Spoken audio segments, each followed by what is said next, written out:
27. In an instant, the taffloid became burning hot between her breasts. Melis jerked it out on its chain, holding it away from her in the darkness. Her skin crept as if she were covered in crawling ants, then began to burn as if it were peeling off. A wavering aura flashed into existence around her. Then she felt a burst of excruciating pain, and the aura felt as though it were being forced back inside her. Melis cried out, snatched at the taffloid, which was no longer hot, and squeezed it hard for a moment. The aura faded, and took the pain with it. The boy began to moan. Jill shushed him. They were jerked sideways, then upside down, though they didn't actually seem to be falling. Melis couldn't see anything now, even when her hand brushed against something soft and slick. She had no idea what had happened. They hung in nothingness for about 20 heartbeats, then began to fall so quickly that the wind whistled around Melis's ears. As abruptly, their motion slowed and they drifted onto an angled, rubbery surface covered in little round knobs, bounced twice, and slid down the slope for a good few spans before coming to rest. Letting go of Jill's hand, Melis grasped the taffloid again. It was cool, and it felt different. There still seemed to be some kind of life or presence within it, but it wasn't comforting now. The taffloid felt loaded, dangerous. She put it back into her cleavage, which stung, for the skin was blistered there. The crawling sensation disappeared, and she began to distinguish a maze of transparent paths, tunnels, bridges and stairs leading off in every direction, including straight up. They were in a labyrinth in which every path was intertwined with every other one, but each was also in ceaseless, jiggling motion. No matter where she looked, nothing was still. It made her dizzy to look at it, and there was no way of telling the correct path, for none looked clearer, stiller or more solid than any other. Even the slope they were sprawled on appeared to be moving, though it felt stable beneath her. The hole they jumped through, the mist murk, could no longer be distinguished. Beside her, Jill began to retch and tried to crawl down the barely tangible slope. Melis held her back. "Jill, if we're separated, we'll never find each other again." Jill brought up a thin green trickle and groaned. Melis's stomach heaved in sympathy, but she held it down. Timphy was on his feet, his eyes wide and mouth open in wonder. What was he seeing? It could be different for each of them. It probably was. She took their hands. "We've got to get away in case the soldiers come after us." And they would. No matter how terrified they were of the mist murk, they'd be more afraid of incurring the God Emperor's displeasure. Feeling forwards with one foot, Melis began to make her way down the sloping path, and with every step, the three-dimensional maze shifted and wavered. She fought down the nausea until they reached a small, unseen depression, then stopped, trying to work out if any path or direction were more real than the others. Unfortunately, they all looked the same. Her ears popped and the rubbery ground quivered as if from a heavy impact, then another and another, though she couldn't see anything. A man's voice spoke, shivery and echoing. It couldn't be far away, though it appeared to come from all directions at once. "Where have they gone?" Jill opened her mouth to scream. Melis hastily covered it with her hand. "Shh, they'll hear." She stared around her, trying to see where the soldiers had come through.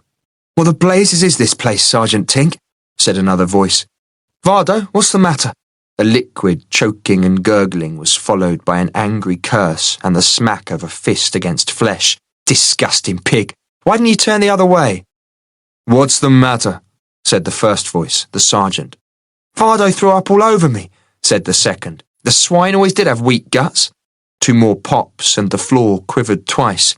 "Here come the rest," said Tink. "Spread out and start looking for them, but don't lose sight of each other." "Cursed place," said the second soldier. "And curse the mancer who created it. Curse them all." "Shut your mouth," hissed Sergeant Tink. "Seneschal Vomix will be here in a minute." "I hope he can see better than I can," muttered the second man. "A mancer of his power will see straight through this maze," said the sergeant. "They won't get away this time." There were more pops, more quivers. Melis's dizziness was getting worse. She thought 10 people had come through the mist murk, or perhaps 11, but the voices faded, and though she could still hear them, she couldn't make out what they were saying. The confusion of the maze was getting worse. People could go mad in here. Tymphy began to cry. "Shh," Maylis whispered. "What's that?" said Vomix's unmistakable voice, mucus thick and sibilant. "A whining brat," said the sergeant. "Down there, I think." "No, they're this way," said Vomix, and he was closer. "What's the matter with that man, Sergeant?" "The maze scrambled his wits, sir. Can't stop hurling his guts." Tink chuckled mirthlessly. "Get rid of him and call more men down." Maylis heard stumbling noises, more cursing and vomiting, and a mad cry. The sergeant said, hoarsely and slurring a little, "That's 3 down, sir. This place is twisting the brains inside my head. I can't send them back. Seneschal Vomix, sir." "Why the devil not?" "The hole closed over and I can't tell where it was." Vomix let loose with a series of vile oaths. Jill, who was swaying from side to side, put her hands over Tymphy's ears. Maylis noticed that there was blood on his lip. "What's the matter with him?" She pointed to his mouth. "What have you done, Tymphy?" Jill whispered, straining to focus. "What's that in your hand?" It was a small crystal bottle, the kind used for perfume or potions, with the top broken off. Maylis reached out for it, but Jill said, "It's monk's hearts. I've seen him with it." "What's it for?" "I don't know. Did you drink it, Tymphy?" Jill's voice went squeaky. "Just a little taste. It was horrible." Maylis and Jill exchanged glances. "I don't see why it would be poison," said Maylis. "And if he only had a little bit." "You don't know what they're like." Jill's eyes were wide and staring. She squeezed her brother so tightly that he cried out, then upended the broken flask against her fingertip and raised her finger towards her mouth, though she was so uncoordinated that it took 3 attempts to reach it. She licked her finger and shuddered. Maylis did know, but there was no point adding to Jill's torment by saying so. She took the flask, which had a strong, fruity smell, so cloyingly sweet that it made her salivate. As she took another sniff, the shifting maze solidified a fraction, and her dizziness faded momentarily. Could it be... "Down there!" slurred the sergeant, his voice coming from one direction, then another. "Seneschal, this way!" Maylis turned around twice, but couldn't see anyone. Suddenly, a huge soldier burst out of a fold in the fabric of the maze behind Jill, swaying from side to side, his head whipping back and forth as if that were the only way he could see clearly. He grabbed Jill and Tymphy, but staggered and fell to his knees. His eyes were rolling in circles, chunks of vomit clotted his iridescent chest armor, but he didn't let go. "I can see," Jill mouthed. Maylis hesitated no longer. She had sucked down 3 or 4 thick, intensely bitter drops when someone thumped onto the floor behind her and a hairy, bony hand snatched the phial. Another hand snaked around her side and caught her by the left breast, but instantly the taphloid grew hot and he jerked his hand away with a gasp of pain. "What did you do?" whispered Jill, staring at Maylis. She shook her head. She had no idea. Her vision began to clear. Seneschal Vomix was dancing around in a circle, shaking his hand furiously. "You little cow!" "What's the matter?" said Tink. "Bitch has a very odd aura. Touched mine and it seemed to turn inside out. Ah, that hurt." He studied his hand, which appeared to be swollen. His yellow eyes were looking in 2 directions at once. He swayed, held the phial up and blinked at it, slowly and owlishly. Maylis tried to slide away, but his boot came down on her foot, pinning her to the path. He sniffed the phial. His eyes widened, and he tried to shake the potion onto his palm, but the phial was empty. With a roar of rage, he made to hurl it away, but thought better of it, and broke it against his boot. Picking up the pieces, he carefully licked the potion off the inside of the largest. After a good few seconds, his eyes uncrossed. Handing the remaining shards to the big soldier, Vomix bade him do the same, though the sergeant was so far gone that his tongue was bleeding in 4 places before he'd finished. "That's the last of it, unfortunately," said Vomix. "Better hope it's enough to get you and me out, Sergeant Tink." "What about my men?" said Tink. 3 soldiers were slumped on the ground further up the slope. Others could be heard stumbling about, making increasingly incoherent noises. Maylis prayed that they'd collapse as well. They'll have to follow as best they can, though the maze madness will take them all, I'll warrant. Vomix didn't sound as though he cared. "Can you see?" "Better than ever," said Tink. "I can see double." He laughed hysterically. "What about you, sir?" "I'm all right." Vomix swayed, scowling at Maylis, who was still trying to get her foot free, then thumped her in the side with an elbow. She felt a rib creak. Dizziness hadn't affected his aim. "Bitch took the last of it." He tore off her pack, pawed through it, pocketed the golden bracelet, and tossed the pack to one side. She wrenched her foot free and lunged for the pack. He kicked it out of sight. "Know you, don't I?" Maylis's blood ran cold. "I remember now," he said slowly. "An insolent brat who didn't know her place.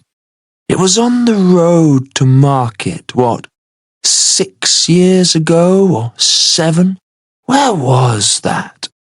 He pretended to think, but Maylis was sure he knew and was enjoying tormenting her. "Oh, yes. On the road down from the manor of that upstart family, Clan Niflin. You must be Maylis, the rude little girl who compared my face to a boar's arse." He reached down for her, but thought better of it. "You brought your clan to my attention that day, and doomed them as surely as if you'd pissed in the face of the God Emperor." He snorted like a pig. "I was just a little girl," she croaked. "I didn't mean anything by it. That can't be why." "You drew my attention to your clan, Maylis of Niflin. I took a closer look and didn't like what I saw, a concealed illegal talent for the art, allied to an arrogant and rebellious nature that made Niflin a threat to the God Emperor. I plucked the troublemakers one by one until only 3 stupid old women survived. And the little girl and you. I was going to have you for myself." He reached down to twist her nipple, but again jerked his hand back. "But the 5 of you vanished, and not even the Wisp Watchers could tell what had happened to you." Vomix seemed to be trying to recall those times. How could 5 people vanish so utterly? Your mother and aunts had no talents. My torturers tested them thoroughly." He let out an evil snort. "And I don't think it was you. To ride a flapperter you must have a talent, but that's not the kind that can conceal an escaping family. Odd incidents spring to mind at the ruins of Niflin. Searches that found nothing, though the soldiers swore to seeing things. You were still there, hidden by the 5th person, the blonde girl. Oh, I especially like extracting secrets from pretty little girls. The God Emperor will make me a High Lord this time." Maylis's blood was clotting in her veins. No wonder her mother and aunts had treated her so badly. The downfall of Clan Niflin had been all her fault. All doubts about right and wrong or doing her duty with Nish disappeared. She'd doomed her clan. Only she could save what was left of her family. Neither Vomix nor the sergeant could be allowed to leave the maze alive, and if she did get out, she must do whatever it took to make up for that childhood stupidity. "Not if you let Nish get away," she whispered, trying to distract him. Vomix thumped her on the back, though not hard enough to do any damage. She noted that he was being careful not to touch her with bare skin. "He won't because you're going to lead me to him. I don't know where he is. He's run away. She immediately wished she hadn't spoken. Vomix might see no further use for her or the others. I don't believe you. He can't be that far ahead, can he, Sergeant? Just minutes, according to Vardo. He saw 3 men running down the path as we left the air dreadnought. Vardo had the keenest eyes in the guard. Where is Vardo? Get him down here right away. There was a short pause. He was the first to succumb, sir. He's the man you ordered up. He wasn't moving, the last I saw of him. A good man at your back in a battle was Vardo. No good now, though, is he? Another snort. Can you see the true path, Sergeant? I can see 100 paths, sir, and I can't tell the difference between any of them. I only see 5 clearly, but I don't know which one to take, and the soldiers are useless. Melis? I see 7 paths, but I can't tell which one is true, she whispered. Lying bitch! Drawing a long, heavy gauntlet from a belt hook, he struck her across the face. You're letting him get away! What about you, girl? Vomix clouted Jill over the side of the head. It's all whirling, wept Jill, choking with terror. Timphy screamed and thrust his face into her shoulder. Vomix scowled, pulled out a dagger, and was about to cut her throat when the sergeant said, We may need her later, sir. Vomix lowered the knife. Are you defying me? He said dangerously. What if the brat's the only one who can see?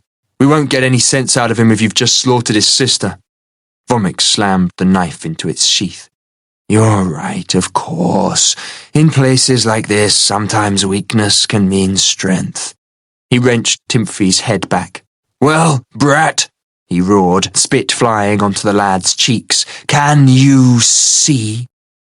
The boy tried to pull away. Vomix jerked him back and slapped him with an open hand. He began to wail. Sir, said the sergeant, I don't think. Soldiers don't think, said Vomix in a deadly voice. Beating is the only way to get the best out of a brat. He raised his hand. The sergeant caught it and held it in an unbreakable grip. Stop, sir. Vomix's other hand flashed to the dagger. Get your filthy hand off me. I am a sergeant in the God Emperor's Imperial Militia, said the sergeant, and I'm not required to answer to any man, even you, sir, who is acting against my lord's wishes. Tink turned to Melis. You've got your wits about you, girl. Make the lad speak for all our sakes. Melis managed to coax Timphy from his sister's arms and took him a little further down where he could still see Jill, but not Vomix nor the soldiers. Timphy, she said, can you tell which way to go? Of course, he said. Can't you? No, I'm not as strong or clever as you, nor as brave. Timphy swelled a little. Jill and I need you to show us the way out so we can get away from the bad men. Can you lead the way, Timphy? I want my sister. I'll call her. She waved at the sergeant, who brought Jill down.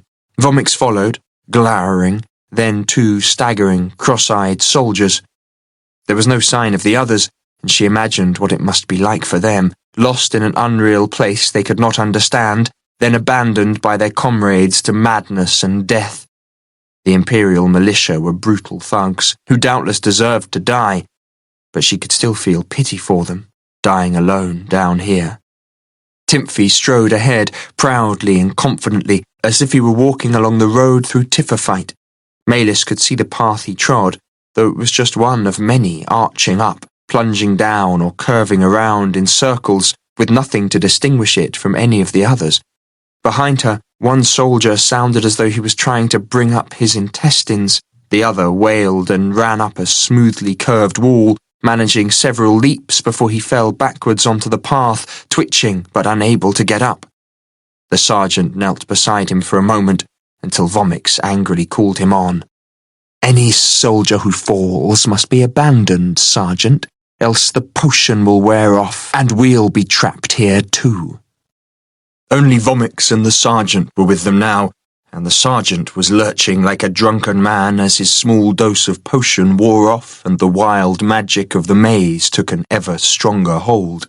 Vomix, unfortunately, seemed little worse than he'd been at the beginning.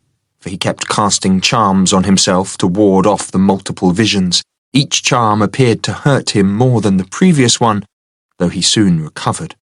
Afraid to touch Malis now, he drove her on by pricking her back with his knife, muttering dire threats should she lead him astray. Malis endured it as best she could while she tried to work out what had happened at the Mistmark. After she'd arrived at Tifferfight, Monk's heart had told Froon that she had no aura at all, and therefore no talent. But after touching Malis, Vomix had been stung or burned by her odd aura. Had passage through the Mistmark changed her in some fashion? She didn't think she could keep going much longer. The potion was wearing off, and she could see so many intersecting, quivering pathways that her mind had begun to rebel and reject all of them, even the one she was standing on. She felt giddy all the time and was having trouble telling up from down. Jill had bound a strip of cloth over her eyes. Only terror for her brother kept her on her feet. Vomix's rage was swelling all the time. Prevented by the sergeant from harming Timphy or Jill, he took it out on Malis, though he was careful only to touch her with the gauntlets. He was grunting and gasping. Strings of slobber dangled from the dense black stubble which had sprouted on his chin. Malis felt sure he was being driven mad by the maze, and after sickness from the dangerous charms he was using to keep it at bay. Wait, none of them really mattered to him, but Nish did. And if Vomix brought Nish back unharmed, it would make him. So if she could offer him that hope, there might be a chance. "A light! A light!" she lied, pointing in a wavering circle forwards. "Nish, help!" The maze hadn't affected Vomix's reflexes. He sprang at her, knocking Jill and Timphy out of the way, and slapped his reeking gauntlet across Malis's mouth and nose. "You'll live to regret that," he hissed. Thrusting her sprawling, he peered into the maze. "Where's the light? I don't see it." "There!" She gestured to where a narrow grey path appeared to coil up and over before plunging down precipitously, halfway down the further slope. "I can't see anything," Vomix growled. "You can see it, can't you, Timphy?" Malis said desperately, knowing that Timphy would say no, and then, likely as not, Vomix would plunge his sword right through her. "Can't you?" Timphy looked up and said, with the perfect innocence of a child, "I saw the light ages ago. It was climbing up, but now it's going down again." He pointed somewhat to the right. She could have hugged him. Vomix looked from Timphy to her, breathing heavily, then back to Timphy. "You pointed further left," he said to Malis. "No, that way." She described another shaky circle in the air, her arm trembling so badly that she could barely hold it out. His eyes narrowed, but a spasm racked him and bile-green saliva trickled from the corner of his mouth. He managed to gasp, "Follow the light and be quick about it."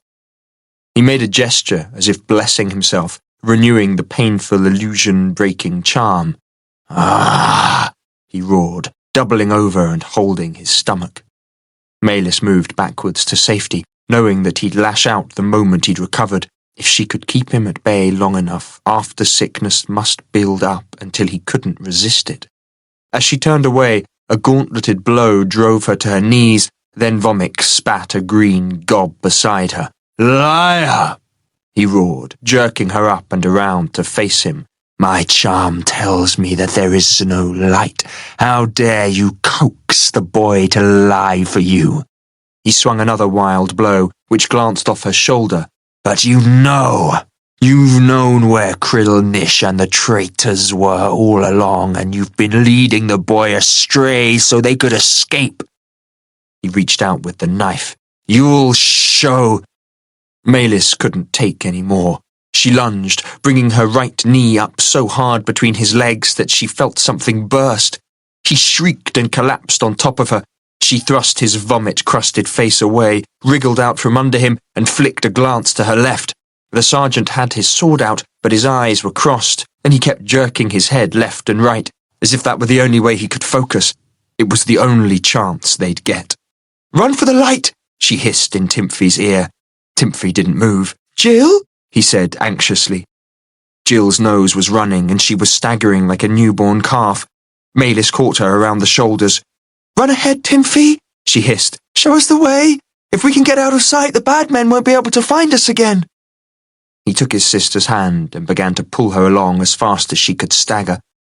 Maylis looked down. Vomix was still squirming on the ground, making a thin squeal like an animal chewing its leg off to escape a trap. His knife was in its sheath, partly under him.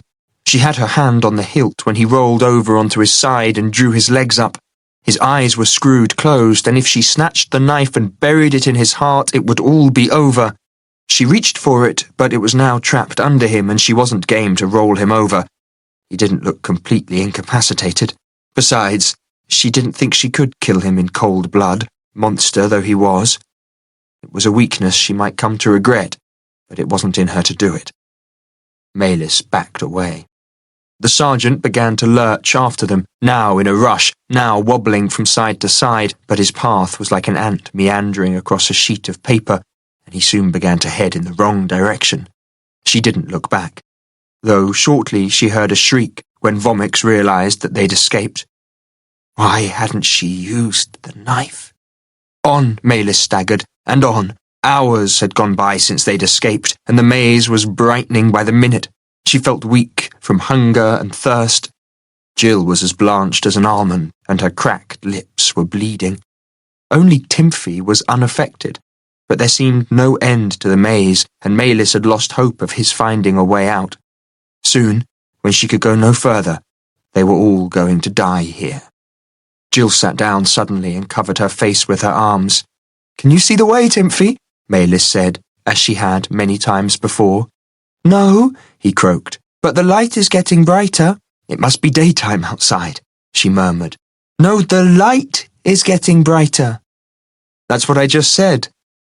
"What light?" "The light I've been following." It took an agonizingly long time to take in what he'd said. "You mean there is a light? I thought you made that up." Timphy looked shocked. "Only bad people tell lies. Sometimes good people have to—" She didn't have the energy. "Where is it?" His thin arm pointed. "There?" The maze shifted sickeningly as she tried to focus, as if it were responding to her feelings and deliberately trying to frustrate her. She squinted, which helped a little, so she closed one eye. Everything settled down, and she saw a small, jiggling yellow point in the distance, though it made her nauseous to focus on it, and she couldn't have followed it far. "Are we getting closer?" "No, it's going faster now." "I don't suppose you can find a quicker way through the maze?" He licked his lips, but didn't answer for some time, as if afraid he'd get into trouble. "I know how to get out." He wasn't looking at her, nor at his sister, who was now lying on her side with her knees drawn up.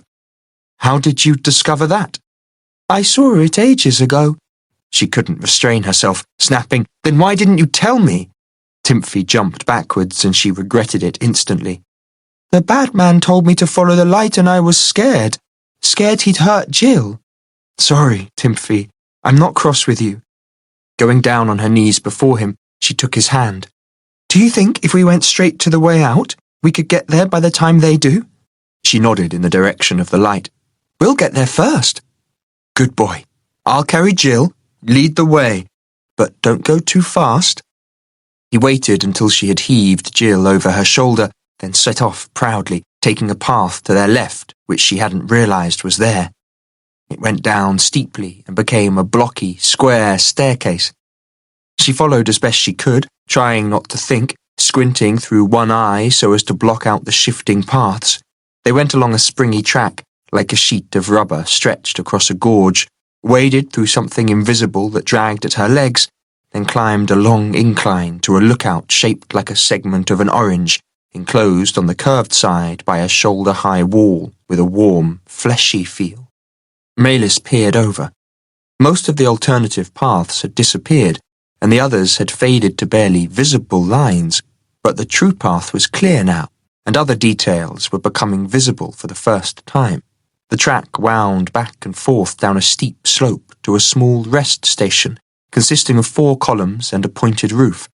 Below that, another path, running from the right, joined theirs, and it turned towards a transparent tunnel, beyond which she thought she could faintly see something real. Trees and rocks. "Is that the way out, Timphy?" "Yes." "We'll wait down there, under the roof," she said, weak with relief. There was no reason to seek shelter, since there was no sun in the maze, no weather, not even a sky.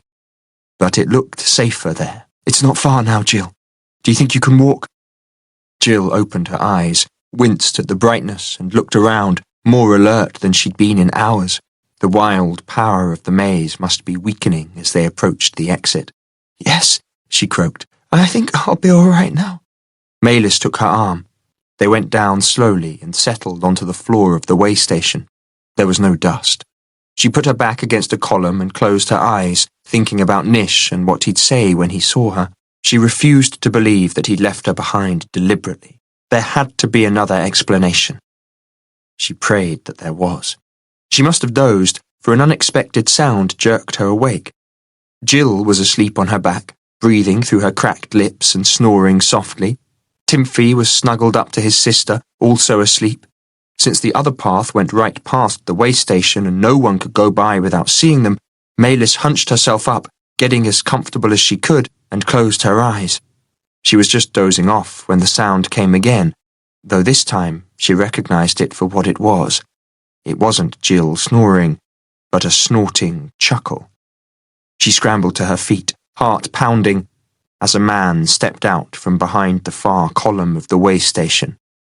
Seneschal Vomix grinned, snapped his fingers, and her legs went rigid. "How?" she managed to gasp. Her lips had gone as stiff as old rubber. "I knew you were hiding something," he gloated, moving closer but careful not to touch. "So I set a trap and you fell right into it. Did you really think you could disable me with such a crude blow? I let you get away. I knew one of you would lead me to Nish." "How did you find us?" With another click of his fingers, a shining thread appeared in the air, looping back and forth across the pavilion, then halfway up the hill. It began at her back and ended in a coil in his hand. He tossed it in the air, and it vanished. He must have put the spell on her when he'd thumped her on the back. "It was as easy as following a line," he sneered. "You don't become the God Emperor's seneschal without knowing every trick there is." Glancing towards the exit, he smiled. "I'll have my full strength back by the time your friends come by." 28. Vomix took them up the track to a point where he could see the other path without being seen, then disappeared, shortly to return supporting the sergeant, who looked as though he'd fallen down a set of stairs. His nostrils were caked with blood, he'd lost 4 front teeth, and his face was so bruised and swollen that he couldn't see out of his left eye. He limped along, supporting himself on the point of his sword, though from the blood seeping from the toe of his right boot, he must have skewered his foot at some stage, but he looked alert again. It would not be easy to get away a second time. The seneschal let him fall, and the sergeant slumped on the ground, breathing raggedly. "Pull yourself together, sergeant," said Vomix, stirring him in the ribs with a boot toe. "You militiamen are supposed to be tough. I'll be here in a few minutes, and don't breathe so damn loud." Shading his eyes with his hand, for the light was brightening all the time, he stared back into the transparencies of the maze. Maylis couldn't see anyone coming, though she didn't doubt that they were. However, she couldn't warn them, for she could neither move nor speak. Jill lay where Vomix had dropped her, eyes closed. The boy was slumped against a rock, fast asleep, and Maylis hoped he'd stay that way through the coming attack. He'd done more than anyone could ask of a child, and seen more than any child should see. Shortly, staring down at the other path, she saw something move in the distance. They were coming. Her gut tightened and her heart began to race. She tried not to react, but Vomix, watching her, grinned like a hyena. Hauling the sergeant to his feet, Vomix worked hairy fingers over his head in what Maylis assumed to be a rejuvenation spell. The sergeant immediately stood up straighter, though he still needed the support of his sword. "Go down to the ambush point," said Vomix. "Keep under cover." He looked ghastly too, though after-sickness hadn't weakened him as she'd hoped. He cast another restorative charm on himself, which drained the blood from his face and made his lower lip droop like a cretin's, and turned down the boulder-strewn slope after Tink. He and the sergeant settled into their ambush, slightly above the path. Maylis could see Nish clearly now. He was stumbling with weariness, though he looked better than the other two. Monkshart's tall form was doubled over, his head almost at ground level, and his arms flopping like dead weights. The long, pale gloves hung off in shreds, exposing the weeping skin of his arms. Her stomach heaved at the sight of Froon, for he resembled a flabby, glistening balloon, apart from his cheeks, which sagged like a bloodhound's. His shaven hair had grown rapidly in the maze. A dark mat, half the length of Maylis's thumb, now surrounded the oiled queue. She couldn't bear to think about the things he did, or the other services he provided Monksheart. How could any man become so debased? "Nish!" she tried to shout, but just the barest wisp of sound emerged. It didn't even wake Jill. Maylis tried again, trying so hard to shout that it hurt her throat. "Nish, turn back! It's Vomix, an ambush!" No sound came forth this time. Vomix turned his head sharply, and she saw that his teeth were stained red. She shouted her warning again and again until her throat was raw, but never managed more than a raspy scrape. Just once Nish stopped, cocking his head to the left as if listening, but evidently hearing nothing, continued. He was only a few spans from the huge boulder behind which the ambushers lurked. Looking towards the transparency that marked the barrier between the maze and the real world, Nish laughed in relief. Behind the rock, the sergeant raised his sword, and a chill went through her. Tink didn't look like a man preparing to take prisoners, and she prayed he hadn't been driven mad in the maze. Nish couldn't tell how long they'd been lost in the maze, though it felt like all night and half the next day, and he'd had nothing to eat or drink in that time.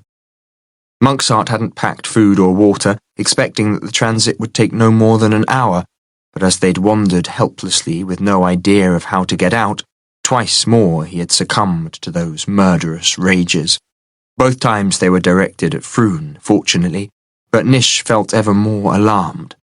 Monksheart's power, allied to that passionate purpose and mesmerizing charisma, made him one of the most potent people in the world, but the rages gave him a deadly unpredictability.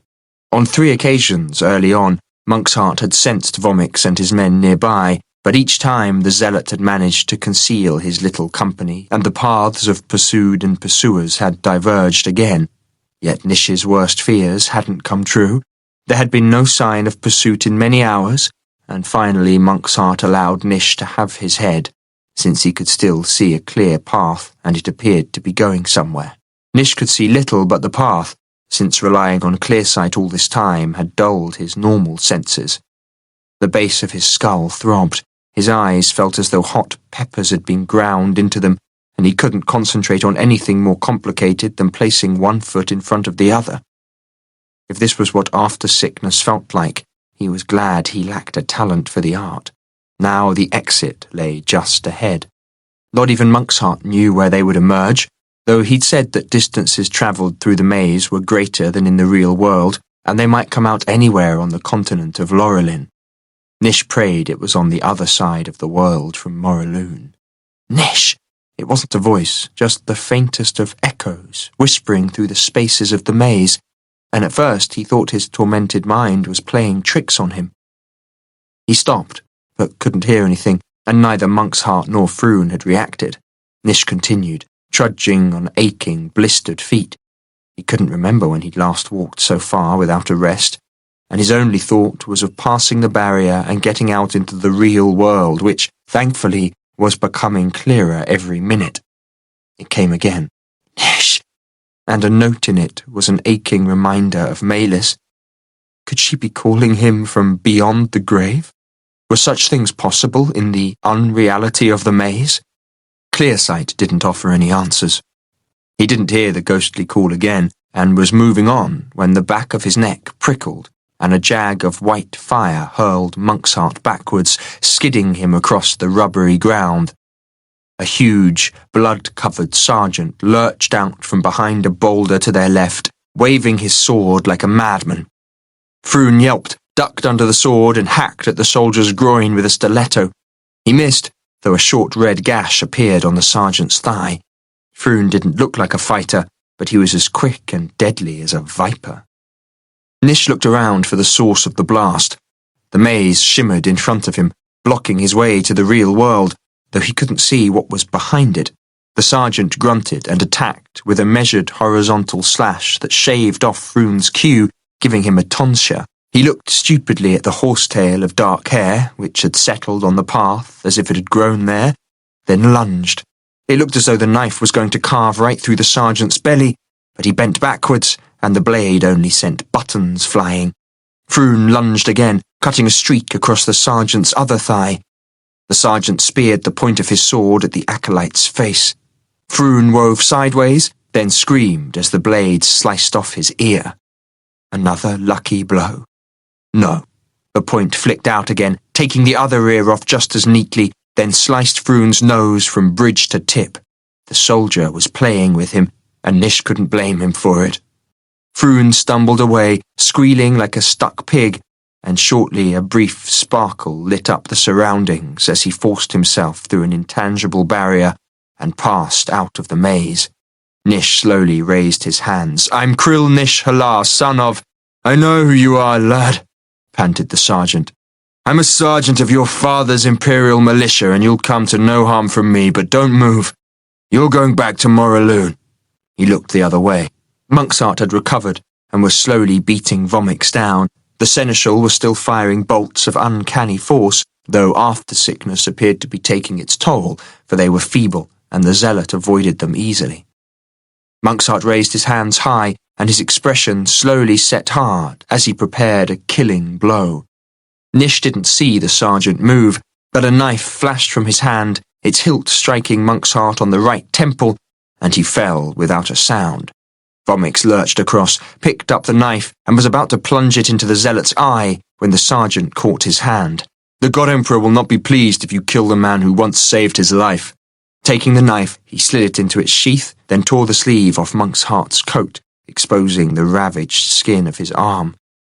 The sergeant gagged him with part of the sleeve, pulled the coat over his head, and bound it down tightly to blindfold him. Before Monksart had recovered, his red raw fingers had been fastened together so he could work no spell, and his hands tied behind his back. Nish should have run, but he was so dazed from overusing clear sight that he couldn't think clearly. He stumbled for the exit, but Vomix blocked the way, and before Nish could get by, the sergeant had taken him from behind. Tink swiftly bound Nish's hands, gagged him, and tied his coat over his head. "Lead them out, Tink," Vomix gasped. "Let's see where we've ended up. I hope the maze hasn't taken us too far." Nish prayed that it had. He felt the sergeant's strong hands working at his bonds. "I've tied you to Monksart, so there's no point running. This way." Tink turned Nish around. "Keep a sharp eye out for that cur of an acolyte," said Vomix, who was recovering. His resilience was astonishing. "Though I'll bet he won't stop running until he reaches the great ocean." He snorted. "You're alone and friendless, Jal-Nish. You'll be back in your father's hands before you can say torture chamber. I'll catch you up," he said in a lower voice to the sergeant, then muttered something that Nish did not catch. He heard Vomix walking away. Nish began to walk, despair rising up his throat like bile. Maylis watched helplessly as the brief battle went one way, then another, until Froon fled and Nish and Monksart were taken. It was all over in a couple of minutes, and though there was nothing she could have done, she bitterly regretted letting Vomix live earlier. If she'd had the courage to stab him to the heart when she'd had the opportunity, she and Nish might now be out of the maze and on their way to safety. Vomix lurched up the slope, grinning from one side of his sick mouth to the other. "I always win in the end," he said, jerking her towards him. "The God Emperor will reward me beyond all measure for what I've achieved today. And you know what I'm going to ask for? as part of that reward. What? She managed a painful croak. You, little Malis. I'll ask Jal-Nish not to damage you outwardly. I wouldn't like my pleasure in you to be marred in any way. And then I'm going to break you in. Do you enjoy pain? She didn't want to communicate with him in any way, for that was all part of his game, but if she didn't respond, she'd suffer for it. She jerked her head. You will. In my bedchamber, ecstasy and agony are inseparable. You'll come to beg for it. Down below, the sergeant was leading Nish and Monksheart through the barrier. Their outlines sparkled, wavered a shimmering yellow, then became shadows beyond the transparency that blended with all the other shapes and shadows. Malis wondered if she could stir up trouble between them. It was worth trying. You'd better keep an eye on the sergeant, she croaked, all she could manage. He has no reason to love you. We both serve the same master. But does Sergeant Tink want to share the credit for this victory? He smacked her in the mouth with a gauntlet. Don't treat me like a fool. He clicked his fingers and the paralysis was gone, though she still couldn't speak above a whisper. He began to drag her down the path, kicking Jill in the ribs on the way past. She woke dazedly and he snarled, Bring the brat, don't make a sound or he dies. The barrier had barely any resistance as they followed the path through it. It was no harder than pushing through a soap bubble, and that was peculiar. Where was the maze country anyway, and how could it be separated from the real world by such a fragile barrier? Malis stepped out into the normal world, into a sweltering wave of heat and humidity. The air was sticky and scented with a rich muskiness that was unfamiliar. Perspiration burst out all over her. Ahead and down the slope, a wall of tall trees with huge moss and fern-covered trunks cut off all view of the distance. Behind her, a curving outcrop of grey granite formed a broken cliff, a good 30 spans high, which curved in either direction further than she could see. There was no sign of the transparent barrier, though she felt sure it coincided with the granite cliff. Its surface was pocked with fern-covered crevices and long, wet fractures, while a sheer zone at the base had eroded away to her left, leaving a mossy overhang. Tall ferns and glossy-leaved shrubs luxuriated in the damp soil along the bottom. Vomix was feeling the cliff, doubtless trying to work out how such a powerfully uncanny place as the maze could exist without the God Emperor knowing of it, and trying to find a way that he, Vomix, could profit from it. Was the maze part of the pit, or had it been created separately by Monksheart?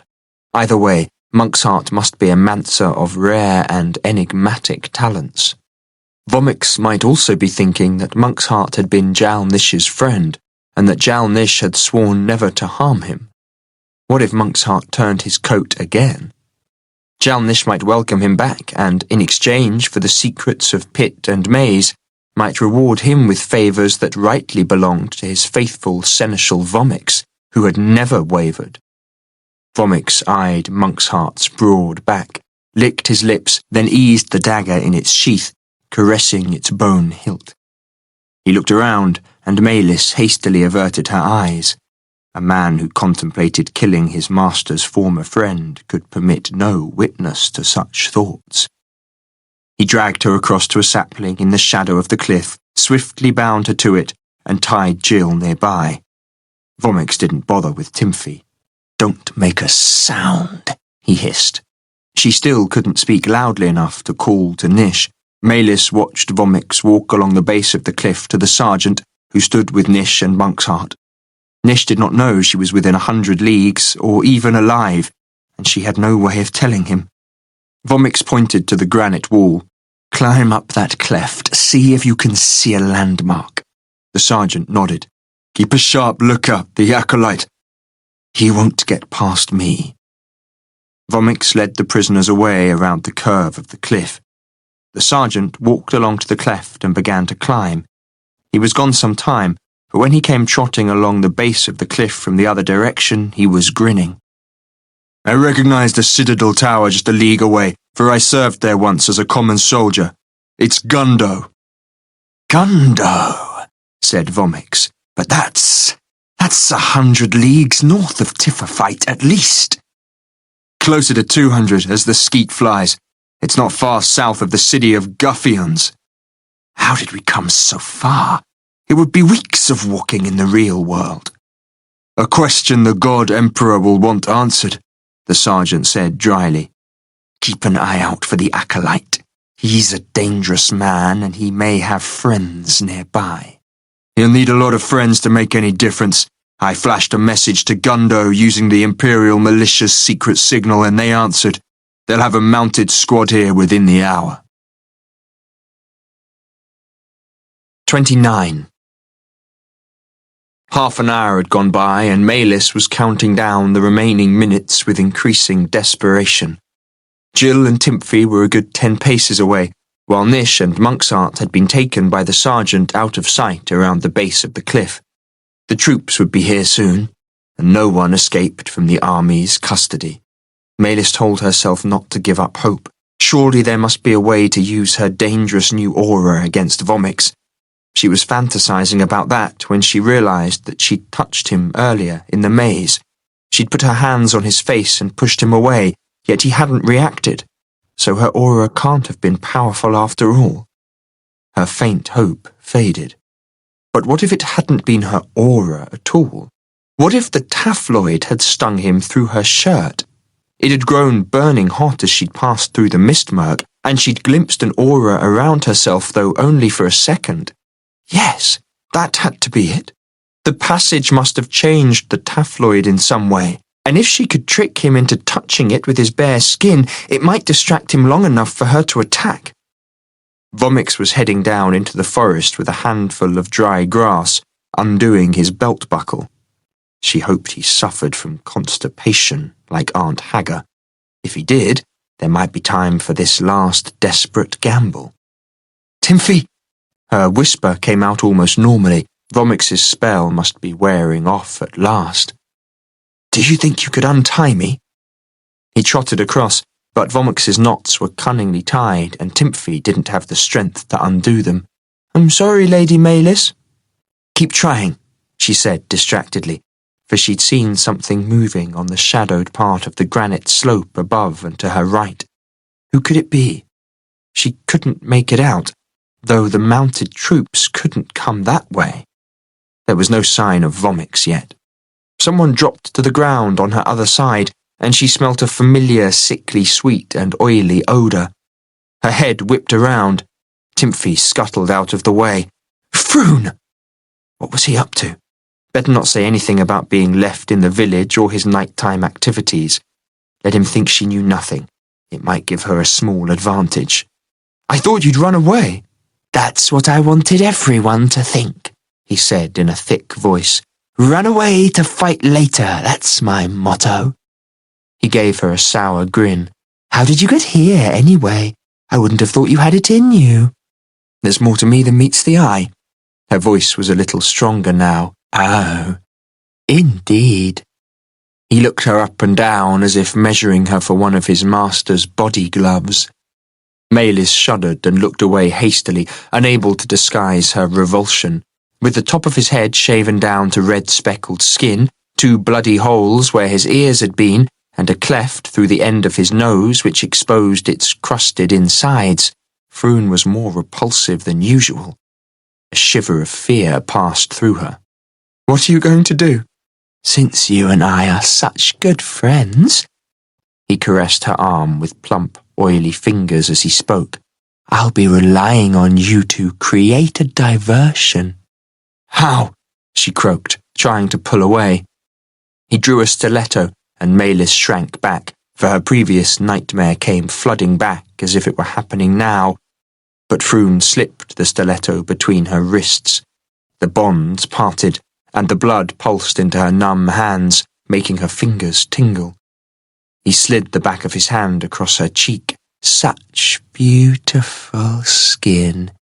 It would be a pity to waste it. I'm sure you'll think...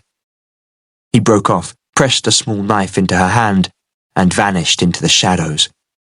Seneschal Vomix was making his way up the slope, a long way from where he'd entered the forest, moving quickly but quietly. He gave her a cursory glance as he passed, then headed along the granite bulge towards Nish and Monksheart. Maylis couldn't see them from where she stood, though she'd heard Vomix talking to the sergeant earlier and knew roughly where they must be. She surreptitiously tested the blade as she debated what to do. It was blunt. Froon wasn't taking any risks with her. Froon was a treacherous dog who couldn't be trusted, though for the moment their interests coincided. Could she sneak up on Vomix? Her heart began to race. Not a chance. As soon as she moved, he'd see her. She had only one option, though it made her sick to think about using a child that way. So don't think about it, just do it. She drew out her taffloid and called softly, "Timothy?" "Yes, Lady Maylis?" He came across. "Could you touch this and tell me if you feel anything? Be careful, though." He stroked the taffloid. "It's beautiful. It feels nice. It's a taffloid, and it's always looked after me." She guessed it only affected people with an ability for the art. Vomix had said that his aura had felt turned inside out. So what if... "Can you do something important for me? Something no one else can do?" "Yes, I can." He lifted his chin.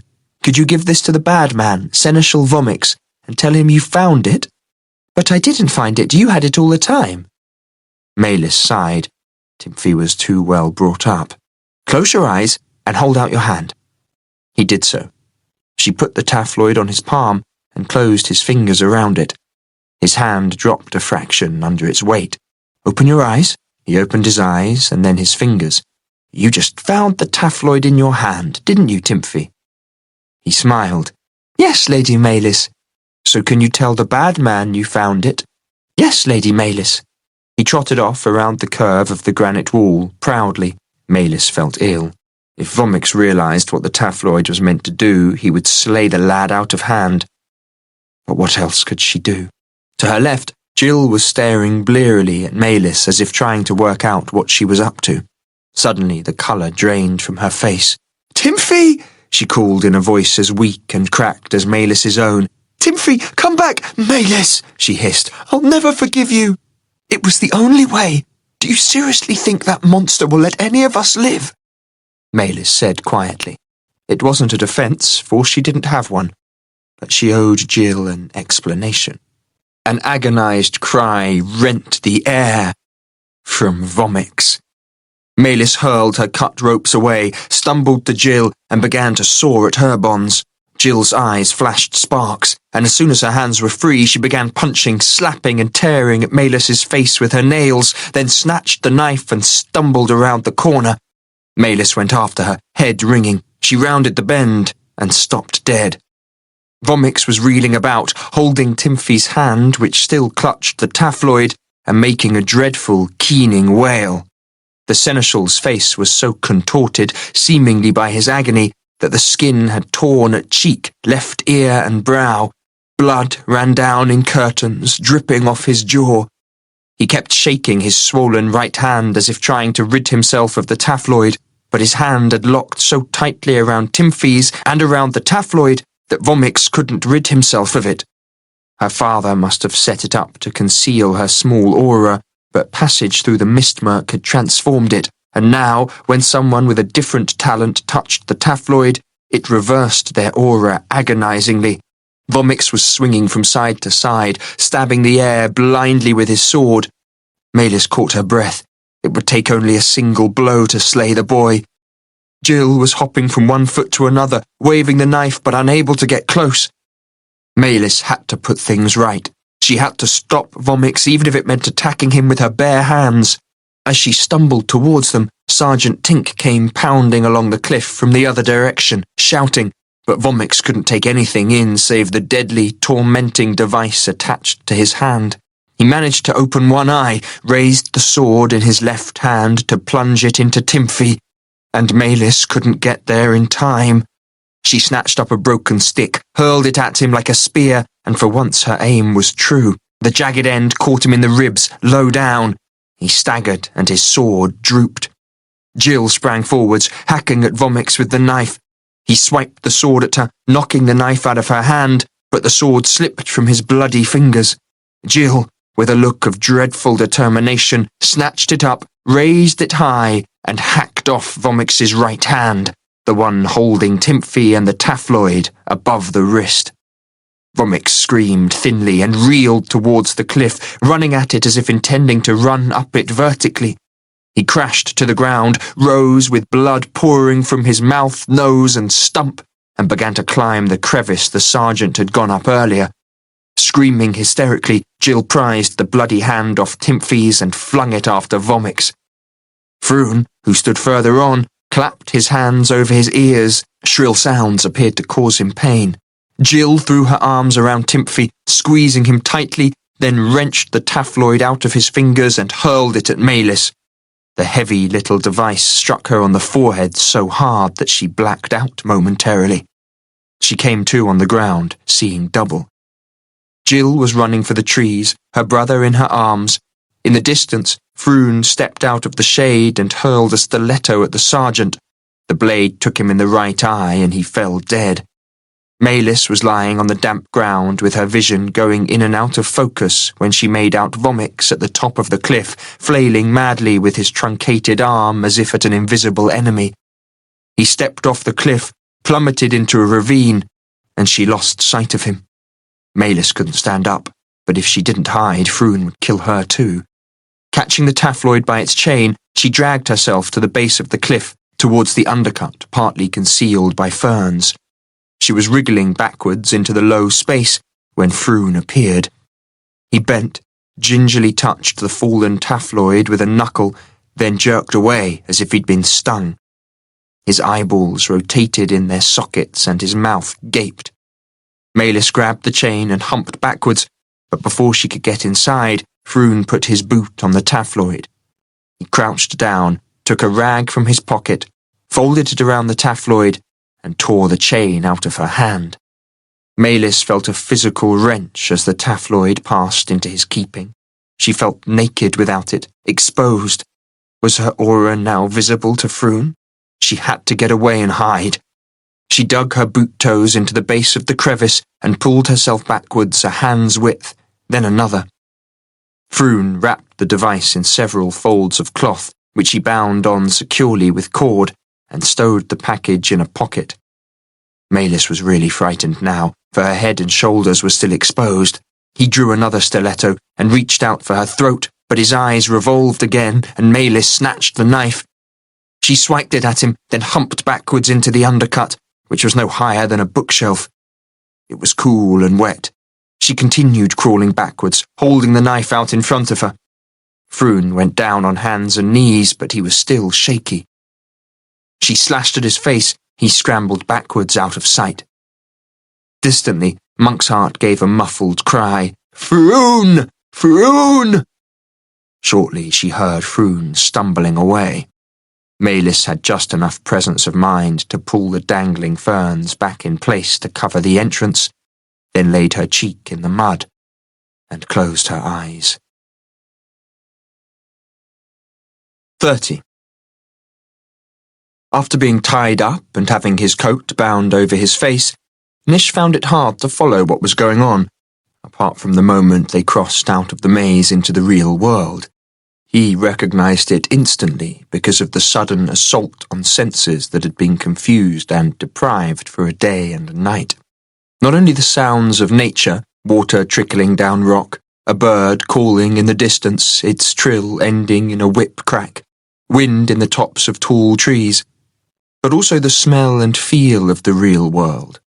Pungent wafts of leaf oils that previously he'd only smelt in unguents from the tropical north, a humidity that was all the more stifling because he couldn't loosen his clothes or uncover his face, the solidity of the ground beneath his feet. Even more striking, however, as he passed through the slight resistance of the maze boundary into bright, burning sunshine, was the sudden relief of the pressure of the maze which had been in his mind all the time.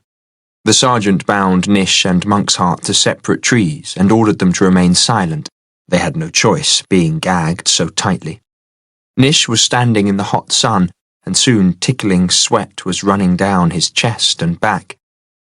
Before long, the sergeant came back with a dipper of water. He loosened Nish's gag and allowed him to drink his fill, then restored the gag. To his left, Monk's Heart was gulping down his portion.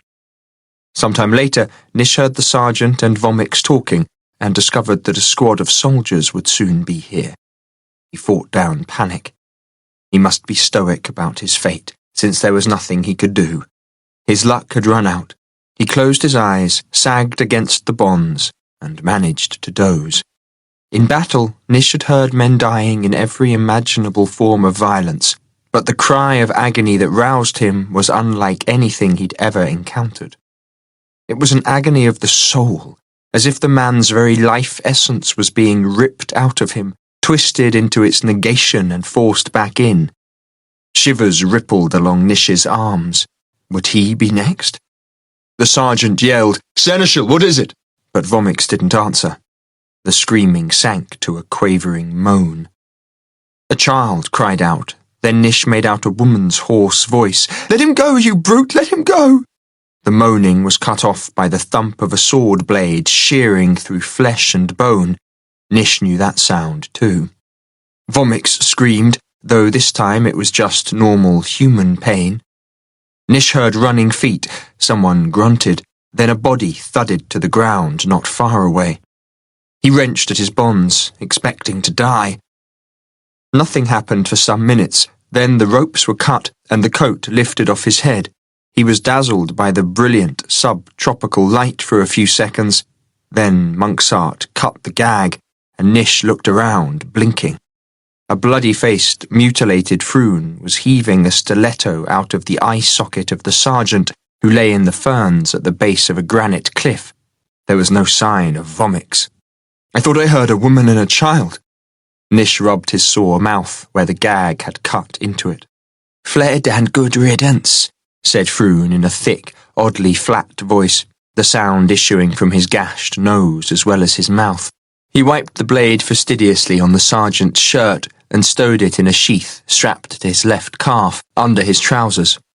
"Come on, the troops will be here any minute." "What happened to Vomix?" said Monk's Heart, giving Froon a shrewd glance. "He fell off the cliff up there," said Froon, pointing. Monk's Heart's gaze followed his finger. Nish's did too. The drop into the ravine was a good 10 spans, and almost certainly fatal. But "I'll believe he's dead when I see the body," Monk's Heart said quietly, rubbing his raw arms. He pulled the sleeves of his coat down over his hands, wincing. His corrugated face was crisscrossed with pain lines. A horse whinnied distantly. "This way," said Froon. "Quick, and don't leave any tracks." They followed him down into the forest, being careful to leave no footmarks. Nish had an awful lot of unanswered questions, but now wasn't the time to ask them. An hour later, when they were well away into the forest, Monk's Heart drew Froon aside into a wall-like copse of trees, saying over his shoulder, "Stay here, deliverer, while Froon attends my skin." Nish nodded and lay on the decaying leaf litter, staring up at the sky. He was too weary to move. He heard muffled cries of pain from the copse, but must have dozed, for the next he knew Monk's Heart was standing over him, his cheeks gleaming with lotion, wearing a new set of tissue leather gloves and looking just like his old, commanding self. They spent the rest of the day creeping through a forest of gigantic, widely spaced trees, festooned with vines and creepers, watching every footstep. They walked upstream or down along the bed of every stream they came to, and took extra care to leave no marks on the banks where they came out. Finally, at sunset, Froon announced that they'd lost their pursuers. "Vomix was scum," Monk's Heart said, "but he was also the God Emperor's personal envoy, and Jal-Nish won't give up until he finds him." "It'll take him days to get here," said Froon, "and in the meantime the soldiers won't learn anything." "Why not?" "I used a charm to hide what happened back there, enough to confuse minor mancers." Froon drew the zealot away and spoke quietly in his ear, watching Nish the whole time. Monk's Heart didn't look pleased. "Very well," he said at the end. "I must know what she saw down below, but there's nothing we can do to find out now. But they'll find the servant girl and the child. I cast a temporary glamour at them too, so they'd get away undetected." "That was uncommonly big of you, Froon. I wonder why you didn't just slit their throats." "A generous impulse, sir, since they'd saved our lives." Froon smiled mockingly at his lie. "The girl had Romix's sword and wasn't afraid to use it, and he was still at large. By the time he went over the cliff, she'd bolted with the brat, and there wasn't time to run them down." "No matter. Her tale will help spread the news about the deliverer," said Monk's Heart. "It's time to put the plan in motion." He didn't look like a man who'd walked a day and a night without sleep, nor suffered such bouts of confusion in the maze. He was burning with zeal again, and Nish felt uneasy about it. "What plan is that, Monk's Heart? I'm in charge, remember." "Of course, Deliverer," said Monk's Heart blandly. "And the first part of the plan is to find a safe refuge. Wouldn't you agree?" "Where do you have in mind?" "I don't know this land, but we're a long way north of Tifferfight, near the city of Guffians. I suggest we head there, and on the way I'll try to contact our allies. Let's put some distance between us and the soldiers, Deliverer." Nish couldn't argue with that, so after a frugal meal of withered berries, he fell in behind Froon. They tramped through the night until he was so weary that he couldn't keep his eyes open. Not long before dawn, Monk's Heart and Froon set up camp at the top of a stony ridge, while Nish slumped against a rock out of the wind. They ate fat wood grubs baked in the ashes of the fire, spitting out the tiny hooked segment spines and the gritty mouthparts, drank stagnant water from a pool at the base of the ridge, and finally, blissfully, wrapped themselves in their coats and slept. Nish didn't even dream. He was woken by whispering in a sing-song accent he didn't recognize, though it wasn't Monk's Heart or Froon. Had they been discovered already? He schooled himself to remain still. It was mid-morning. He could feel the sun's heat through his clothes. "Can that really be the Deliverer?" a youth whispered in awed tones. "Shh, you'll wake him," said another, a young woman. "The poor man, he looks so thin, so tormented." "The Deliverer has suffered mightily for his people," said Monk's Heart. "The God-Emperor treats his son as cruelly as any rebel or criminal. See how he had Krill Nish flogged when he was still a boy." Nish felt his shirt being drawn up, and there came a collective gasp as the scars were revealed. He sat up, irritably jerking his shirt down. He didn't like his body being on public view, and especially not his whipping scars, which he still felt ashamed about. He'd richly deserved that punishment, the callow, unpleasant youth he'd been at the time, and wanted to forget it. 8 people stood in a semicircle around him, peasants dressed in brown homespun. Most were young, 3 young women and 2 youths, but there were also 2 older men and a tall but shriveled, white-haired crone. His overwhelming urge was to snarl at them, but Nish bit down on it. "Good morning," he said with forced politeness, wondering how they'd found him so quickly.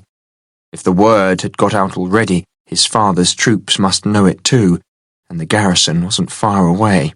"How did you know I was here?" No one spoke. They looked too awed, until one of the girls, a buxom, sturdily built lass with black hair and laughing eyes, said boldly, "Master Monk's Heart came for us, sir, so we could worship." "Worship?" Nish bellowed, forcing himself to his feet and directing a furious scowl at the zealot. "You went down and rounded up these peasants in direct contravention of my orders to worship me." The peasants took a collective step backwards, save for the crone and the young woman. She bit her lip, but did not lower her eyes as the others had. The crone was watching him, though he couldn't read her expression. "Not exactly," Monk's Heart said blandly, "though at the nearest village I did seek out those who believed in you." "Why?" Nish could hardly contain his rage. Monk's Heart drew him aside, saying quietly, The God Emperor knows you're at large, Deliverer, and it won't take him long to discover where you came out of the maze. You've been lucky, uncommonly so, but you can't rely on it. You've no choice but to begin the uprising, and for that you must have supporters. These are the first. If you act the part here, by tomorrow the word will be spreading as fast as people can walk. Faster. Within a week you'll have a small army, and you'll need one. It will take an army of bodies to protect the core of the Defiance from your father's wrath. An army of living, breathing, and disposable shields, he meant, and Nish was having none of it. I'm not hiding behind anyone, he snapped. His earlier moral flexibility still bothered him. There had been little choice but to leave the villagers of Tifferfight to die, but Nish felt ashamed that he'd agreed to it with so little protest. He felt complicit, tainted. Then what is your plan, Deliverer? Do you have one? Nish's only plan was to give Monksheart and Froon the slip as quickly as possible and make his way to the rain-shrouded plateau he'd seen in the pit of possibilities, but he wasn't going to give the merest hint about that. He never stopped thinking about it, though. I thought not, said Monksheart quietly. You'd better go along with my plan, Deliverer, for without it we'll be screaming in the God Emperor's torture chambers before the week is out. Go to your followers and sway them, and do it quickly, for they're looking uneasy. Once they lose faith, they'll start to focus on the perils of following the Deliverer, and soon someone will decide that there's more to be gained by betraying you than supporting you. They cannot be allowed to lose faith. The Defiance must either grow like an avalanche or fail and be crushed. There's no middle way. He was right. It was the only course, and for as long as Nish was stuck with Monksheart, he'd better follow it. Could it work? He had no idea. Nish took a deep breath and turned back to his followers.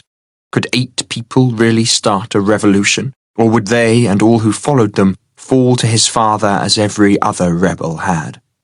It reminded Nish that Maylis had seen into his father's mind, and that he believed he was close to becoming invulnerable and immortal. He had to be stopped. Every second counted, and for the moment Monksheart's way was the only way. Nish noticed that Froon was staring greedily at the buxom young woman, his tongue flicking across his lips. Nish felt an urge to kick his feet from under him, but he suppressed it. If he were to become the Deliverer, he had to make use of whatever tools came to hand, even Froon, though he felt cheapened by the man.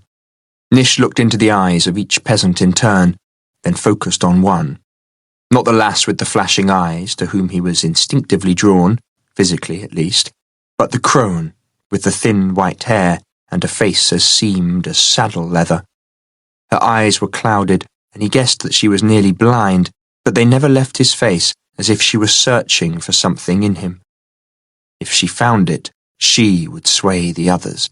Just over 10 years ago, he said softly, so they had to stretch forwards to hear. We won the war that humanity had been losing for 150 years, and despite the conniving and treachery of some of the most powerful people in the land, we won it honourably. We did not crush our enemies, thus making them hate us all the more. We made peace with the Lyrics, who had sprung from humanity in the distant past after being exiled to the void for their beliefs. We gave them their own world, Talalame, to wrest back from savagery, and they took it and departed in friendship. The invading Arkim, sadly weakened by the folly of their leader, we gifted with the desert land of Feranda to make it bloom. Once all that was done, we sat down to plan a new and better world, for everyone. No one spoke, no one fidgeted. Their hungry eyes were fixed on him. But in the very moment of our victory, peace and freedom were snatched from us by my father and his sorcerous tears, Gatherer and Reaper, aided by the folly of one of the heroes of the war who caused all the nodes in the world to explode one after another. Brilliant, unhappy Tian. He wondered what had happened to her. Dead at his father's hand, he felt sure. We tried to stop Jal-Nish, but we allies were scattered, slain, or taken. My father didn't just want supremacy, though. He also wanted revenge, and he hated my beloved Irisis most of all. She should have fled with the others, but Irisis could never run away. She gave her life to save mine, the greatest gift any person can give, and remained nobly defiant till the end. When father had her slain, I swore to endure the worst he could put me to For however long it took, I swore to help build the resistance in her name. His voice strengthened. I swore that one day I would return, and that together we would tear down the tyrant and all his evil works. That promise has troubled me ever since, for I am just a man, no braver than any of you. Many times I've wavered, and many times my courage has failed me, but the day has come, and here I stand, ready to fulfill my oath. The defiance has been formed and blooded. The villagers of Tifferfight, 200 leagues to the south of here, gave their lives just the day before yesterday so we could win free. There was a stir of disbelief in the crowd. It's true, Nish said, looking into the cloudy eyes of the old woman. We travelled 200 leagues in one day, on foot, from the pit of possibilities at the dead heart of an exploded node of power, a place not even the God Emperor's Gatherer and Reaper could reach, all the way to the cliffs near Gundo. And how did we do it? Through an unknown force, a new art the God Emperor knows nothing about. He told the world that he held all the arts there were, didn't he? Nish looked to each of the villagers in turn, and they nodded. That's what Father said. And he lied. Why did he lie? No one answered. Because he's afraid, Nish boomed. He's terrified that we've recognized his one weakness and know how to attack him. Suddenly Nish felt Monk's Heart's curious eyes on him. Better not go any further down that path. He didn't want the zealot to wonder about what else Nish might have seen in the pit of possibilities. Despite what Father tells you, there are other arts in the world, and other powers too. Yesterday we used one to walk the maze, 200 leagues beneath the very roots of the mountains, on a path no man or woman has ever dared tread before. But not alone. We were hunted all the way by Seneschal Vomix, the most feared and hated of all the God Emperor's lieutenants, at the head of a squad of the Imperial Militia. Now the militiamen lie dead in the maze, and Vomix fell where we came out of it. The God Emperor's servants can be defeated, and so can he. He will be defeated if we can just hold to our purpose. Separately, we're nothing. Together, we will make the Defiance into an unstoppable force that will sweep from one side of Santhanar to the other. Together, we will topple the God Emperor, destroy his evil works, and create the new and better world that we've been crying for since the end of the war. Together we will do this, my friends. Nish reached out to include them all, met the eyes of each in turn, and bowed his head. He'd never been much of an orator, and in his ears the speech sounded awkward, uninspiring, an appeal it would be easy to ignore, but it must have had something, for the old woman clapped her hands once, and as though they'd been waiting for her approval, the peasants let out a roar of acclamation, then rushed forwards to touch him. She followed slowly, but as her fingers met the back of his hand, he sensed something in her with his enhanced clear sight. She was more than a nearly blind old woman. She was a mover, one who could help to shape the future, his future, and it was no accident that his steps from the pit of possibilities through the maze, his vision of the path, had brought him out near her village. Monk's Heart was talking to a grizzled peasant, perhaps the headman of the village, when the old woman turned away, stumbled, and caught at Monk's Heart's arm. He broke off, staring into the distance, though once she'd steadied herself, he resumed as though nothing had happened. After they'd gone, Monk's Heart clapped Nish on the shoulder. A competent address in the circumstances, Deliverer. Your sincerity made up for your inadequacies as an orator, and a trifling charm of my own made the difference. Under my tutelage you'll improve with every oration, and before we stand on the golden steps of Moraloon, you truly will be the Deliverer, in word as well as in deed. Now we must move, swiftly and unpredictably. The peasants went back to their village, and Monk's Heart pressed on, following random paths, the choice of which he confided to no one. Nish never went near a village, for they all had wisp watchers and some would be secret ones, but Monk's Heart slipped away each time they camped, to return with more and ever more awed peasants, believers. His charisma had turned the bloody slaughter at Tifferfight into a noble sacrifice and a clarion call whose echoes reached further every day. On the second day dozens came, while the day after that hundreds gathered to hear Nish speak and touch him if they could. By the fourth evening, Monk's Heart no longer needed to leave the camp, for the word was spreading like an avalanche.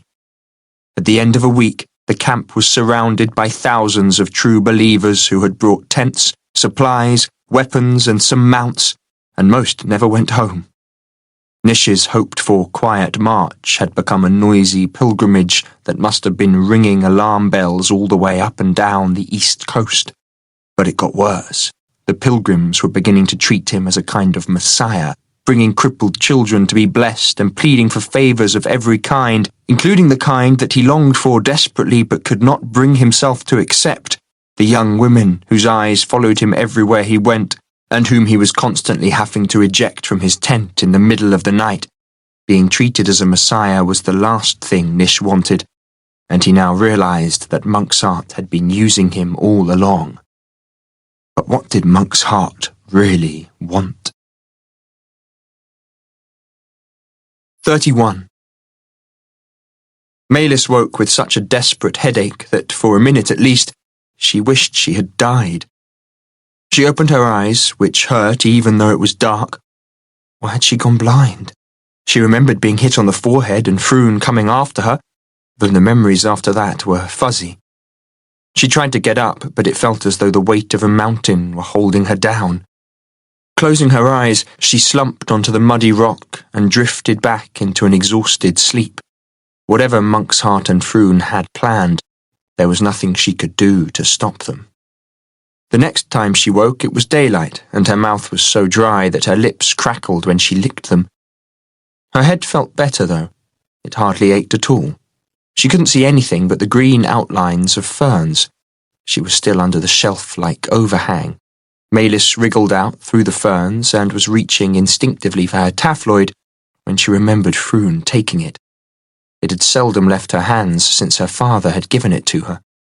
She felt a pang of loss, though she was too desiccated to shed a tear for the only treasure she'd had left. Besides, it had done its work. The image of Vomix convulsing as he desperately tried to rid himself of the taffloid would never leave her. She didn't quite understand that, didn't have the energy to think about it either. Maylis stumbled out into brilliant sunshine that hurt her eyes and crept along the base of the cliff in the shade, looking for water. She was sure she'd heard it trickling earlier, and around the curve came upon a moss-covered buttress of granite, facing south, threaded with tiny ribbons of water from a seep. She lapped at them like a dog, washed her face and hands, wet her hair, and pressed herself against the surface until her gown was saturated. Sitting with her back to the wall, she tried to work out what to do. Nish, Monk's Heart and Froon must be long gone, though she couldn't tell if they had escaped or been captured. The lush herbs and ferns along the base of the wall had been trampled flat by a host of men with big feet, the soldiers from Gundo's citadel. Nish was gone without ever knowing that she was alive, or what she'd done to save him. And he'd been so close. At one point she could almost have reached out and touched him. Jill had fled with Timphy, and Maylis couldn't blame her. Using the boy against Vomix had been unforgivable, even though it had saved all their lives, and perhaps Jill had thought she'd killed Maylis and had fled to avoid being taken for punishment. They were all gone. She was alone and friendless. Half of her mission had succeeded, the other was an utter failure. The only consolation was that both Vomix and the sergeant were dead, so her identity was safe, and her family. She turned back to the streaming wall and lapped at it until her belly was full, then headed down into the forest, avoiding the tracks made by the soldiers. Going nowhere. After an hour or two, she came to a pebbly stream, just deep enough to lie in with her nose sticking out. The water was tepid and hardly cooled her at all, but it was a pleasure to scrub herself clean, clothes and all. Afterwards, she tramped the banks on both sides, searching for Monk's Heart and Nish's trail, but if they'd come this way, they had hidden it carefully. After weaving a broad-brimmed sun hat from reeds, she continued, heading north, since the plateau of Nish's true future lay that way. There was no sign of winter here. The nights were pleasantly mild, and only in the hours before dawn did she ever feel cool. but the days were sweltering and unbearably humid for someone who had lived all her life in the cool southern mountains. She couldn't imagine what it would be like here in summer.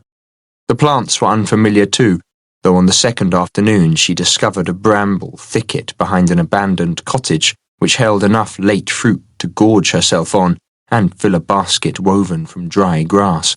The morning after that she tickled a fish out of the river and ate it raw, even the eyes. It was flavourless and full of tiny bones that stuck in her teeth, but she was too hungry to care. Late in the afternoon she made out a village downstream on the far side of the river. Remembering the doom she'd brought to Bayer and Tifferfight, Maylis didn't approach it at once. She followed the river down until she was opposite the village, then sat under a tree, watching what went on there and trying not to think of her empty belly. She had nothing with which to buy food, for Vomix had stolen her bracelet before he'd kicked her pack away into the maze. She could work for food if there was work to be had, or she could beg, though beggars were often taken before the wisp watchers and picked up by the next patrol for the God Emperor's workhouses. Maylis had no choice. She didn't know where to find Nish's plateau, so she'd have to ask, which would immediately put her at risk. Besides, though she was resourceful enough to find food where it was available and to hunt small animals, feeding herself would take most of each day. She could make rude shoes from hide when her boots wore out, though untanned leather would stink and not last long. However, she couldn't replace her gown, which after another week of travel would be as stained and battered as any vagabond's. Then people would treat her like one and drive her off. She scanned the village again. She couldn't see a wisp watcher from here, though there was bound to be one. However, a crowd of people were setting up trestles in a shady meadow by the water, below the high upper bank of the river. People were often more friendly on market day, at least until they'd sold their goods and drunk too much sour wine. Maylis headed for the ford. But it wasn't market day, and no one was drinking. They were listening to someone standing halfway up the sloping bank, out of sight of the wisp watcher. The villagers were tall, lean, and dark-skinned, nothing like her, and she expected them to push her away. One or two people gave her curious glances as she edged into a space in the crowd, but they didn't look unfriendly. The speaker was an old woman with white hair and a leathery, seamed face, and she was concluding a speech.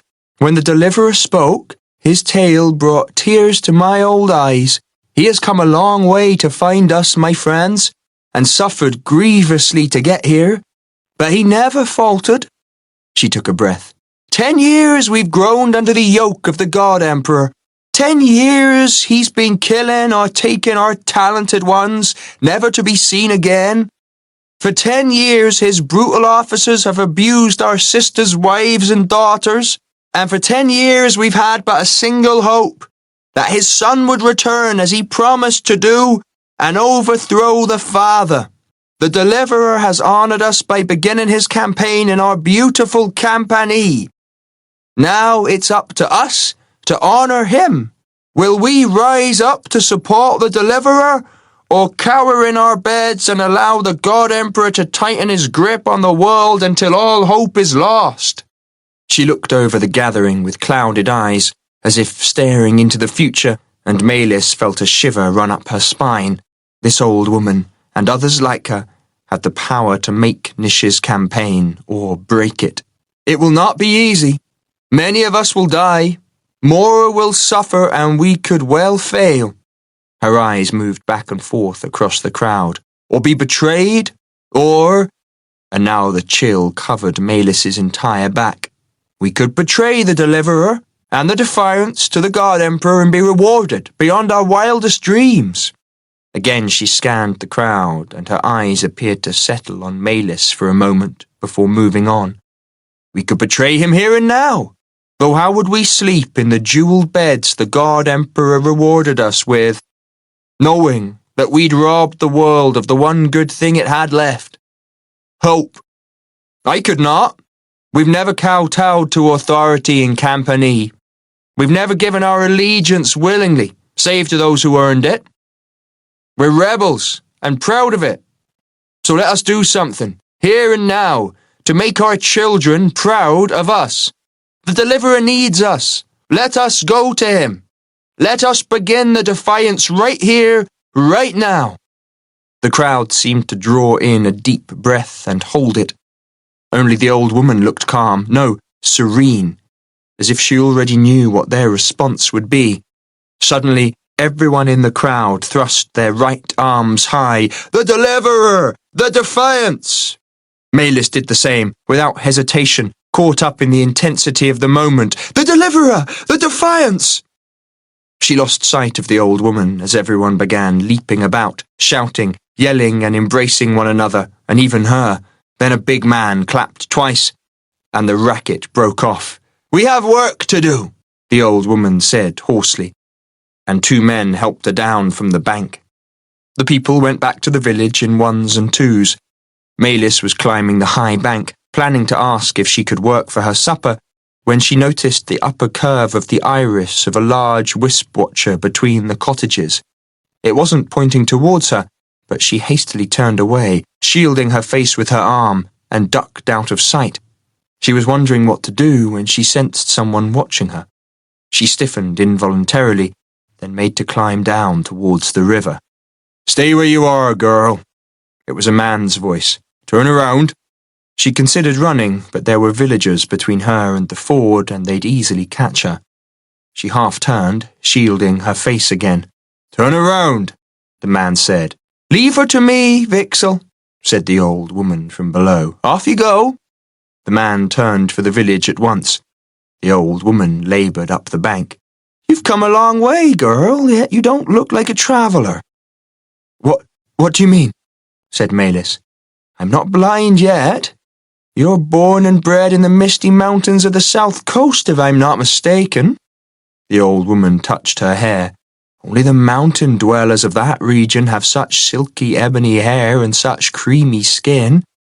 From the shape of your face and the way you speak, I'd say you were a native of the province of Fad, and not long left home.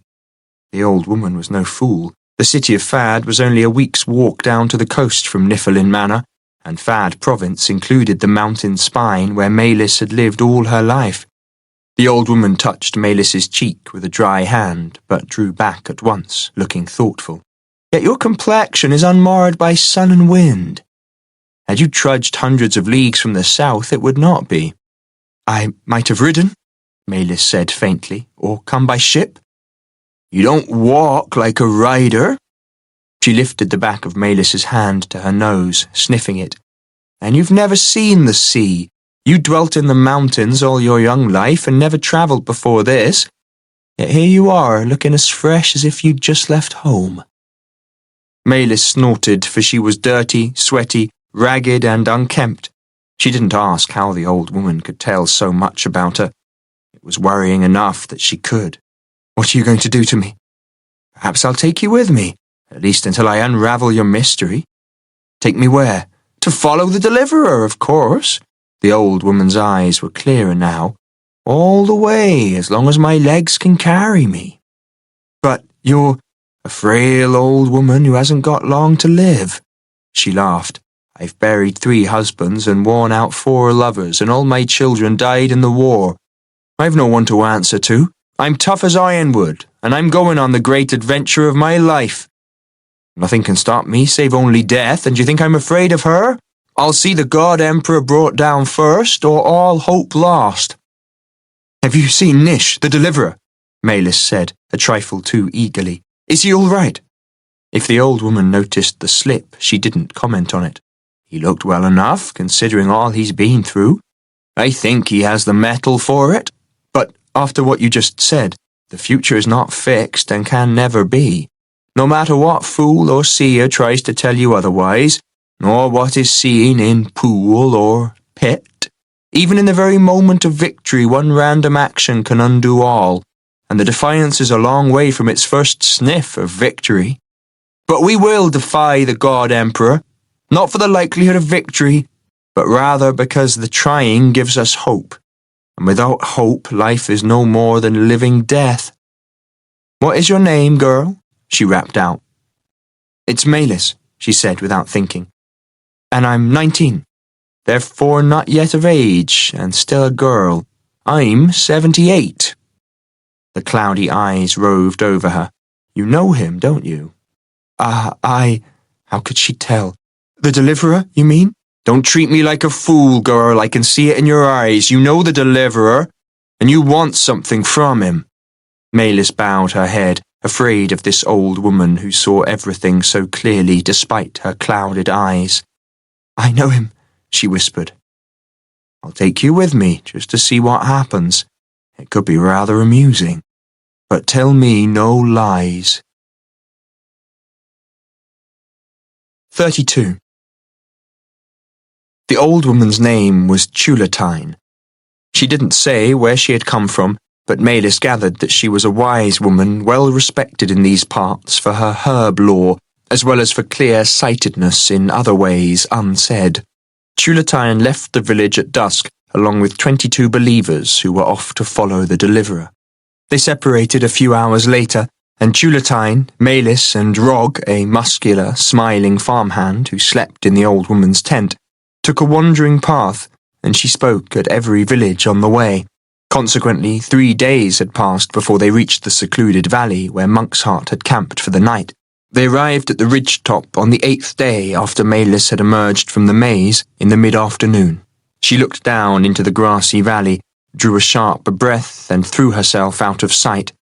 All the upper slopes were covered with tents, hundreds upon hundreds of them, crammed into every available space between round rocks and copses of umbrella-shaped trees. "Is something the matter?" Tulatine limped up to her, leaning on a black, knobbly walking stick. Rog followed with her gear. "There's an army down there." Tulatine reached the top and looked over, moving her head from side to side as if that helped her to see better. "Indeed, and it's ours. That's the Defiance, girl." "But—" Maylis looked up at the older woman, who stood taller even though her back was bent. "There are thousands of people down below, and it's only been a week since you met Nish. I've been to 12 villages, calling on everyone there to join the Deliverer and fight for our freedom. Some of my friends are doing the same, as are many of the people they've swayed, and Monk's Heart himself. How many people would you say are down there?" Maylis studied the scene. People were swarming everywhere, and for an instant, hope flared in her heart. If the Defiance could grow so quickly, maybe it was possible to overthrow the God Emperor after all. Too many to count. 3,000? 4? "I'd heard 6,000 this morning, and more are coming all the time." "But the God Emperor must know about them. They're not even trying to hide." "Oh, he knows, but why should he be in a hurry? He's never been beaten, and the Defiance presents him with the opportunity and the pleasure of teaching his realm another lesson. If he attacks tonight or tomorrow, the rebellion will end right here." Tulatine turned to Rog. "I'll take your arm for the journey down, if I may. My old knees find it harder going downhill than up." She looked up at him, smiling girlishly, and Maylis could have sworn that the old woman fluttered her eyelashes. Rog grinned and closed his big brown hand over her veined fingers. "No one could take better care of you than I will, Tulatine, by day or by night." Maylis's euphoria passed as quickly as it had come. The God Emperor had gigantic armies which were well-equipped, disciplined, and highly trained. He had battlemensors, flappeters, air dreadnoughts, and all kinds of devices powered by the secret art, to say nothing of the tears themselves. He could never be beaten. As they came down out of the scrub into an open meadow, they were intercepted by 2 guards, though as soon as they saw Tulatine they bowed, smiled, and turned away. Everyone knew the old woman and respected her, but it felt lax to Maylis. How many spies and agents of the God Emperor were already in the camp? All he had to do was snatch Nish away, then fall upon the leaderless Defiance and butcher them. She shivered, though it was another hot day. "Where is he?" The tents were all shapes, sizes, and colours, and there was nothing to say which one was Nish's. She felt a sudden tightness in the chest, a shortness of breath. "Where's Nish?" Tulatine took her by the arm, drew her to one side, and waved Rog ahead. "Shh! From what you've told me, Maylis, which isn't as much as you might have, Monk's Heart and Froon must not learn you're here, or else they'll finish the job they began in Tiffer fight." "But," You told me that Monk's heart won't allow the deliverer to form attachments which could distract him from his purpose. And there's something else about you, something dangerous. I'm not sure what it is, but Monk's heart must have sensed it too. Oh, Malis wondered about that. But I've still got to see Nish, and so you shall, though not openly. Malis, listen. You may think of me as a silly old herb woman, but I'm wise in the ways of the power-hungry. Treachery is the God Emperor's most valued weapon, and it's how the defiance is most likely to come undone. Trust no one, not even you, Tulatine. Malis's family had squabbled constantly, but clan loyalty was everything to them, and betrayal unthinkable. What makes you think you can trust me? We've been talking for days. I know that you're wise and kind. Am I? Said Tulatine coldly. Or have I just put on a suitable face? Many mancers and illusionists could disguise their true selves to look like a harmless old woman. Who am I really, girl? What do I want, and how far will I go to get it? Malis reeled backwards. But if I must suspect everyone I meet, what's the point of hope or friendship, or life for that matter? She regarded Tulatine with her dark eyes, then said furiously, I trust my judgment, I do trust you, whatever you say to the contrary. Tulatine sighed. That's the only answer. You must trust your judgment above all else. Of course you can trust me, child. After all, how could an old woman like me harm anyone? Malis smiled at that. Some of the most evil deeds in the histories had been committed by crones as venerable as Tulatine, and they both knew it. What about Nish? She said plaintively. Since you haven't seen fit to favour me with your full confidence about either him or yourself, I have nothing to say. Malis flushed. She hadn't told Tulatine her clan name, nor of her second duty to her family. We've been through so much together, and I think You think you love him, though I doubt it's more than a girlish infatuation. Either way, trust him least of all. Malis felt insulted. He's a good man, she snapped, and I'm not a child, so don't treat me like one. Then don't act like one, Tulatine said mildly. I'm sorry. I didn't mean to be rude. I'm not normally. I know that. You can't offend me, child, said Tulatine. But I've touched Nish, so I know him almost as well as you do. Better in some respects. He's a good man, and a worthy deliverer who will do his best to fulfill his promise, if the world will let him. But beware, he's subject to forces that would tear any normal man apart. His father works on him in all sorts of uncanny ways, seeking to tempt and compromise him. And Monk's heart, who, though few knew it, was the God Emperor's most powerful sorcerer and ally before he turned away. I didn't know that, cried Malis. He said he was just a minor mancer. And you believed him, though you had every reason not to. Monk's heart, formerly called Vivamord, was the highest of the God Emperor's lieutenants, with everything he could ever want save the one thing he could never have. Yet he gave it all up. For what? On a matter of principle, Monk's heart said. And you believed him, Tulatine repeated. Malis didn't say anything this time. I also touched Monk's heart, or Vivamord. I can't be sure about him, though men like Monk's heart seldom change. I suspect he wants what only Nish can deliver him, and he'll bend every iota of his intellect, will, and mancery to the task of getting it. How can your friend resist these two opposing forces? Nish must bend one way or another, or, like the tree that tries to resist the hurricane, he'll be torn apart. Malis was silent for a long time. What am I to do? I've got to know if Nish callously abandoned me or if he was duped by Monk's heart. And you'll feel better for knowing the truth? I've got to know, she said stubbornly, whatever the truth. And if Nish is in such danger, I've got to help him. What if your presence would only make things worse? I don't know, she wailed, but I've got to do something. Yes, you must. Go and sit under that tree and watch, said Tulatine. I'll find all covering robes for you as if you were a healer of Flammamool. Won't that seem suspicious? Not at all. The healers are forbidden to show their faces, and no one with any respect would dream of asking them to. You'll be quite invisible, and you can keep an eye on Jal-Nish while you busy yourself with good works. But you must not go so near that Monk's heart will recognize you, or Froon, or Nish, for that matter.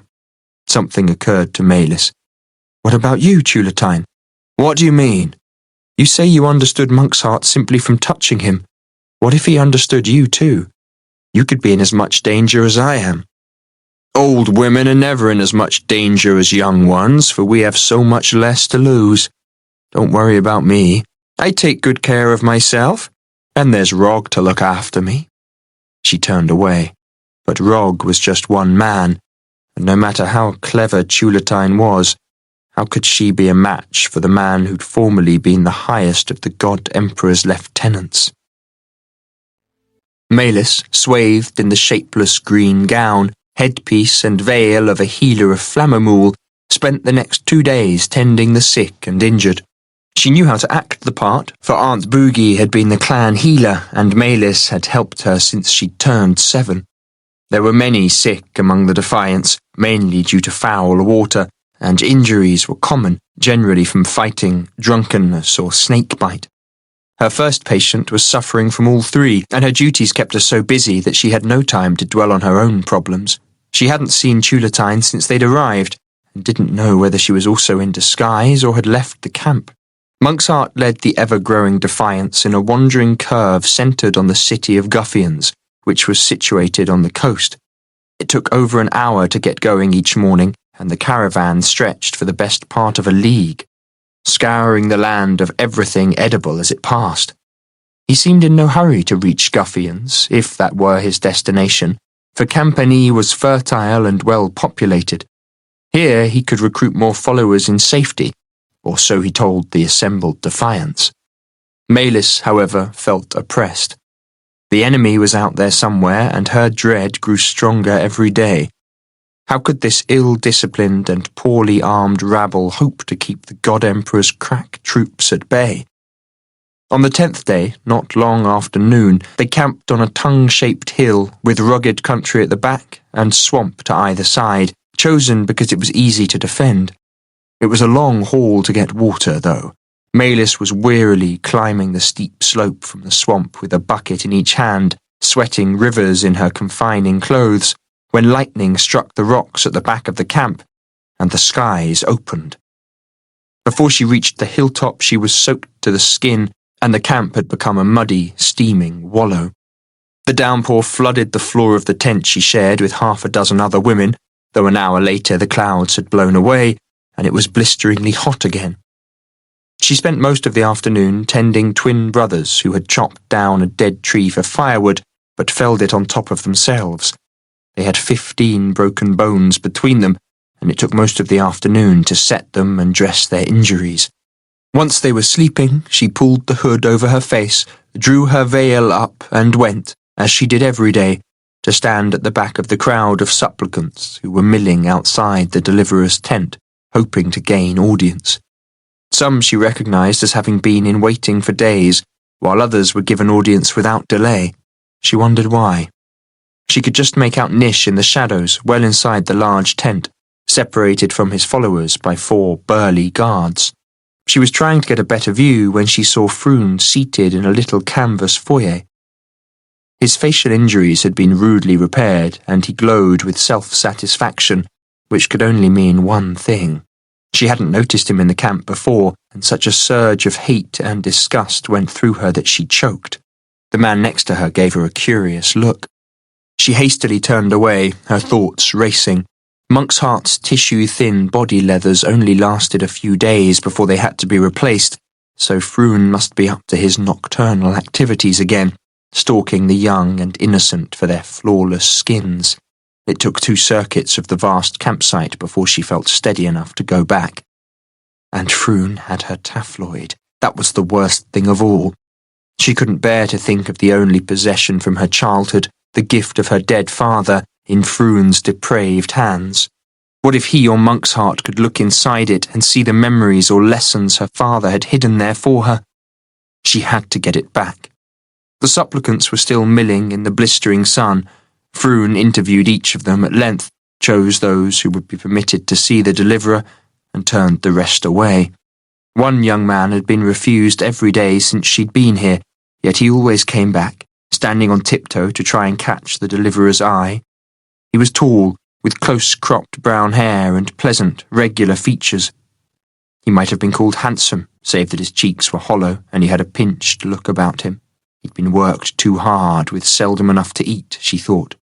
Still, the world was full of such people, including herself. Exhausted, she put him out of her mind and headed towards her sodden bedding for the briefest of naps, but all she could think of was her tabloid in Froon's hands and the impossibility of getting it back. 33. By the 10th day the Defiance had grown to a force of 8,000, though Monkshart's envoys and rumour-mongers told of twice or even thrice that figure. Most were armed with bows, swords, or spears, hidden since the end of the war, and they appeared to be a formidable force, from a distance. But Nish had once commanded an army and was dismayed by what he saw. Of his 8,000, many were beardless youths and young women who had never held a weapon before, while almost as many were middle-aged or old. They weren't feeble, but their reactions were slow, their eyes weak and their muscles wasted. Less than a quarter had any battle experience, and that dated back to the war. Monksheart had made officers and sergeants from the best of these and set them to train the remainder, though it was not going well. They simply could not impose army discipline on the unruly peasants. There had been no word of his father. No spies had been taken in the camp, nor been seen watching it, and Monksheart's growing network of informers had heard nothing of any army on the march. The garrison at Guffians, a force large enough to annihilate the Defiance, remained in its barracks. No flapperter had flown over the camp in all this time. Why not? The whole world must know he was here by now, so why was Jal-Nish holding back? His crack troops would carve through the Defiance like a knife through cheese, and Nish pointed this out to Monksheart daily, but the zealot brushed aside his criticisms. Monksheart wasn't concerned about casualties. Indeed, he seemed to welcome them for their use in his increasingly well-oiled propaganda machine. Nish wanted to take charge of his forces and train them properly, but Monksheart had other work for the deliverer, and Nish couldn't sway him. He'd lost that dominance he'd had after coming up from the pit of possibilities, couldn't get it back, and felt the failure keenly. If he couldn't even assert control over the zealot, how could he hope to succeed when the deliverer faced a real challenge? The one issue on which Monksheart had given way was in the selection of the camp each evening. Nish chose each site to be as defendable as possible, though successful defence required discipline above all else, and he had an untrained rabble. Every morning at 5, when it was still dark and pleasantly cool, Monksheart took Nish to a guarded tent pitched well apart from the others and tutored him in oratory. First off, Nish had to improvise an address on a minute's notice. As soon as he finished, Monksheart tore it to shreds, then demanded another on a different topic, which he dealt with just as cruelly, followed by a third and a fourth. An hour of such toil left Nish wrung out, but Monksheart had barely begun. He handed Nish a scroll, closely written on both sides. "What's this?" Nish said sourly. "One of yours?" "It's Rulka's famous speech to the assembled Achim after he single-handedly took their world from them. Read it once, remember it, then deliver it as he would have done. It'll be a nice contrast to the rambling orations you've been tormenting me with."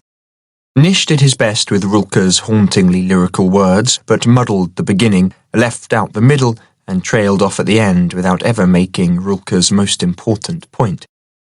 He didn't need to see Monksheart's barely controlled rage to know that he'd been embarrassingly bad. Next, he was given one great speech from the histories after another, each of which he had to remember and deliver perfectly after a single reading. The zealot savaged each of these performances as well, and so the morning went on until Nish was hoarse and his mind numb. Monksheart never pronounced himself satisfied. The highest praise Nish gained, and that was seldom, was that his oratory had been almost adequate for a beginner. After a short break in mid-morning, Nish wrote the oration he would give to the assembled Defiance that afternoon, though it generally took a dozen drafts before Monk's heart expressed a modicum of satisfaction. Nish found this labour even more trying, being unaccustomed to writing his thoughts down. In the early afternoon he held court in a sweltering tent, meeting delegations and pleaders for favours, sorting out disputes and, where required, dispensing justice. He hated this most of all. He felt like a pretender to his father's throne, and nothing could have been more calculated to bring the God Emperor's wrath down on the Defiants. Why was he holding back? Once the day began to cool, Nish addressed the multitudes after Monk's heart had whipped them into a fervour with his brilliant oratory. Nish didn't try to compete. If he'd practised every day for a decade, he would not have had half of Monk's heart's skill. He kept his words simple and his message direct. He'd given his promise, and he was here to deliver it. Together they would cast down the God Emperor and create a better world. It seemed enough, and afterwards he walked among the Defiants, despite Monk's heart's objections that it was now better to remain aloof. Monk's heart wanted to control him, but equally wanted to control who met him. As Nish moved through the camp, he could see Froon and his marshals forming barriers between him and those undesirables Monk's heart didn't want him to meet, and Nish didn't have the strength to fight that battle as well. Afterwards, he returned to the tent with Monk's heart and Froon to continue work on their strategies and tactics for the campaign.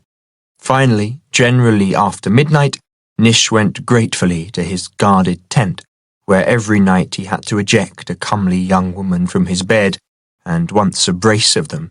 He sent them away as politely as he could, though they or others often reappeared in the night. He ordered the guards to keep them out. They nodded, winked, slyly tapped the sides of their noses, and did nothing. Apparently, Monk's heart personally interviewed and selected each young woman according to what he knew of Nish's tastes. Each time it was harder to send them away. He could feel his resolve weakening daily, and damned Monk's heart for manipulating him in yet another way. Nish took a surly pride in not having succumbed, yet.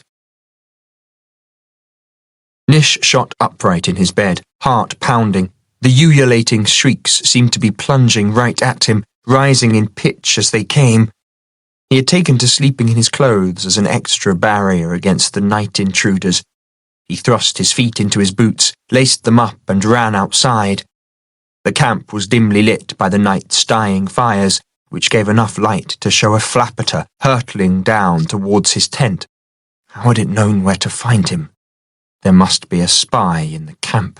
It rocked in the air, levelled out and raced towards him, its pairs of legs extending like a black spider's. Nish, slow to realise its intentions, threw himself to the ground as the flapper shot overhead. A foot hook snagged in the back of his shirt, jerking him into the air and carrying him along, swinging wildly. Its rider was leaning over the side, grinning in triumph. Taking Nish had been easier than he could have dreamed. The other pairs of legs were reaching towards Nish, and he had to get free now, before they took an unbreakable grip. He thrashed his arms, kicked his legs, and felt the thin fabric of his shirt tear. It slipped along the hook, but unfortunately snagged on a seam which held. Nish threw his arms up, wriggled violently, and the shirt, which was large and loose, began to slip free. Another foot hook caught it. Nish punched it out of the way. A third came at his face. He wove to one side, gave a mighty thrash like a fish trying to escape from a hook, tore free, and fell onto a nearby tent, collapsing it onto the people inside. A woman's voice cried out in terror. Another joined it, and another. Rolling off the heaving canvas, Nish came to his feet. He couldn't see the flapper that had attacked him, but another was sweeping down on the row of tents. Catching a set of tent ropes in its hooks, it tore the pegs out of the ground, dropped the tent on the one next door, and continued down the line, ripping up more tents and dropping them on others, on the panicked people milling in the dim light, and onto the campfires. Nish saw people carried high into the air and flung away like missiles before the flapper, its momentum spent, feather-rotated away. The other beasts had done much the same. Fires sprang up all over the camp. People, many naked from their bedrolls, were screaming and running in all directions. Now arrows and crossbow bolts began to fall out of the sky as the unseen riders fired down at them. In the densely packed throngs, many missiles struck. "Spread out!" Nish shouted. "Take what cover you can!" But in the din, no one heard him. Was the attack just meant to unsettle them, or was it cover for something larger? There had been no news of an army on the march, though even as far back as the war, some battlemancers had been able to cloak a large force of soldiers. He wove his way to the edge of the camp and looked over the steep side of the hill. He couldn't see anything, not even with the clear sight, which was still holding back on him since leaving the maze. He moved down the slope, torn shirt flapping, until the racket from the camp faded. The wet ground squelched beneath his feet. Nish scanned the darkness. What was that? It sounded like a faint, rhythmic murmur. He turned his head this way and that, trying to make it out above the distant clamour from the camp.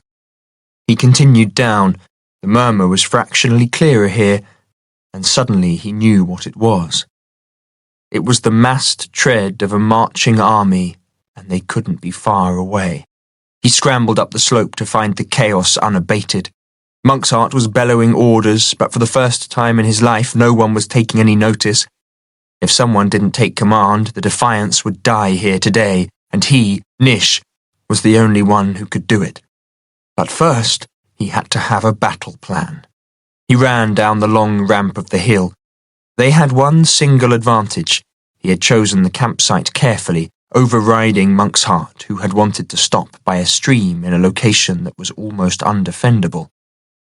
The camp lay at the top of a flat hill with a curve of steep, rocky country at its back, and no army would choose to attack up those difficult slopes, though a squad of climbers might. Forwards, the hill ramped towards the plain in a narrow neck, on either side of which were sharp slopes with marshland at their bases. The army would have to attack up the neck. He was a third of the way along it now, crossing into a shallow dip. His boots sank to the ankles in sodden earth, and his plan crystallized. The army would be attacking uphill on wet soil which would become muddy as they tramped through it, then through this boggy dip. Above here, the neck narrowed before flaring out at the top of the hill. He pulled his boots out of the sticky mud with an effort and backed up onto solid ground. The enemy's formation, compressed at the narrows, would not be able to attack en masse, so if he could get his ragtag forces into position in time, they would have another small advantage. The Flappers had only made one pass, and Nish didn't think they would be risked in the coming battle. They were too scarce and valuable, while men's lives meant nothing to Jal-Nish. Nish judged that the army was close to the bottom of the hill and could be here in 10 minutes. He wasn't sure he could even restore order in that time. The Defiance sounded close to panic, and if he couldn't gain control right away, it would be too late. Once they got wind of the army, they would abandon their weapons and flee. Could he do it? He had to try. And after all, he'd led his men in equally hopeless battles during the war. Nish ran back to the camp and snatched sword and shield from a guard who lay groaning on the grass with an arrow in his belly. "To me!" he roared, leaping onto one of the dinner trestles and banging his sword against his shield. "Now is the hour of our greatest need. Your deliverer needs you. To me!" Their sweating faces reflected the firelight as they turned his way. Just a few at first, then more and more as he continued to bang sword on shield. It wasn't light enough to read their faces, though he sensed that he hadn't got through to them. Another aerial attack could see them panic and bolt. News of the enemy certainly would. They were at the point where the actions of a few hotheads or cowards would decide the fate of all. He had to get to them first. "Quiet!" he roared, and this time they stopped talking. They were used to listening to him in silence, thankfully. "Any man or woman who speaks while I'm addressing you will be banished from the Defiance." He eyed them, his glance sweeping over the crowd. "Are you with me?" "Yes," they said, unconvincingly. "I said, are you with me?" "Yes, deliverer," the crowd roared. He took a deep breath. "The enemy army is at the foot of the hill." He pointed with his sword. "They think we'll run like dogs, but they don't realize we've lured them into a trap." A shiver passed across the face of the crowd. He'd hit on the right approach by accident, but he still had to convince them. "That's right, a trap. I chose this battlefield carefully. To beat us here, the enemy would need 3 soldiers to our 1, and they don't have the numbers. I, your deliverer, will captain you against them. Follow my lead, and we'll drive the God Emperor's army into the swamps to drown. Once people hear of the Defiance's great victory, the whole world will rise up against the tyrant. Follow your deliverer. Defiance, this way! Nish leapt off the trestle and ran towards the neck, not looking to see if they were following. He couldn't afford to show any uncertainty. After an agonizing silence, he heard the first feet behind him, and then the rest of them. But 5 minutes had passed, and they had to reach the narrow part of the neck well in advance of the enemy. It would take time to order his raw troops into defensive formation, more time than he had. The fires cast a faint illumination down the slope, enough as Nish reached the narrows to show the dark mass of the army moving up the base of the neck. He continued to the centre of the dip, feeling the saturated ground sinking under his boots, then went backwards onto the slope above it, which had shed the rain and remained solid underfoot. It was the best defensive position he could hope to find. "Spearmen," he called. "Come forwards, form a triple line here." He swept his sword back and forth across the neck. "Swordsmen, form ranks behind the spears. Whatever happens, don't move until I give the order." The spearmen began to straggle into position, but they were so damned slow. Nish's throat had gone dry. He could hardly speak. "Hurry! The enemy is on the march!" He jogged back through the lines to the rear, showing himself to as many of his troops as he could and trying to look the part of the deliverer. He didn't feel it. He felt sure they were all going to die. "Archers!" Nish indicated the slightly higher ground to the left and right, further up the hill. "Take position there and there. Be ready to fire over the heads of our troops. Don't shoot until I give the order." He sent scouts to keep watch from the rocky heights behind the camp, in case a detachment circled around and attacked from the rear.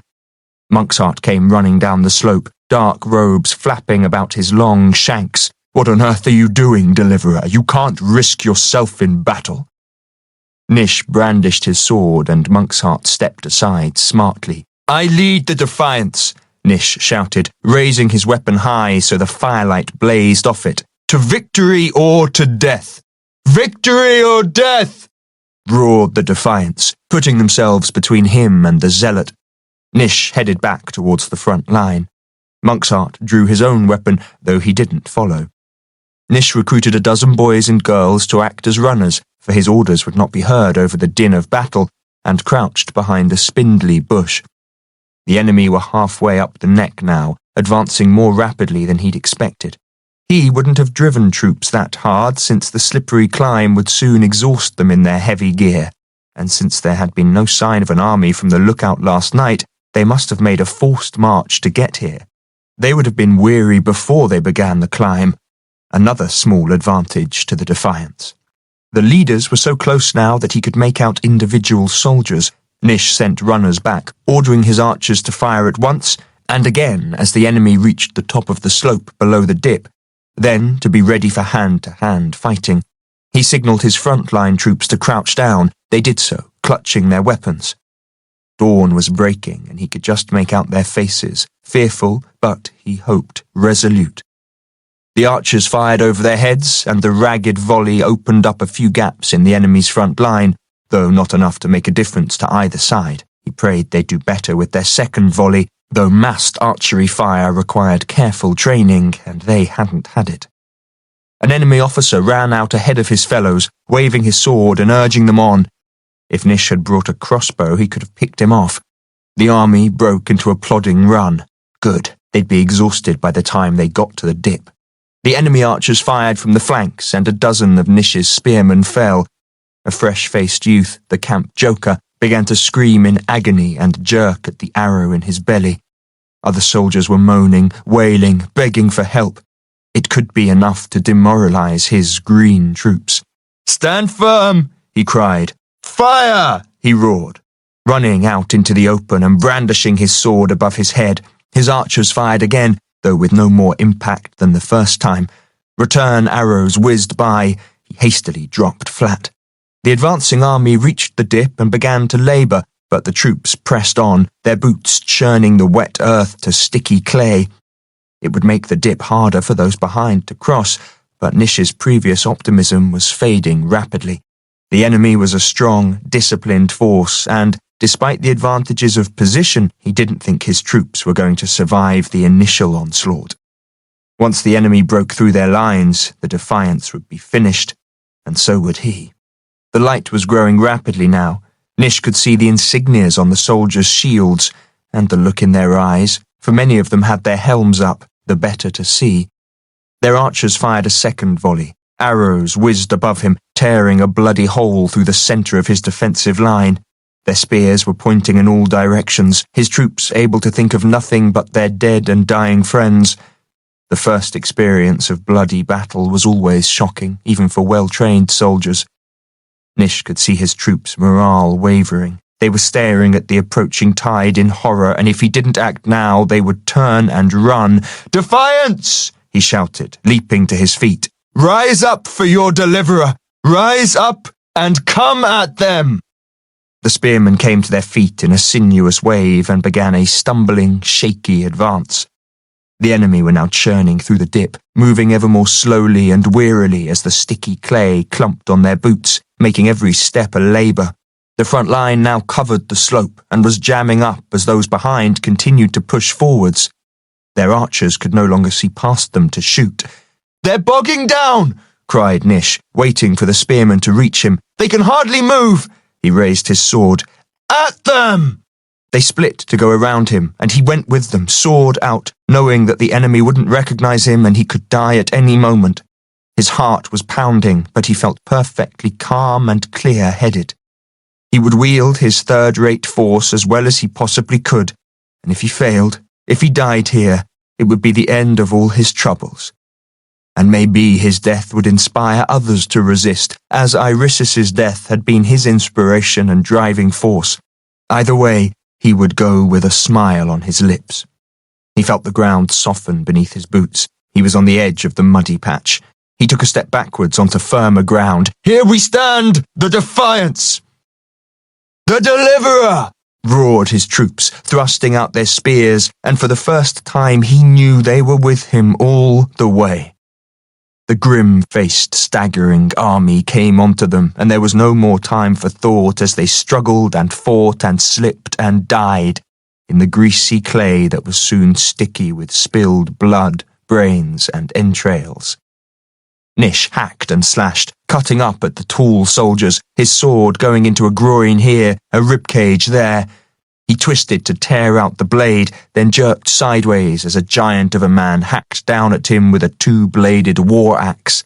It shaved threads off his shoulder seams, then buried itself to the handle in the clay.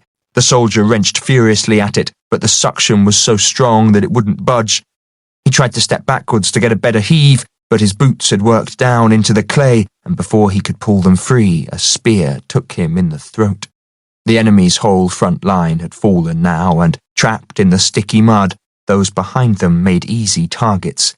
Nish's spearmen started to advance. He ordered them back. "Stay here, on solid ground. Let them come onto your spears." The enemy, ordered to clear the rebels as quickly and brutally as possible, trampled over their dead and dying comrades and continued driving onto the spears and dying before they could reach their enemy. Their officers were so far back that they hadn't realized what the problem was. The soldiers couldn't bypass the dip without crossing onto the steep sides of the neck above the marshes, which would put them at an even greater disadvantage. They had to scramble over their dead and dying comrades, and as they did, they were cut down by the spearmen or the archers, now firing from the rises further back. The army's archers still couldn't fire for fear of hitting their own men, but gaps were opening in Nish's front line as the relentless attack continued. Half his spearmen had fallen, the others had to be replaced with fresh troops or the battle would be lost.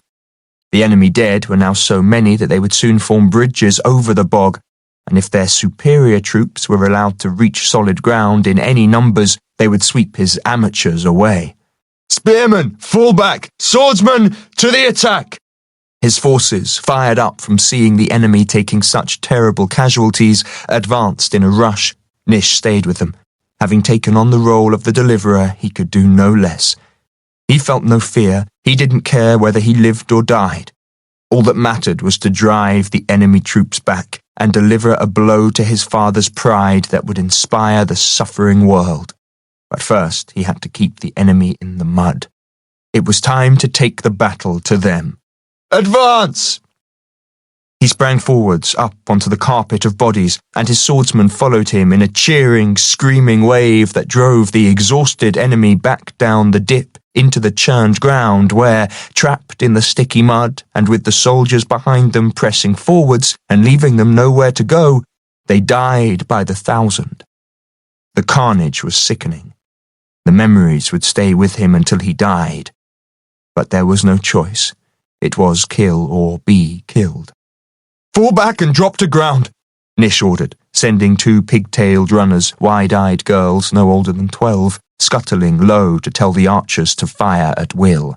His swordsmen fell back, dropping into a crouch on solid ground above the mound of dead. Though his archers were not trained to fire volleys, many were skilled hunters, and in the growing light they exacted dreadful slaughter on the soldiers trapped in the mud. Peering over the wall of bodies, Nish tried to work out how the battle was going, but he couldn't see well enough. He crawled up onto the death carpet, over corpses and live men twitching and moaning from ghastly wounds, and gazed down the slope. He estimated that the enemy had numbered about 10,000, a force that on a level battlefield would have annihilated his 6,000 ill-trained fighters.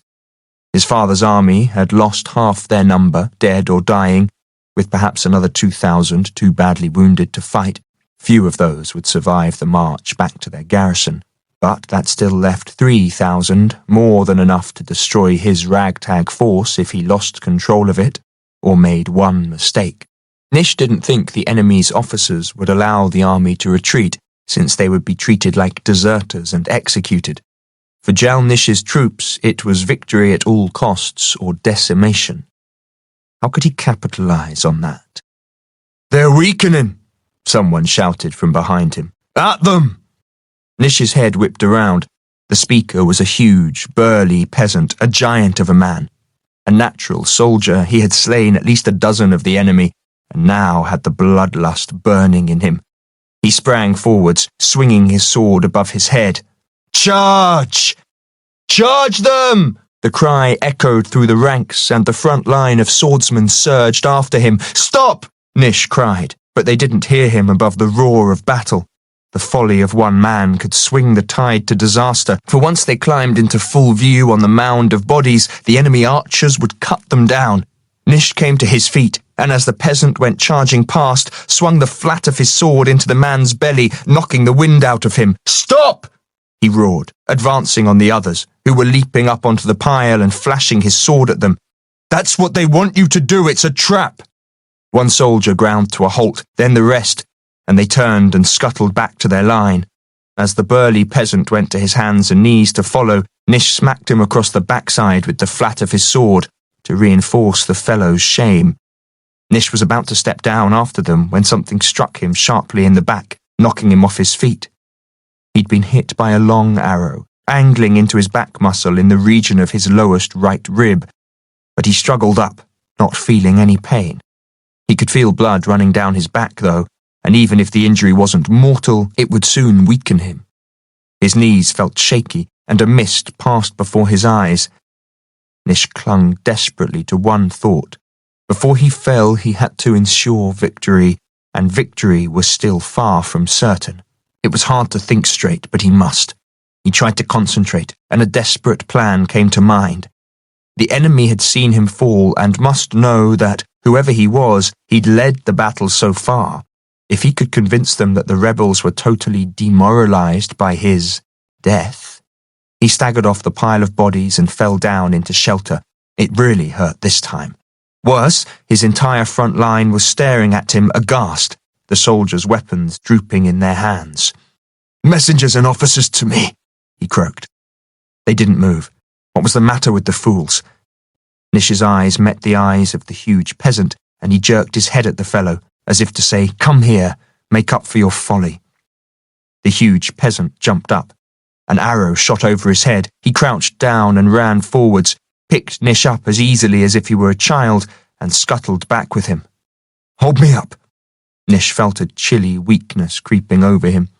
The peasant tugged at the arrow, sending a spasm of agony through Nish's back. "Leave it," he choked. "Get my officers and messengers." They gathered around and he explained his plan. They looked shocked, disbelieving. "Just do it in the name of the deliverer," he said limply. The officers went to their troops. The messengers darted back and forth. Ready came the signal. Nish nodded. That hurt too. His archers laid down a covering fire. The huge peasant hefted Nish in his arms, taking care not to disturb the half-span of arrow protruding from his back, then carried him towards the rear like an honoured dead. Nish's soldiers retreated with him, then formed into a mass in the centre of the neck where it broadened just below the camp. The ones on the outside threw down their arms and all began to mill about. A great wailing filled the air. Monk's Heart came running up to where the huge peasant stood, still holding Nish. The peasant had carried him to the archer's rise on the right-hand side of the neck, so he could keep the battlefield in view. Monk's Heart paled at the sight of the bloody wound, then rapped out, "Bring him back to my tent, soldier." "No," Nish said urgently, feeling his focus fading. He willed himself back to full alertness. He had to hold out for long enough to enact the plan, and hopefully spring the trap. No one else could do it. Certainly not Monk's Heart. It seemed to grow dark suddenly. Nish tried to speak, though it was hard to form the words. "Tell me what's happening, soldier," he said in a gritty croak. "Every detail." "They're starting to advance," the huge peasant said in a deep burr. "Their archers have just fired a volley, but it went overhead, into the tents. Tell our troops the deliverer says to throw down their weapons and look panicky." "Troops!" roared the peasant. "Don't tell the enemy as well, you bloody fool. Send runners." They were sent. Nish's sight returned for a few seconds, just long enough to see the enemy moving more quickly now, but faded once more. "What's happening?" "Our archers are firing again," said the peasant. "Half the enemy front line has gone down, but they're coming on. They're halfway across the dip, going slowly now, bogging down." He paused for a good while. "They're almost to the pile of bodies. They're climbing the pile. The first of them are jumping down onto solid ground. Do I give the signal?" "Not yet," said Nish, cursing his weakness. How could he fight a battle when he couldn't even see? "How many are on solid ground?" "A few hundred. They're coming slowly. They're so weary they can barely walk." "Good. How many have fallen to our arrows?" "About the same number." "Not enough," Nish whispered. "Give the first signal, soldier." He felt the soldier raise his arm. "Done, sir. Our men are still moving backwards." "Excellent." Time passed. Nish had no idea how much. He felt so very weak and listless. He couldn't care about anything. "More than half their army is on solid ground now. They're about to attack, deliverer." "Wait," said Nish, though he was no longer sure of himself. The plan was slipping away with his consciousness. "Now!" He felt the soldier slash his arm down. There came a great roar, and the ground shook as the enemy made a last effort. "Our troops are grabbing their fallen weapons, sir. They're forming into a wedge in the centre of the neck. The enemy are coming at them. They're attacking. They're getting through." The peasant said no more for agonizing moments. Nish could hear the man's pounding heartbeat, but could not feel his own. "No, they're splitting to go around and attack our boys from both sides. They're going to—" "Third signal," Nish whispered. The soldier whipped his arm up again. "Our soldiers are attacking furiously, sir. The enemy are fighting back, but they can barely hold up their swords. Now our women and children are coming at them from between the tents. The enemy is still fighting. They're doing bloody slaughter on us, sir. I think... No, our spearmen have moved out on either side to cut them off. Our swordsmen are going at their flanks, driving them backwards. Backwards. Oh, sir, sir!" cried the burly peasant, shaking Nish in his arms, pain from the waggling arrow breaking through his lassitude. "We're pushing their flank right back over the edge. They're breaking. They're breaking, sir. They're running down the steep slope towards the swamp. They'll never get out of there. The left flank are breaking too. They're over the edge. Our archers are moving into position. It's over, deliverer, sir. We've beaten the finest the God Emperor's imperial militia could send at us. Oh, sir! The huge peasant was shaking, laughing, crying and dancing, and Nish felt the man's tears falling on his cheeks as he slid into unconsciousness. 34.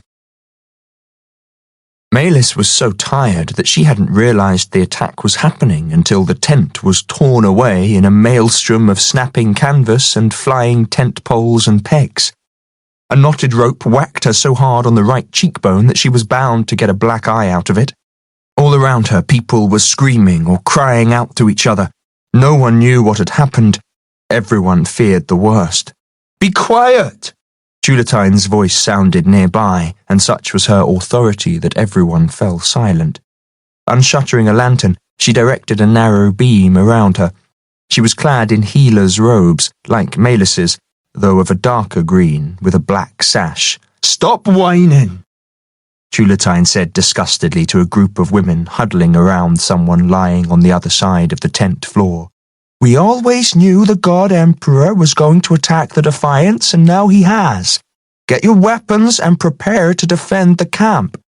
"Fuller is dying," sobbed a frizzy-haired woman about Maylis's age. "It's not fair. She never hurt anyone." Tulatine crouched down by the tall girl who lay flat on her back with the splintered half of a tent pole embedded in her throat. Maylis came around the other side. The girl was choking, but there was no point trying to remove the pole. It had torn through the arteries in her neck, and a bucket of blood had pooled on the ground beneath her. As Maylis watched, the choking stopped. Tulatine closed the girl's eyes with her fingers. The frizzy-haired woman began to wail. Tulatine whirled, slapping her across the face so hard that it knocked her head sideways. "This is war, girl. Ever since you left your village, you've been boasting about how brave you are, so stop whining and get to your position. And if you have to die, which you probably will, do it with a dignity worthy of the deliverer." In short order, Tulatine organized the defense of the tents and sent teams to beat the fires out and shovel earth over the cinders. A healer's tent was set up, cloth torn into rags and cauldrons of water put into the fires to boil. The attack had caused dozens of injuries and arrows as many more. The dead were humped to the back of the camp and laid out next to the rocks. The living waited. Maylis stood at the opening of the healer's tent, tension drawing the knots in her belly ever tighter. The fall of arrows had stopped, and the enemy army was at the foot of the hill. Before she'd left home, reading about adventures such as this had been her lifeblood. But being in one wasn't the least bit exciting. It was violent, brutal, and, worst of all, random. She hadn't taken that in before, but it could as easily have been her lying dead with a tent pole in her throat, or Tulatine, or Nish. He was leading his troops from the front, and as a hero of the Lyrinx Wars, Nish was probably the best person to do so. She stood up on tiptoe, but could only see the dark mass of ill-trained Defiance defenders, waiting for the attack that would roll right over them. The God Emperor's troops had a fearsome reputation. They'd never been beaten in battle, and they'd had plenty of time to prepare, so how could this puny rabble hope to hold them back? Though Maylis was optimistic by nature, she couldn't find any hope. The sides of the hill would run red with the blood of the Defiance, and then the enemy would push through to the women and children. The children and old women would die, the young women only spared to be used the way soldiers used women in war, then slain or dragged off to the God Emperor's interrogation pits. She fought down an urge to abandon her post and run, but even if she had been minded to, it was already growing light, and there was nowhere to hide on the grassy plains. No one would be allowed to survive to tell the story of the Deliverer and his defiance.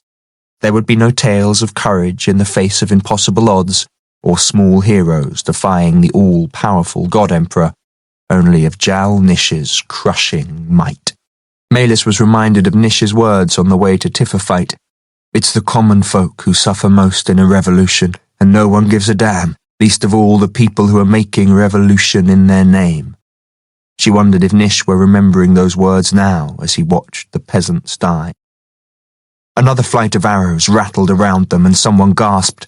The woman who had been working beside her just a few minutes ago lay thrashing with a red and black feathered arrow in her belly.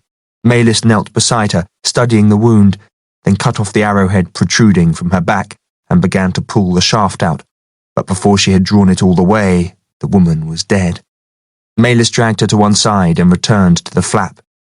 Dawn was spreading across the sky. It would not be long now. The ground shook as the army pounded up the hill. "Oi, healer over here!" There were a dozen healers here now, but Maylis was as skilled as most and ran to help. Two women were heaving an old man onto a trestle table. He had deep, ragged gouges across his back and shoulders, flappata wounds, though unless they became infected, he would survive. She carried across a bucket of hot water and began to clean the torn flesh with steaming cloths. Other casualties were brought in, and she was soon so immersed in her work that she scarcely gave a thought to what was happening outside, though she could not block out the screams of the maimed and dying. A massed roar went up, a sound that sent a shiver down her back. She washed her hands yet again, wiped them on a clean rag, and turned away from the young man she was bandaging. The battle must be over, the Defiance lost. Taking a knife from the table, she went to the flap, expecting to see the enemy flooding towards her. It was bright daylight now, the sun just rising, but all she saw were the blood-covered rebels whooping and embracing each other. Even after the healers began laughing, weeping and cheering, Maylis couldn't take it in. They'd won? How could it be possible? A messenger girl came running and caught Maylis by the hand. "Healer, Lord Monk's heart bids you come, quick!" She began to drag Maylis towards the neck of the hill. "What's the matter? Who is it?" But there was a pain in the middle of her chest, just under the breastbone, and it grew stronger all the time. She knew what the girl was going to say. "It's the deliverer, healer! He took an arrow in the back!" Pain speared through her from front to back. "But he's all right." "Just come."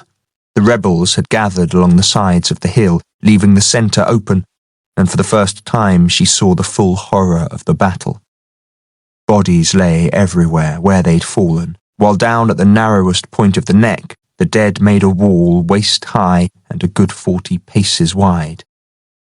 She couldn't see how far down the slope it extended, but there had to be thousands of bodies in it.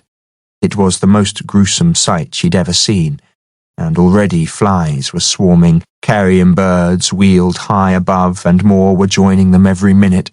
Then she saw him. A huge soldier held Nish in his arms, and even from 50 paces away she could see the long arrow in Nish's lower back and his sagging head. He looked so small, so frail, so dead. She gathered up her skirts and ran. Before she got there, Monk's Heart stepped out from behind the giant, and Froon from behind him. Maylis faltered, then continued. Nish needed her help.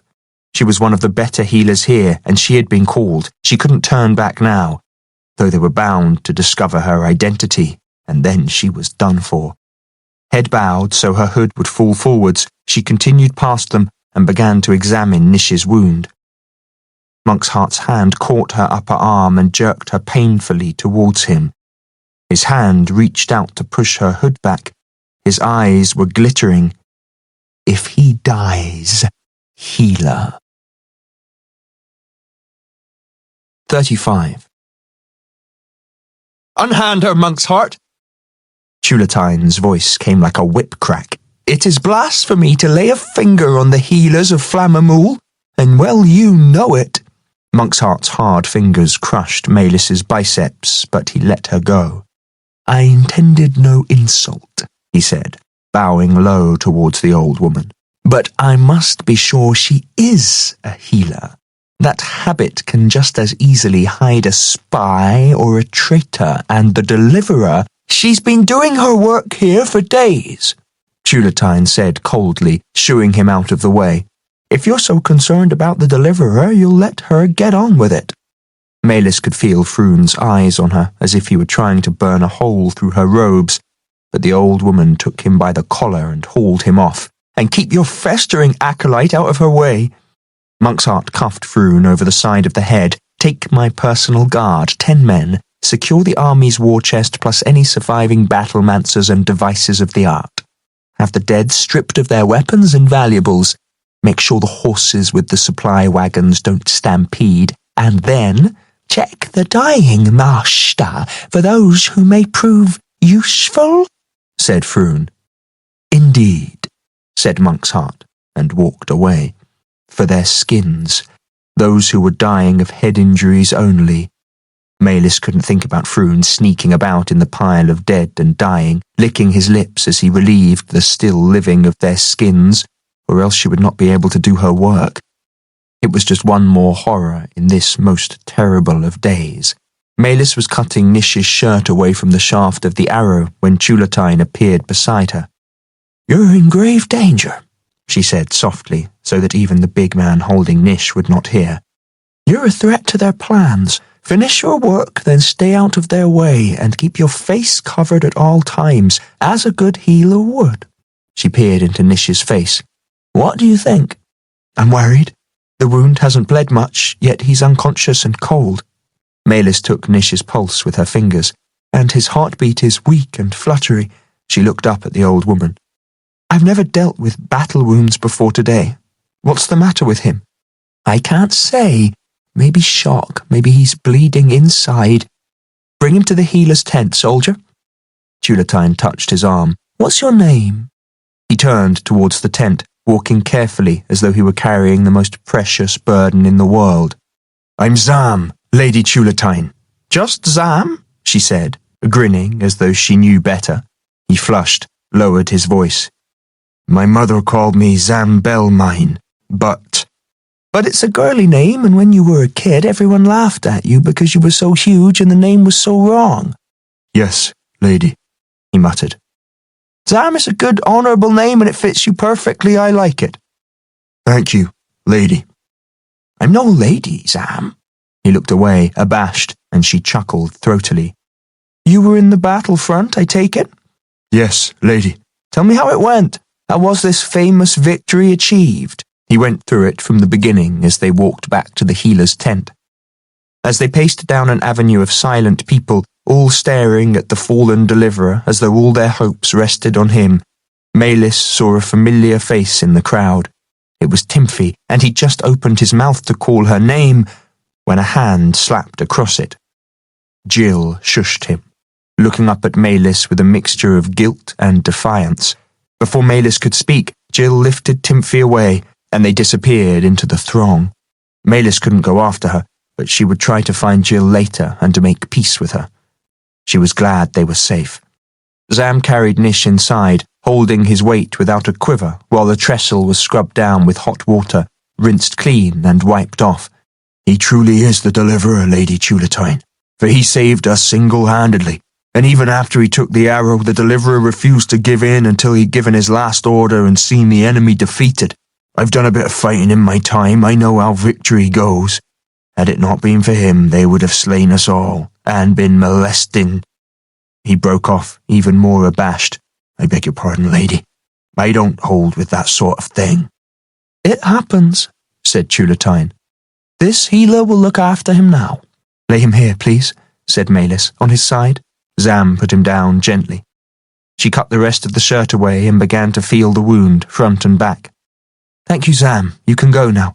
He didn't move. He wrung his big hands. His broad peasant's face shone with perspiration. "I'd rather stay, Lady Healer. He saved my life when the battle madness came on me and I nearly led my friends to ruin. I'm his man now until I die or he dismisses me." Zam looked over his shoulder, then lowered his voice. "And he needs me. Not everyone in this camp is his friend." Chulatine looked up sharply. "What do you know, soldier?" "Not enough," he said unhappily, "but I've heard things this past week.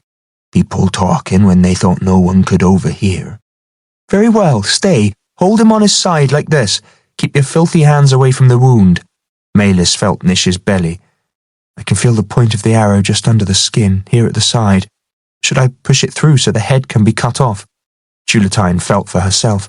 "I expect so, though if the arrow has gone through an artery, he'll bleed to death once you move it, and if it's cut his intestines, infection will kill him." "Ready? Hold him steady, Zam." Mailis felt sick at the thought of hurting Nish further, much less of doing something that could cause his death, yet the arrow had to come out. She took a firm grip on the shaft, uncertain how much force to use, then thrust as gently as she could. Nish let out a groan, and his eyes moved furiously under their lids. The arrowhead hadn't come through, but she couldn't bear to do it again. Monkshart's face appeared at the flap, but Tulatine stalked across and jerked it shut.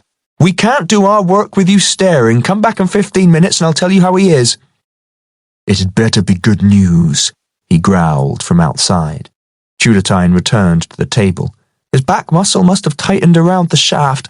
It'll hurt less if you're not so gentle." Mailis bit her lip, though she knew the old woman was right. This time she thrust as hard as she dared and felt the arrowhead burst through Nish's side. He shrieked and his eyes came open, staring around wildly, but thankfully closed again. She cut off the arrowhead, wiped away the splinters, then in one swift movement drew the shaft from his back. Her eyes met Tulatine's. "If it's his doom to die, Mailis, it won't take long, and there's nothing we can do. Not if he's bleeding inside." The giant screwed up his eyes. Mailis held her breath. Even Tulatine was moved by the gravity of the moment. Mailis wiped a smear of blood away from the entry slit. Blood trickled from the gash in his side, though if he were bleeding inside, surely there would be more. "I might as well salve and stitch him," she said to herself. "His breathing sounds better," said Tulatine when Mailis had finished. "And his pulse is stronger, but could he still—" He could. You can't tell with bleeding inside. Sometimes the veins seal over quickly, yet at other times they just keep dribbling blood for hours or burst open days later. "Bandage him and Zam can take him to his tent. We've more work to do." Mailis saw Nish settled on a straw mattress there. A trace of colour had come back to his face. "Monk's heart is coming, Lady Healer," Zam rumbled. He wasn't as dull-witted as he looked. She ducked out under the canvas, leaving him standing guard, circled the top of the hill, and returned to the healer's tent from the other side. The tables were covered in bloody soldiers with such ghastly injuries that she could hardly bear to go back in. But men were suffering and dying for want of skilled hands, and she couldn't turn her back on them. The Defiance's dead, numbering more than 1,000, were buried in shallow pits. Then, despite their hundreds of injured, they moved on at dawn the following day. There was no choice, for the mountains of enemy dead were already putrefying in the heat, and the stench was unbearable. Mailis travelled with Nish that morning in one of the army's jolting supply wagons. It was stifling under the canopy, and despite her weariness, she would sooner have walked. Once satisfied that Nish was recovering, she left him to another healer, for he was coming out of his delirium, and she couldn't afford for him to recognise her. He was bound to give her identity away, and Monksheart would hear of it. Over the next 2 days, Mailis kept feeling that she was being followed, though she never saw anyone suspicious behind her. By that afternoon, she'd decided that she was imagining things, until a man stepped out from behind a tree in front of her and crouched down as though he'd dropped something. She looked down as he looked up under her cowl. It was Froon, and he recognised her at once. "I thought it had to be you," he said gleefully. "I'll be seeing you later, little Mailis." He drew his stiletto and pointedly flicked a thumb across the blade. There were people everywhere, so she was safe from immediate attack, and as the quiet little healer, selflessly doing her all for the injured, and especially the deliverer, she'd earned the respect of everyone in the camp. But she was a threat to Monksheart's plans for Nish, and he'd soon find a way to be rid of her. She didn't move as Froon oozed away, leering over his shoulder. She watched him until he disappeared among the throng around Monksheart's quarters, then slipped into a copse of trees to think. She couldn't stay in the camp. She'd be at risk all the time. It would only take a second to slip a knife into her back. But where was she to go? Mailis collected the few possessions she'd gleaned since she'd been here, a small pack she'd sewn from torn canvas, a spare set of clothes from one of the young women who died in the initial attack, a knife, and a few coins of low value, distributed by Monksheart from the captured war chest. The majority of the army's coin, and everything of real worth, had been retained to fund the coming campaign. She also had a dead soldier's water skin and a loaf of bone-hard bread. It was little enough to survive on for the precarious future. She no longer had any reason to hide her identity from Nish, but each time she approached his tent, Froon was lurking nearby. She ached for her taffloid, but wasn't game to go near Froon's tent. She couldn't find Tulatine to tell her about Froon. She hadn't seen Jill and Timphy either. It would soon be dark, and Maylis began to feel increasingly paranoid, so she slipped her pack under her robes where it wouldn't show and headed out of the camp as if going to relieve herself. No one noticed. It felt as if no one cared. "Where are you going, Maylis?" Tulatine seemed to have come out of nowhere. "Froon knows who I am," Maylis explained what had happened. "I see," said the old woman. "And you're running away? You told me to beware of him." "I did, but do you really think this is the answer? Where will you go, without friends or coin? What else can I do? If I'm caught, my whole quest fails." Tulatine drew her under a tree out of sight of the camp and sat down on the scanty grass. She gestured to the ground beside her, and Maylis sat as well, smoothing her gown over her legs. "You have many fine qualities, Maylis, but some weaknesses that will undermine your quest. Do you know what they are?" It reminded Maylis of the uncomfortable questions her tutor used to ask her as a young girl when she'd spent the hours daydreaming over one tale or another instead of attending to her lessons.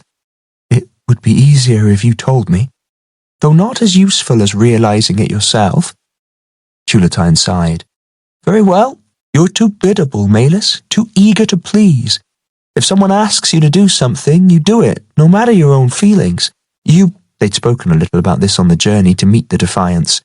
"The downfall of Clan Niflheim was my fault, and I've got to make up for it." "But you only discovered that recently, so it doesn't explain why you're the way you are at all. You're always putting your family's interests above your own. Does it make you feel good to be so self-sacrificing?" "I have to pay," Maylis said stubbornly. "Very well, I can see you're not ready to think about such things. If your mind is made up, I'll bid you farewell with regret. Help me up, go."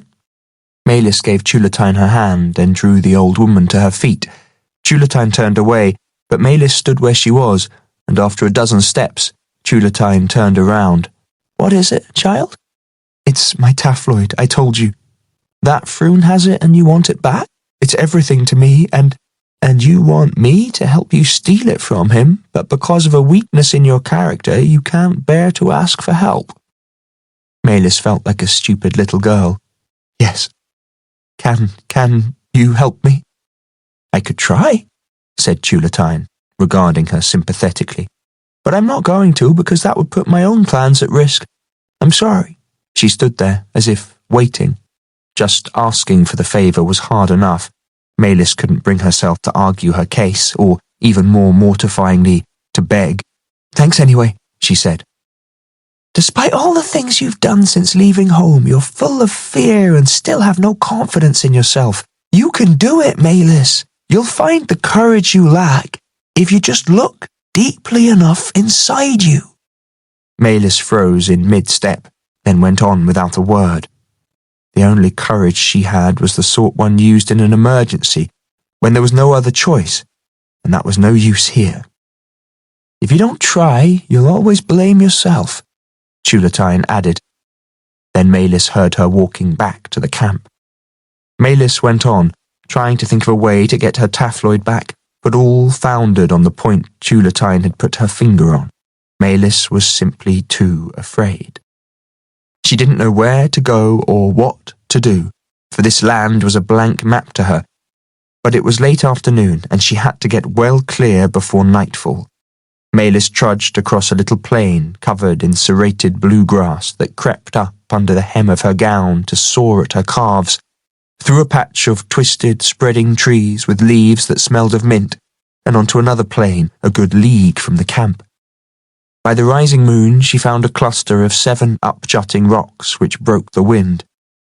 Sitting with her back to the broadest rock, Maylis rubbed her scratched and blood-streaked calves. She gnawed at the end of her loaf until her jaw ached, washing the gritty residue down with a swig of warm, smelly water from her water skin. She pulled her robes around her, for it was a clear, cool night, pillowed her head on her pack, and despising herself for her cowardice, eventually slept. She woke with beads of sweat sliding down her back. The sun, though only a hand-span above the horizon, was blazing directly on her. After more hard bread and murky water, she climbed a hillock to check on her surroundings. The advanced guard of the Defiance were already moving northwest, though a long tail stretched back to the camp. Word of the great victory must have spread, for she counted 8 small bands of pilgrims moving in to swell their numbers. Further off, carrion birds circled above the unseen battlefield. Maylis had decided to follow the caravan at a distance, for the next few days at least. After that, when her food ran out, she would have to find a way to survive in a world where the God Emperor's spies took note of every traveller to enter the smallest village. A day later, she was following the trampled path of the caravan through another patch of woodland, treading carefully to avoid the droppings of horses, oxen, and ill-mannered people, when she realised that she wasn't the only person shadowing the Defiance. She'd seen that tall, lean figure ahead yesterday afternoon. Maylis had assumed he was going to join the caravan, but he was just as far behind it now. Losing sight of the fellow, she slipped into the vase-shaped depression formed where 5 trunks spread from the gnarled base of a tree. Its smooth bark was covered in scribbly marks, like the glyphs of a dead language. Was he one of Froon's minions, hunting her? She crouched down, feeling for her knife, but saw him further ahead, moving on. He wasn't after her, he was following the caravan. But why keep so far back? A spy could learn nothing from this distance that the whole country didn't already know. Shortly, peeping out between the trunks, she saw him again, moving slowly and carefully. He had to be up to something. Maylis noted where he made camp that afternoon, in a copse by a rivulet, and once it had grown dark, she crept close. It was the tall, hollow-cheeked supplicant whom Froon had repeatedly turned away. He was sitting cross-legged on the ground in front of his campfire, staring into the flames and occasionally rotating a carcass, the size of a large hare, on a spit. Fat dripped into the fire, which blazed up. A breeze carried the smell of roasting meat to Maylis, and she salivated. She'd eaten the last of her dry bread for lunch, and not having found anything edible despite hours of searching, faced the prospect of going to bed hungry and getting up to more of the same. He didn't look like an assassin, though. He was staring at the dirt between his boots, as if in a deep depression. Maylis was about to turn back to her dismal camp when he called, "I know you're out there. Either show yourself or go away and leave me in peace." His voice had a bitter edge which matched the downcast look on his face. He'd suffered unjustly, or believed he had. She didn't sense any threat in him, though, so after a long hesitation, she moved into the circle of firelight. "Hello?" Maylis said, uncertainly. He stared at her. "The little healer. What are you doing out here, all alone and defenseless?" "No one would harm me," she said softly, maintaining the role. Again his smile displayed that hint of long-endured bitterness. "Sister, there are people in this world who would eat your living flesh and lap at your flowing blood for the sheer joy of making you suffer.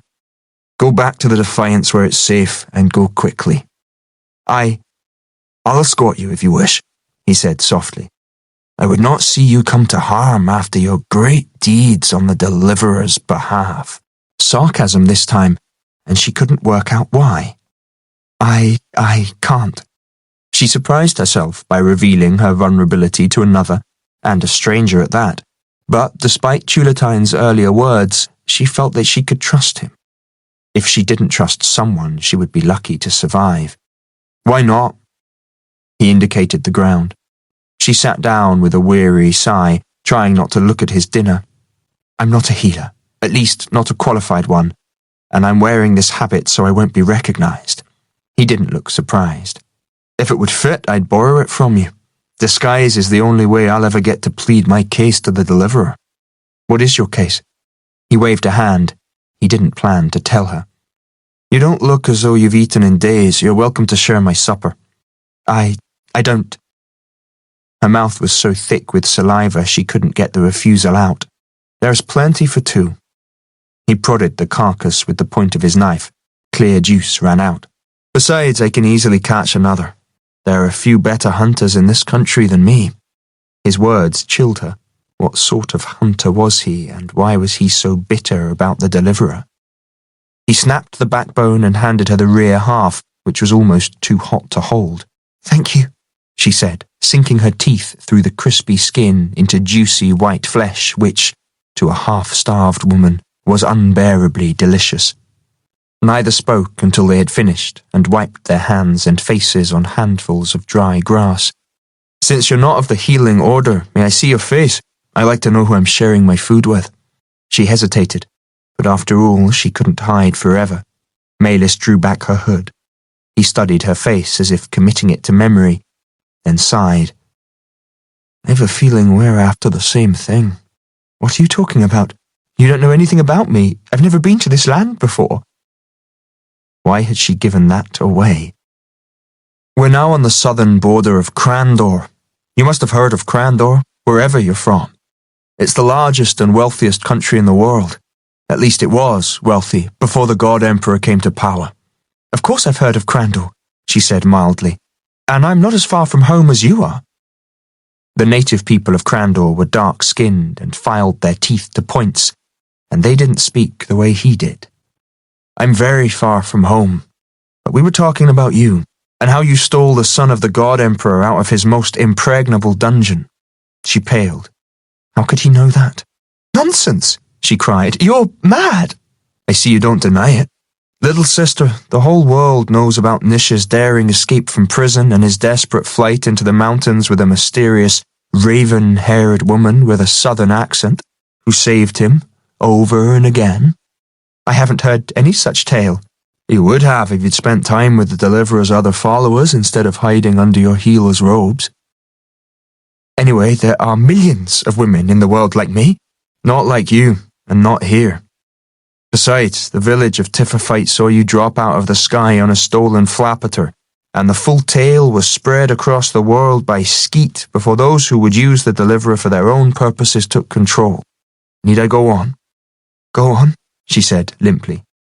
She had to know what the world was saying about Nish and her, though if a man who had never seen her before could recognize her so easily, surely there was nowhere in Crandor she could hope to hide.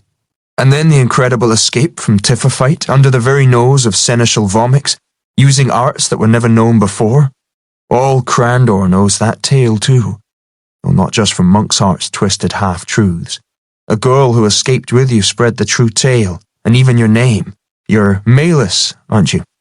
No point trying to conceal it any longer, though surely the God Emperor knew her identity too and was even now hunting down her family. Nor could she blame Jill for telling the story. To be the bearer of such a tale would feed her and Timothy for weeks. "I am." "So why aren't you standing in the place of honor beside the Deliverer?" "I like Nish too much. Monksheart is afraid Nish will become fond of me too and give up his plan to become the Deliverer. Monksheart wants me dead." He shivered. "Then run for your life, Maylis. He's a dangerous man, and sooner or later." "But I swore to help Nish become the Deliverer." "I'm sure he wouldn't hold you to that promise at the risk of your life." "I didn't swear to Nish. He never wanted to become the Deliverer." "Really?" he said sourly. He looked as though he was loving every minute of his pampered life. He was crushed by his time in prison. It's taken him months to get over it. She didn't want to say any more. It was none of this man's business, and she was beginning to worry about what he wanted with Nish. No wonder Nish had yearned to run away.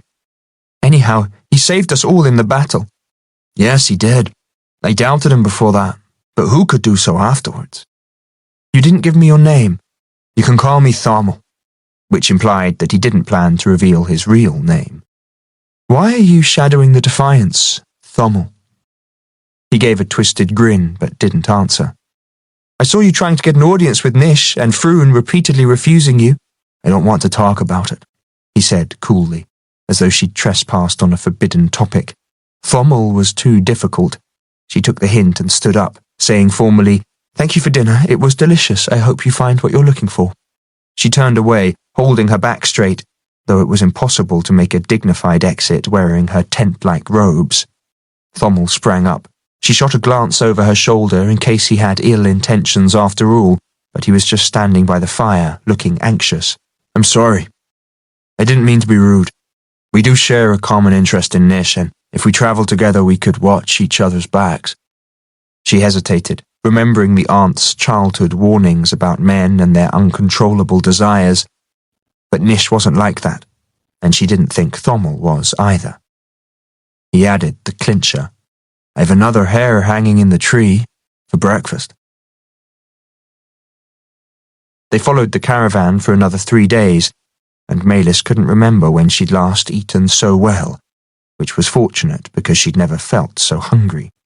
Thommel turned out to be pleasant company after all, except when Nish was mentioned, though despite Maylis's oblique questioning, he revealed nothing more about himself.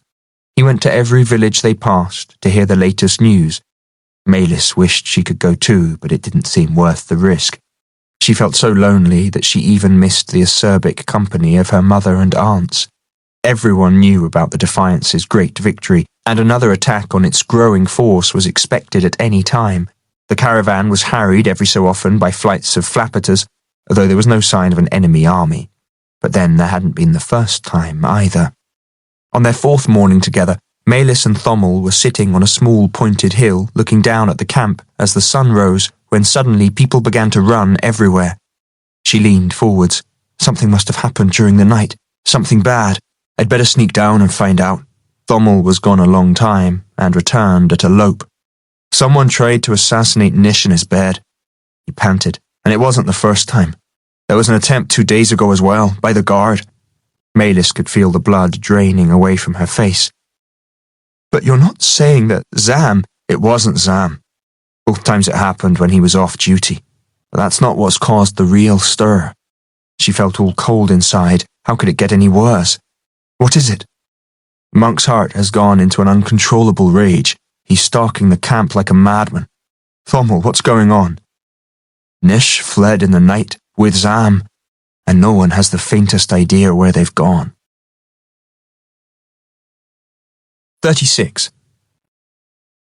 The first 2 days after Nish's injury were a blur of pain and fever, accompanied by the strangest dreams, that a small, black-haired woman was tending his wounds, and she had the softest hands he'd ever felt. Unfortunately, once he regained his wits, Nish discovered that his healer was tall, elderly, and dark-skinned, with filed teeth and a brisk, no-nonsense manner. But he kept dreaming about Maylis, and often woke, crying out her name. Monk's heart came to Nish each time, soothing him and reminding him that Maylis had died in the massacre at Tiffer fight. He knew it to be true, but he didn't want to believe it. A few days later, Nish was lying awake in the early hours when he heard a rustle outside his tent. The flap was pushed aside, letting in a faint light from the guard's lantern. It wasn't loyal Zam, who was taking the few hours he allowed himself off duty to sleep. "Is that you, Monk's heart?" There was no answer.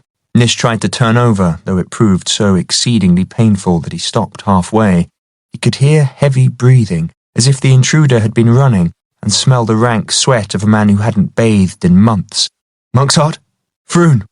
No one else ever came into his tent, save the tall healer who changed his dressings, and it wouldn't be her at this time of night. Nish hadn't used his unreliable clearsight in ages, but now the intimation of danger was so strong that, ignoring the pain, he hurled himself sideways off the bed, roaring, "Help!" The dagger missed him by a few hairs, then he struck the floor hard and rolled under the bed. The guard, his face a mask of determined terror, fell to his knees to slash at him in the gloom. "Help!" Nish shouted. "Help! Help!" He scrabbled the other way, saw a small gap between the tent wall and the ground, and tried to roll through it. The stitches popped in his back, but he barely felt it. He couldn't think about anything but getting through that gap, though he knew he was too slow. He was expecting to be stabbed to death when 2 men burst in through the flap and hurled themselves on the treacherous guard. Tearing the knife from his hand, they dragged him outside and gave him the beating of his life. Nish could hear fists and boots striking flesh for a long time. Then a man said, "He's bleeding bad." Not even Monk's heart could discover who had corrupted the guard, for in the middle of the beating he'd thrust a hidden dagger into his femoral artery, and bled to death in a minute. Zam was abject when he appeared at the flap, as if it had been his fault for not standing guard 24 hours a day. "I'm sorry, sir," he said, his broad jaw knotting. "I was so tired I had to sleep for a few hours. It won't—" "Zam, it's not your fault," Nish said wearily, for he ached all over and his back was in agony. The healer redoing his stitches was nowhere near as gentle as the one who still haunted his dreams. "Of course it's his fault," Monksheart said coldly from the background. "He set himself up as your protector and—" "Monksheart," Nish gritted, "get out of my tent and don't ever come back without my express invitation." There was a dead silence. The healer stifled a gasp, bent over and busied herself with her stitching. "Deliverer," said Monksheart in a strained voice. "Out, and if you trouble me again, I'll set my defiance on you." It felt good to humble him. Foolhardy, but very good. At that moment, if Nish could have crushed Monksheart like a cockroach, he would have done it. The tables were turned, and from now on he'd be the one giving orders. The astonishing victory in battle had confirmed his authority. Monksheart's eyes flashed. He ground his teeth together, looking as though he was going to burst with rage. Only with the most enormous effort did he maintain self-control and bow his head as if deferring to his master. "Sir," he said formally, then stalked to the flap, flung it open, and went out. "Deliverer," the healer said quietly, "you've made an enemy who will never forgive you, and he'll deal with Zam and me for overhearing." She wasn't reproaching Nish, though she had a right to. "I'm sorry," he said, and he was. "Gather your gear and go home to your village right away, and thank you for all you've done for me." "Beware, sir," she added on the way out.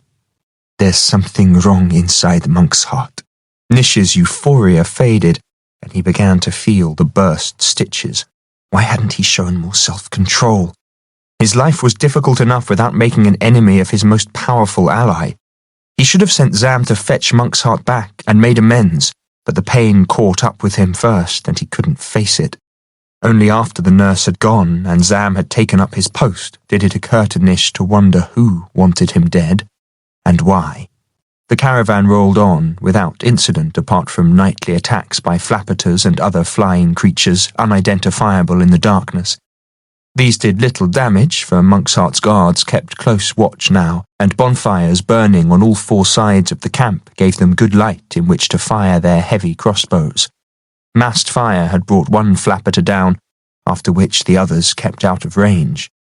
2 days after the first attempt on his life, Nish was lying awake, listening to his night guards boasting about how easily the latest attack had been beaten off, when something rustled on the canvas floor of his tent.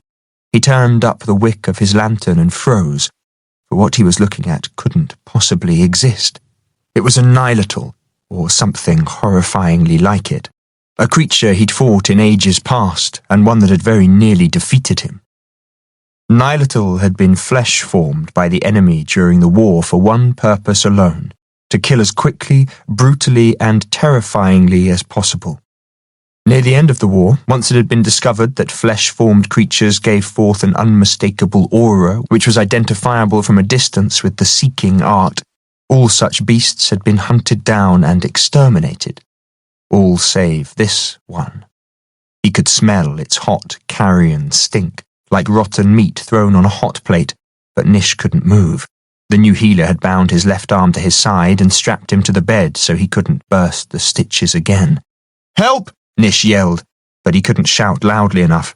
After the first attack, his tent had been set up on its own with 20 paces of open space in every direction, and if his guards were dead, he'd have to roar to wake anyone.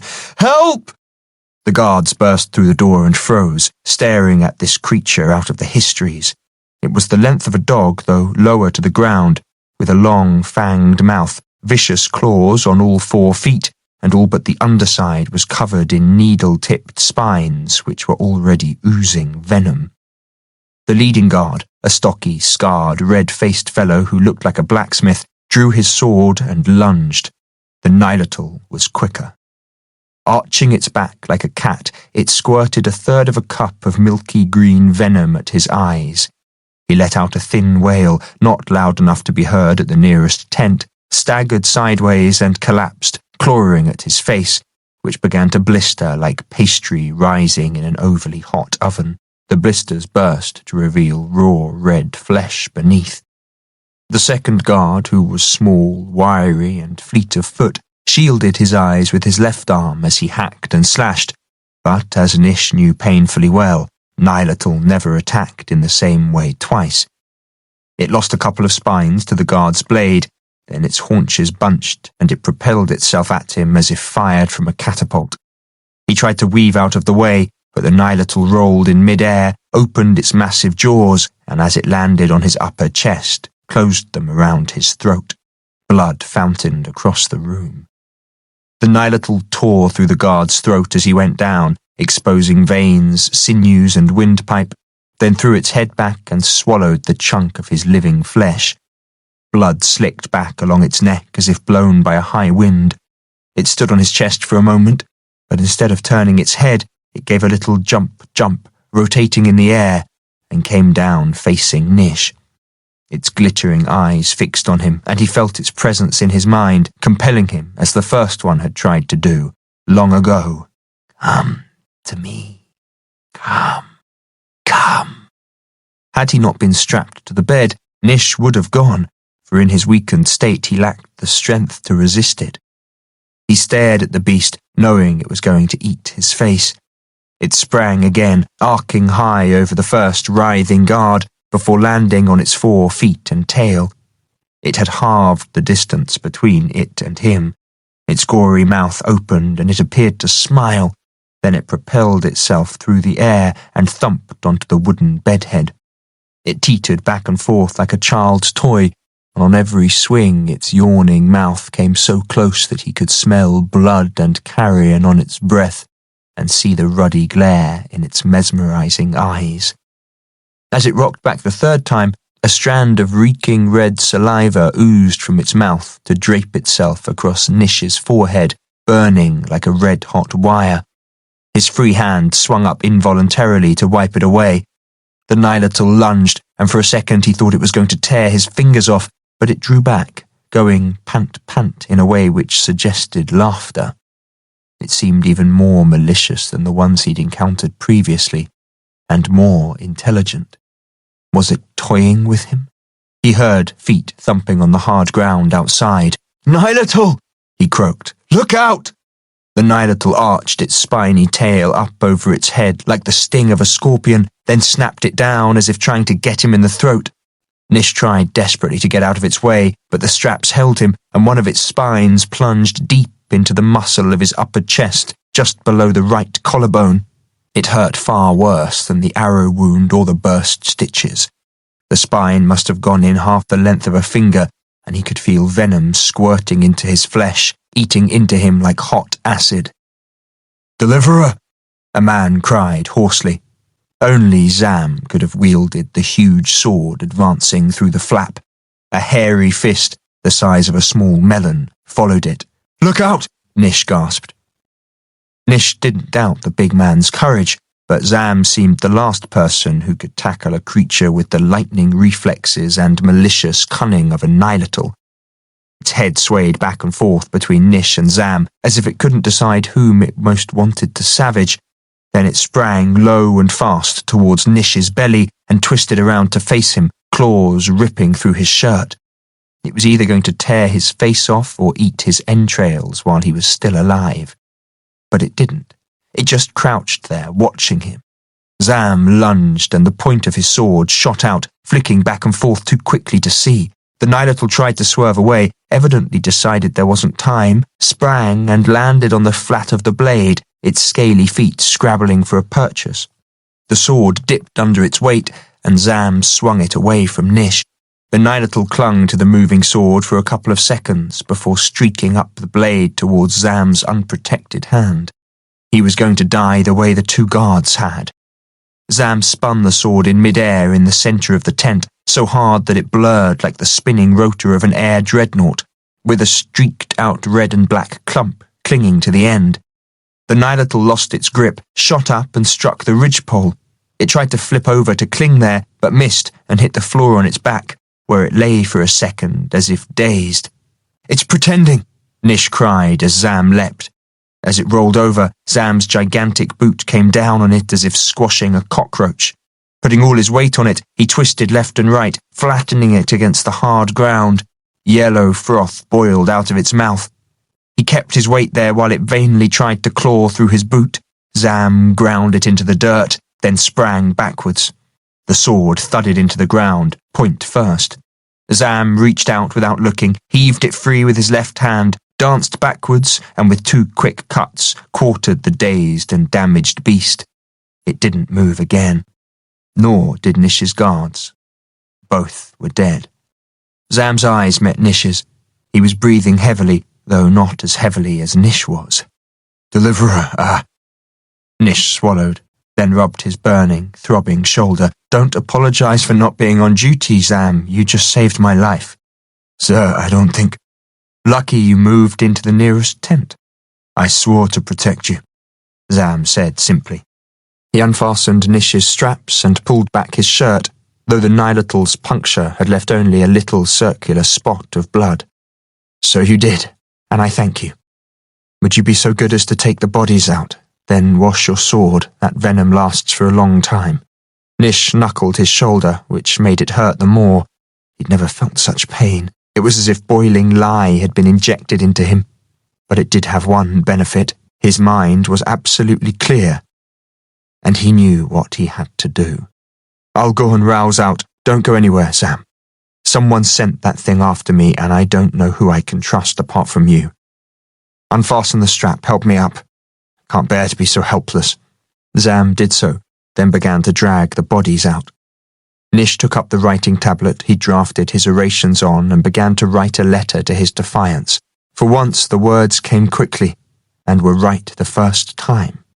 When it was done, he set the tablet on the table beside his bed, dressed, and made sure his pack contained everything he needed. Zam returned with a shovel and scooped up the remains of the Nihilotal.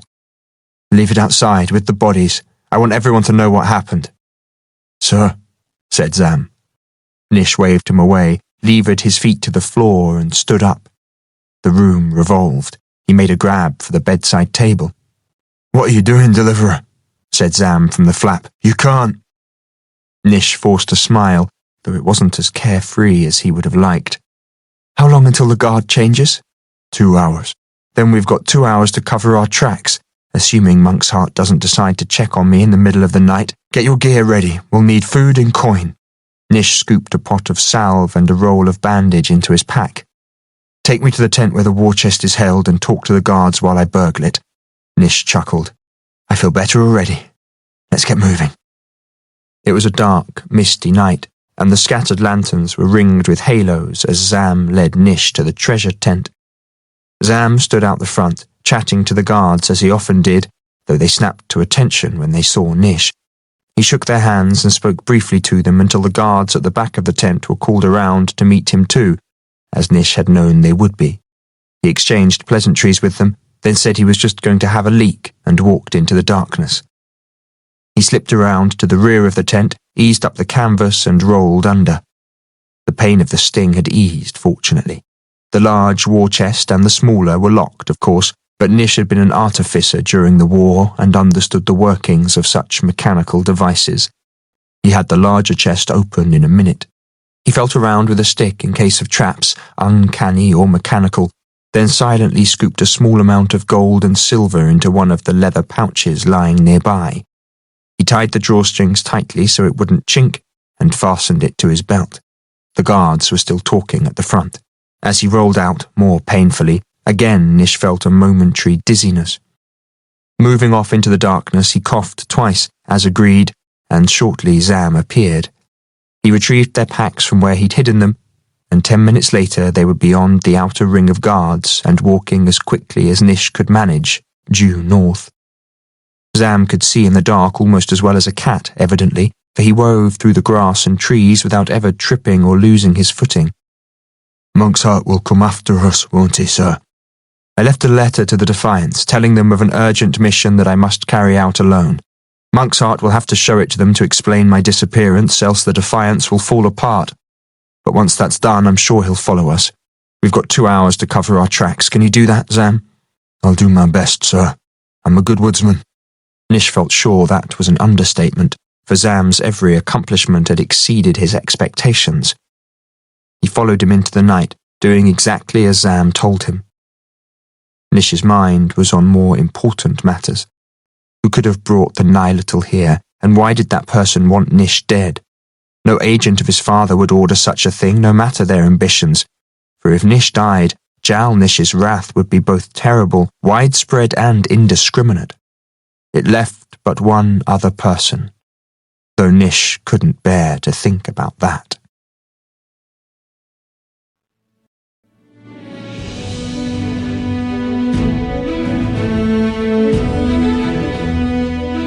Part 3. Mistmurk Mountain. 37. Who would want to kill Nish? Maylis rubbed her goose-pimpled arms, shivering despite the warm morning, and reached into her pack for a cold leg of hare. They'd had a good breakfast an hour ago, but she was starving again. How would his death benefit anyone? I don't know, but I'm betting he does. Thommel walked away, making figure eights around the campfire and through the trees, then came back. Monk's Heart read out Nish's address to the Defiance. He's gone on a secret mission that he must do alone, after which he will return to lead the Defiance to victory. A secret mission, she repeated, looking away. She didn't know much about Nish's vision in the pit of possibilities, for they'd been separated before there had been time to discuss it in detail.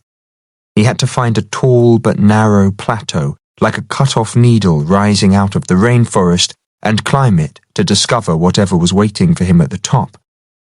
Nish had been transformed by the vision. Maylis hadn't thought much about it at the time, but now it bothered her, for the pit of possibilities seemed to have been under Monk's Heart's control, at least while he was there, and she didn't trust anything he'd had a hand in, or anything that had come out of it. The plateau could be a trap by whoever wanted to kill Nish, though that seemed unlikely since it was so far away and difficult to get to. But why else would someone lure him there? To hold the son of the God Emperor hostage? Again, why so far? Unless the plateau was home to powerful forces that could be found nowhere else. Maylis, said Thommel, you know where he's gone, don't you? Why should I tell you anything? She snapped, frustrated that she couldn't work out what was going on, since you don't see fit to tell me anything about yourself, or what you want from my friend Nish. You haven't told me what you really want from him either, he observed, though it conflicts with what I see shining in your eyes. You're in love with him, aren't you? Don't be stupid. She looked down, flushing again.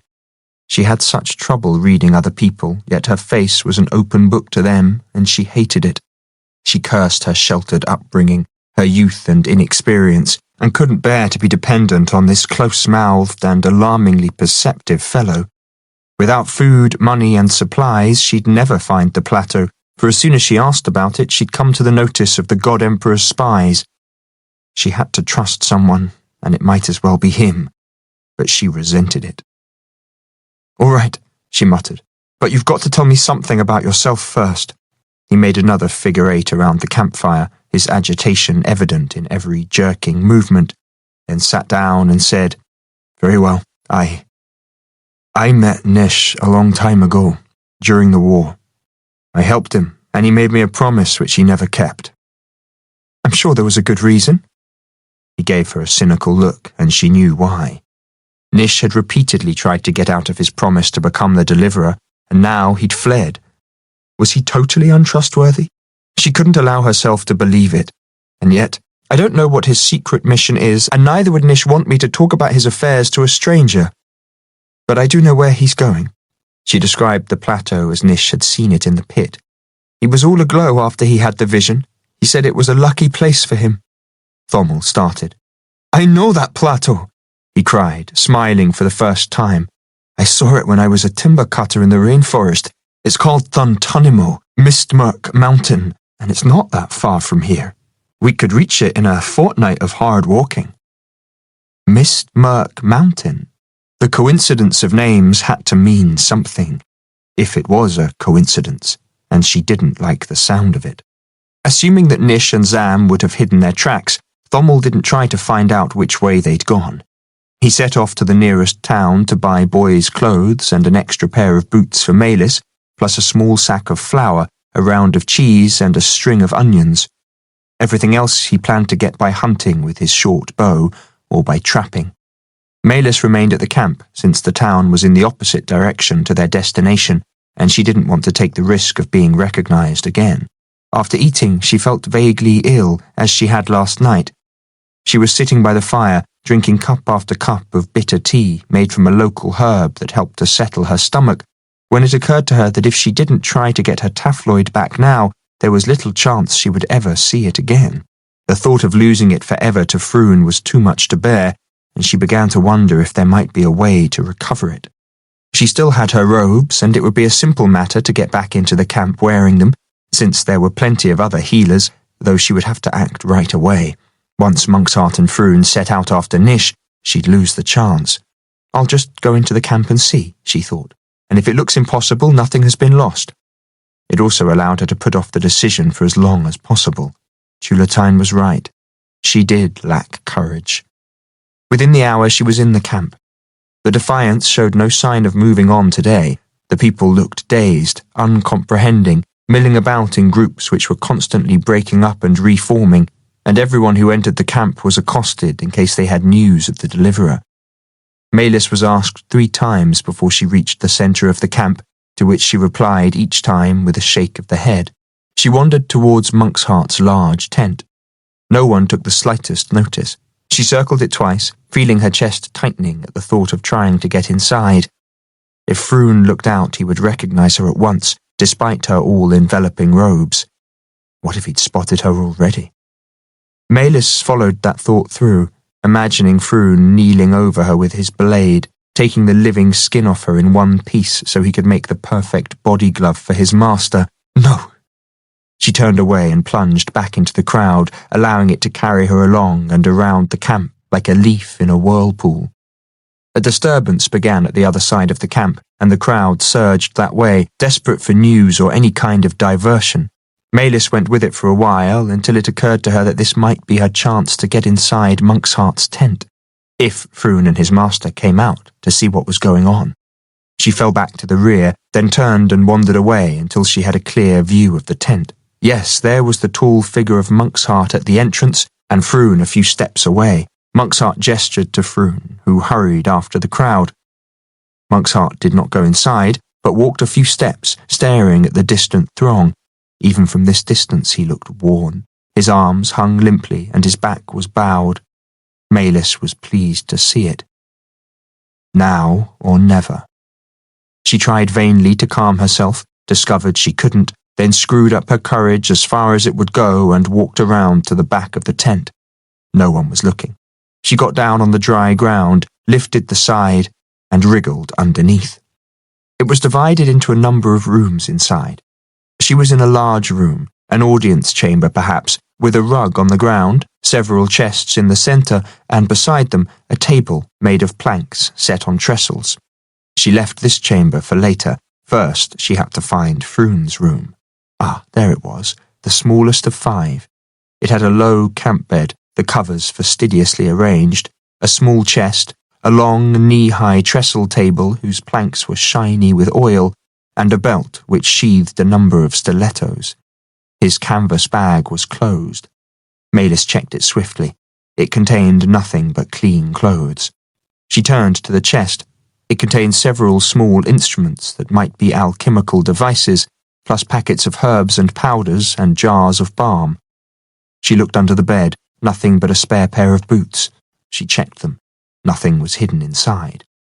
She was about to go to the next room when she heard Froon plodding back, rather out of breath. Just fools fighting over nothing, master. Come inside and I'll cream you up. Monksheart muttered something she didn't catch, in a dead voice. Maylis should have gone under the side at once, but she didn't think quickly enough, and when the two entered the outer flap of the tent, there was no time to do anything but slip beneath the camp bed and pray that the low-hanging covers would conceal her if they came in. They did. Maylis could see a sliver of the room through a gap between the covers.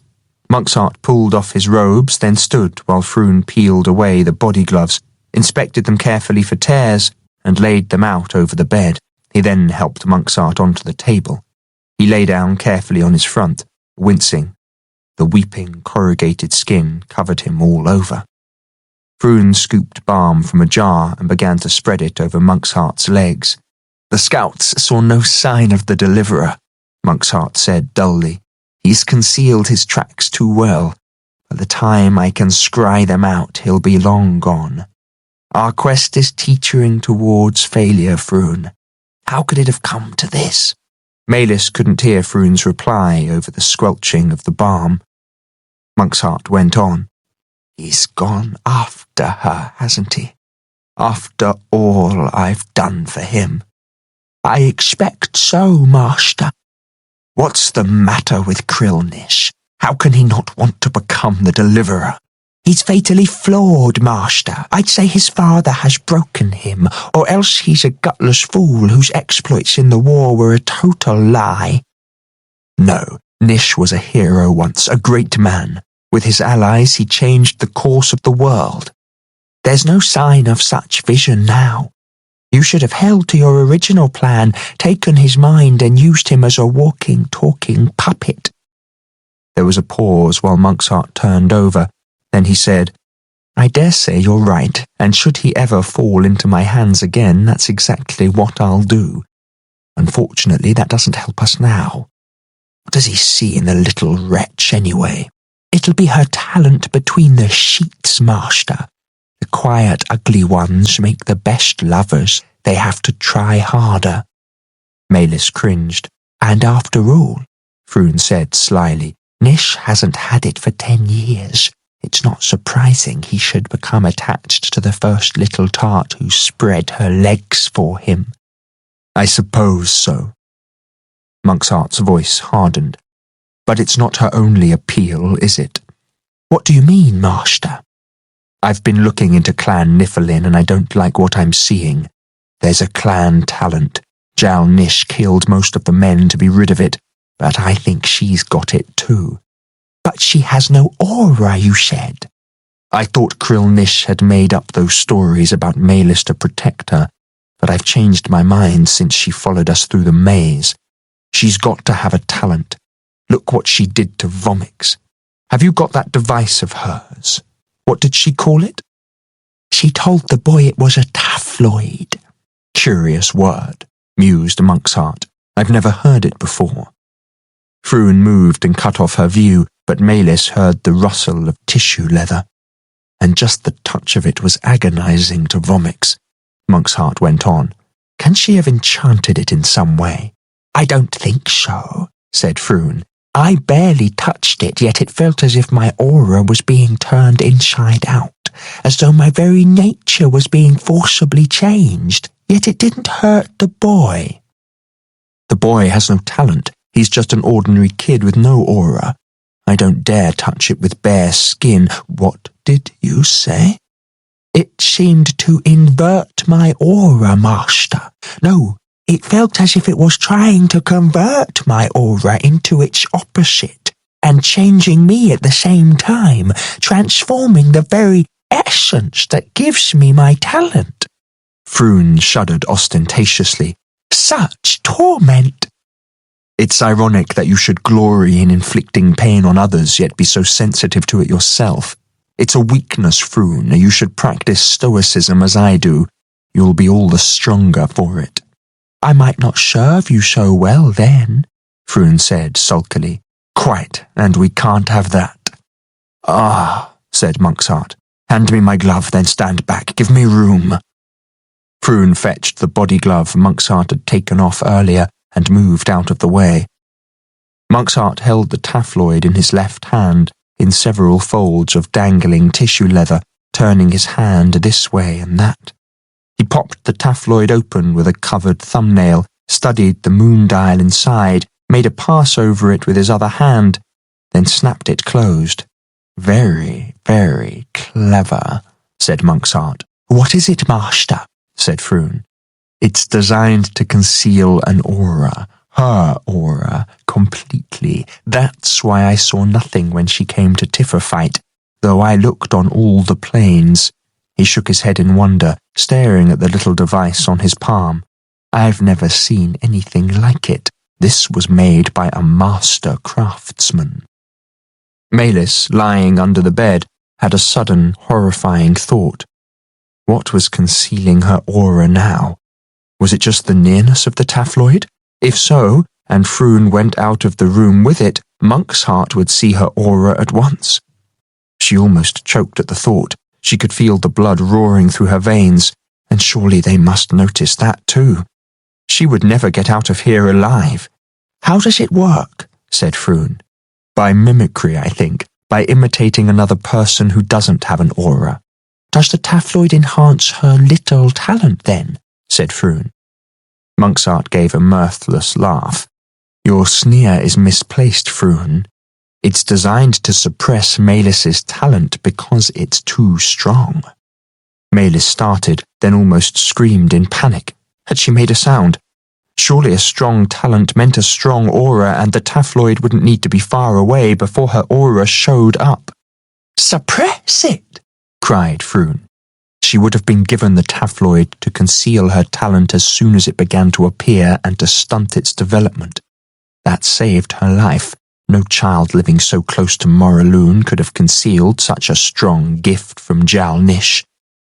But what is her talent? I don't know. The family talent apparently allows them to hide from Jal-Nish's watchers as long as Gatherer itself doesn't actually know about them. We might use such a talent, Master. Monk's Heart recoiled. No, it would be too dangerous to me. I daren't risk it. It won't be easy for her to develop her gift anyway at her age. You've got to start young with that sort of thing. Put the taffloid away.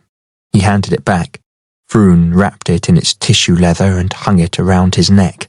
And that's how she was able to control the flapperter untutored, Monk's Heart added. The taffloid must have mimicked the dead rider's aura around her long enough for her to form a bond with it. How could it?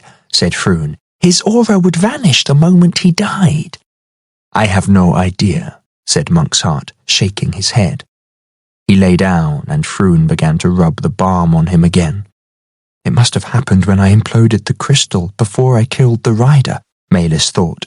Afterwards, the rider's aura around me must have slowly faded as the taffloid began to work again, even without its crystal, and Rashiv became increasingly recalcitrant. No wonder the creature felt that I'd cheated on the contract. Froon's voice broke the silence. How did the taffloid become so dangerous? By passage through the mist murk, said Monk's Heart. Objects carried through portals between worlds are known to change in unpredictable ways, and the mist murk is a minor version of a portal.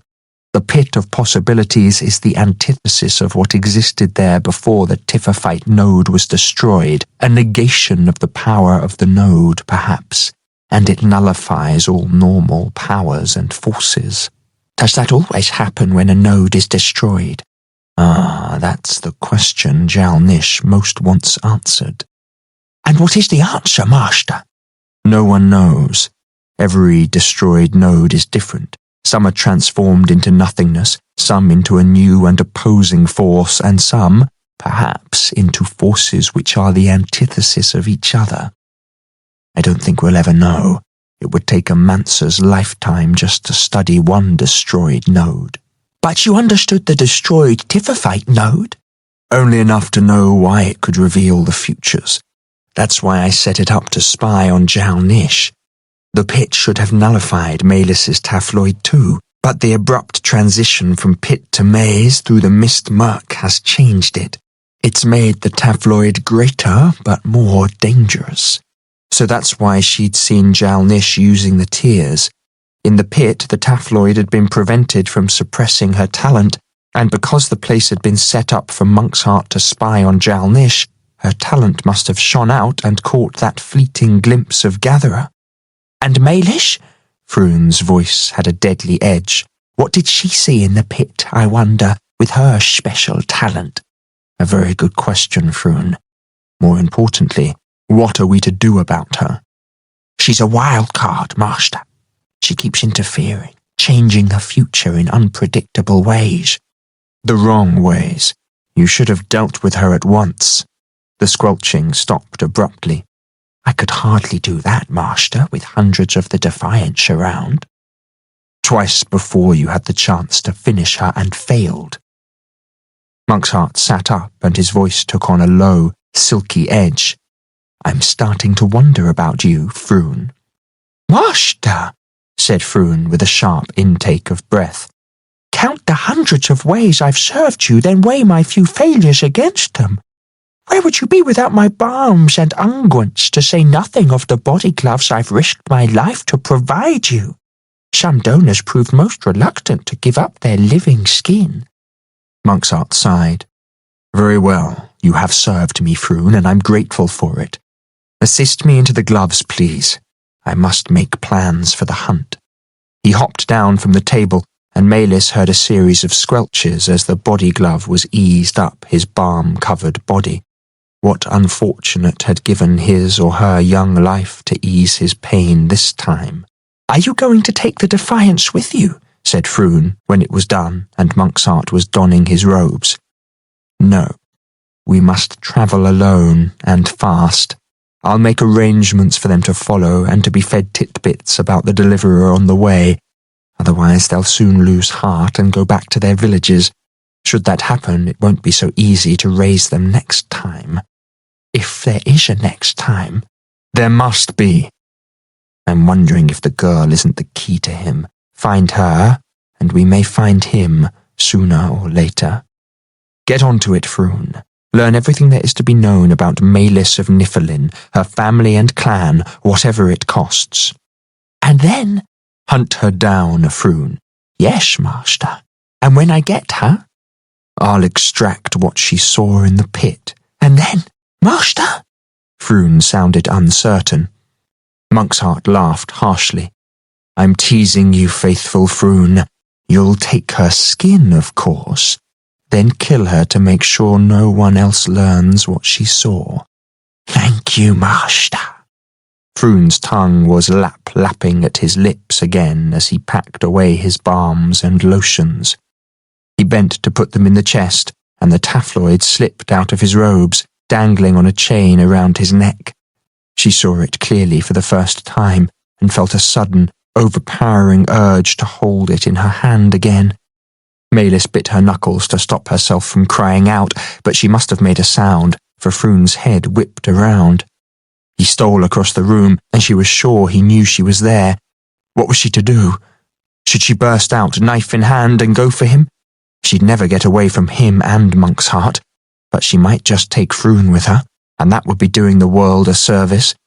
She was about to scramble out from under the bed when Froon walked past the end. What was he doing? She heard the faintest rustle, and his feet appeared, parallel to the side wall. He was standing against it as if listening for someone outside, or searching for an aura. Master, he said softly. What is it? Monk's Heart said from the adjoining room. I just had a fleeting sense of the girl. I think she's still in the camp. Monk's Heart appeared in the doorway. If he came in and Froon went out with the taffloid, she was doomed. I don't sense any aura nearby, and my senses are stronger than yours. But we must leave nothing to chance. Maylis's heart was pounding, but she tried to hold her nerve. Even if Froon didn't sense anything, he would search the tent just in case. He could probably hear her thundering heartbeat. He stood there for a long time. Then someone spoke outside, not far away, and he went out, creeping on his bare feet. Monk's Heart stood in the doorway for a moment, head up in the air as if sensing for something, then went into the adjoining room. Maylis didn't dare move while Froon was outside. She waited until he came back, the longest 10 minutes of her life, and spoke to Monk's Heart. A bold warrior or a cunning spy would have lain there until Froon came into his room, then slit his throat as he slept, or thrust the dagger up into him through the thin mattress. Maylis couldn't do it. Her courage had run out. She felt her way to the side wall of the tent, rolled under it, walked out of the camp, and ran for her life. Fommel was sitting by a small, smokeless fire, making tea, when she regained the campsite. Maylis checked as soon as she caught sight of him. He would be furious when he discovered what she'd done, and she could hardly blame him since she'd risked everything for no gain. It didn't occur to her to lie and say she'd just been for a walk. He had to know. Besides, she'd always been a truthful person and couldn't bear to start out with him the way she had with Nish. Look what those lies and deceits had done for her. "The tea's ready," Thommel said with a lazy smile as she approached. "Where have you been?" Maylis took a deep breath, raising her chin. "I went back to the camp to see if I could get my tafloid back from Froon." She'd told him about its loss previously. The smile faded. "You're so brave. After what he's done, I wouldn't have dared." He stood up, looking anxious. "Maylis, are you all right?" "Yes," she said faintly. "Why?" "You're breathing as though you've just run a race, yet you're as white as pastry." He took her arm. "Here, sit down, have some tea. It's good and sweet. I found some honeycomb on the way back." She sat down and took the tea gratefully. "I'm afraid I've been rather stupid." She told him what had happened. "Froon was so close that I could smell him. I was so afraid I wanted to scream. What if they'd detected my aura or I'd left some traces in the tent? I would have ruined everything." She was still shaking. He came across to sit beside her, putting an arm across her shoulder. "I've lost things that are precious to me, too. Of course you had to try to get it back. You're not angry with me. You're not my servant. I don't have any right to be angry. But when I think that you could have fallen into their hands, my heart stops beating." He hugged her briefly, then moved away and poured himself a mug of tea, for he'd given her his. She sipped the hot, sweet drink thoughtfully, and her panic began to recede. She'd gotten the wrong impression about Thommel the other day. He was gentle and understanding, and it was good to be sharing the journey with him. She felt safer than she had at any time since she'd left home. Unlike Nish, Thommel was good-humoured most of the time. His dark side only appeared when Nish's name was mentioned. Thommel believed that Nish had recognised him as soon as he'd appeared in the Defiance camp and had ordered Monksheart and Froon to keep him at bay. Whenever she said Nish's name, Thommel became bitter and remote. But what did he want of Nish? And who was Thommel anyway? He wouldn't say, though the name rang falsely in her mind whenever she heard it. They finished their tea and struck out for Thuntunimo at once, though they didn't head directly for it. Thommel was painstaking in covering their tracks, for which Maylis was grateful. Froon wouldn't give up until he took her skin. She couldn't stop thinking about that, night and day, nor Monksheart's and Froon's speculations about destroyed nodes and what she'd seen in the pit. If Jal-Nish had a weakness, what could it be? He was afraid that all his work would come to nothing in the end, and perhaps that he'd be undone by the very forces that had made him great in the first place. What forces? The tears? How could they undo him? Nothing goes to nothing. Monksheart had meant that no power or force could be destroyed, only transmuted into another form and, rarely, its antithesis. He'd been talking about the Tiphophyte node being transformed into the pit of possibilities, but surely the principle must also apply to the node whose destruction had created the profane tears. Maylis laboriously followed her chain of logic. The tears had been formed by the destruction of a node in a particular way. They were the distilled essence of that node. But why was Jal-Nish afraid? Then it struck her, so strongly that it took her breath away. Could the tears and their antithesis have been created at the same time? Was that what he was really afraid of? Maybe that's why he'd captured or killed all the Mansers in the world, so no one else could find the antithesis to the tears, wherever it was, and use it to nullify their power.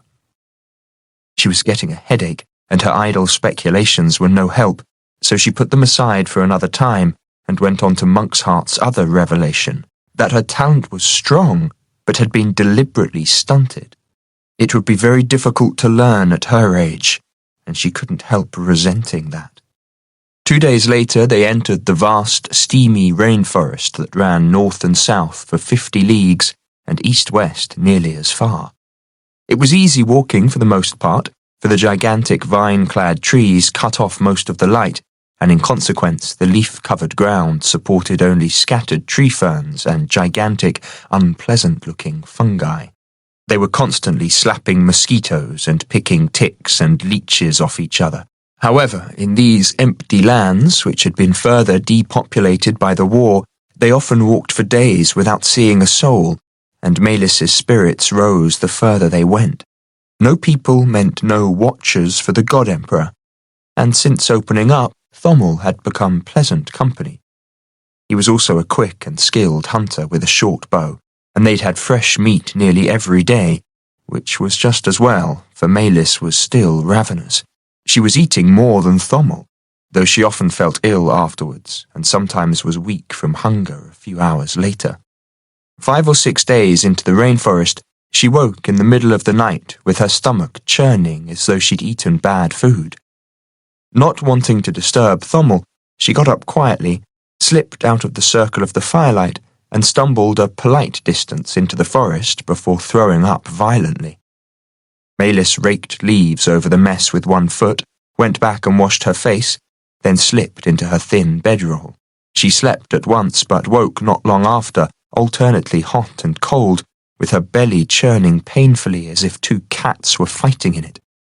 She didn't feel sick this time, but her stomach was in too much turmoil to lie down, so she got up and began to walk back and forth, leaning backwards with her hands folded over her belly because that was the least uncomfortable position.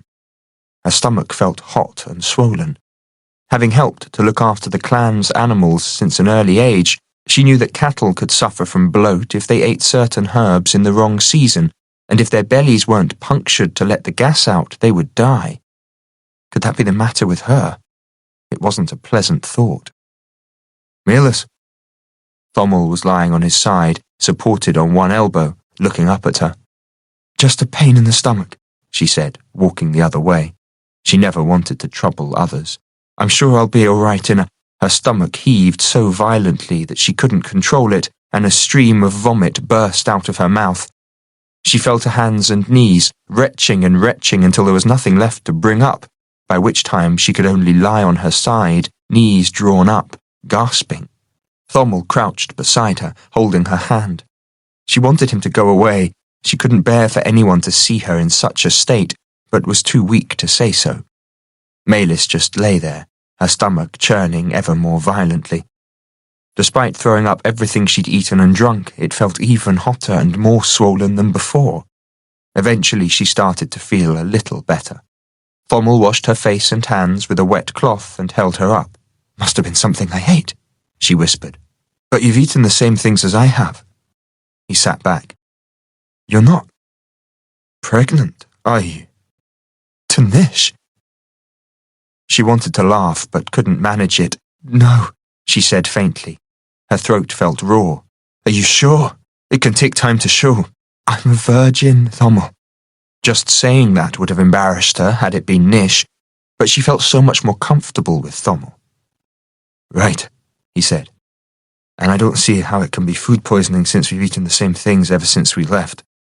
Or maybe I've got a stronger stomach. Tell me exactly how you're feeling.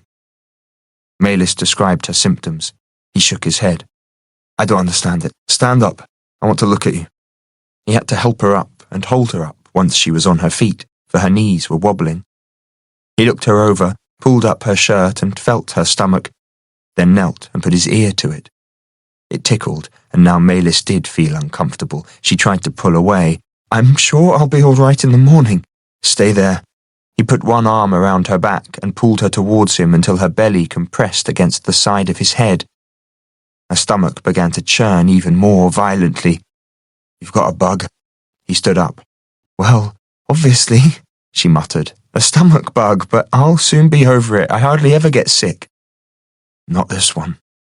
Lie down. I've got to get it out. 38. She lay down, then lurched up again. You're not going to cut me open or puncture me like a bloated cow, are you? Don't be silly, he said in the infuriatingly soothing way in which healers speak to sick people. Wait here. I just need to find the right herb. It's a common one, fortunately. He thrust a branch into the fire until it was well ablaze, and, holding it up, walked into the forest. Mailis lay down, more worried than before. What did he mean by get it out? Her stomach was still swelling, so she got up, though she could find no position that wasn't acutely uncomfortable. Thommel was gone for hours, and by then she was finding it increasingly difficult to breathe, for her distended belly was squashing her lungs, and she could not draw in enough air. What was happening to her? She began to think that she was going to die. She heard his pounding feet long before he got there. Shortly, he burst into the firelight, carrying a blazing strip of bark. The branch must have burned away hours ago. "Sorry," he gasped. "I was looking for slugwort. Usually you see it everywhere, but I must have walked 2 leagues before I found any." He threw the bark into the fire and listened to her stomach again. "Slugwort?" She felt even sicker. "I haven't a slug inside me." "Of course not," he said, though he looked more anxious than before. "Just hang on, I won't be long." He drew a clump of blue-green herb from his pocket. The tiny, shiny leaves reflected the light in crescents. "It's tough, and I've got to chop it up or it will pass through without doing any good." Mailis knew a lot about herb lore, but she didn't recognize this one. She sat down, leaned back to ease the pressure on her lungs, and watched while he chopped the slugwort finely on a metal plate, going over and over it, then stirred it into a mug of cold tea. "I'll swirl it around to keep the slugwort suspended, then I want you to drink the lot in a single gulp, all right?" "Why in a single gulp?" said Mailis, anxious again. "Just drink it. The sooner you do, the sooner I can get on with it." He was swirling the contents as he spoke. "Get on with what?" "If you're not going to cooperate, I'll have to hold your nose as if you're a little kid." Mailis managed to smile, for she'd often done that while helping Aunt Hagger dose the small children of the clan for the winter. She nodded and held out her hand obediently. He gave the mug a final swirl, and she poured it down in one swallow. She'd expected it to taste revolting, but the herb had no more flavour than grass. It was like drinking a cup of tea leaves, and some stuck to her teeth and the roof of her mouth. She licked them off, swallowed, then felt an agonizing pain in her stomach, which began to churn as if a lizard were leaping around inside it.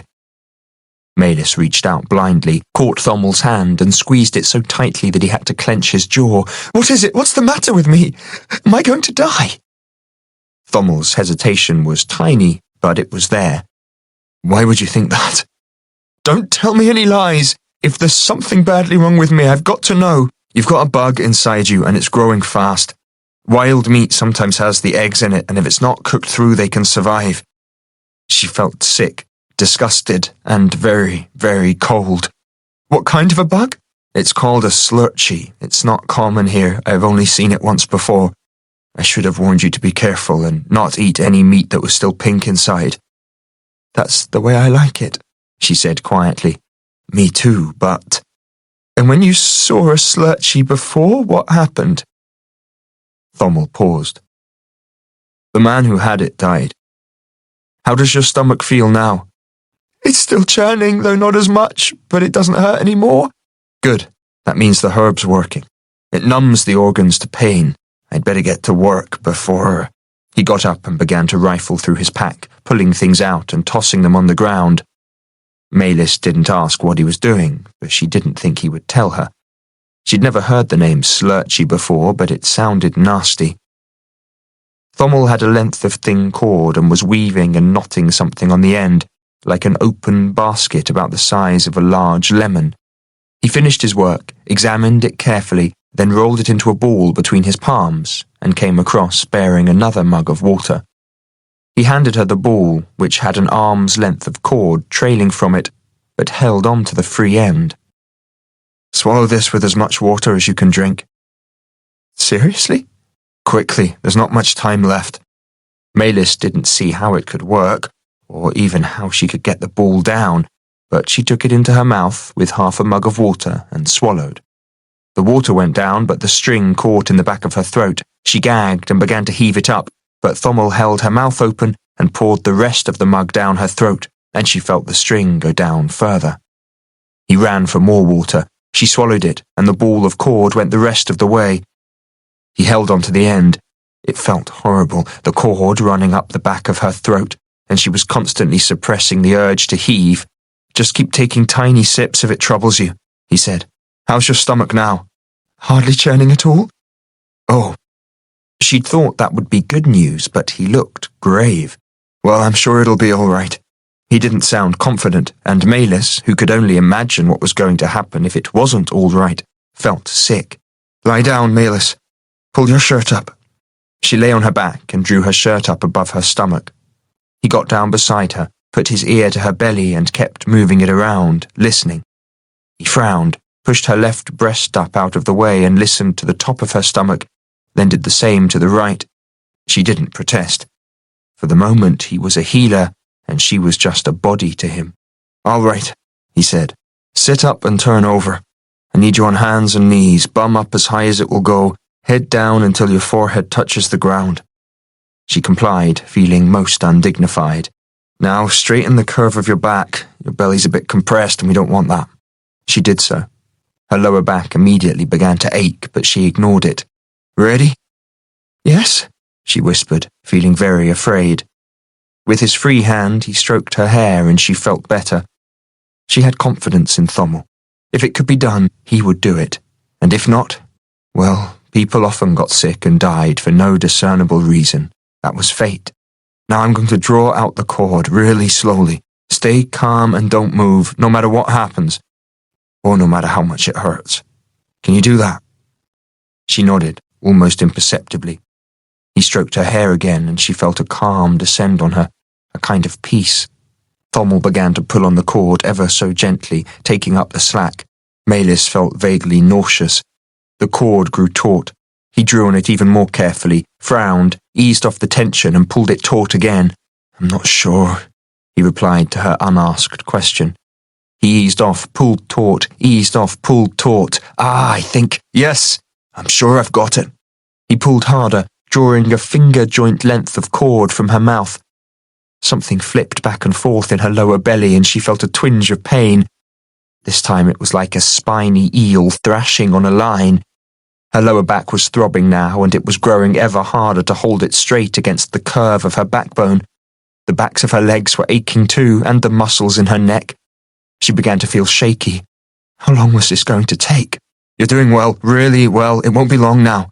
Unfortunately, Malis knew he was lying, that it had barely started. It was the kind of soothing nonsense healers said all the time, yet it did make her feel better. She wasn't in it alone. Thommel was looking after her. He eased out a finger's length of cord. The slurchie flipped again, as if it were trying to tie itself in a knot. It was in her upper stomach now, which had not been numbed by the slugwort, for she felt such an agonizing pain there that she let out a stifled gasp. Thommel eased off at once, wrapped the cord around his fingers several times, then took her face in his hands and kissed the top of her head. It was just a healer's kiss, nothing in it, but she felt better at once. "Have you done this before, Thommel?" "No. Are you afraid that I don't know what I'm doing? I have every confidence in you." "I wish I did," he said under his breath. "Ready to try again?" "Yes," she whispered. This time it was even worse, but she managed to endure it. It's good pain, she told herself. It proves that whatever he's doing is working. It went on for an agonizingly long time. Like childbirth in reverse, she imagined, in the moments when she was capable of thinking. It felt as though Thommel was tugging a barbed eel out of her. He got part of it up through the opening between her stomach and throat, but the pain was so great that Malis shrieked and doubled up, nearly tearing the cord out of Thommel's fingers. He released the tension suddenly, the slurchie slipped back down, and when she could think clearly again, she knew that he would have to do it all over again. "I'm sorry, Malis," he said, putting his arms around her, and he was, for she saw his tears splash on the leaves below her face. He massaged her lower back and began again, though this time he tied the cord around his wrist and made another turn there each time he'd drawn enough cord out so the slurchie couldn't slip back. It was coming up her gullet now, which wasn't numbed at all, and suddenly it no longer felt like good pain. It was agony worse than anything she'd ever imagined. It felt as if her gullet were being shredded. The slurchie filled it so completely that she could hardly draw breath, for the passage to her lungs was squashed flat. She couldn't breathe. She could feel herself blacking out, her knees giving. She was going to choke to death. "Hold on, Malis, hold on, my love, it's not long now." She held on. He pulled harder on the cord, and she managed to draw a tiny breath, just enough. The creature's head came up into the back of her throat and cut off her wind again, scoring her as if it were wrapped in brambles. Malis's consciousness was fading. He was shouting at her, but she couldn't make out what he was saying. "Open your mouth," he shouted in her ear. "Open your damned mouth, quick!" Her jaw was clenched tight. He tugged harder. The head of the slurchie came up into the back of her mouth. She felt herself falling as she fainted from lack of air. Then in a panic, he jerked too hard, and the cord broke. Thommel let out a cry of despair.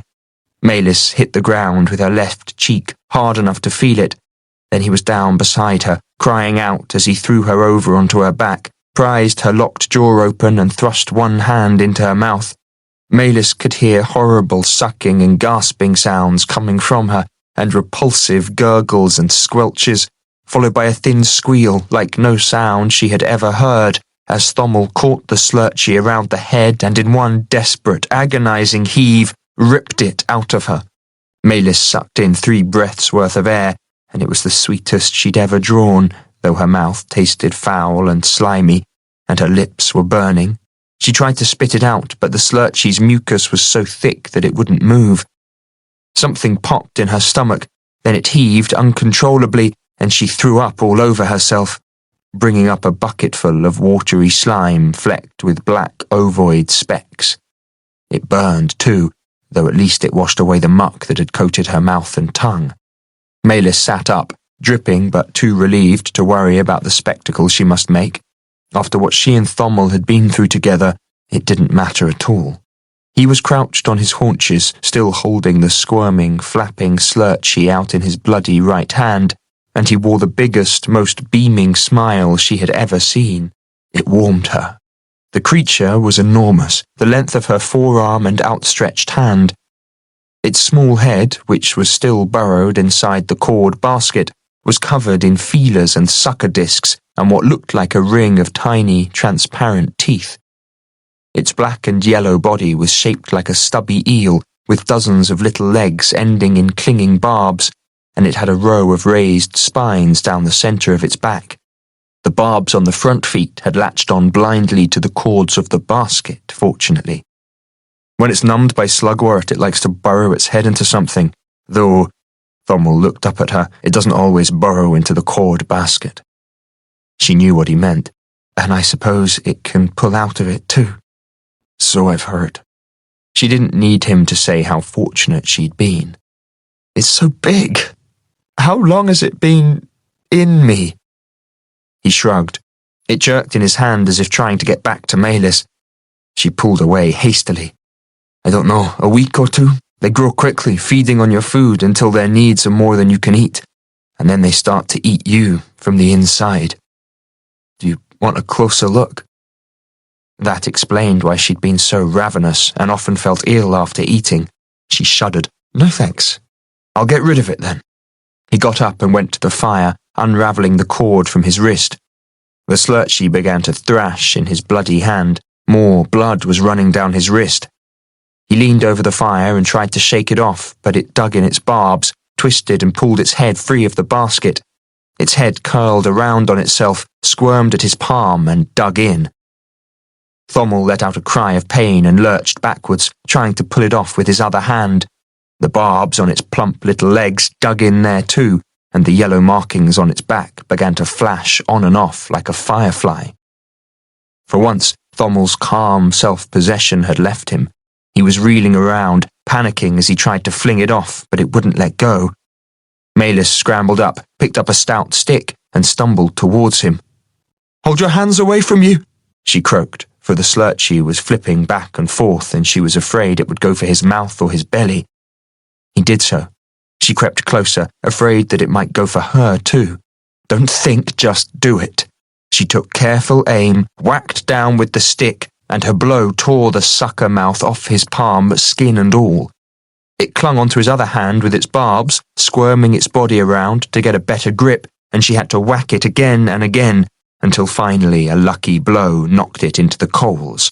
She pressed the slurchie down with her stick until it stopped moving and began to char, then raked more coals over it just to make sure. "Don't know what happened there," said Thommel, shaking his bleeding hand. "I just panicked for a moment. Urgh!" He shuddered and held out his arms, then, heedless of the vomit and slime all down her front, she went to him. Things were never the same between them after that. They couldn't be.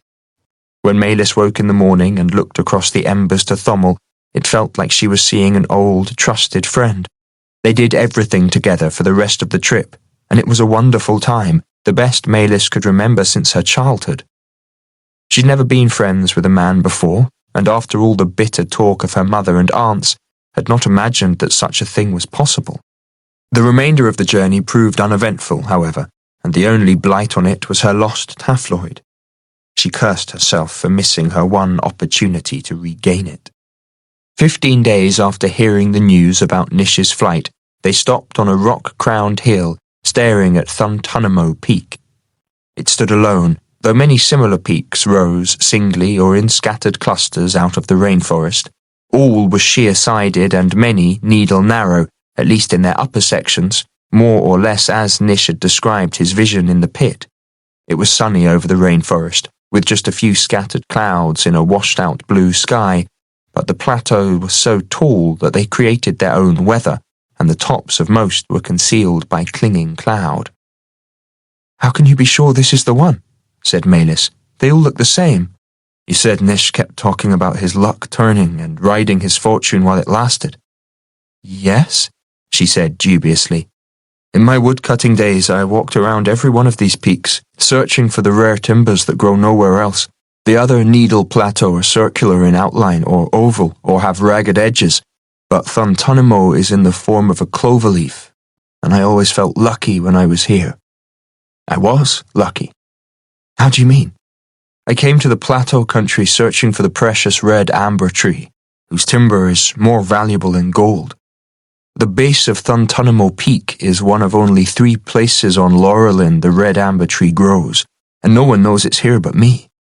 That'll change once Monksheart follows Nish here, of course. He brings ruin wherever he goes." Nish was the one topic she didn't want to raise, for she didn't want Thommel's bitterness to blight their friendship. She assumed there was a good reason for it, but since he still hadn't told her, and it was his only failing, she made allowances. "How did you get the timber out?" "I cut part of the trunk's heart into slices and carried it on my back." "All that way?" "You don't need much.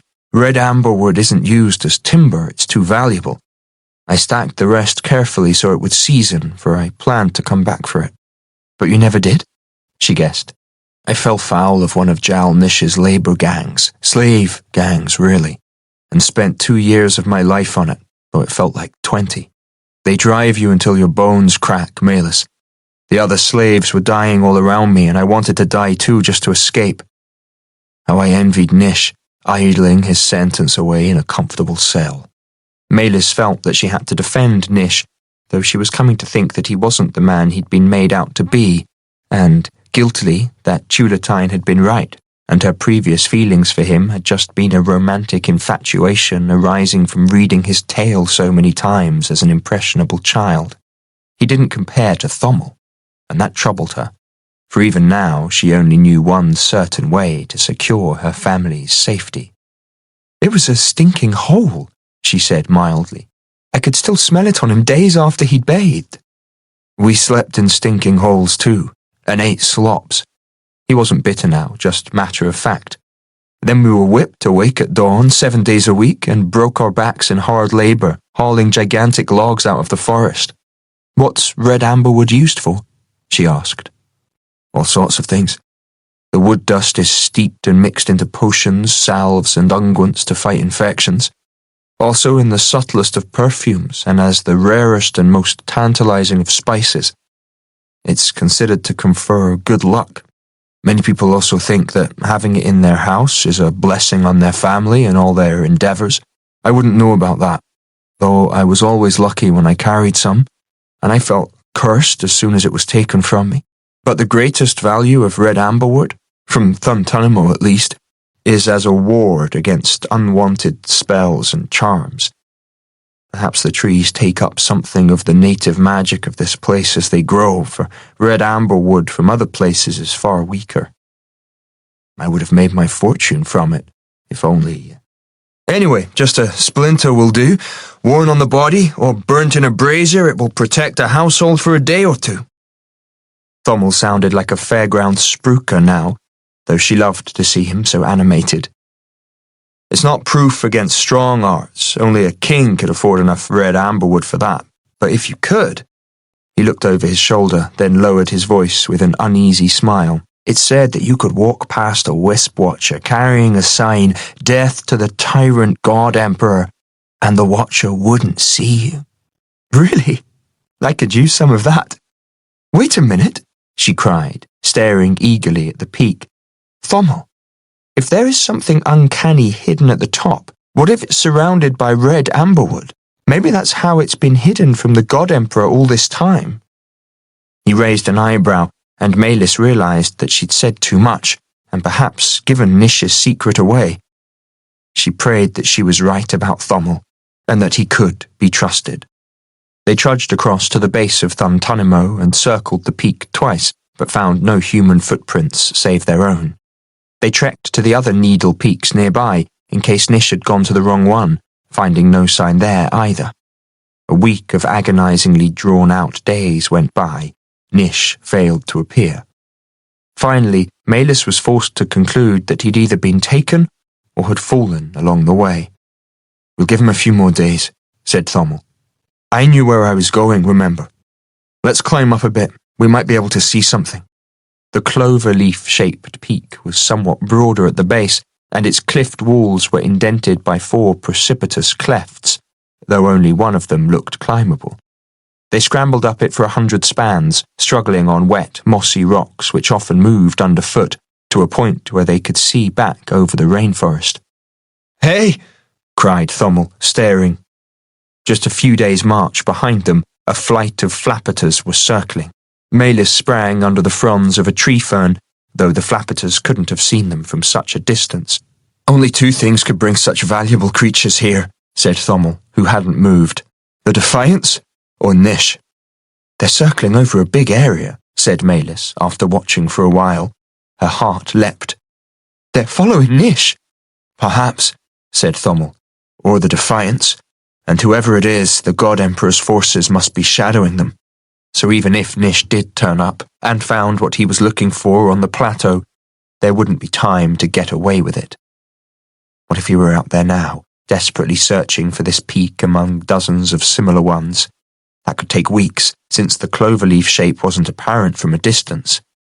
Was there any way to signal him without the flappeters seeing it? Oh, Maylis, said Thommel. Yes? If we do find Nish, please don't say anything. About what? About my meeting him in the war. Why not? That's why you came all this way, isn't it? Yes, but it's between me and him. And if he's going to refuse me, well, just don't mention it. 39. Nish and Zam trekked north, then west, following a zigzagging path, during which Zam had to use every ounce of his bushcraft to throw their pursuers off the track, though Nish couldn't be sure they had. Monksheart would never give him up. He'd exert all his powers to find Nish, and sooner or later he must. Jal-Nish would be equally unrelenting, and how could the Deliverer hide when the whole world was looking for him? Unfortunately, Zam didn't know of any plateau resembling the one Nish was searching for, and Nish was reluctant to tell him the details in case he was captured and the truth tortured out of him. He couldn't send Zam into the towns to ask, for the giant was too easily recognizable.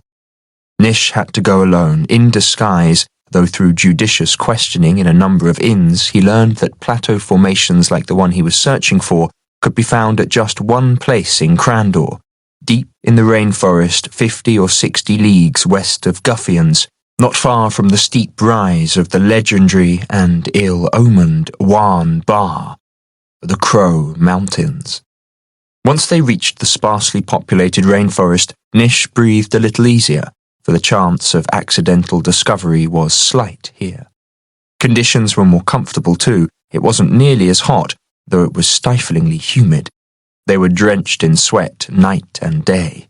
Only one event of note occurred on the journey, and it happened on their third day in the rainforest, late in the afternoon, as they were trekking across a winding valley where the spaces between the tall trees were dotted with head-high patches of aromatic mint bush and thickets of small, red-leaved lotion trees, which Zam said were poisonous to humans, though the white gum seeping from their trunks helped wounds to heal more quickly.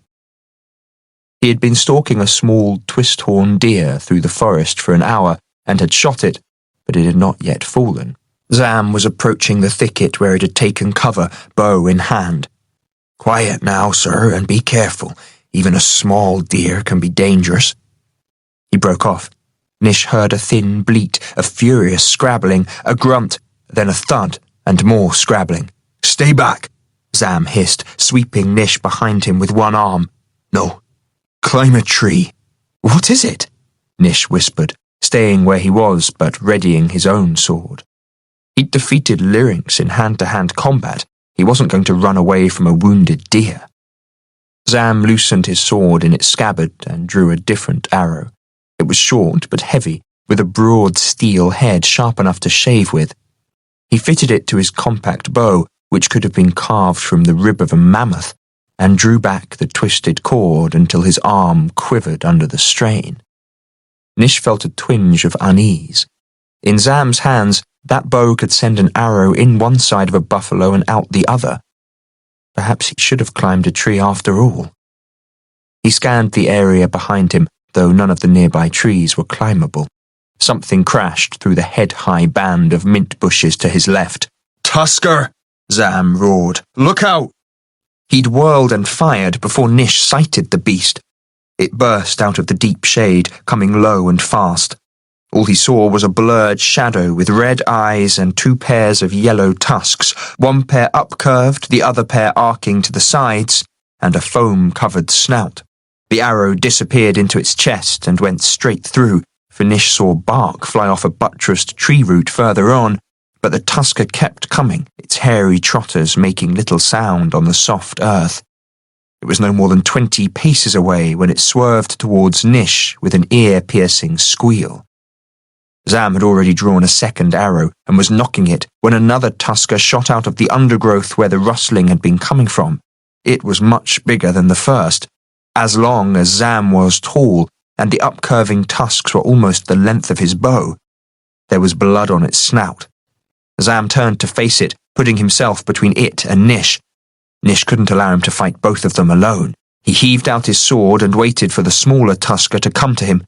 It was slowing now. Blood ran down its chest from the arrow wound. Red foam erupted from its mouth and nostrils with each breath. He didn't understand how it could keep going after that heavy arrow had carved right through it. The tusker shot around in a curve, then leapt forwards, right at him. Nish dragged his sword blade through the air, trying to get it into position, and knowing that he was too slow. He caught a foot on something and overbalanced, flailing at the air, and realizing in the last terrible second that the tusker was going to impale him through the groin or the belly. He couldn't do anything in time. He was bracing himself for the impact when Zam's sword flashed between Nish and the flying tusker, carving both its right tusks off midway and slicing the end off its snout. The bloody tusker slammed into Nish's hip so hard that he was sent flying 5 or 6 paces through the air. He landed heavily on his back and shoulder, and the sword jarred out of his hand. The tusker skidded around in a circle and came at him again. There wasn't time to get up. Nish scrambled for his sword and held it out in front of him, though on his knees he was no higher than it was and at a terrible disadvantage, for he wouldn't be able to move quickly. He tried to brace himself, to aim the sword for its open mouth, but his numb elbow wouldn't hold the point straight. It carved a bloody streak down the hairy flank of the tusker as it hit him again, though fortunately with its severed tusks, it hadn't yet understood that they were gone. They slammed into his shoulder, knocked him flying, and this time the sword skidded out of reach. Nish looked for help, but Zam was busy with the second tusker. He'd put 2 arrows in it, but it hadn't fallen either. It was circling Zam, who bore a bloody streak on the left thigh. Nish was dragging himself after his sword when the tusker attacked a third time. It was moving slowly now, wobbling on its feet, with clots of bloody foam oozing from its open mouth. Blood was streaming from its side and dripping from its backside, but it was still deadly. He was exhausted and felt as though he'd been beaten with hammers. Those days in bed, recovering from the arrow wound, had robbed him of his hard-won strength. He lunged for the sword and forced himself to his feet. It took an effort to hold the blade up this time. Nish felt as weak as a child. The tusker darted forwards. He swung the sword at it and it propped on its front feet, coughing up clots and regarding him malevolently with its red eyes. Zam was still busy with the big tusker. It was a matter of endurance now. Nish had to hold out longer than the beast, for if he fell it would savage him with its remaining tusks and teeth until it took its last breath. It came on slowly, stopped, then darted at him.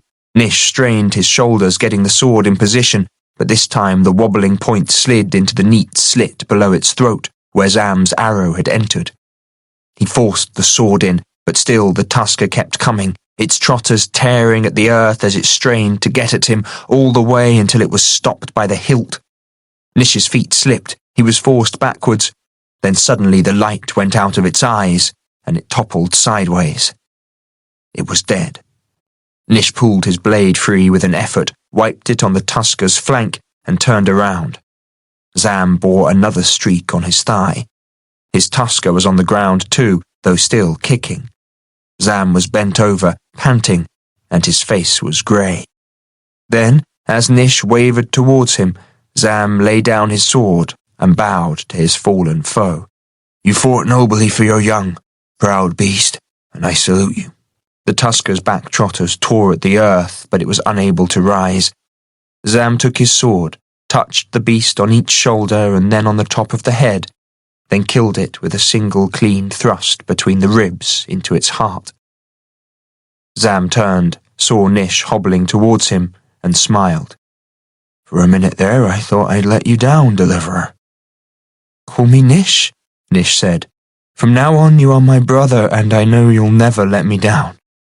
The big man stood up straight, shocked, and a single tear made its way down his broad cheek.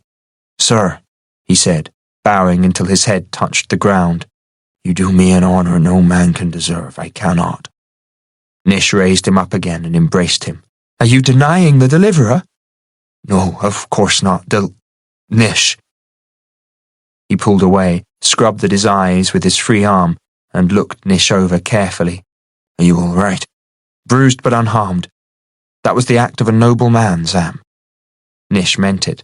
Zam might be an uneducated peasant, but he possessed more nobility than most of the nobles Nish had met. How could I not salute such a stubborn foe? "You did not salute the Nihilatal when you put it down."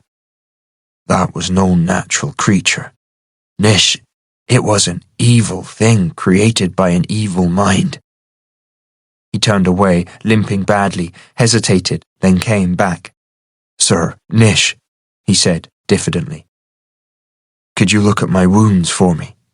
The 2 gashes in his right thigh needed cleaning, for tuskers used their tusks for rooting around in the earth and tearing apart live and dead prey.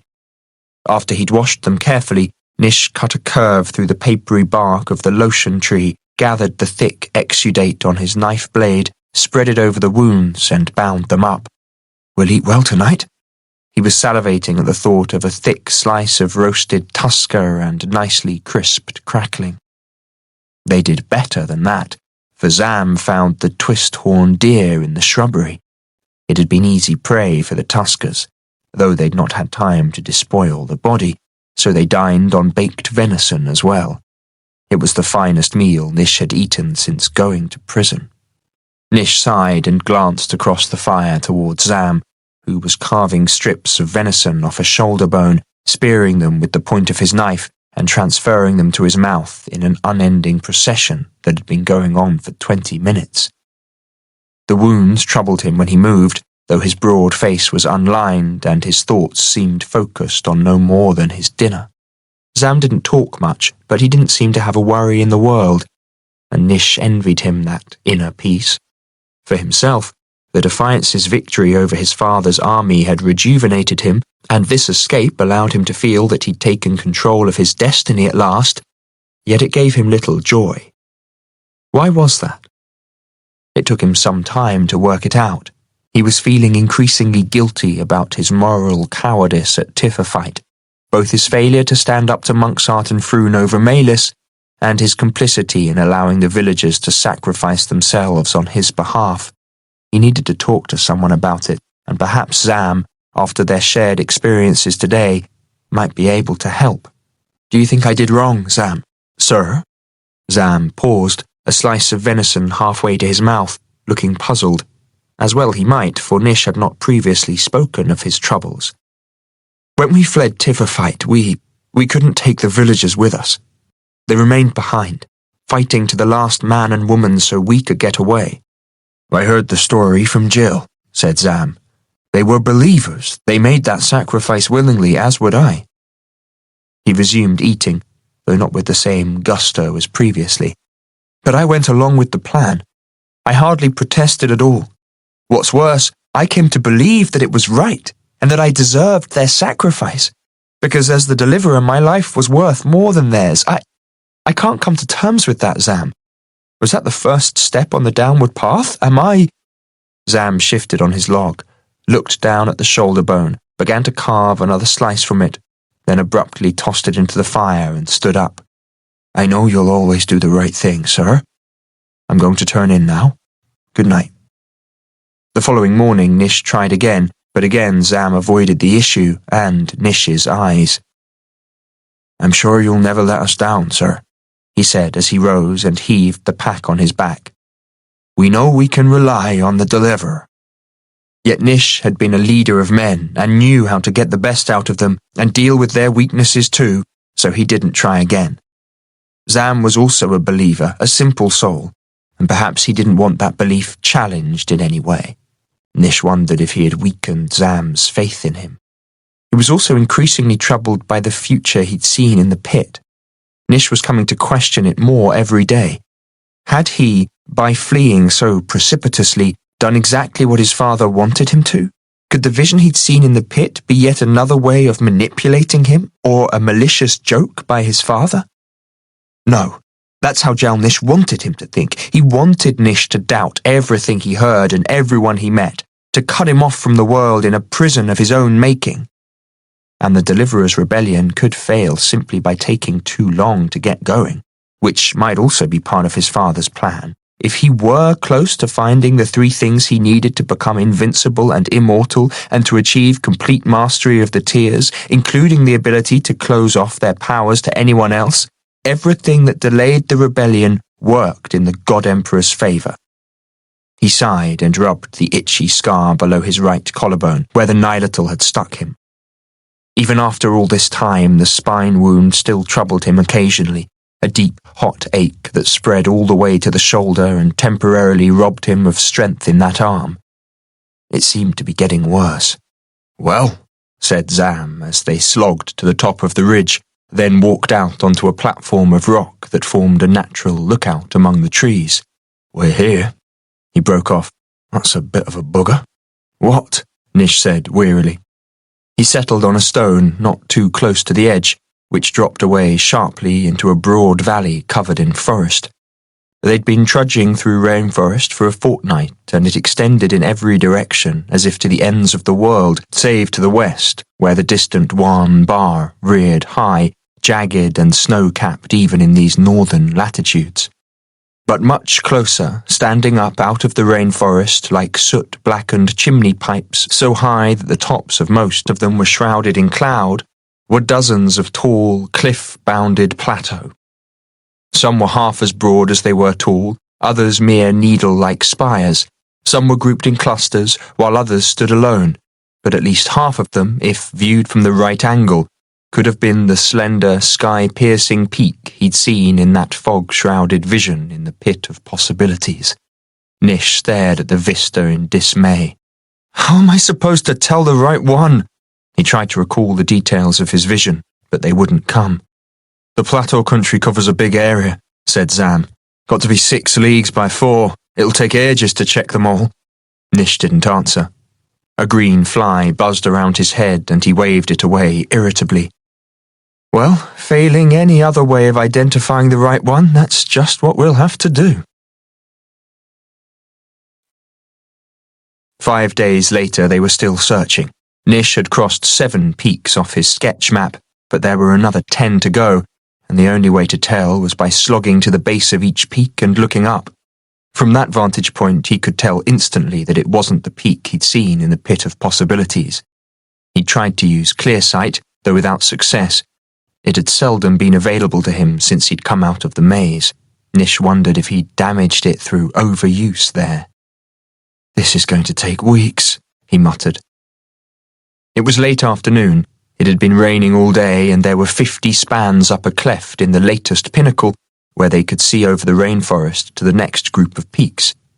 An overhang sheltered them from the rain that fell constantly around the plateau, even from clear skies, though they were soaked through anyway. Their clothes hadn't been dry in a fortnight, and everything smelled mouldy, including his skin, which was peppered with mosquito bites.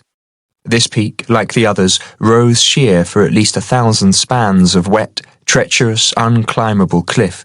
The only way up any of the pinnacles, as far as Nish could tell, would be via the precipitous clefts that scored their sides, and even the best of these would be a dangerous climb.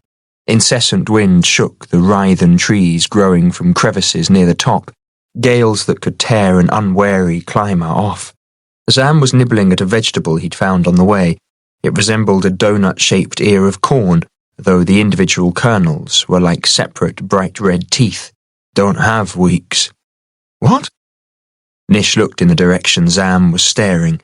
A flapper was hovering over the lookout where they'd stood 5 days ago, while another was following a track horribly like the path they'd taken to the first pinnacle. His father had found them. It looks as though they're tracking us. Well, you, I suppose. Nish gave Zam a keen glance.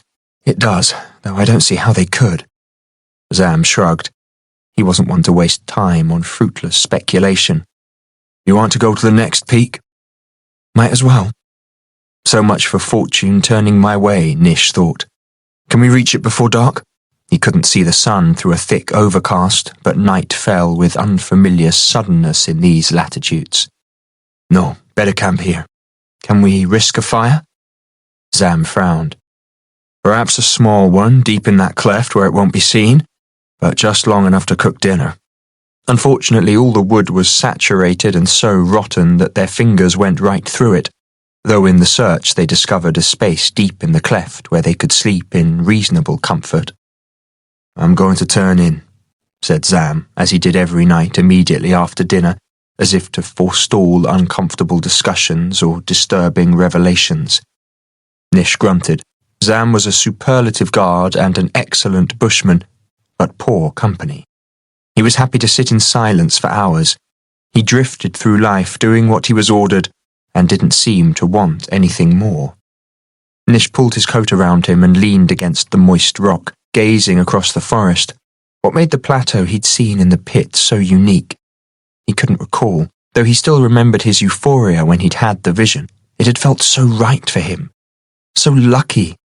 But now he was going to lose the chance for it, as he'd lost everything else to his all-dominating father. It couldn't be borne. He couldn't give in to him. He sat brooding as darkness fell and the cluster of pinnacles he'd been staring at faded into the black of the night. Nish had lost track of how long he'd been there, it could have been hours, when he became aware of a tiny spark of light in the darkness. He blinked, then rubbed his eyes, but the spark was still there.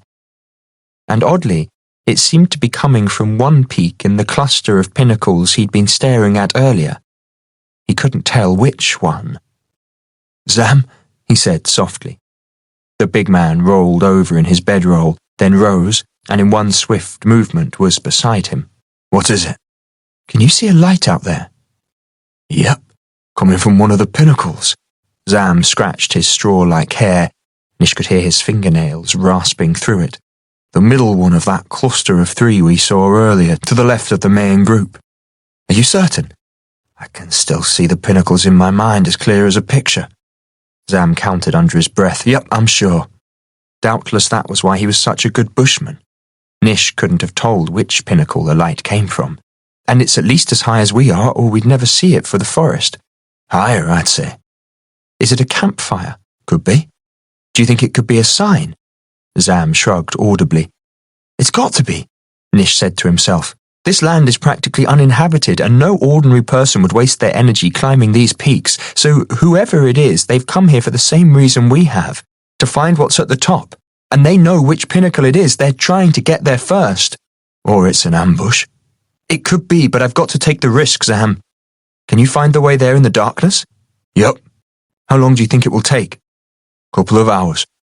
A surge of fury went through Nish at the thought that someone was trying to take what was rightfully his, but he controlled it. The light could also be meant to lure him in. Let's get going, and when we're near, keep your eyes open for a trap. They reached the pinnacle without incident, and the moment he touched the rock and stared up at the peak's outline against the night sky, Nish knew it was the one. A wave of relief swept through him. The vision in the pit had been right after all, at least so far. This is it, Zam, he said quietly. Can we climb it? Zam rubbed his bristly chin. We'll have to be mighty careful, they're bound to have guards.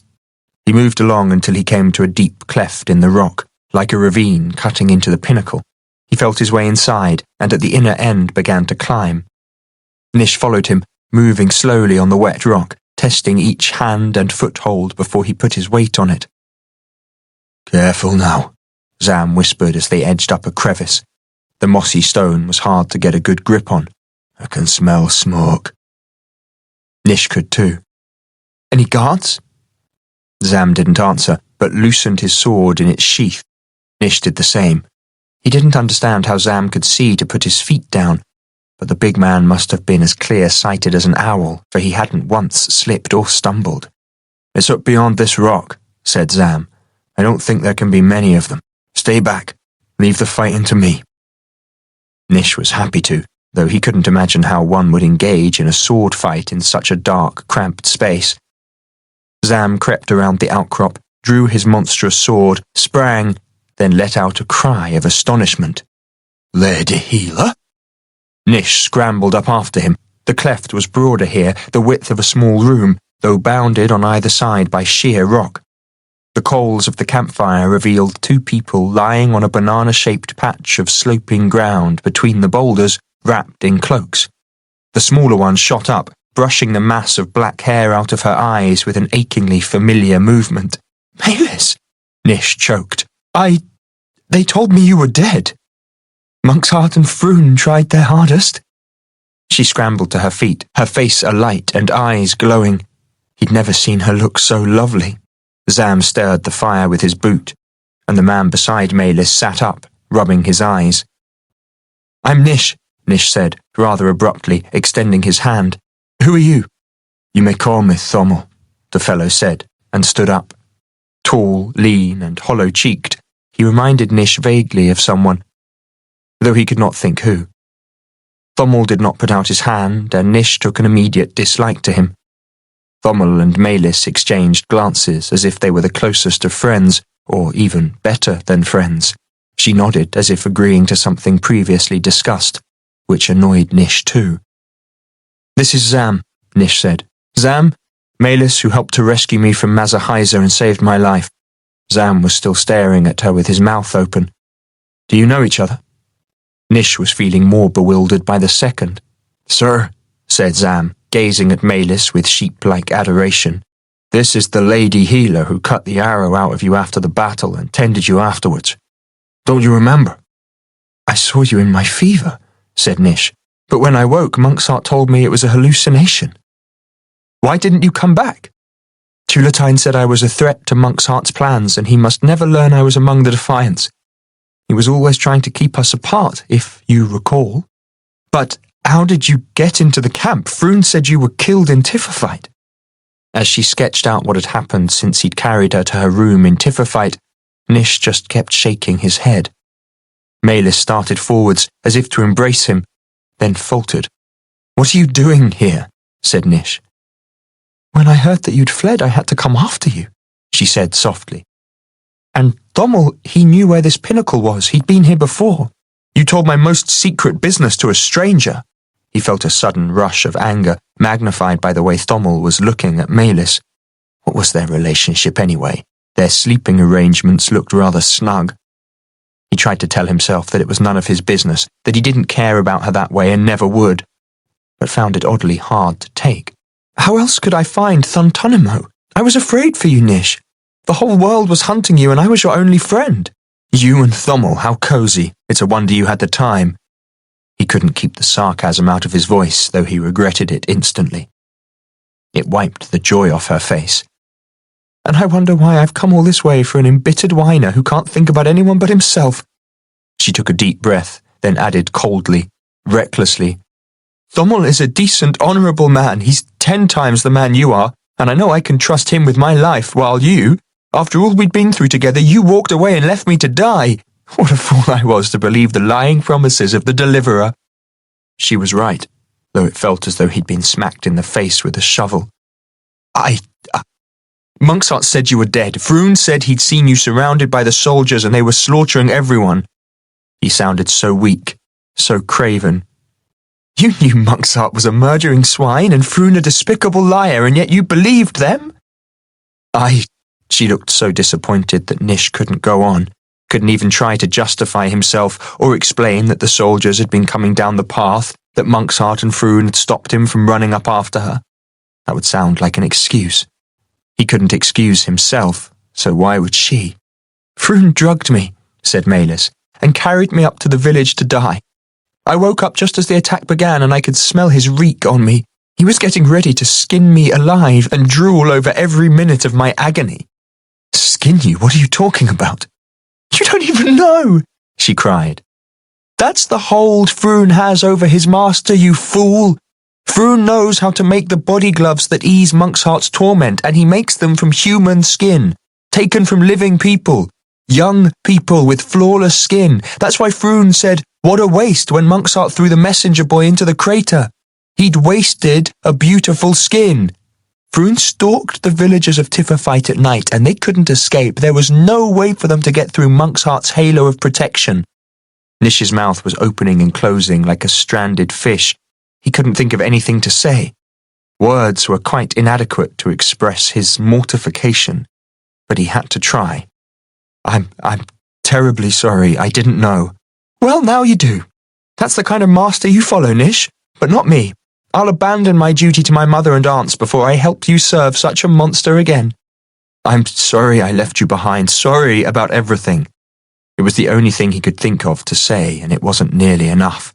He couldn't face her, much less what he'd done. I think I'll step down the cleft a bit, said Zam, who looked as though he'd tasted something unpleasant. Coming, Thommel? At first, Thommel had appeared to be enjoying Nish's mortification, but now he was gazing at his feet, shaking his head. Zam took him by the arm, and they passed around the outcrop and down the cleft, out of sight. Nish and Maylis looked at one another, but each turned aside at the same moment. Maylis was wretched, as if all her expectations had been bitterly dashed, and he felt no better. He'd never wanted to hurt her. And, Nish ruminated, she'd proven her courage and loyalty many times over.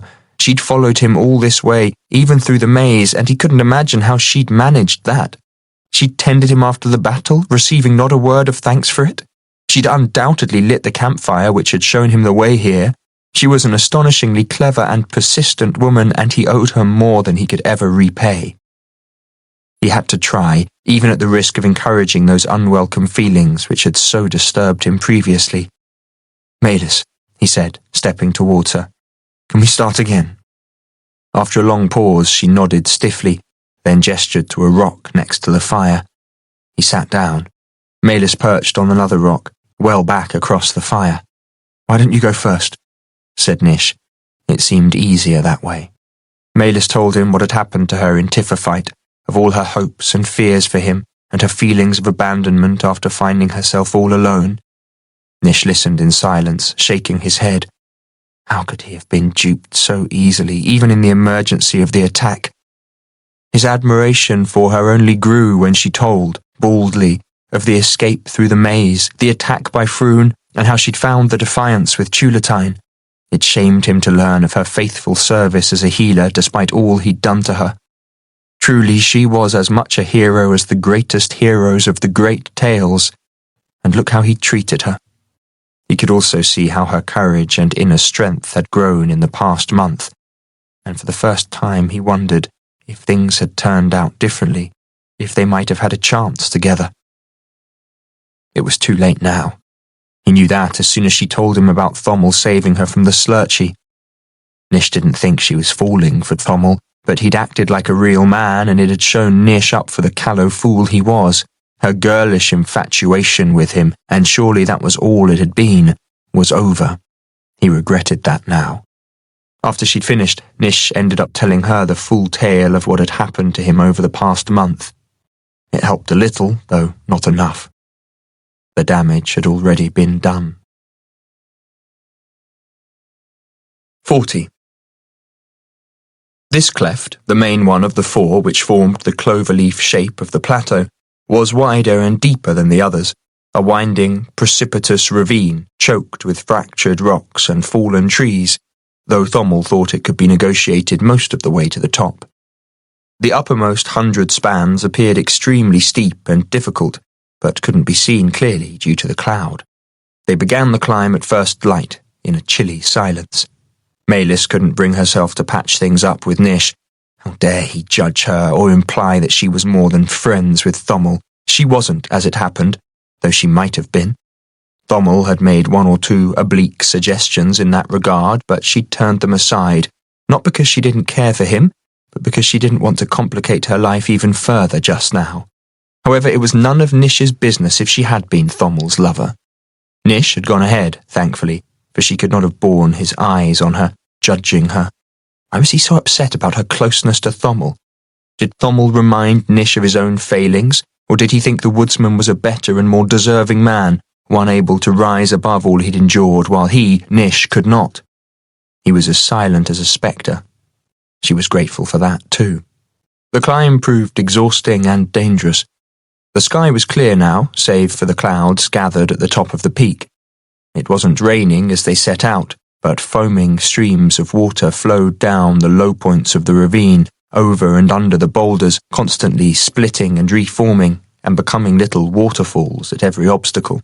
The shattered rocks were so slippery that Maylis had to test every foothold before putting her weight on it.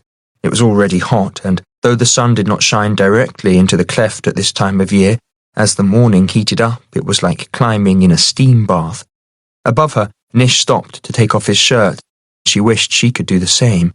His pale, scarred back was running with sweat, and his knees were wobbly. Several times he caught at Zam's strong arm, but let go as soon as he'd steadied himself, glancing back as if anxious that his weakness had been noted. Maylis pretended she hadn't seen. Though inured to steep climbs from the time she'd taken her first steps, she was struggling too. They laboured up some 50 spans, stopped just long enough for her screaming muscles to relax into a jelly-like state, then moved up another 30 spans. And so it went on, for hours of the most exhausting labour she'd ever undertaken. Please, please stop, she kept thinking, though Maylis was too proud to ask for a rest. If Nish could do it without complaint, so could she. At last, when she was so tired that she had to talk herself into taking each step, just one more, and just one more, Thommel stopped suddenly and threw himself down on a rock. This must be halfway, let's take a break. Nish lay on his back, gasping, his face scarlet. It was around 11 o'clock. Using dry kindling from his pack and damp wood, Thommel lit a smouldering fire on the steep side of the ravine and boiled water for tea. It tasted like warm, smoky mould. As they set off, far too soon, it began to drizzle and drip down the back of Maylis's neck. In the airless conditions, that only made things more uncomfortable. The rain became heavier as they climbed, and shortly a cooling breeze began to drift up the cleft. She pulled out her shirt and allowed the breeze to flow over her wet skin. It made a refreshing change from the unceasing heat and humidity she'd been enduring ever since emerging from the maze. As they climbed higher, the whole sky clouded over, and the rain became pleasantly chilly, though the wind grew ever stronger. By noon it was a blistering updraft, which gusted one way then another so fiercely that Maylis sometimes had to hunch down, clinging to the rock, until the worst had passed. Once her fingers were torn away from their handhold, and she was driven sideways into the sheer wall of the cleft. She got up, rubbing her bruised shoulder. No one had noticed. They were struggling on, backs bent and heads bowed, but the gusts blasted the cold rain into their eyes no matter which way they turned. After another exhausting couple of hours, they stopped for lunch.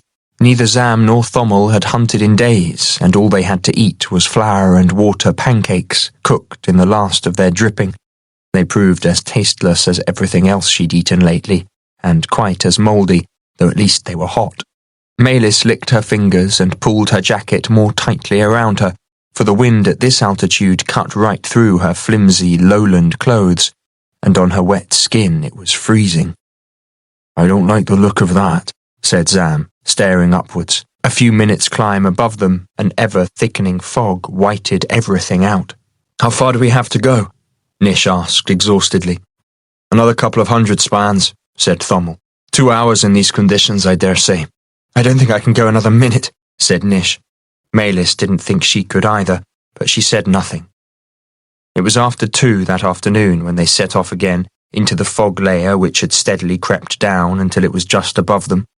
Their progress was even slower now, for every surface was thickly coated with either saturated moss or an algal slime, and though Zam was supporting Nish all the way, they had to stop frequently for him to rest. Consequently, it was well after 4 when they climbed over a steep notch in the rock. The fog thinned temporarily, and ahead of them the ravine, while still sloping steeply up, opened out until it was about 20 paces across. They could just see the lower sides, though not the top. "What's that?" said Zam, listening. The song of the wind had changed. Overlaying the shrill wailing as it streamed over the rocks was a hissing noise, coming from above.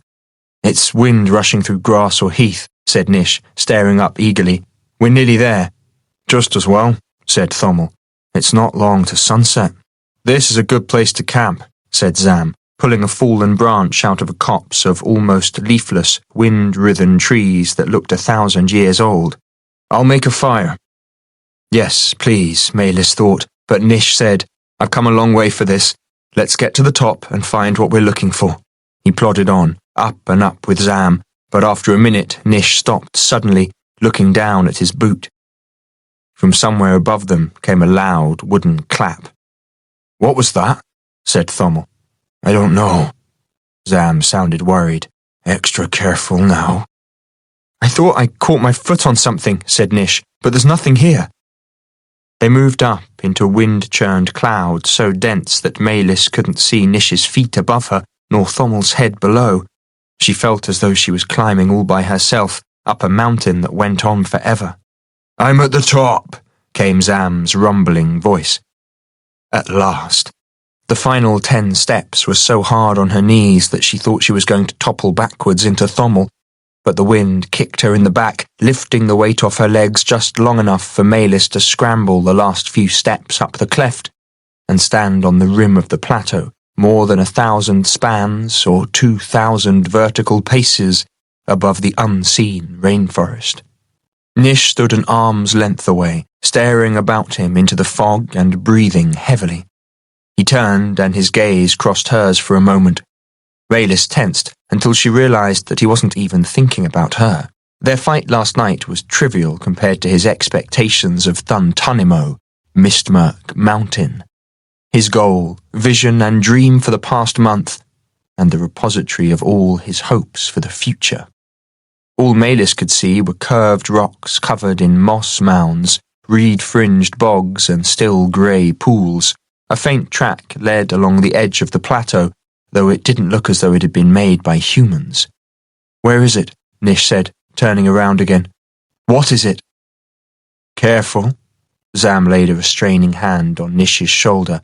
"It'd be easy to walk off the edge in the fog." Nish shook it off. "Should have brought staffs to feel our way," muttered Thommel. "It's always like this up here." "How would you know?" Nish said suspiciously. Thommel knew too much, and his appearance seemed just a little too convenient. You can see the cloud hanging over these peaks from 20 leagues away. Stay here, I'll go down to that copse and cut some timbers. Zam disappeared down the cleft. Nish wandered off. The top of the plateau was flat here and saturated. Maylis stepped the other way and her right foot plunged into a knee-deep pool covered by green strands of algae. Jumping backwards, she emptied the cold water from her boot, put it back on, and turned left onto what she thought was rock. Her left foot sank into a bog concealed by floating moss. Yellow ooze enveloped her to mid-calf.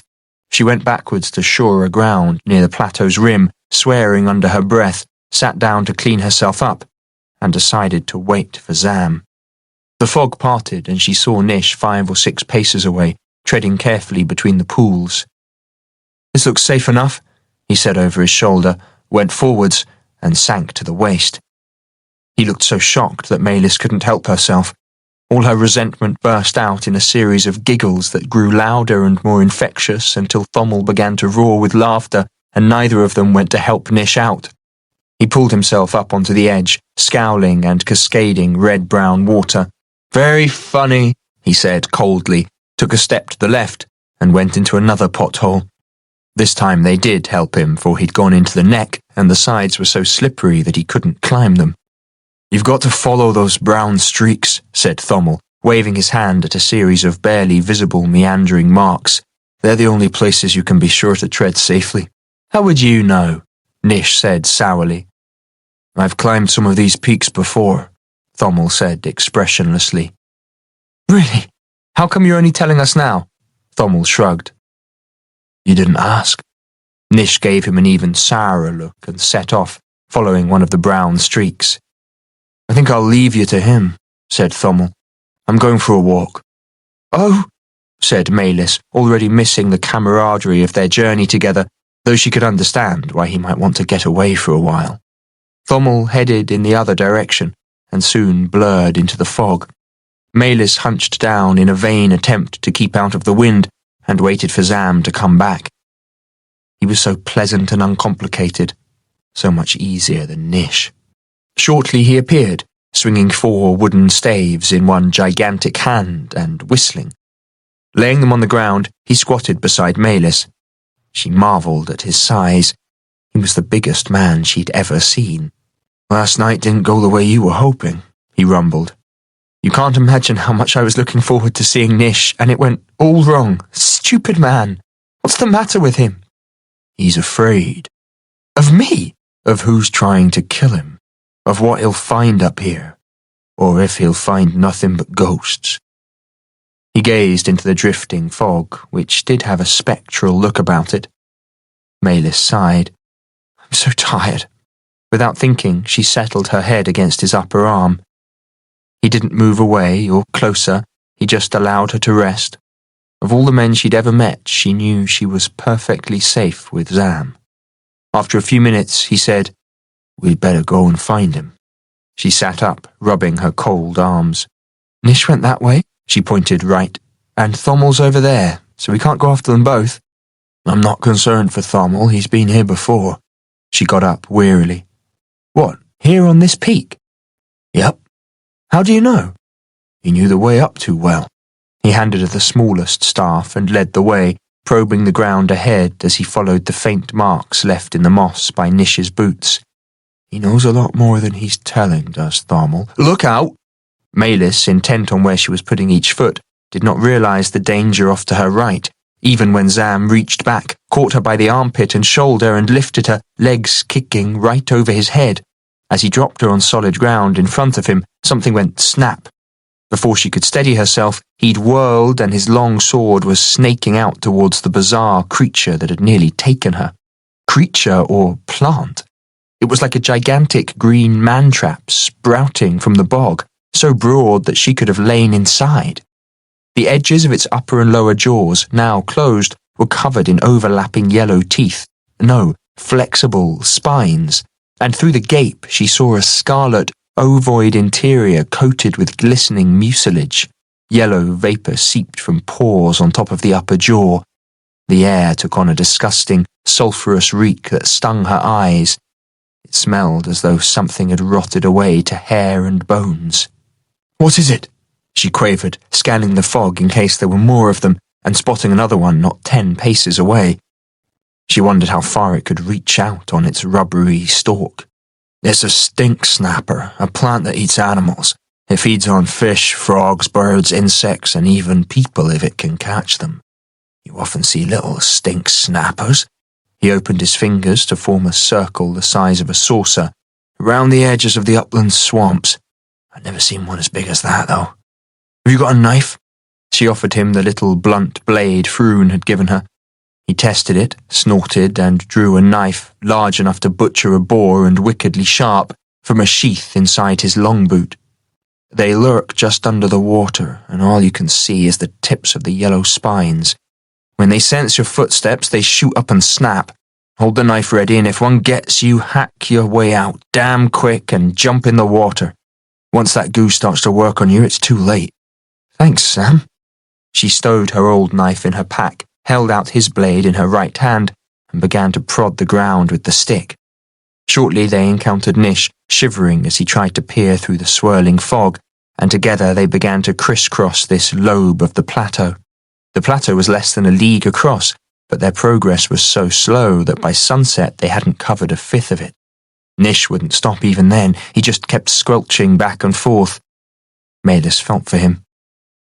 Thommel came tramping back. "Did you find anything?" Nish asked hopefully. "I wasn't looking. However, I did catch our dinner." Thommel held up what appeared to be an enormous black slug the size of his thigh. "I'm not eating that," Malis said, revolted. It brought back memories of the slurchy. Her empty stomach rumbled. What is it?" "All the more for me," he grinned. "It's a giant swamp creeper, and they're the best eating you'll find up here. Very healthy too, good for the organs." "It looks like an organ from something I wouldn't want to go near," said Nish. Thommel glanced at Zam. Zam smacked his lips. "I haven't tasted one in years. Let's find a campsite." "There's no firewood up here," said Thommel. "We'll have to go back down the cleft." It was really cold now. "What about the other clefts?" asked Malis, for they weren't far from the northwestern one, and the light was fading. "You'd have to be a mountain climber to get down any of them, or up." They tramped across to the southeastern cleft, Malis keeping a careful eye out for stink snappers. Once or twice she caught a sulphurous whiff and thought one must have been lurking nearby, though she could not see any yellow spines. She clutched her knife more tightly and followed closely on Zam's heels. They reached the cleft in near darkness and felt their way down the steep pinch to the copse of twisted, aged trees. Between it and the right-hand cliff, Zam found a patch of mossy, sloping ground, partially sheltered from the howling updraft. He dragged out dead branches. All the wood was wet, but he also carried tinder in his pocket and soon had a cheerful fire going. "Hurrah!" Thommel said, holding his hands out to the little blaze. "And we don't have to worry about being seen. There's not an eye on Santhanar that could pierce this fog." "Not even the eye in the tears?" Nish said, shivering fitfully. However, he collected fallen wood and fed it to the flames until they blazed as high as his shoulders. They gathered around, rubbing their frozen hands. Thommel got busy skinning and gutting the giant swamp creeper and ended up with a heavy length of dark brown meat the size of a buffalo fillet. He sliced it lengthways so it would cook more quickly, wrapped it in a cocoon of algae strands, covered that in moss, and once the flames had died down, placed the package in a hole excavated in the coals. By the time it had cooked, Malis was so hungry and the roasting smells arising from it were so delicious that she quite forgot its origins and what it reminded her of. It was a rich, dense meat with a fine texture, like liver, though much tastier, and by the time her belly was full she'd put aside the fight of the previous night and the exhausting day. Thommel was laughing at something Zam had said, and Nish was bright-eyed again.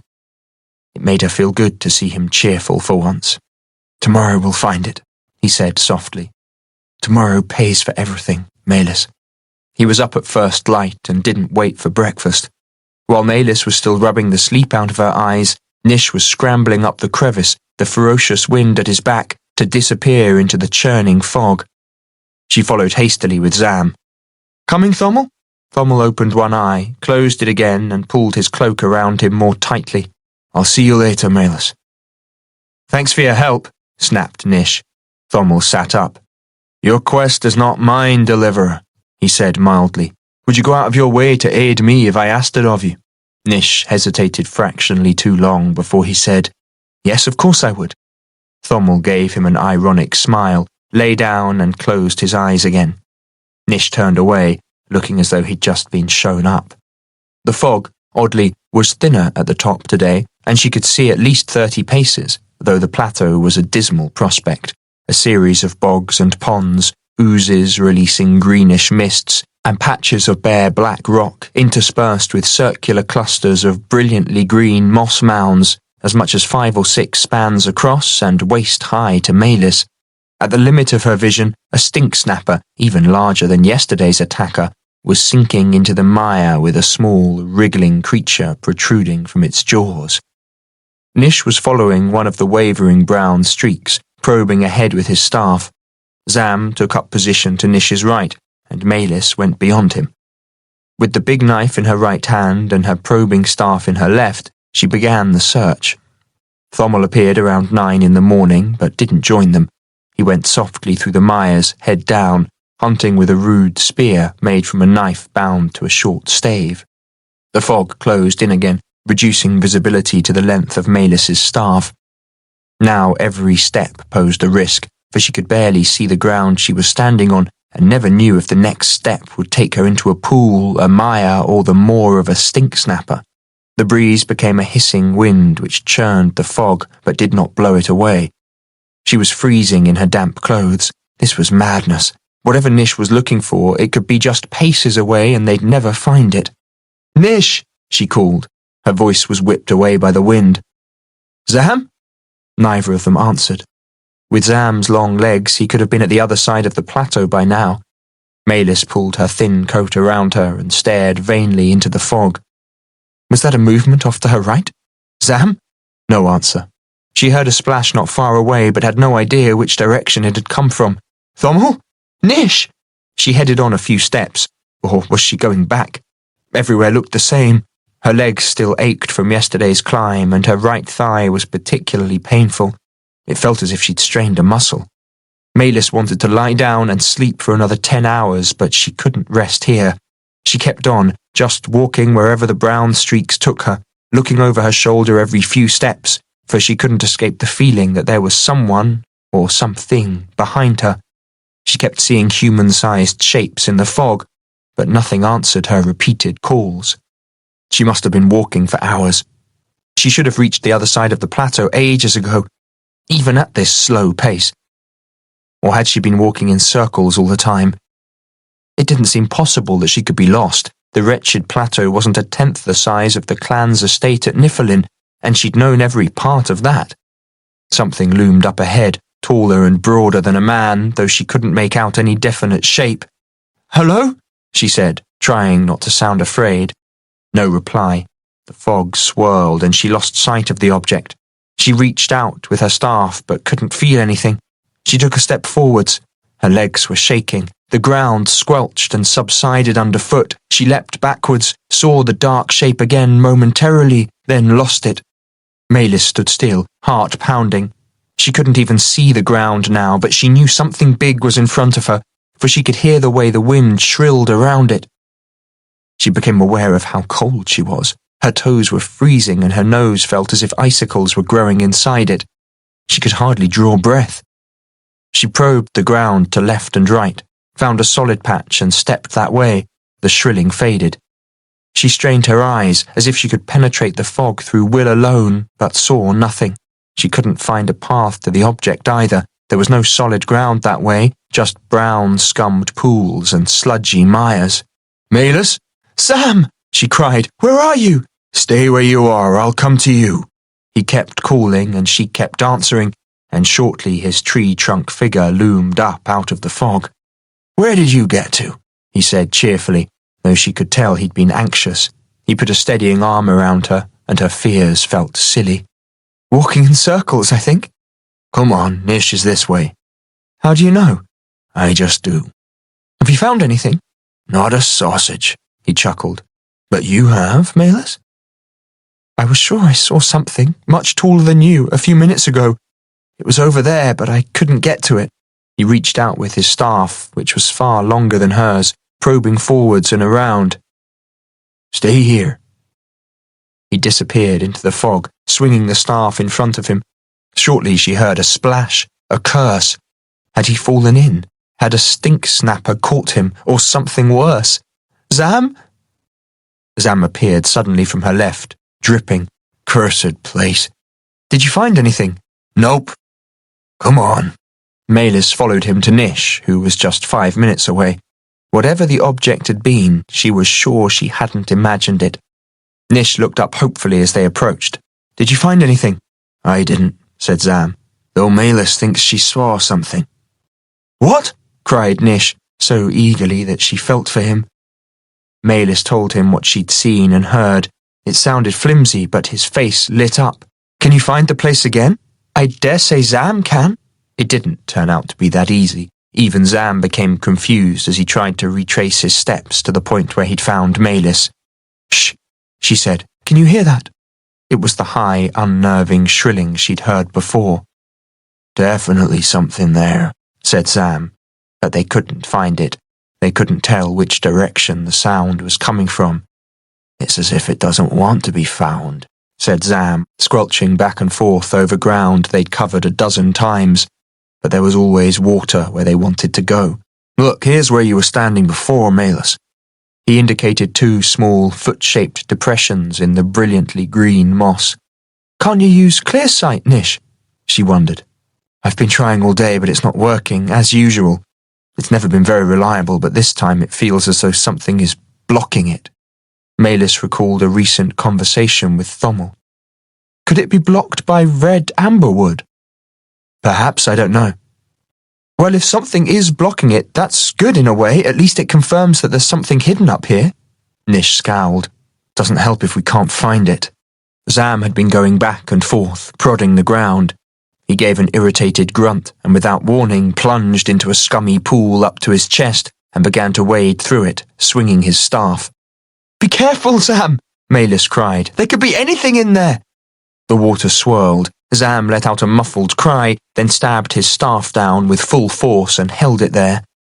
Bubbles burst up all around him. Plumes of mud stained the dark water. He swung himself up and over whatever he'd pinned to the bottom, pivoting on the staff, then went on and faded into the fog. The shrilling resumed, though now it made a lower, more melancholy note. Malus moved closer to Nish. I don't like this plateau, she said quietly. It's not what I imagined either. He reached out tentatively to take her cold hand, and yet I still think there's something up here. She held his hand for a while, stiffly, then let it go. I hope so. He's been a long time, Nish said a while later. Zam? Malus called. Her voice made no impression on the wind. Zam! Here! His shout could have come from anywhere. Come on! There was a note of excitement in his voice. He's found it! Nish cried, plunging recklessly into the water, which came up to his chin. He churned his way across, stumbled on something halfway, and his head went under. Malus, thinking that some creature had got him, felt for Zam's big knife, though there was little she could do. Nish burst out of the water, turned towards her, eyes staring, then turned the other way and flailed across into the fog. The wind song dropped to a sobbing moan. She held the knife out, looking this way and that. She didn't like it here, but didn't want to go into the pool either, which was now a muddy brown and looked as thick as soup. Smelly bubbles were popping all over its surface. She called Nish a couple of times, but evidently he couldn't hear her. What if they were both in trouble? If they were, it was unlikely she could make any difference, though they had acted recklessly. If she were careful. She didn't want to go into the pool, but she couldn't stand by either. Taking a deep breath and holding the blade out low, she stepped into the water. It came up to her nose, her eyes. She had to stand on tiptoes to breathe, and her boots sank into a deep sludge on the bottom that made it difficult to move. She took one step, then another, feeling an overwhelming urge to shriek, but her mouth was under water. Malus trod on something that gave underfoot, then heaved. She jumped, lost her footing, and went under. She tried not to panic, but couldn't stop herself. She'd always been afraid of deep water, and even more afraid of creatures that dwelt in dark places where they couldn't be seen. The water was so dark and cold, and she had to close her eyes to keep the mud out. She went all the way to the bottom, and something slapped against her thigh. Flailing madly, she tried to whack it away with the knife, but failed to connect. She rolled over, not knowing which way was up and which was down. Her foot slid through the ooze, and she felt hard mud underneath. Maylis fought the panic. The water wasn't that deep. She should be able to stand up in it. She got her other foot down, propelled herself upright, and half waded, half swam until her head popped out of the water and she saw a reedy bank. Sheathing the knife, she caught hold of some bladed reeds with both hands and dragged herself out onto relatively solid ground. Her hands were bleeding from the sharp edges of the reeds. She wiped them on moss, tore up handfuls of it to clean the mud out of her eyes, and stood up. She couldn't see Nish or Zam, though their footprints were clearly visible in the moss leading straight on. The sobbing wind was louder now and more unnerving. This place didn't feel lucky at all. It felt as though something terrible had happened here. She kept going, the feelings growing stronger all the time, and then she saw them. Nish and Zam stood side by side, staring at something she couldn't make out from here. It wasn't good news, though. Nish's shoulders were slumped. Even from behind, he looked defeated. As Maylis came up beside him, the shape she'd seen earlier resolved out of the fog. It was a standing stone, no, a monument, an obelisk cut from a single slab of grey rock. It was at least twice Zam's height, though the top could not be seen, and she saw the blurred outline of writing running up the facing surface. The glyphs weren't clear, since the surface was covered in moss at the bottom and grey-green lichen further up. Feathers of lichen wavered in the wind, and a faint mist or steam was rising off the top of the rock. Her scalp prickled. "That's not it, Nish?" "No," Nish said dully. "It doesn't speak to me at all. The whole journey has been a waste of time." It spoke to Maylis, though. It was the monument to a terrible tragedy, though why here, where no one would see it? She scraped some of the moss off. The glyphs were clearer in the raw stone. It looked like a script from long ago, one she'd seen in a book of the histories of ancient times before her mother had burnt it to keep warm. Unfortunately, Maylis hadn't read those histories first, so the glyphs told her nothing. And, just as curious, the rock was warm. Why would it be warm when everything else up here is cold? "I don't know," said Sam. "It's a wonder Thommel didn't mention it," said Nish, "since he's been here before." "It's not easy to find," rumbled Zam. "Do you want to go on, Deliverer? There's plenty of plateau left to search, and Maylis needs to get out of the wind." "I'm all right," she said automatically. "I'm used to the cold," she shivered. "Let's finish the job we came so far to do." As she went by the obelisk, she stumbled over the top part, which must have been broken off long ago and now lay half buried in the sodden ground, so thickly coated with moss that the memorial glyphs were as unreadable as the memories of those long-dead souls who had erected it.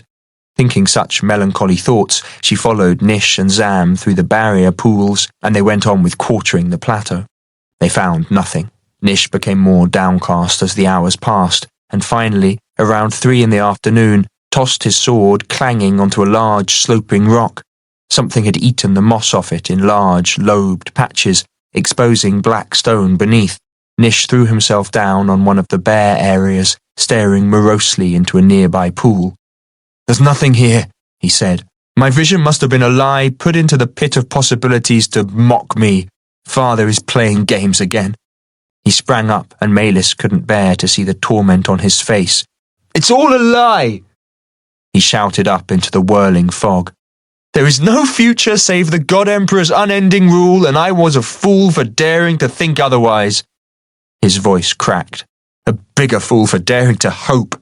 He stalked away without either sword or staff, splashing blindly through the bogs and mosses, falling in and heedlessly pulling himself out again. Maylis rose to follow him, but Zam laid a hand on her arm. "Let him go. After coming all this way, you can't blame him." "But what if he—" She couldn't say the words in case Nish acted them out. This might push him over the edge. "He won't harm himself," said Sam. "Don't worry." "I do worry," Maylis said softly, but didn't go after him. After walking for ages and stumbling into many a bog and pothole, Nish's anguish gave way to a melancholy misery. He was soaked and so cold and exhausted that he couldn't find the energy for stronger feelings.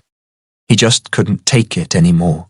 Coming to a rock that sloped down in a shelf on the lee side, providing shelter from the wind, he lay on it and tried to make sense of what had been done to him. Did the God Emperor control the whole world, including the Defiance, Monk's Heart, and the Pit of Possibilities? Could everything that had happened since he'd been freed from Mazahaiza really be part of a malicious game to demonstrate how absolute his father's power was? Nish recoiled from the idea, which smacked of paranoia and allowed no room for hope. But what other explanation was there? He rubbed the itching spine scar. He could draw no other conclusion. If there truly was no hope, if father did control the world and they were mere players in his game, why be a pawn? He couldn't fight anymore. He felt exhausted, physically, mentally, and most of all, morally. The burden was too much for him to bear. The moment he allowed himself that thought, the long-suppressed temptation grew until it was almost irresistible. Nish could feel himself weakening every second. He wanted what his father offered, more than anything. He always had, though he'd never allowed himself to think about it. But now he did. And why shouldn't he have it? And perhaps there was another way. After all, if anyone could sway his father, curb his excesses, and turn him aside from evil, his only surviving son had the best chance of doing it. Yes, it was the only way. Some people, even his friends, might see it as a betrayal, but if he could stand at the right hand of the God Emperor and do good at the same time, it would be worth all it had cost him to get there. "Even me, Nish?" It was as if Irisis had spoken in his mind. Nish jumped up, looking around guiltily, longingly, but there was no one in sight. "Use your clear sight, Nish. Is this what you really want?" It had hardly ever worked after he'd come out of the maze, but perhaps he needed to try harder. Nish closed his eyes and was attempting to see with his inner vision, while her voice was still echoing in his mind, when a small rectangular shape appeared out of the fog not far away, near the rim of the southern lobe of the plateau. He began to move towards it, arms out like a sleepwalker. It had to be an illusion, because he'd been back and forth across the area and couldn't have missed anything that big. It didn't recede as he approached, and when he was close enough, he opened his eyes. It was still there, and grew ever clearer, as any real object would. It was an ancient, crumbling wooden hut, listing to the left and looking as though the next puff of wind would blow it over. He caught the faintest spicy whiff but couldn't place it. Going with trembling steps to the door, Nish rapped on it. There was no answer and his heart sank again, but he pushed it open on its cracked and sagging leather hinges. The floor of the hut was formed from packed earth, which the bottom of the door scraped semicircular grooves across as it opened. He stepped inside, but it was so dark he couldn't see a thing. He waited until his eyes adjusted. There didn't appear to be anything in the hut but a rude table and chair, and a bed covered in rags. Until the rags stirred, and an acerbic voice he'd never expected to hear again said, "You took your bloody time, Nish. I expected you 9 years ago." 41. Nish leapt backwards as if he'd been scalded, and shivers broke out across his body. The crusty voice, though rendered hoarse by age and shortness of breath, was unmistakable. "Zervish? Sir? Is it really you?"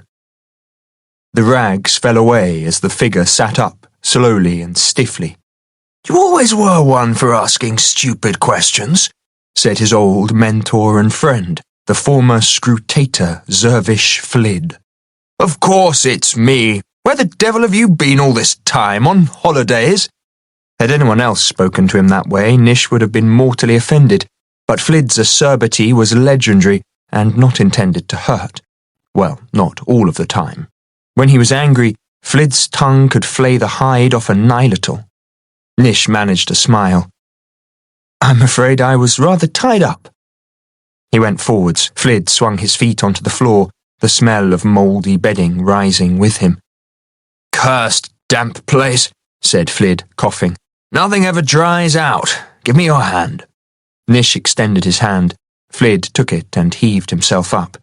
Let's go outside where I can look at you. The light in here is too dim for my old eyes. Outside, the fog had closed in again, and visibility was down to a few paces, but it was bright enough to see that the old man had aged shockingly. At the end of the war, Flid had been a vigorous man of 60-odd years. Yes, he'd been small and skinny, horribly scarred and incredibly ugly, but with such strength, courage, and, when he cared to use it, charm, that he'd seemed the best of men. But now... What are you staring at? Flid snapped. You've aged, sir, Nish said softly. Flid looked positively ancient and was even thinner, if that were possible. His skin was pallid, blotched with age marks and sagging off his bones. Of course I've aged. Time doesn't stop just because you want it to. You don't look so fresh yourself. Flid peered at him from eyes that lacked their old sparkle because their centres were clouded by cataracts. Yet he was alive and sounding just as tough as ever, and a sudden hope surged through Nish. His father had said that all Nish's old friends and allies were dead, and since he'd lied about that, he might have lied about all manner of other things.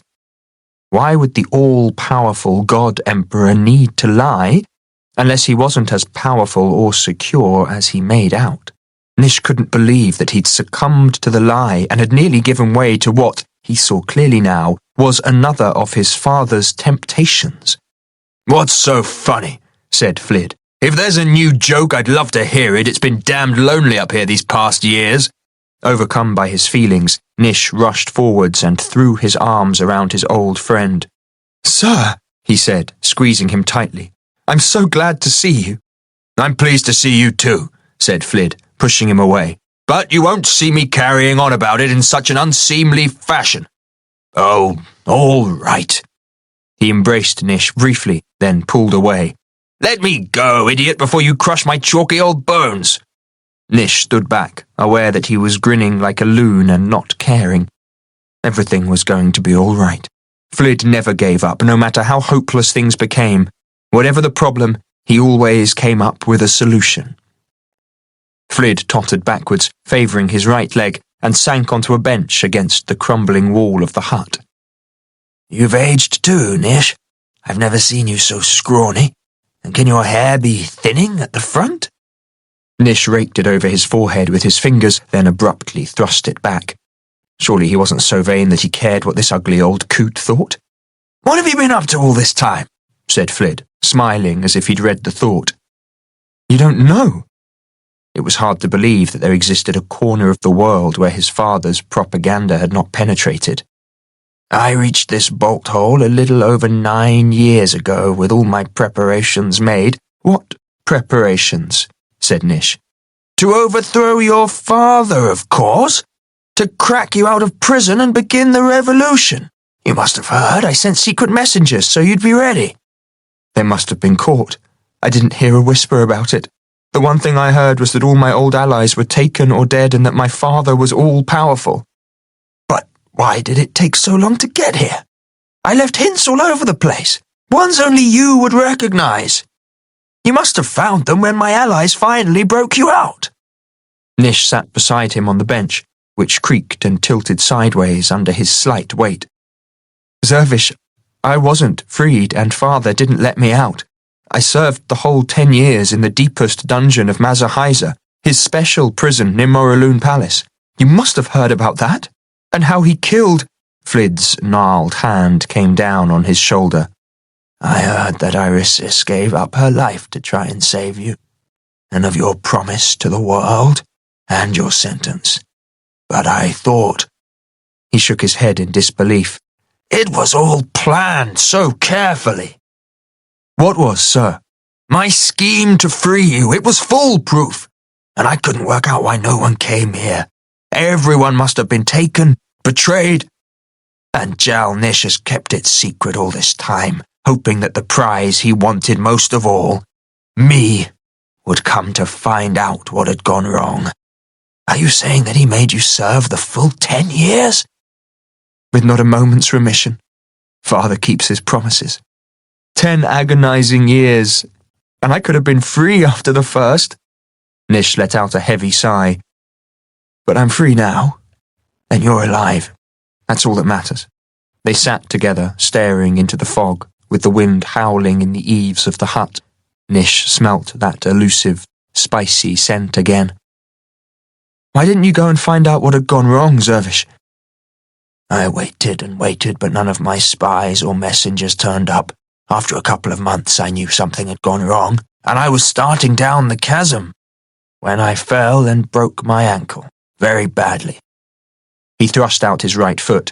Its knobbly, blue-veined ankle was much thicker than the other. It wouldn't heal properly, and even with all my arts, I couldn't repair it. On bad days, I can't put any weight on my ankle, and I couldn't climb down the cleft for any price. I nearly killed myself trying, but I was trapped here. As much a prisoner as you were. I've had no news in all that time. He looked hopefully at Nish. There was no news. No good news anyway. Even after 10 years, Father wouldn't relent. Nish told Flid about the confrontation in Moraloon, but didn't mention Irisis in the crystal coffin. He couldn't bear to relive that again. Then, a few weeks later, I was freed in such an odd way that even now I can scarcely believe it happened. He told the story of his rescue by Phylis and Malis. Flid gave him a quizzical glance. Odd indeed. Downright extraordinary. Yet sometimes the desires and deeds of the utterly insignificant can change the course of the future. Are you alone? Malis is here too, and 2 others, as I'm sure you know, though I doubt they'll come looking for me in a while. I stormed off. Flid chuckled. 10 years older, but no more mature. Excellent. Your tantrum will give us the chance to catch up on things. He rose painfully. Stay put, rest your bones. I've a little something inside I've been saving. Nish could have sworn he heard the old man's joints creak, though perhaps it was the bench. He leaned back against the wall and closed his eyes, unaccountably weary. No, more than weary. He felt drained to the marrow of his bones, as if the drive that had sustained him all this time had dwindled. That didn't matter now. Flid would have a solution to all his problems. He always did. The old man returned carrying a small, squat flask whose pottery bung had been sealed with wax, and 2 small goblets hand-carved from a golden wood so thin that it glowed translucently even in this murky light. Handing the goblets to Nish, Flid ran the tip of a knife around the wax, cracked it off and drew the bung, then poured a tot into each goblet. Nish's eyes watered from the rising fumes. I haven't drunk spirits since... I don't know when. He wiped his eyes. Then you'll enjoy this. It's 190 years old and made by the master himself, Old Shand. Or so my vintner told me. Mind you, I never met a wine seller who wasn't a rogue, no matter how charming they appeared. The first mug goes straight down the spout. Flid raised the goblet and poured its contents down his throat without seeming to swallow. Ah! That reminds me of better days. Nish sniffed his liqueur. The vapour went up his nose like hot mustard, and he also caught a faint, elusive fragrance coming from the wood of the goblet. He tossed the drink down his throat, and it burned all the way, then lay in the pit of his empty stomach, seething like soup in a saucepan. It was far stronger than the liqueur Monk's Heart had given him in Tiffer-fight. You'll have another, of course, said Flid, raising the flask. Nish scratched the scar from the nilatal spine, which had become irritatingly itchy lately. In a minute, it's very strong. Really? Flid gave him a sideways glance. I recall you being a legendary drinker once. After the dreadful homemade grog I pour down my throat each night, this tastes like cordial. Flid rubbed a long purple scar down his right arm, one of many. But when a man must drink, he'll go to any lengths to get it." He poured himself another goblet, then filled Nish's as well. "Let's hear the full tale, Nish, and anything else you care to tell me. I'm starved for news and company." The next hour or two passed companionably, assisted by most of the flask of liqueur. "Monk's Heart," said Flid, midway through the tale. "I've not heard that name before." "He served my father during the war. Monk's Heart saved father's life and rescued the tears after the debacle of Gumby Marth, though they crisped his skin like a roast chicken." Flid appeared to be searching his memory. "It must be Vivimord. He was tall and dark-haired, with a mesmerizing charm even then, though abominably ill-disciplined. I never liked the man, never thought he'd amount to anything either, but great suffering changes one. Things that once seemed important become irrelevant, while paths that were confused now seem crystal clear." Flid reflected for a while, and Nish felt that his old friend was thinking about his own life. Few had suffered more than he had and survived. "Enough of him," said Flid. "Go on." Flid toasted Nish with a goblet when he told of first joining the Defiance, and again after the victorious battle. It felt almost like old times as they sat together and Nish related his tale, up to the point where the Nihilatal attacked. He choked and couldn't go on. "What is it, Nish?" "I've been thinking about what happened ever since, and I can only reach one conclusion. Who would risk father's wrath to harm me? No one. Therefore only one man could have sent the assassins. Father himself. And that doesn't bear thinking about." Flid looked grave. "I can scarcely credit it. What, do you think you've become too great a danger and he's ordered you killed?" Nish nodded stiffly. "I can't see it. Not even Jal-Nish would kill his only surviving son. You're all he has. Go on with the tale." Nish told the last of it. "You've done better than I have," Flid said. "My plans have come to naught, and now it's too late." It shocked Nish out of his merry state. "Surely not, sir. Together—" "I don't have anything left, Nish," Flid said gently. "Look at me. Take a good hard look and tell me what you see." Nish turned to his old friend. He looked as if he were reaching for the handle of death's door, and Nish couldn't face it. "We've both aged, Zervish. But you're still a young man with your best years ahead of you, while I've come to the end of my life and I'm fading fast. I'm going blind, my knees are giving out, and my ankle won't support me for more than 10 minutes at a time. I haven't been off this peak in 9 years, and I couldn't climb down now if the greatest prize in the world, a crate of this liqueur, waited at the bottom. Nish, you've got to face the truth, as I have. Every man has his time, and I've used mine. I'm sorry that you've come all this way with such expectations, but I can't help you." "Then it'll soon be over. We saw Flapperters in the west a few days ago." "You're safe here, for a while anyway," said Flid. "My hut is built entirely from red amber wood, and I doubt that even the tears could see it without my consent. If a Flapperter flew straight over it would see nothing but mire." "We searched this area and didn't see a thing." "Until I allowed you to. But of course you can't stay up here for long." "Why not?" "The plateau barely supports me. 5 people would eat everything edible within weeks." "Then where can I go? What happened to our allies anyway? Igur, Malien, Clam the dwarf scrutator, General Troist, Finn Mar." Flid shrugged. "I've no idea. We separated the day after you were taken and scattered so Jal-Nish couldn't take all of us at once. I've not heard from anyone else since." "Not even Malien or Igur?" Flid shook his grizzled head. "But since you survived, others may have too." "It's possible, though my feeling is that he took them quickly and put them to death." "But I never heard of it, Zervish, and they were among the greatest names of the age. Why wouldn't he make a public spectacle of their deaths?" "I don't know, but Jal-Nish served under me for years, and he was never predictable. Indeed, he would sometimes act out of character so as to make himself more unpredictable. Who knows why he might have kept their deaths a secret? Ah, this'll be your friends now." Zam was emerging through the fog, followed by Thommel, then Malis, who must have fallen in another sinkhole, for she was drenched and dripping. The wind outlined her curvy figure through her clothes, and Nish caught his breath for a second. Her face lit up as she caught sight of Nish, but then she just stared at Flid. Zam came up and ran his fingers along the wall of the hut. "We walked right past here and saw nothing." He extended his hand to Flid. "My name is Zam, sir, and I've sworn to protect the Deliverer with my life." Flid shook the huge hand. "Deliverer, eh?" He gave Nish a quizzical glance. "But then why not? I'm very pleased to meet you, Zam. You look like my kind of man. My name is Zervish Flid, and I know your name, sir." Zam bowed awkwardly. "Everyone does who lived through the war. I saw you once when I was young. You came to Roros in a metal machine that flew through the air." "What I'd give for a thapter now," said Flid dreamily. "They were the most marvellous of all the Arkim's constructs.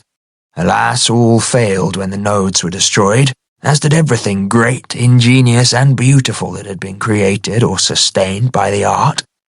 I wonder if glorious Shazmak still stands, or if it too has fallen into ruin. Everything passes, Zam. Remember that, and you'll always be at peace within yourself. Expect nothing to last, for nothing can endure." "Save my father if he gets what he's looking for," said Nish. Flid looked at him sharply, but didn't ask what he meant. He was studying Thommel, who was trailing his fingers up and down the timbers of the hut.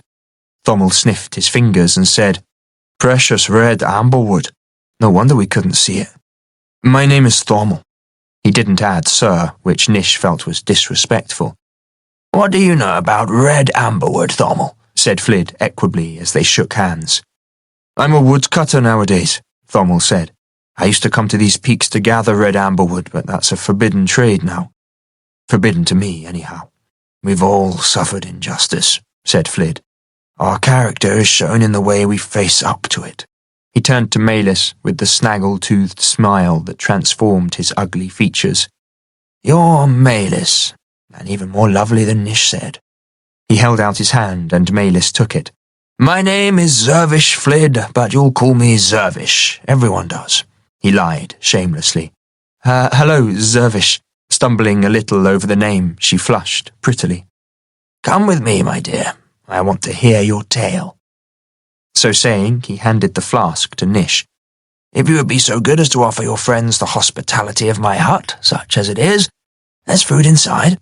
Flid went into the hut and came out with a thick coat made from shiny brown leather with an odd, furry lining. He threw it over Malis's shoulders, then took her by the arm and, without a backward glance, limped off into the mires with her, where they were soon lost to sight. "The ugly old devil always did have a way with women," Nish observed, smiling after them. Despite Flid's words, nothing could dent Nish's mood now. Flid would find a way out. He went inside and found a full platter on the table, covered with a woven reed mat, as if Flid had been expecting them. It contained a pile of green cakes which appeared to have been made from pressed algae, a pot of pickled berries, and some dried flesh that could have been fish, fowl, or even giant swamp creeper. Nish couldn't tell. He carried it out, plus another 3 goblets, which he filled with the remainder of the flask. He had a way with good food and better drink, too, shall we? To his surprise, Thommel accepted a goblet with good grace, though he waved the platter away. Nish offered it to Zam, who took one of the algae cakes and put it in his mouth whole. "Delicious," he mumbled. They were, too. Nish couldn't imagine how Flid had made them from the scant resources of the plateau, but even in the old days, Flid had never ceased to surprise him. 42. Malis had been so anxious about Nish's crushing disappointment and his state of mind that her first reaction on seeing him sitting outside the hut with an old man, drinking and talking merrily, was irritation. How dare he enjoy himself when they'd spent the last hours looking for him? But those feelings disappeared as she realized that he'd found what he was looking for at last. His pale skin was lit up by an inner glow. The existence of the hut, in an area they'd searched thoroughly before, was but a momentary surprise. She'd always known the plateau would be an uncanny place. But Flid was a legend from the tales she'd so loved from an early age, and she'd imagined him as a powerful, imposing figure, nothing like this wizened, hideous old fellow who looked as though he might die at any moment. Yet once he spoke, she felt as though he was speaking only to her, and when she took his hand, she was struck by his charm, his presence, and, even in old age, his power. "Come with me, my dear. I want to hear your tale." She pulled his coat tightly about her. It was amazingly warm, though the fur tickled her throat. "Why?" she said as he gave her his arm and steered her away into the fog, limping badly. "Surely Nish has told you everything you need to know about me." He chuckled. "Once a scrutator, always a scrutator. When we ran the world, we had to know everything that went on in it, and I never lost the habit. After 9 years with only the giant swamp creepers for company, I'm starved for news and human companionship, and let me be honest, the company of beautiful women." She gave him a quick sideways glance, which unfortunately he noticed. "I'm not beautiful, Zervish." "Of course you are, and you can't believe that beautiful women would have anything to do with a repulsive old coot like me." "I'm innocent of the ways of men, sir," she said softly, "but I know what women would see in you." "Diplomatically put, Malis, you and I are going to be great friends." She must have quivered, for he went on quickly. "Not friends in that way. I'm past all that, and besides, your heart belongs to another. But we do have a common interest, which we can talk about later. For now, let's talk about you. Tell me your tale, from the beginning. And you must call me Zervish, I insist." "My tale will take a long time, sir." "Zervish," he corrected. "I have the time. Indeed, I have little else. Begin." He led her on a meandering path across the plateau, but Malis felt perfectly safe, for he knew every part of it. As they strolled, she told him her tale, leaving out only such parts as were too private, personal, or embarrassing. "Interesting," he said at the end. "Now, something Nish mentioned has aroused my curiosity." She didn't say anything, and shortly he continued. "That your talent, whatever it may be, is shared by others in your clan in one way or another. What is your clan name?" She felt sure Nish would have told him, but said, "It's Clan Niflin, Zervish." Niflin. He rubbed his seamed temples. "The scrutators were famed for their memory training, and my recall was better than most. While scrutator for Ainunar, I knew every important family in my realm, and many of those throughout the world. But it all goes in the end." "My clan was old, but it wasn't important." "Nonsense," said Flid. "Niflin. Ah, yes, I met 2 men of your clan when I was travelling in the east, enlisting support for the war, perhaps 12 years ago. I can even remember their names. Rudigo and Pyatra." Malis started, then smiled. It made her feel closer to both of them, and Flid. "Rudigo was my father. The last I heard he was dying in Mazahaiza, but that was months ago." "And Pyatra?" "My uncle. He disappeared, both my uncles did." "Ah," said Flid. "I'm very sorry." The injury was so old that it no longer hurt. It was just a loss that could never be made good. Not long after that, Seneschal Vomix sent in his troops to raze Niflin to the ground. The rest of our clan, at least those who'd survived, fled, but we stayed, living among the wreckage in 2 rooms that they could never see, hidden by little Phyllis. "Extraordinary," said Flid, turning to study her more closely. "And you must have a similar kind of talent, not the same, but from the same branch." "It appears so. Father taught us that such talents were dangerous and had to be suppressed, so I never knew I had one. Phyllis was only little when he went to Mazahaiza, and I suppose that's why her talent developed normally." Her heart began to pound. Can you help me learn mine?" "Why are you looking at me so anxiously?" "Ever since Father had to flee for his life, whenever I've wanted something, I've been told I can't have it, or that it's not for me, or to get back to work and stop being such a stupid dreamer." Malis realized that she was wringing her hands and put them behind her. "People can be cruel," said Flid. "But it was all my fault." "What was?" She told him about meeting Vomix on the road as a child, and how her foolish, innocent remark had condemned her clan. And you feel guilty about that, though you were just a kid? I'll never forgive myself. Yet you're the kind of person who can forgive others for injuries they've done you. He didn't offer her absolution. He merely said, You didn't condemn them. The Niflheim talent did. And Vomix would surely have found out about it sooner or later. He looked away, thinking. You will forgive yourself one day.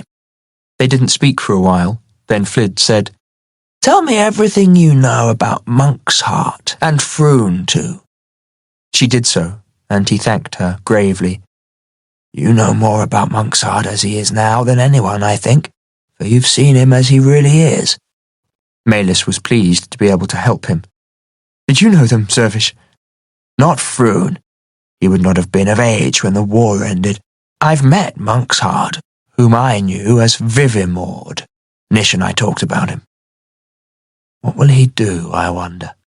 Maelys hadn't thought about him lately. Since they'd seen the Flappeters, she'd been focused on Nish and Jal-Nish. He'll come.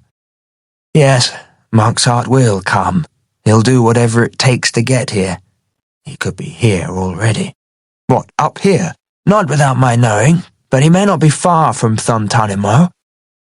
What's the matter, Maelys? She controlled her heavy breathing with an effort. Whenever I think of Froon and what he nearly did to me, I get such a pain in my chest, I can't seem to draw enough air. Breathe slowly. And if you must think about Froon, don't go over the things he did to you. Think about the times when he was struggling, failing and terrified. Think of him as a man too afraid to face his own fears or foes, so in malice and bitterness he preys on the innocent when they're helpless. Maelys imagined Froon as she'd seen him coming out of the maze, eyes glazed, speckled with vomit and earless after the sergeant had dealt with him. It helped, just a little. Did you also know Tulatine, Zervish? I don't recognize the name, and I don't suppose I'll meet her now. She sounds too old to climb the pinnacle. Pity. She took a deep breath, then asked anxiously, Will you help me with my talent, sir? Of course, when I have the time. I'd dearly love to read your clan histories too, but I dare say they're lost. I think so. Mother burned most of the books from the library last winter to keep warm. Where do you think my talent could have come from? I've no idea. Sometimes such gifts arise spontaneously from a fortunate pairing of mother and father. Others can lie latent for many generations before suddenly rising to the surface in one family or just one child, then disappearing again. And some families show talent for generation after generation only to lose it forever. You can never tell. It doesn't matter, does it? I just wondered, since our clan has been all but wiped out, to get rid of the talent.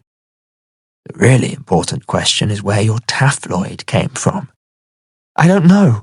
Father gave it to me and told me to keep it secret from everyone, including the aunts, especially the aunts. Describe it. She did so, and it roused her longing for the little device, to say nothing of the guilt she felt for being too frightened to do what had needed to be done, slit Froon's murderous throat and take it back. I don't recognize it, said Flid. But many artisans and mancers crafted cunning devices in the latter stages of the war. No one could keep track of them all, and some were always kept secret. Where is it now? Froon stole it after we came out of the maze. I'd given it to Jill's little brother and asked him to hand it to Seneschal Vomix, and it turned his aura inside out so agonizingly that his face tore from screaming. It was another image she'd never forget. Vomix couldn't let go of the taphloid, I told you that. It was cleverly done, though I still don't understand quite what it did. And you didn't tell me how you knew to do it. It was a gamble. A guess after he accidentally touched it in the maze while pouring at me, and it hurt him cruelly. One other thing. Flid perched his scrawny buttocks on a wet rock and patted the surface beside him. She sat down. He didn't seem so frightening now. He understood her. Yes, Zervish? What do you want from Nish? She didn't look away quickly enough, for the blood was already boiling into her cheeks. He took her by the chin and turned her face back to his and sighed. Your mother and aunts didn't send you to save Nish because they cared about him, did they? No, she whispered, going even redder. They sent you on this deadly mission to ensure his gratitude, so if he did rise again, Clan Niflheim would rise with him. Yes. But gratitude can be difficult to ensure. It's so easy to offend some people, wouldn't you say? Your mother and aunts would have wanted a bond or security to make sure all their efforts and yours weren't wasted. But how could they be sure from so far away? They couldn't. The one person who could form that bond is you, Mailis. But what have you got to offer Nish? Stand up, please. She did so, blushing even more furiously as his eyes roved over her, though not in the sordid way of Froon, or even with the desire she'd seen once or twice on Nish's face early on, and in Thommel's gaze lately. Flid's cloudy eyes studied her dispassionately, thoughtfully, and even with a trace of wry amusement. They asked you to seduce him and get yourself pregnant with his child, didn't they? Even Jal-Nish, monster that he is, would recognize that bond. It's the one sure way to save Clan Niflheim. They didn't ask me, Mailis said faintly. No, you're not yet of age. You're still subject to their authority. They would have laid it upon you as a solemn and binding duty to the family, which you must carry out no matter the cost to yourself. Yes, she whispered.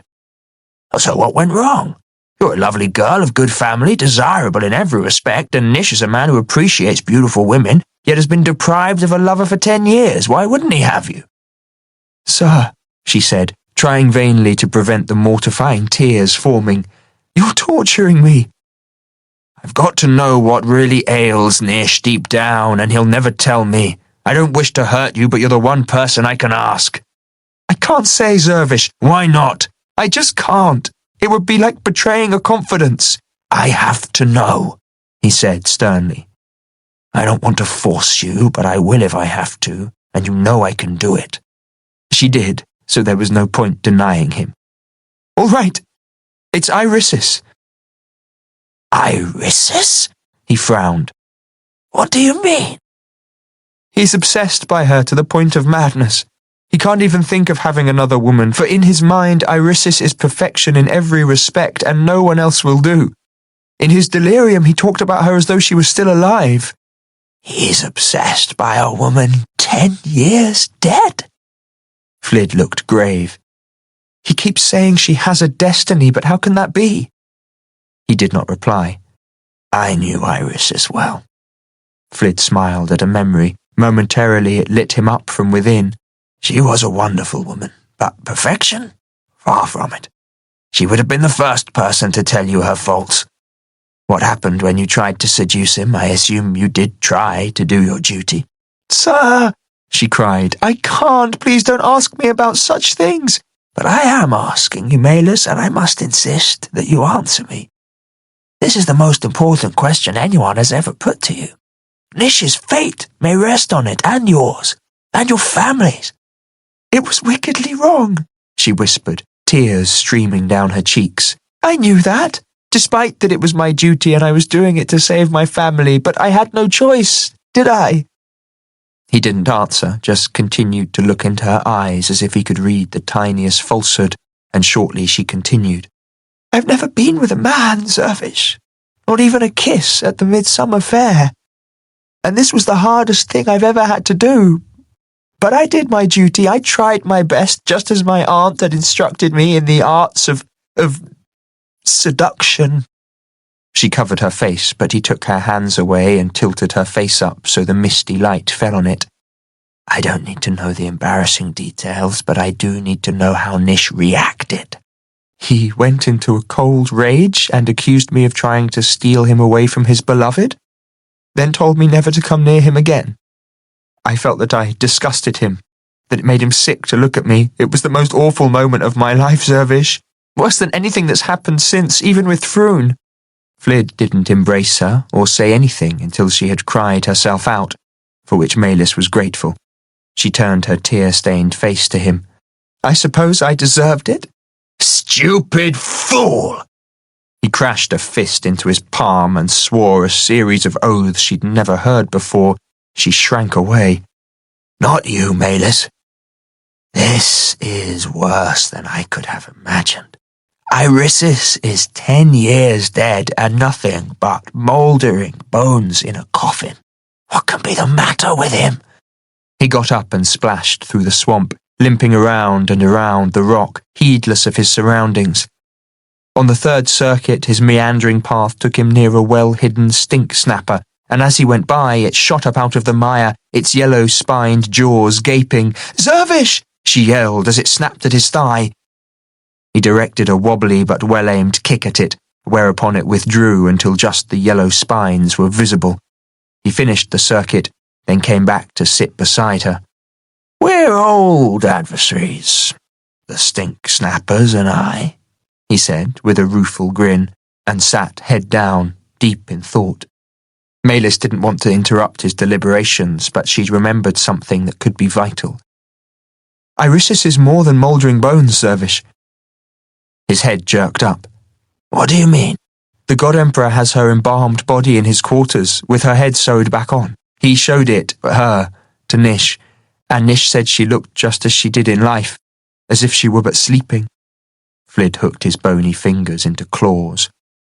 "This is bad, Maylis, very bad indeed, and I don't know what I'm going to do about it." "Are you going to tell him?" "Tell him what, girl?" "About, you know." She was flushing again. "Use the words, Maylis, and they'll begin to lose their power over you." There was something about Flid that made her feel so much better, more confident in herself. "Are you going to tell him that I was trying to seduce him so as to get his baby into my belly?" "No? Why should I?" "You're his oldest friend. Don't you think he needs to know?" "He doesn't need me to hold his hand. Besides," he eyed her up and down again, "I like you, Maylis. You could be just what he needs." A man who's in love with a corpse. She compared it to the way Thommel had cared for her on the journey, always being there when she needed him and asking for nothing in return, and making her laugh too. But is Nish what I need? 43. Nish was not exactly drunk, but leaning back against the wall of the hut with a full belly, the liqueur singing warmly through his veins, and even an occasional ray of late-afternoon sunshine breaking through the fog, he felt pleasantly tipsy. He had absolute faith in Flid now. Of course he'd think of something. He always did. Where was Flid, anyway? He'd gone off with Maylis hours ago. Nish got up, staggered, and had to support himself on the wall of the hut. His touch on the crumbling red amberwood released a drift of its enchanting aroma, which helped clear his head. He looked around blearily. Zam was slumped against the wall of the hut, snoring. The empty flask lay on the ground on its side, plus another of lesser quality but quite extraordinary flavour. Nish couldn't imagine what Flid had made it from. Thommel was nowhere to be seen. Out of the shelter of the hut, Nish noticed that a strong crosswind had blown up from the west, and the fog was clearing rapidly, as if one of the peak's rare clear days or nights was approaching. He could see nearly halfway across the plateau. Ah, there was Flid, stalking in from the edge with Maylis on his arm. Nish turned towards him, grinning. "What is it with you and women, Zervish?" he said jovially, realizing that he was slurring his words but not caring. "You're the ugliest old coot in the world, yet you've always got one on your arm." Maylis gave him a disgusted look and moved away, knotting and unknotting her fingers. What was the matter with her? Flid turned the other way. The last of the fog dispersed, and Nish could see for leagues in every direction, even beyond the rainforest east and north to the coast. That smudge on the northern horizon must be the city of Rhoros, the capital of Crandor and the greatest city in the world. As Nish rotated to admire the view, the sun dropped below the jagged, threatening peaks of the Wan Bar, and the temperature dropped sharply. He pulled his damp coat around him, the good mood fading.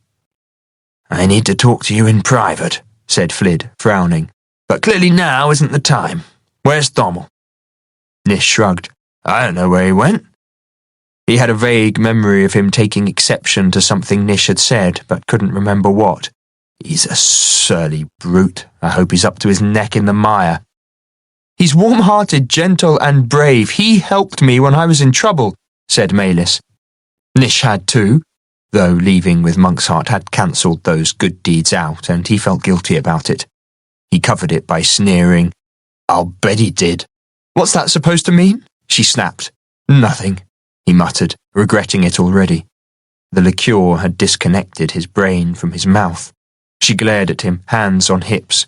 Thommel is a gentleman, which is more than I can say for you. If it hadn't been for him, you never would have found this place, or Zervish. Her casual use of his old friend's first name irritated Nish. He'd known Flid for years before he'd felt comfortable calling him Zervish. He opened his mouth to snap back, but Flid elbowed him painfully in the ribs. Stop bickering and come inside, children. This wind cuts right through to my bones. Maylis stirred Zam, and they followed Flid to the hut, Zam carrying the bench for no reason Nish could fathom. There were 2 lanterns on the wall, but Flid lit a handful of rushlights, which gave the hut a homely glow. It was small and rough-hewn, but more comfortable than Nish had previously thought, far nicer than his cell. The earth floor around the table was strewn with dried rushes. Flid lit a small fire fueled with neatly squared blocks of dried peat from a covered stack behind the hut. Later, with another meal in his belly, his back resting against the wall and warm hands and feet for the first time since he'd climbed to the plateau, Nish's irritability disappeared. He sat there, blinking in the firelight until he found himself drifting off. He woke suddenly as the door burst open. Thommel was shouting, Lights! There are lights everywhere! What? Nish said stupidly, sitting up. The west wind was howling around the corners of the hut, shaking the walls. His head throbbed and he felt as though he was going to throw up. He bit down on the urge. Everyone was shouting at once. Enough! Flid's voice cut through the babble. What lights? Thommel was breathing heavily, as if he'd been running. Campfires, thousands of them regularly arranged like a mighty army. It's the God Emperor, said Maylis, unconsciously moving away from the firelight. Where are they, Thommel? Said Flid. They must be close or you wouldn't have seen them through the rainforest. They're directly below us, all around the eastern side of Thuntunimo. They could be on the other sides as well, I didn't wait to check. And away to the southeast I saw the glow of campfires along the river. That must be the Defiance. How could the army have found this place? Could the Defiance have led them here? I don't see how, said Thommel. Their fires are a long way off. I walk the rim of the plateau every night, said Flid. Outlined against the firelight, he looked like a skin-covered skeleton, and every so often the fog thins enough to see down momentarily. If they'd camped around any of the other peaks, I would have seen the glow of their fires, but I never have. The army came straight here, so either they followed you or tracked you by some uncanny means. They couldn't have followed us, sir, said Zam. In the first few days we walked up the beds of streams until our boots were rotting. We covered our tracks just as well, said Maylis, and saw no one behind us the whole way save Flapperters a long way back just after we got here. They tracked one of you, said Flid, sitting down. Now how could they possibly do that? I have no idea, said Nish, absently rubbing his scar. Why do you keep doing that? Said Flid irritably. It's where the Nihilatal stung me with one of its tail spines. It's still itchy. Flid shot upright. You didn't tell me it had stung you. Why would a Nihilatal sting you when it could have torn your throat out? I don't know. Nish still felt dull from the drink. Now you mention it, it does seem odd. It was just crouching there, staring at him, said Zam. It could have killed him easily, but maybe it didn't want to, Flid mused. Yet savage, terrifying killing is the very reason the Nihilatal were created. Who could have kept one for all this time? What if it wasn't meant to kill? Said Maylis. What if the attack was intended to disguise something else? Ah, said Flid. That's the answer. The first assassination attempt was intended to fail, Nish, and the assassin to die, so you'd think someone, perhaps your own father, was trying to kill you. That doesn't make sense, said Maylis. It does if you're God Emperor and paranoid. As the leader of a popular revolution, Nish would be too great a threat, for not even the power of the tears could save Jal-Nish if the entire world turned against him. Nish, you were meant to think that Jal-Nish wanted you dead, so you'd assume the real attack by the Nidatal was another attempt on your life. He lit a couple of lanterns. Give me a look at that scar. What? Said Nish sluggishly. Flid tore Nish's shirt open and pressed a fingertip hard against the round purple scar below his right collarbone. Nish gasped. That hurts! Of course it hurts, you damn fool. Part of the spine is still in there. Why didn't you get Zam to take it out? I didn't know it was there. The wound closed over and it had healed by the next day. And you of all people weren't suspicious, growled Flid. You know nilatal wounds never heal cleanly or quickly. Zam, you'll have a sharp little knife on you. Zam drew a small, narrow-bladed dagger from his right boot sheath and handed it over. That'll do nicely. Hold still, Nish. Nish gritted his teeth. Flid made a quick cut across the scar, inserted the tip of the blade and levered, and the broken end of a bloody spine appeared. He pinched it between finger and thumb and drew it smoothly out. After rinsing the blood off in a stream of water from a jug, he held it up to the firelight. Then his face blackened. With a swift movement, he dropped the spine into a stone mortar, ground it to powder with a pestle, and emptied it into the fire, carefully brushing every last grain of powder out. They sparkled scarlet as they fell into the flames, and Nish felt his unconscious burden ease a trifle. You bloody moron, hissed Flid, his old face twisted in fury. For all his age, he was still a powerful man and not to be crossed. That wasn't a spine, it was a tracker. Of course your father wasn't trying to kill you, you're all he's got left. He's happy to see you suffer for his endured pain that few people have ever felt and emerged the stronger for it, but he'll protect you with his life, and that means... He paced across the room and back. The assassination attempts were just decoys to disguise putting the tracker in you. And why do that, when clearly he could have abducted you at any time? Because he's had a new plan ever since you got away from Tiffer fight. What plan? Said Malis. He was there in an air dreadnought as you fled, remember?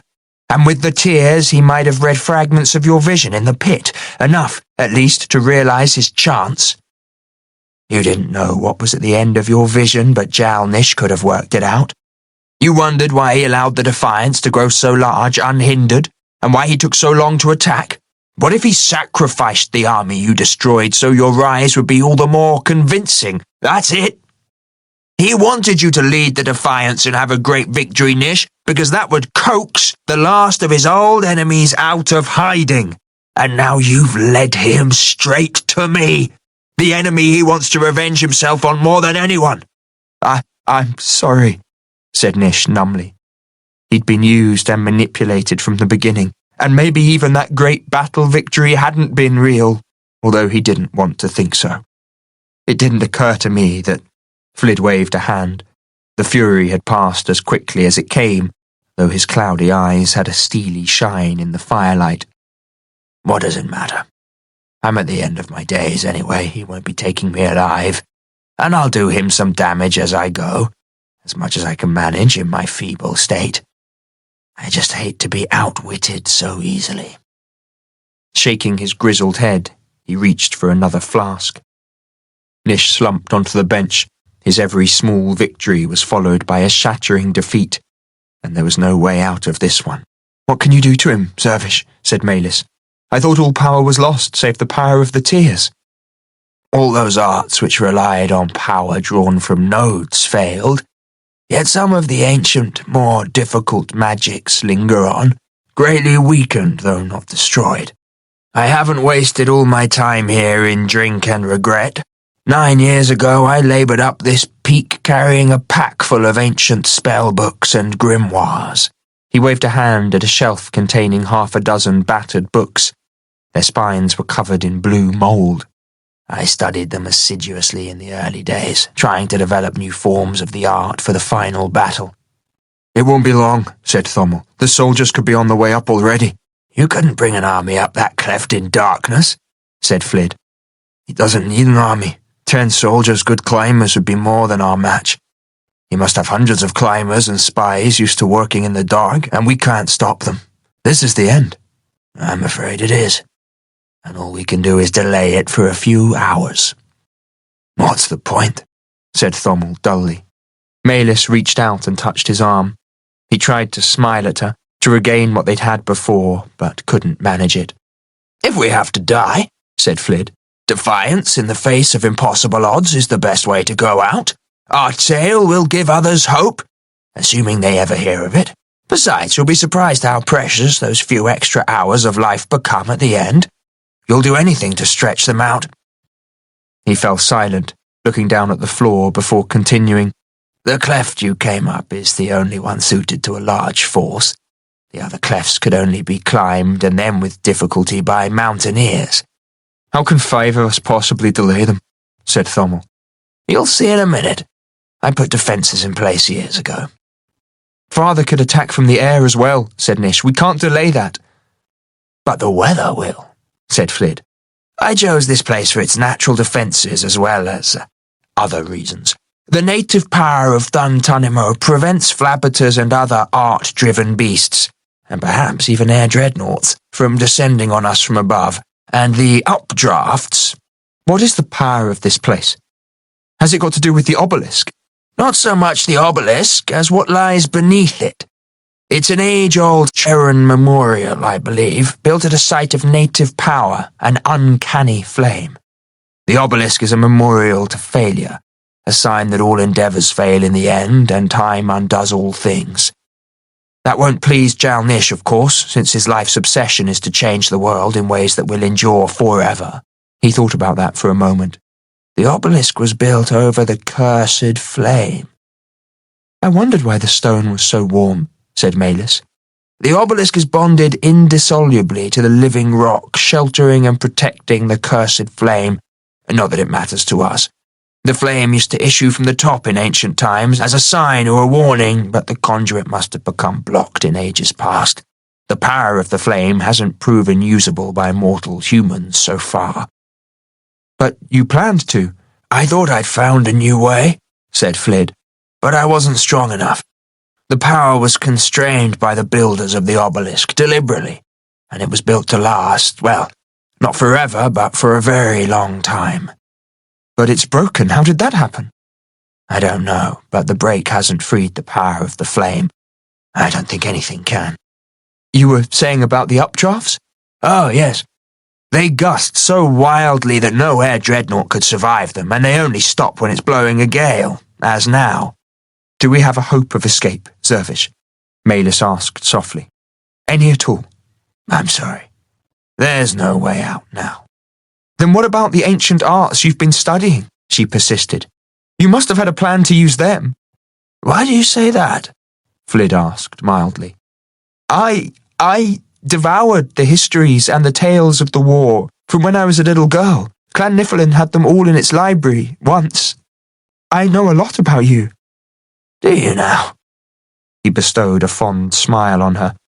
Then you'll also know that most heroic tales are lies written by rogues for the entertainment of fools. I know no such thing, she cried hotly. Not everything in the tales is truth, for what is truth anyway when everyone sees a tale differently? But I know you were a great and honourable man. Wah! His smile broadened. Have you judged me and found me wanting? She looked mortified. No, of course not, Zervish. I'm sorry. He chuckled. I'm indulging myself in my last hours by teasing you. But you're right. I chose this plateau carefully, from dozens of possible refuges, because there was an ancient power here which predated the nodes. The broken obelisk is, in part, a monument to the tragic failure of those who died trying to master that power in days long past. Then what made you think you could do better? Oh, that would be telling. I'll say only that as my mastery of the old arts grew, I hoped to draw upon it, but it turned out that the power of Dun Tunnimo had been greatly weakened by the destruction of the nodes, and the old arts took longer to master than I'd expected. By the time I'd done so, I was an old, feeble man without the strength to draw what I needed. You can't imagine how frustrating it's been to feel the power just beyond my fingertips, yet be too decrepit to use it. I also chose Mistmurk Mountain because it offered an escape route. But without power, I can't use it. Not only is great power required to open that way, but more is needed to hold it open for the hours it will take to traverse it. All I've got left is the power for one last desperate burst of mansory, to take as many of my enemies as possible with me. Though alas, not the God Emperor. He knows what a cunning old scoundrel I am and won't risk himself until he's seen my decapitated and quartered body with the pieces well separated. So we're doomed, said Nish. No, we're doomed, said Thommel, again with that hint of bitterness. The God Emperor will make sure his beloved son is safe. He'll take you back to a life of unimaginable luxury, power, and pleasure. I'm not going back. Nish could feel the temptation tugging at him, but had no trouble resisting it now. His father had used him once too often. Really, said Thommel, as if he could read Nish's mind. What's that? Said Malis, cupping her ear. It sounds like someone shrieking. Fiery pain ran down the length of the nigh little wound, then Nish ran for the door. Zam and Thommel beat him to it and forced their way outside. He followed. The wind was so strong that it lifted him up on tiptoes. The moon was out now, mostly showing its red and black blotched face, which touched the bogs and pools with red-tinged reflections. The sky was clear, not a trace of fog or cloud anywhere. "Stay close by the hut," hissed Flid. "The amberwood will conceal you here, but not out in the open. If you must go further, put this in your pocket." He tossed a small chunk of amberwood to each of them. Nish sniffed his and thrust it into his pocket. High above, silhouetted against the moon, were a wheeling flock of flappiters. "Are they spying?" said Malis. "Undoubtedly. But something else is going on. I can feel it." "What, sir?" said Zam. One of the flappiters dipped suddenly, shuddered violently, then shot away and climbed back towards its fellows. "It looks as though someone's trying to call it down," said Flid. "What, down here?" said Nish. "I don't know," said Flid. "There it goes again." The flappiter dipped sharply this time, then plunged down at a steep angle towards the centre of the plateau. "I thought you said they couldn't descend from above the plateau," said Malis. Flid didn't answer. The flappiter's dive steepened. Its rider was standing up in the saddle. It was now hurtling down, the feather rotors driving it ever faster. Nish expected it to pull out and come racing towards them, but it continued in a straight line and crashed at full speed into the mire, sending gouts of mud flying spans into the air. High above, the remaining flappiters wailed in unison. Everyone looked shocked. "I guess that means we're safe for a while," said Nish. "He hasn't finished yet, whoever he is," said Flid, looking up. "He's trying again." A second beast was now bucking as it and its rider tried to fight whatever was attempting to take control of them. "The call is too strong," said Flid. "Whoever it is, they're determined to prevail." "Who could it be?" Malis said faintly. She was shaking. Instinctively, she moved closer to Thommel, who put his arm around her. Nish looked away.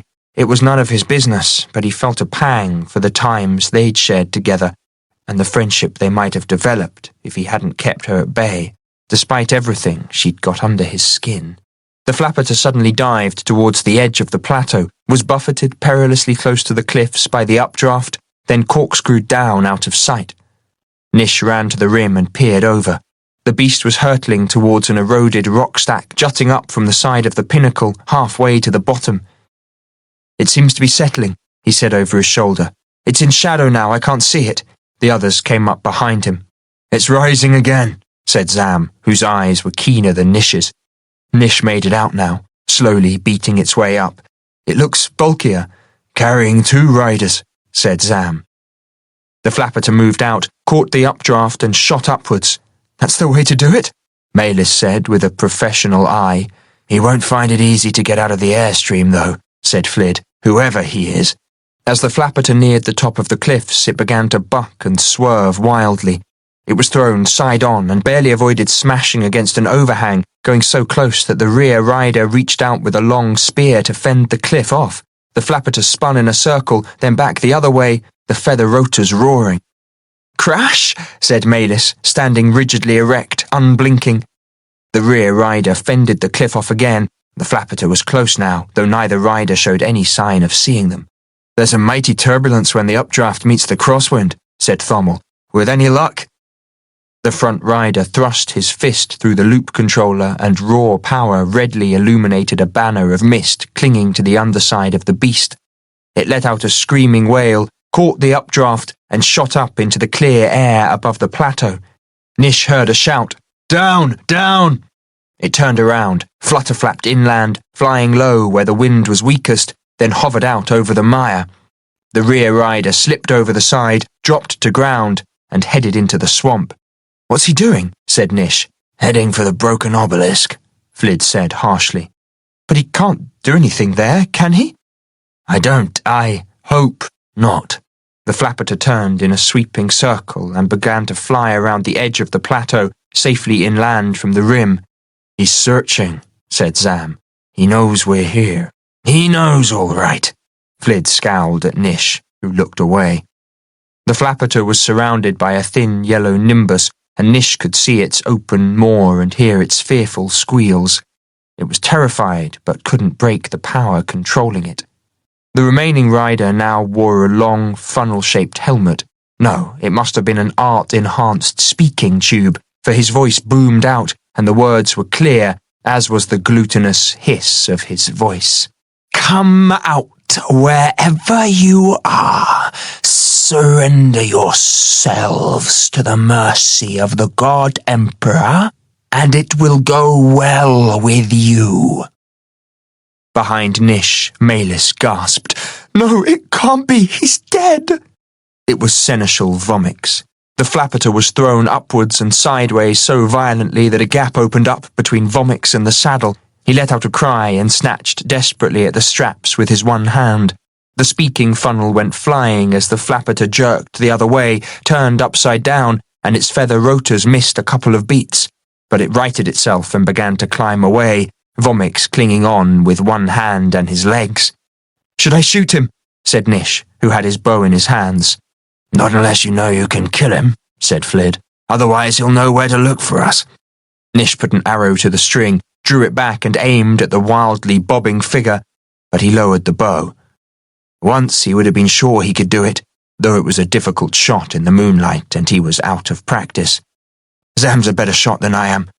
"I wouldn't risk it either," said Zam, "but I don't think we'll need to." "Go back!" Nish heard Vomix roar, but the beast ignored him. It was buffeted this way and that across the sky, flung upside down again, then plunged sideways over the edge of the plateau, feather rotors beating furiously to avoid the cliff. It spiraled down, out of control, before slamming hard into the top of a rock stack hundreds of spans below them.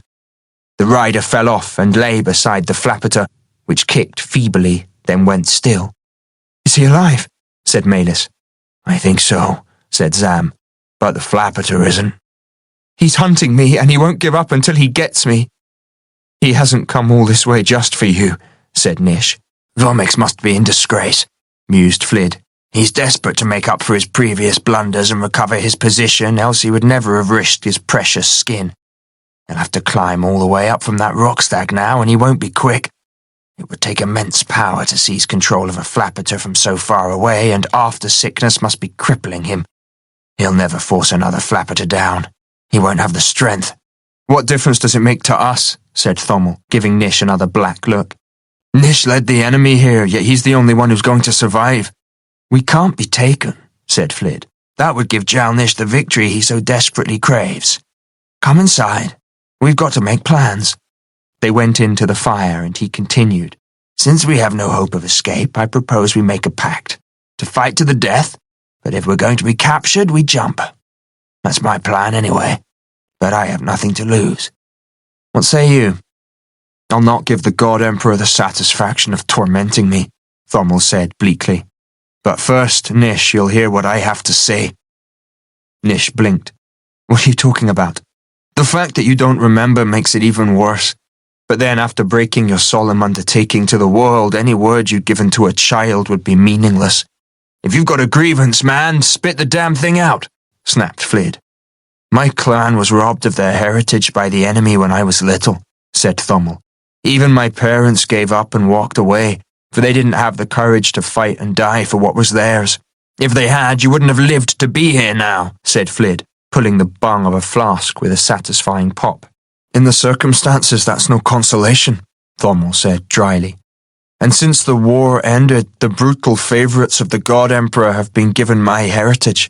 All my life I've slaved to gather enough coin to fight them for what was mine, yet every time I've been knocked down again. And all my troubles began with him. He prodded Nish in the chest. With me? Said Nish. A few years before the war ended, you fell from the collapsed bag of an air floater into a teeming work camp near Nilkarand, on the other side of Laurelin. It was a brutal place. You would have been slain within minutes had not a boy looked after you, and his family taken you in at the risk of their own lives, and in return you promised the boy that one day you would help him regain his heritage. You're calm, Nish cried, memories of that terrible time flooding back. The first time I met you, I thought you looked familiar. Day after day, month after month, I waited for you. I kept hearing great tales about your heroic deeds and your valour. People queued up to say what a noble and honourable man you were. I believed in you. I hero-worshipped you. And I knew you'd come back one day to honour your word. But you never did. I'm very sorry, but there was a war on, said Nish, feeling hot in the face. And the moment it ended, I was sent to prison. I know and I understand, said Colm. And it was as if the apology, or the confrontation, had lifted the weight from his shoulders. I know everything about you, Nish. But that's not the real reason, is it? Nish didn't know what to say. He wanted to make an excuse, but Maelys was looking at him, and only the naked truth would do. No, he said finally. No, it's not. The truth is I'd forgotten the boy and the promise. I'm really sorry, Colm. Colm acknowledged it with the faintest of smiles, though Nish didn't think the obligation had been wiped away. The boy couldn't understand, for it was his dream and his faith that were broken. But I'm a grown man. I know you couldn't come back, Nish, and there was nothing you could have done if you had, not while the enemy occupied the lands of my heritage. Then why put me through all this? For the boy. The dreamer. He had to hear you say it. I do keep my promises, Colm. In the circumstances, Colm said soberly, I won't hold you to it. Though if we should survive. He offered Nish his hand, and Nish took it. Now he turned to Maelys, who was staring at him as if she knew just what he was going to say. Colm's smile faded. He reached out to her. I'm really sorry, Maelys. The past few weeks with you, they've been the best I can remember. You're a true friend, and I even dared to think, well, never mind. There's no future for us, and no way out. When it comes to the end, and if we are going to be taken, I'm jumping with Flid. He lowered his head. He was shaking. Maelys moved in beside him and took his arm, but it didn't seem to help. I'll follow the deliverer wherever he leads, said Zam after a long pause, though his fists were knotted at his sides and he was very rigid. Nish felt for him. For all of them.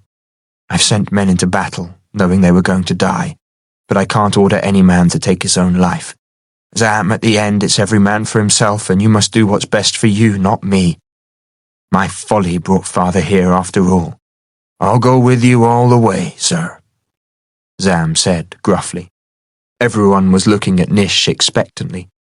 Jumping with Flid was the one blow he could strike at the God Emperor, though surely it would be a futile one. Would it weaken his father's grip on the world, or make it harsher?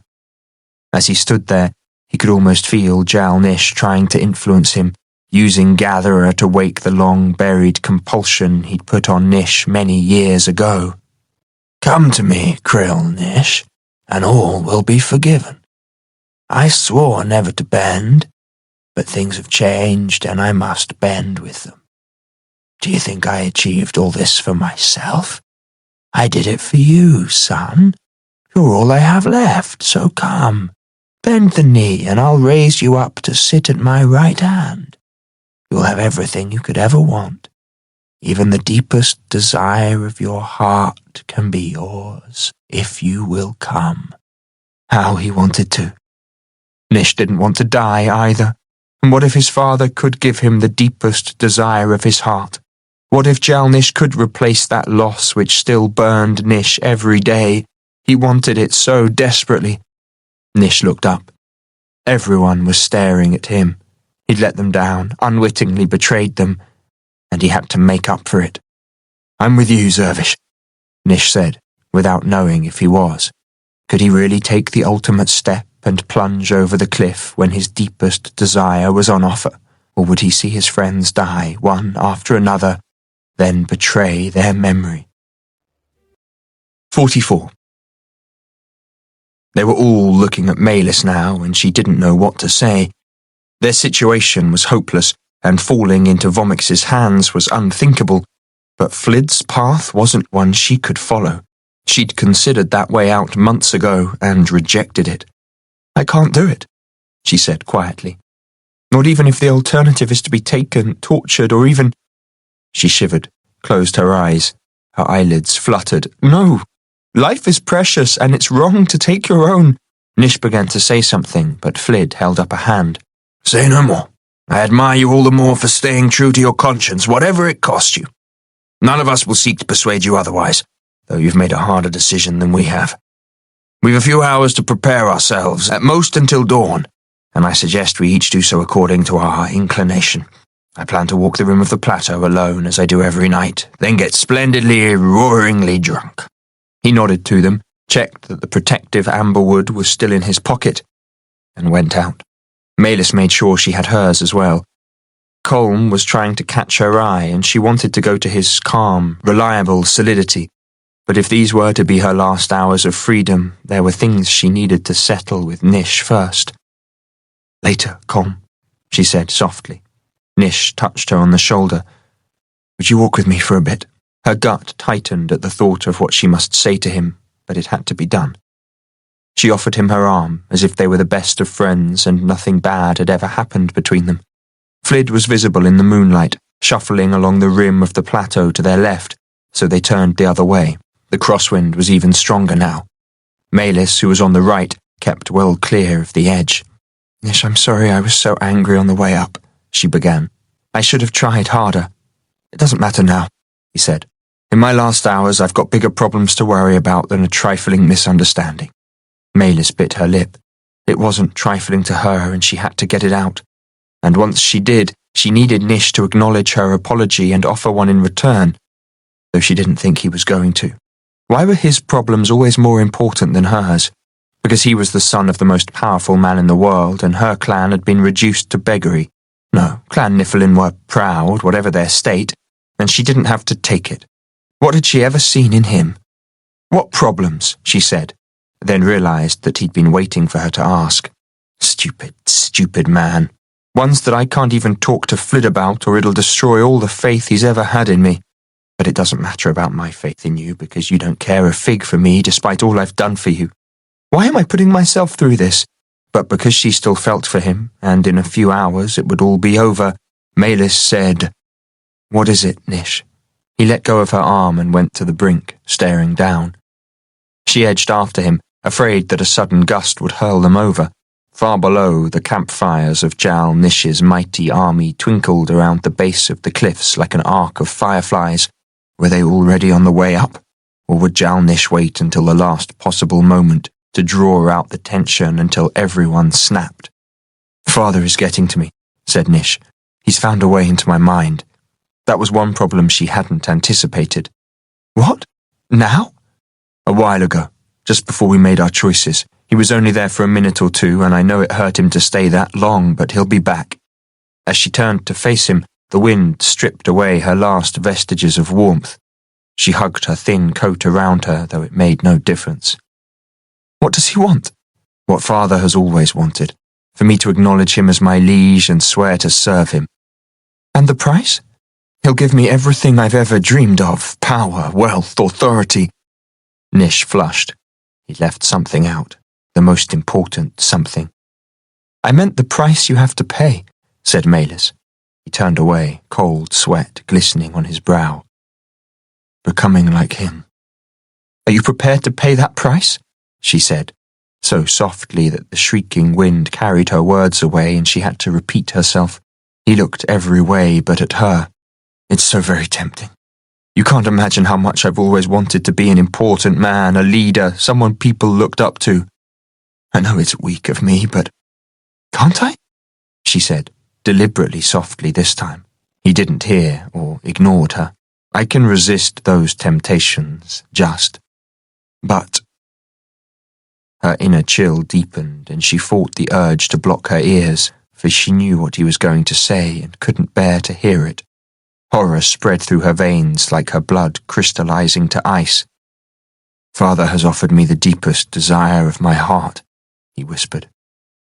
Don't say a thing, don't ask what he means, just turn away and run as fast as you can. But she didn't. What is the deepest desire of your heart, Nish? His eyes were like pools of despair or longing. She couldn't tell which in the dim light.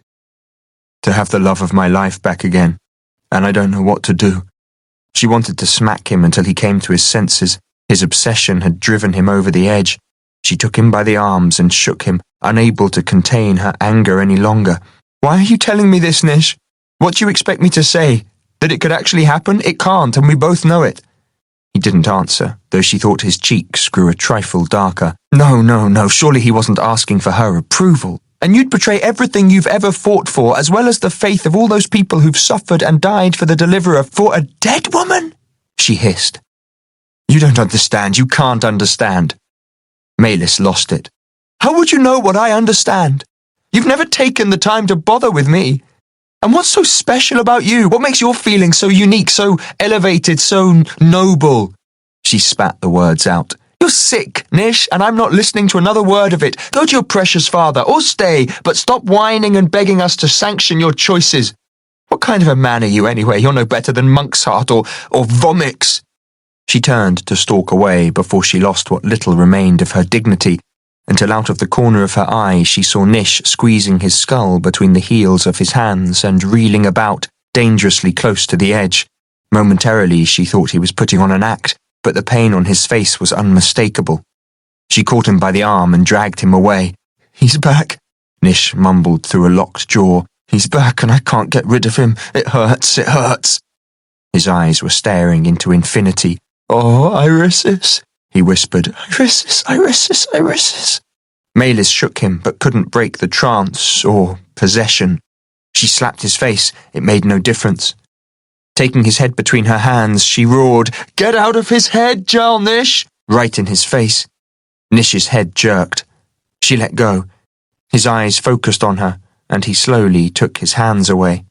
I don't know what you did, but he's gone. I feel like a normal man again. He put his arms around her and hugged her tightly, like a brother would. It didn't mean he cared for her, nor did it erase what she'd just seen. It was too late anyway, and it no longer mattered, since she'd never be doing her duty with him now. She felt only relief, and pulled away before he did. Come on. They walked a third of the way around the clover-leaf-shaped rim in silence. Maylis saw army campfires all the way. Once a flapperter shot up over the cliff not far ahead, bucking wildly as it rode the updrafts. Its rider seemed to be scanning the centre of the plateau with night glasses, but shortly it banked, curving away and down again without showing signs of seeing them. After watching it out of sight, Nish said, Please don't say anything to Flid or the others. It's my private torment. I'd die if they knew. Do you mean about Irisis or your father tempting you? Both. But mainly Irisis. After a long hesitation, she said reluctantly, All right. It didn't matter now. Let him take it to the grave if that's what he really planned to do. Irisis is dead, Nish. You do understand that? Of course I do. I saw her slain. And the dead can't come back to life. No power can restore a life once it's been lost. So this obsession of yours... At the expression on his face, she hastily rephrased. What I meant was... Your father can't give Irisis back to you, so how can he have any hold over you? I know that, but when he's in my head, I can't see it. Father is the very prince of deceivers. No. Wait. I've just seen the way. Maylis clenched her fists. He was further gone than she'd thought. totally delusional. Nish, Irisis is dead! I'm not talking about Irisis, he said impatiently. I'm talking about Zervish. It's the answer. The one way out of here. Come on! He raced off. She ran after him, catching him as they reached the hut. Nish thrust the door wide. Flid, who was warming a goblet by the peat fire, looked up sharply. Zam lay on the floor in the shadows, asleep, while Colm was sitting at the table, shaving a length of red amberwood into curls. He glanced at Nish, then her, and must have read the gulf between them, for he gave Maylis a sympathetic smile. She went across and sat beside him, saying quietly, It's over, Colm. I'm done with him. I'm free until Jal-Nish comes. Colm began to say something but was drowned out by Nish, who, after standing uncertainly for a while, said, Sir, I've found the answer. Renewal. What are you talking about, boy? Growled Flid, sniffing his goblet. Nish flushed. Rejuvenation of a Mancer's aging body by the secret art. It would give you the strength to use the escape. I know what renewal is, Flid snapped. And what it does, it's one of the most degrading arts of all. All Mancers who cast the renewal spell upon themselves were either corrupt beforehand or corrupted by taking it, and long ago I swore a solemn oath that I would never resort to it. When a man grows old, he dies, thus making room for the young. That's been the way of the world since time began. People have accused me of offering hope to the world, Zervish, Nish said quietly, though with a determination he'd lacked previously, then breaking my word. And they were right. I did make that solemn declaration 10 years ago, in memory of Irisis, yet I was going to repudiate my oath because I was too afraid to hope and have hope dashed, afraid to try. Rather, I chose to slink away like a craven cur until others, better than me, forced me to remember my duty. Flid's scarred and death-like face grew black as he listened, and at the end he exploded. You miserable little worm! You snivelling, puling wretch! You dare to lecture me, a former scrutator, on my duty? I'm not so feeble that I can't flog you until you beg for mercy like the whining little turd you are. I damn well might. Colm and Zam came to their feet. Nish took a step backwards, and Maylis could see his resolve weakening under his old friend's fury. To her own surprise, she moved in beside Nish and, standing shoulder to shoulder, took a deep breath. Her knees were shaking. She'd been taught to respect legitimate authority, and she'd never met anyone with as much natural authority as Flid, but he was wrong. If renewal was the only hope left, he had to be convinced to take it, for the whole world was at stake. I know a thing about duty, Zervish, and I say Nish is right. If you flog him, you'll have to flog me too. Her voice cracked. She'd seen men and once a woman flogged by Vomix's troops in the market square, and still flinched when she thought about it. Go and check the clefts, snarled Flid, with such ferocity that even Zam and Colm took involuntary steps backwards. Now! They went out, most reluctantly. When they were gone, Flid went on. I'll flog you too, Maylis, if that's what it takes to convince him. I will not take renewal. Maylis screwed her eyes shut. She couldn't believe he was serious, not at such a time as this. And after her demure upbringing, it was unthinkable to defy such a great and powerful figure, but she had to find a way. After lecturing Flid as she had, backing down would make a hypocrite out of her. She must persist, no matter the consequences. She straightened her back, tilted up her chin, and looked him fair in the eye. Do what you will, Zervish, for I cannot turn my back on what I know to be right. They went eye to eye for a minute or two, which was even harder, for Flid was a master of that game, who had broken scrutators at it, and his cloudy eyes gave nothing away. But Maylis could not give in either, and though her knees were wobbling like clock pendulums and her belly felt as though a full-grown slurchie was gnawing through it, she had to hold her nerve. Only Flid could save them now, so he must take renewal. Eventually he gave a mocking laugh, as though the camaraderie they'd shared earlier had been coldly calculated, meaningless. Surely you don't think you can best me at this mind game, you silly little girl? Nish's teeth were chattering. He'd seen Flid at the height of his powers and doubtless knew just what he could do, but Maylis put Nish's fears out of mind. Why would Flid resort to taunts unless his own resolve was weakening? She chose to think so, anyway. Hers was too. The pressure was too much, and she was going to crack. She had to take the assault to him now, while she could. She tightened her will another notch and stepped forwards until she was standing breast to chest, staring up into his eyes and willing him to look away. They held that pose for several minutes, the longest of her life. Flid grinned crookedly, but it looked a trifle forced, and that gave her hope. Maybe I am a silly little girl, but I'm not going to give up, Servish. His cloudy eyes drifted fractionally so that his gaze circled around hers. He was weakening. She went up on her toes, and his eyes were slow to follow hers. Flid was no longer staring directly into her eyes, but rather in the vicinity of her lower lashes. She chose to interpret that as a weakening, that he'd lowered his eyes and peered directly into them. Again his gaze slid almost imperceptibly down, and she knew she had him. "You broke," she said softly, not crowing, for it was not that kind of victory. After a draining eternity, he said, "I broke." He bowed his head, panting. "And you, my dear, sweet Malus, belong with the very bravest foes I've ever encountered. You're a formidable girl, young woman, and such strength deserves its audience. Do you realize what you're asking when you ask me to take renewal?" "No, Servish, I have no idea." "If you did, you'd be less eager to put me through it.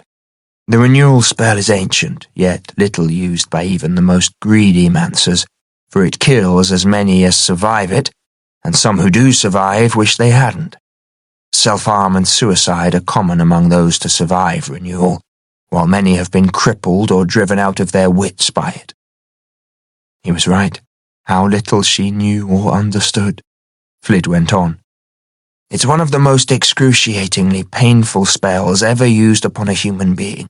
So painful that I, who, as you see written upon my body, suffered brutal tortures as a young man, have nightmares thinking about it. And even if I could summon the power to work such a desperate and dangerous spell, and it succeeded, I'd still be trapped on this pinnacle without allies, for Jal-Nish will fall upon the Defiance any day now and wipe them out to the last woman and the last child. So what's the point of putting myself through the agony?" No one spoke. Malus was quelled. How could she require him to suffer such pain for such a slim chance of success? Their cause was lost, and she'd made her choice, but what right did she have to impose her will on him? Why not let the old man end his life with whatever dignity he had left? Because that would mean letting Jal-Nish win, and she could not. "Because your giving up would put out the lights forever, Servish. There's no hope for the world unless we create it. Here and now. Think of the young people who will one day take your place. Think of the children. Would you have them grow up in a world without hope? If we had the means, or even the slenderest chance of offering hope to them? We must try, Servish." She reached out her small hand to his scarred one, and he took it. "We can do no less." "Is there hope, though? Is there any at all?" "Just a grain, sir," said Nish. "It's the tiniest flicker, but it does exist. Malus saw it in the pit of possibilities, and I believe her." "I'd like to believe," said Flid. He turned to Malus. "Well, I saw into the God Emperor's mind when he was looking into the tears." "Are you sure he didn't let you in?" Yes, I'm sure.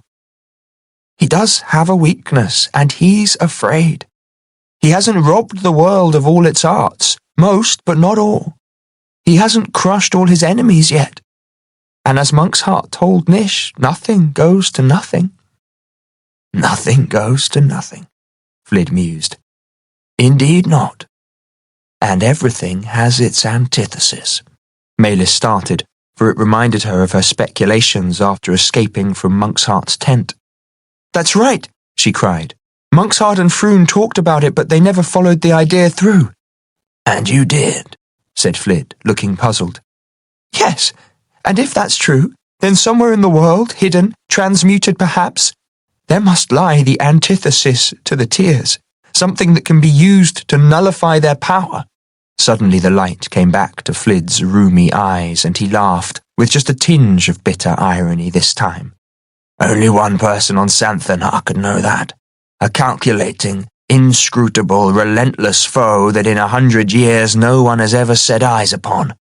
The power who established the Council of Scrutators for an unknown purpose so long ago, and the one in whose name I was flogged until half the flesh had been scoured from my bones. He looked around the hut, studying them one by one as if weighing up their fitness. Very well, Malus. I will do as you ask. I will attempt the renewal spell. And if I should survive it, and we get away, which can't and won't happen, I will lead you on the long hunt to find this terrible foe. I'll take you south, towards the frigid pole, across the frozen sea, to the forbidden island of Noom. And there we'll climb the Tower of 1,000 Steps, where, if you dare, you may put that question to the Numinator. 45. Zam had appeared at the door but did not interrupt. Nish shivered at Flid's words, and Malus wondered what he knew that she did not. "What's the Numinator?" she said. "I don't know," said Nish. "I'm not sure I want to." "Nish, if you know something, can't you just say so?" "No one knows about the Numinator, Malus," said Flid. "Not even the head of the Council of Scrutators, when it was the most powerful body in the world, could say whether the Numinator was man, woman, beast, or alien, or what its purpose was. We knew only that the Council answered to the Numinator which had created it, and how savagely it punished all who tried to pry into its affairs." "How come it hasn't taken down the God Emperor then?" said Nish. "Or it, if Father truly is all-powerful?" "I don't know," said Flid. "Perhaps he has. Or perhaps they've reached some accommodation. Or a stalemate." "Either way, it's been very quiet," said Nish. "Everything about the Numinator has been kept quiet.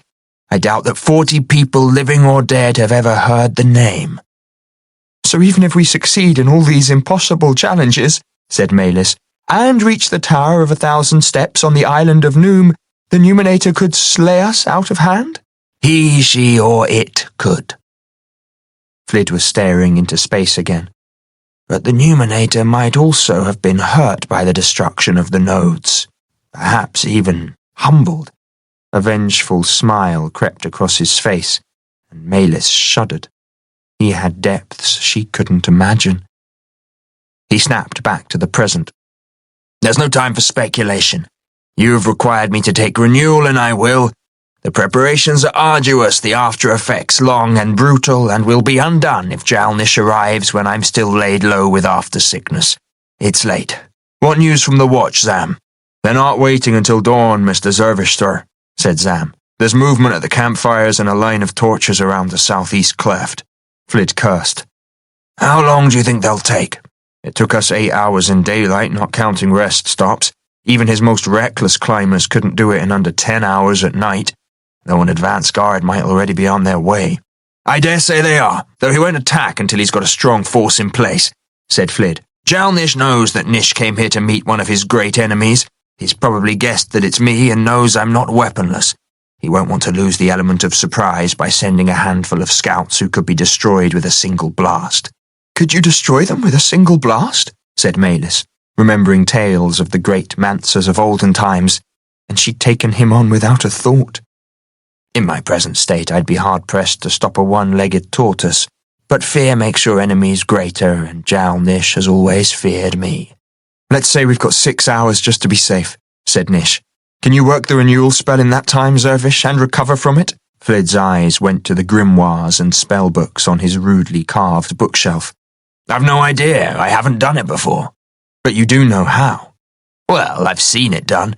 As a young man, not yet out of apprenticeship, I assisted my master to take renewal."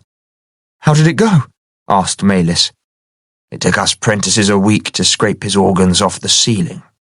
He sat down, staring at the rush-strewn floor between his feet, breathing heavily. No one spoke. You could die just as horribly, Malus thought, and I forced you into it." She wanted to stop him, but backing out now would have been cowardice, so she dug her nails into her palms and waited. Finally, Flid raised his head. "Nish, the 4 ways must be watched, and since there are only 3 of you, one will have to run back and forth.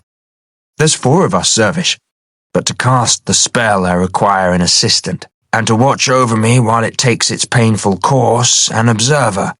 And since Malis was so kind as to urge renewal on me, I choose her." "It's no less dangerous than guarding the ways up, Malis," he said quickly. "Don't think for a minute I'm offering you the easy alternative because you're a girl.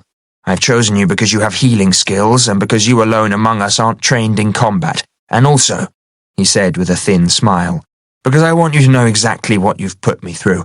I'm a vengeful man, petty and vengeful. Let's begin." Reaching up onto a shelf, he took down a folded sheet of paper. "I haven't wasted my 9 years here. Long ago I prepared an array of defenses in case the worst happened, and this plan sets them out." He handed the paper to Nish. "Get a lantern and read it outside. I've got to get on without interruption. Take some more amberwood. You'll need all the concealment you can carry." He scooped chips and shavings from the table. "It might even conceal you from Gatherer, as long as the tears are a long way away." "But not from the eyes of ordinary soldiers," said Nish, handing chips to Colm and Zam. Colm shook his head. He already had a pocketful. "No, unfortunately. Nor from the tears if Jal-Nish gets onto the plateau." Nish, Colm and Zam checked their weapons and went out. Flid lifted the lid of a box behind the door and removed 4 large packets of food wrapped in woven reeds. He opened the first, strips of dried swamp creeper flesh from the colour, and wolfed them down with gasping gulps from a water jug. When he'd consumed the lot, enough to feed the 5 of them, he held the empty jug out and began on the second packet, more of the green biscuits. "Are you all right?" said Malis uneasily, not taking the jug. "Water!" He crammed a lump of biscuit in his mouth sideways. "Renewal is the most draining spell of all, and one can't eat for days afterwards. And besides," he shook the jug at her, "just fill the damn thing." She scurried out and scooped it full at the nearest rivulet. By the time she returned, Flid's stomach was bulging like a pregnant woman's. He was at the table, reading a blackened grimoire which was charred at the edges, as if it had been rescued from a fire. She handed him the jug, which he drained in a single long swallow, then let it fall to the earth floor. She stood by the fire, waiting for him to tell her what to do. After 5 minutes, he was still turning the pages, so she said, "Servish, how would you have me prepare?" "By holding your bloody tongue." She did so for another while, then couldn't stand it any longer. "Are you angry with me?" He stood up suddenly, treading on the jug and kicking it out of the way. "Of course I'm angry. I'm a proud old man set in my ways, and you forced me to a path I swore never to take. Renewal is utterly abhorrent to me. I've never felt anything but contempt for those mancers who've taken it, whatever their justification. I feel like a hypocrite." How little she'd known what she was asking. But she hadn't taken the choice from him, how could she? He'd made the decision for himself. "Why did you choose me?" "I told you, petty revenge." "I've never thought of you as a petty man." He smiled thinly. "And after knowing me for half a day, little Malis can read all the quirks of my character. Isn't she a clever one?" How could she have thought to bandy words with him? "But—" "Will you shut up? I can't think for your foolish chatter." She shut up, feeling bruised. He turned the pages back and forth, settled on one and began to read. His lips moved as if he were rehearsing lines. Then he placed a dried rush in the book and closed it. "I also chose you for the inner strength you displayed a while back, and your unwavering courage." She thought he was being sarcastic again. "It wavers all the time, Servish." "Not the way mine does, or Nish's," he said meaningfully. "Besides, I may have to draw strength from you to complete the spell, since my body is so cursedly frail." She didn't think it was quite as frail as he made out, but said, "I'll do whatever I can." "Splendid," he said with fake joviality. "Let's begin." Opening a small, flat wooden case which she hadn't noticed on the table, he fingered something inside, then drew it out between finger and thumb. The crystal, about the size of one of her finger joints, was a pale, translucent red, though as it warmed to his touch it gave out the faintest inner glow. The box held 4 more crystals, each a different shape and colour, but dull. Seeing her staring at the box, he said, "I don't have to explain about powered crystals, do I?" Any crystals charged before the nodes were destroyed will retain that power for a long time, though once it's drawn upon, the crystal becomes useless." "I do know that much. Where did you get them?" "I'd hidden 3 of them in a secret place long ago in case the worst happened. After Jal-Nish came to power, I walked halfway across Laurelin, hunted all the way to recover them." He paused for a long moment, lost in memories. That story, were it ever told, would rival one of the lesser great tales of ancient times. The other 2 crystals I bought later at the most fantastic cost, a mancer's ransom, in fact. The fewer such crystals are left, the more valuable the remaining ones become. Keep silent while I recite the spell, then wait." After a pause, she said, "I don't know what you want me to do." "Stand by and be ready to hand me the 2nd crystal, though I pray I won't need it. Assuming that renewal gives me the strength to use them, at least 3 crystals, and maybe 4, will be required to force the barrier for our escape, then hold the Shadow Realm open for the hours it will take to traverse it, not to mention keeping at bay the phantasms which stalk that place, hungering for the flesh and blood prey which offer their only hope of escape from the Shadow Realm, like blood-sucking leeches hitching a ride out of the endless slough to the undefended feasting grounds." He sounded almost lyrical as he spoke, but an abrupt hand gesture told her to ask no more questions. "Put out the lights, cover your eyes from the crystal, and keep out of its sphere of influence. Now!" He began to take his clothes off. Maylis stared at his scrawny and horribly scarred chest, which looked as though the surplus flesh had been gouged off with a red-hot spoon, then hastily turned away. She didn't see him cast the spell on himself, for she had her back turned, blowing out the 2nd lantern, though she heard guttural whispers in a language she did not know. A brilliant red flare cast her wavering shadow on the wall for a few seconds, then began to fade. Flid gasped in pain. Mindful of his orders, she turned carefully, shielding her eyes from the flare, only to see him falling. Steaming blood dripped from the fingers of his right hand, where the crystal had given up all its power in a moment. Now, colourless, cloudy and dark, lay on the floor in fragments. "Zervish?" She ran the 5 steps to him, but didn't get there in time. He hit the floor with a hollow thump. His heels drummed, rustling the rushes, and he lay still.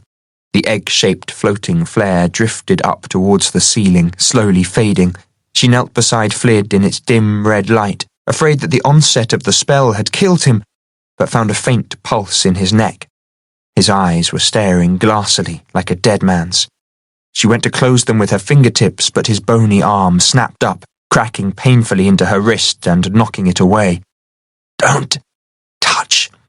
The flare dwindled to a point of dull red below the central roof beam, directly above them. Flid had gone so rigid that she could hear his joints cracking. His teeth ground together, and liquids gurgled in his distended belly, which bulged up as if he'd swallowed a watermelon. Then all was still, save for the wind shaking the walls of the hut. The minutes ticked by. Maylis crouched beside Flid in numb terror. Why hadn't he told her what was going to happen? Was the spell working properly? If it went wrong, how would she know? And what was she supposed to do then? Were Jal-Nish's climbers creeping up the clefts even now? Half an hour might have gone by before anything changed. Then the red point of light went blue. A speck formed at its base and swelled until it resembled a large, dangling soap bubble. It wobbled back and forth, expanding at the bottom, broke off, and drifted down towards them. Maylis was crouched by Flid, watching the bubble fall and wondering what it meant, when his arm snapped out again, whacking her painfully across the nose and knocking her backwards. She didn't realize that he was protecting her until the bubble landed on his face. It went flat, and the curved edges rolled out in all directions, stretching to enclose his head, then extending down his neck and trunk, and across his shoulders and underneath, until his whole body had been enveloped. Again the light faded, though not completely this time, not enough to conceal what was happening to him, unfortunately.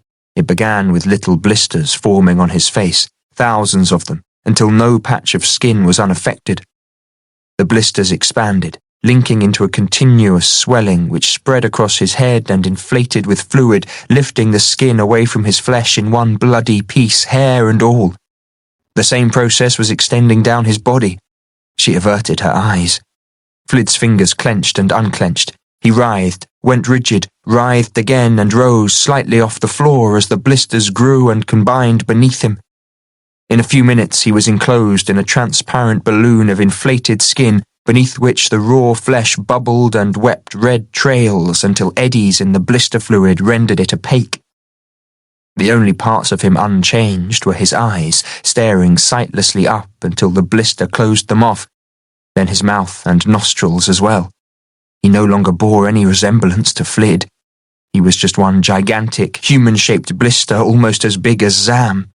Something popped beneath him, releasing a nauseating stench.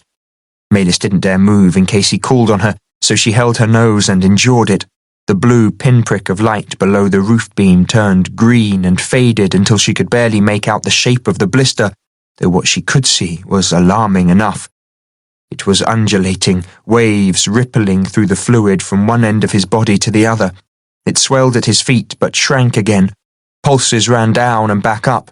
His knees inflated, the blister fluid whirled there like water going down a plug hole, then went still. Nothing else happened for a long time. Malis's own knees were aching, so was her back. She settled against a chair and waited. And waited. She was half asleep when the door was thrust open and Nish burst in. He took 2 strides into the room, then stopped abruptly, staring at the elongated blob on the floor. "Is that—" He couldn't finish. "What's he doing, Malis?" "Zervish used the first crystal to cast the renewal spell, and this is what happened, that's all I know." Nish made a gagging sound. Is this how it's supposed to go?" "I have no idea, he didn't tell me anything." He cursed softly, his chest rising and falling. Water dropped from his coat, forming muddy puddles on the earth floor. "Is there any sight of the enemy?" she asked. "No sight, no sound. They could be up to any devilry and we won't know until they fall on us." He looked down at her. 3 of us can't stop them. There's no way out." "We mustn't give up hope, Nish." Even in her own ears, she sounded unconvincing. Nish gave her a desperate, white-eyed look and went out. Malis resumed her watch, though nothing happened apart from an occasional swirl within the blister. An hour later, Nish returned, inspected the amorphous shape on the floor and retreated without saying anything. Malis was really worried now. Half the Mancers who had attempted renewal didn't survive it, Flid had said, and surely most had been stronger and less frail than he. Were those faint movements within the blister his death agonies? Without warning, his distended stomach inflated even more, bulging to the left, then the right, as if there were wrestling twins inside, and slowly began to shrink until it was as flat as it had been when she'd first met him, then even flatter. It went concave and hard, outlining the stringy muscles of his belly. The bubble pulled in at the sides, but grew at either end. There were more roilings, churnings, bulges and depressions, and more unpleasant smells. A spasm racked him from one end to the other. The bubble churned more violently than ever, and the fold which had closed off Flid's mouth parted with a sticky hiss. "Krrr," he said, an agonized crackle. "Krrr." She went to her knees again, reaching for him, but remembering his earlier warning, drew back before she touched the bubble. "Zervish? What is it?" "Krrr. Krrr." The second crystal. She sprang up, snatched the blue crystal from the case and carefully slid it between his balloon-like fingers. Flid tried to raise it, but the bubble was now so taut that he could not bend his elbow. The fold over his mouth parted again. He made an urgent sound she could not decipher. "Wah, wah," and it wasn't until he'd said it a 3rd time that she realized he meant away. "Fool!" She sprang backwards and was turning aside when the crystal went off, dazzlingly bright. Shards punctured his finger blisters, which spurted fluid like pricked sausages in a frying pan, but quickly sealed over again. Flid let out a hoarse, crackly scream. Beneath the body blister, bulges and depressions undulated in all directions. His legs lengthened suddenly, as if propelled by bands of rubber, before whipping back to thick, stumpy limbs no longer than her forearm. Malis put her hand over her mouth, The spell was going wrong. He was going to end up a monstrosity. His legs lengthened again, but much further this time, until the base of his blister feet touched the wall before shrinking once more. His head flattened, became pointed, then sucked in on the left side. His chest bulged like a beer barrel before flattening like a board. Every other part of him went through bizarre transformations, each accompanied by hisses and crackly gasps and revolting stenches. The blister swelled all over before finally contracting until a normal man's form was revealed, rather larger than Flid's original shape and size, though the fluid within it remained blood-coloured and opaque. He became as rigid as a post, remained that way for several minutes, and stretched out his hand again. Krrr! Krrr! Her heart gave a leap. The renewal must have gone very wrong if he needed a third crystal, and it only left 2 to crack the barrier and hold open the path through the shadow realm, whatever that was. 2 wouldn't be enough. Even if he survived renewal, they wouldn't be able to escape now. There was no choice but to go on. When she turned back with the green crystal, the blister was contracting again, but this time it went all the way down as the fluid was drawn into Flid's tissues. It shrank tight on his torso, thickened, darkened, then tore and began to peel away like weak old sunburn, exposing new pink skin beneath, as smooth as a baby's. The body it clothed was that of a mature man in middle age, though he wasn't the scrawny runt Flid had been. This fellow was of average height and muscular build, though she could still see traces of the scars he had before renewal. The blister still covered his face, and she couldn't make out any details there, but he looked in good health. She breathed out. Flid had come through, and if renewal was nearly done, he might not need to use the third crystal after all. She slipped it between his extended fingers. The blisters hadn't collapsed there either, and turned away at once, though this time the flash was barely visible. He'd required hardly any power. But then blood began to trickle down his fingers, and her own blood seemed to harden in her veins. What had gone wrong? He dropped the shattered fragments of the green crystal and reached out to her again. Krrr, krrr. 46. Nish sat on the bench outside the hut, handed the lantern to Zam and unfolded Flid's plan of the defences. The wind tried to tear it out of his hands. Zam held the lantern close, shielding Nish from the worst of it. Colm stood on his other side, the hostility gone, though Nish didn't think they could ever be friends. Still, it didn't matter now. The plan showed the cloverleaf outline of the plateau top, with the 4 clefts between the lobes clearly marked, as well as the hut near the rim of the southern lobe. Other markings were explained in a series of annotations in Flid's small, neat hand. The sidewalls of the clefts are sheer, Nish read, but skilled climbers with ropes and irons could make their way up the steep broken stone in the inner ends. The clefts are protected with trip lines 100 spans below the top, which set off wooden clappers by the hut. He looked up. That's what I heard as we came up yesterday. Bloody Flid, he knew we were here, yet he let us wander around like geese for a full day. Get on with it, said Colm. Nish read on. Giving a warning so there's time to drop fire pots onto the peat walls in the 3 narrow clefts. Peat walls, said Colm. Nish squinted at the plan. The inner ends of those clefts are walled off below the top with oil-soaked peat blocks that can be set on fire to delay an attack. Clever, said Zam. They won't be able to climb around a burning wall, and if they try to put it down, it'll collapse on them. What about the main cleft, said Zam. It doesn't have a wall. Nish frowned at the plan. It just says to hurl the barrels down onto the rocks. What barrels? They're stored in hollows to the right and left of the cleft. What's in them? Said Colm. It doesn't say. Oil, I suppose. I don't see what good oil would be, said Colm. But let's get it done. Better to wait until we hear the clappers, said Zam. If it rains, the oil will wash away before morning. Let's start doing the rounds of the clefts. I'm worn out, Zam. Nish was huddled in a depression near the main cleft out of the wind.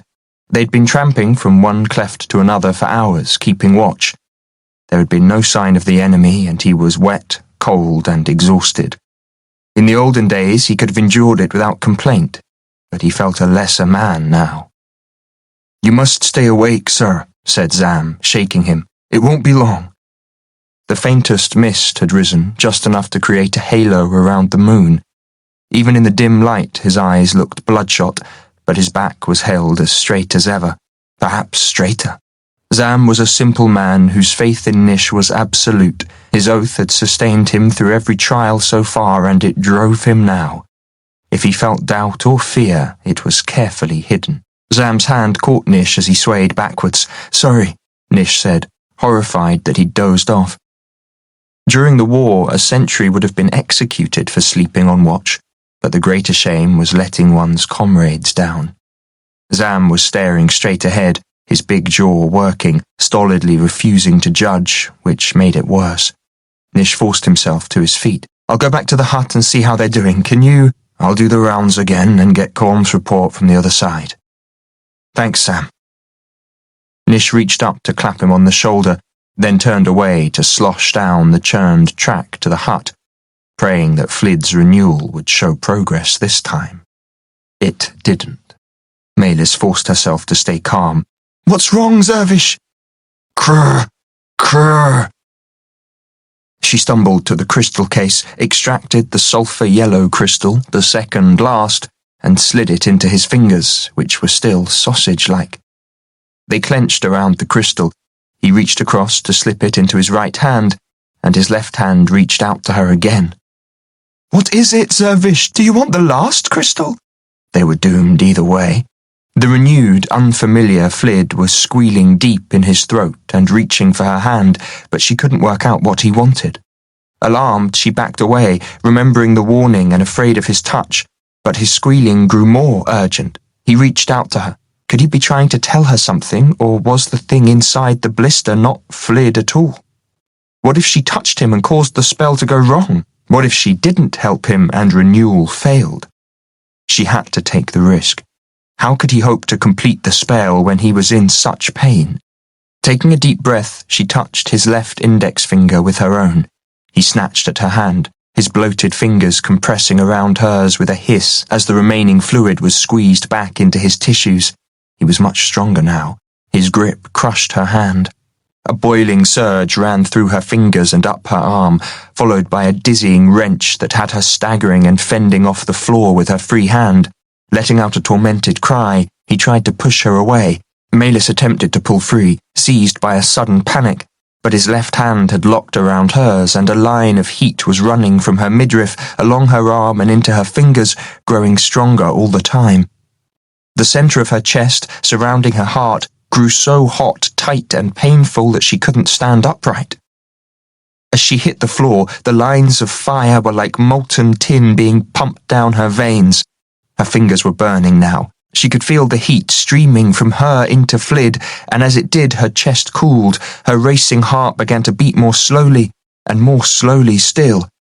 The coolness continued down her arm into her throbbing fingers, but her chest muscles were stiffening with cold, her heartbeat slowing to a murmur.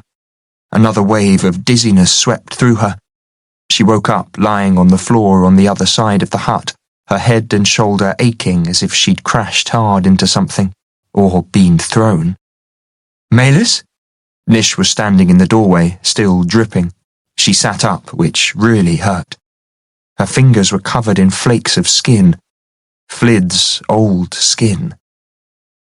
"It's as bad as it could be," she croaked, brushing it off. "4 crystals gone, and I still don't know if it's done. He had to draw on me, Nish, though he'd warned me not to come near while the spell was still active. He took something from me, and now my head feels strange. I don't know what's happening, and I'm really, really afraid. Should I have kept him at bay? Have I made things worse?" His larynx bobbed up and down. His mouth opened and closed. "Maybe it's all part of the spell. We've got to keep faith." He didn't sound as though he believed it. "But he used 4 crystals, Nish.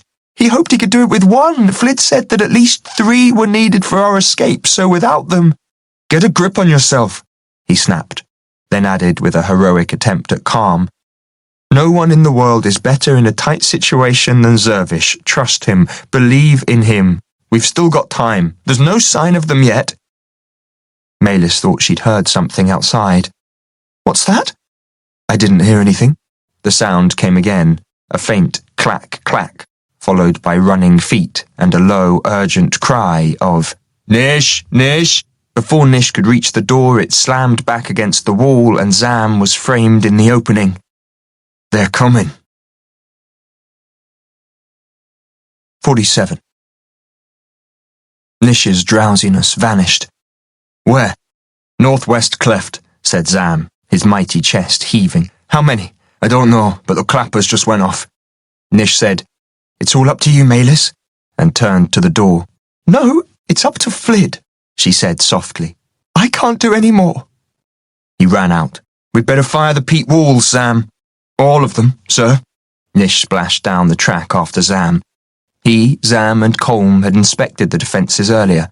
Flid had cunningly built the peat barriers, walls a good 2 spans high, at the narrowest and steepest parts of the 3 narrow clefts, where it was impossible to climb around them. A knotted rope, fixed to the rim of the plateau, could be tossed over to assist climbing down to each wall, and bladders of oil were concealed nearby to ensure a good blaze. Once fired, the peat walls would hold a small force-off for an hour or 2, since peat burned slowly, though after that the walls would collapse. All depended on how many climbers came up each cleft.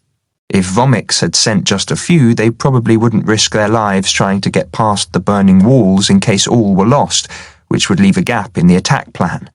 But if each cleft held a dozen or more troops, their leaders would order the most reckless soldiers to pull the burning wall down from below and shelter under their shields.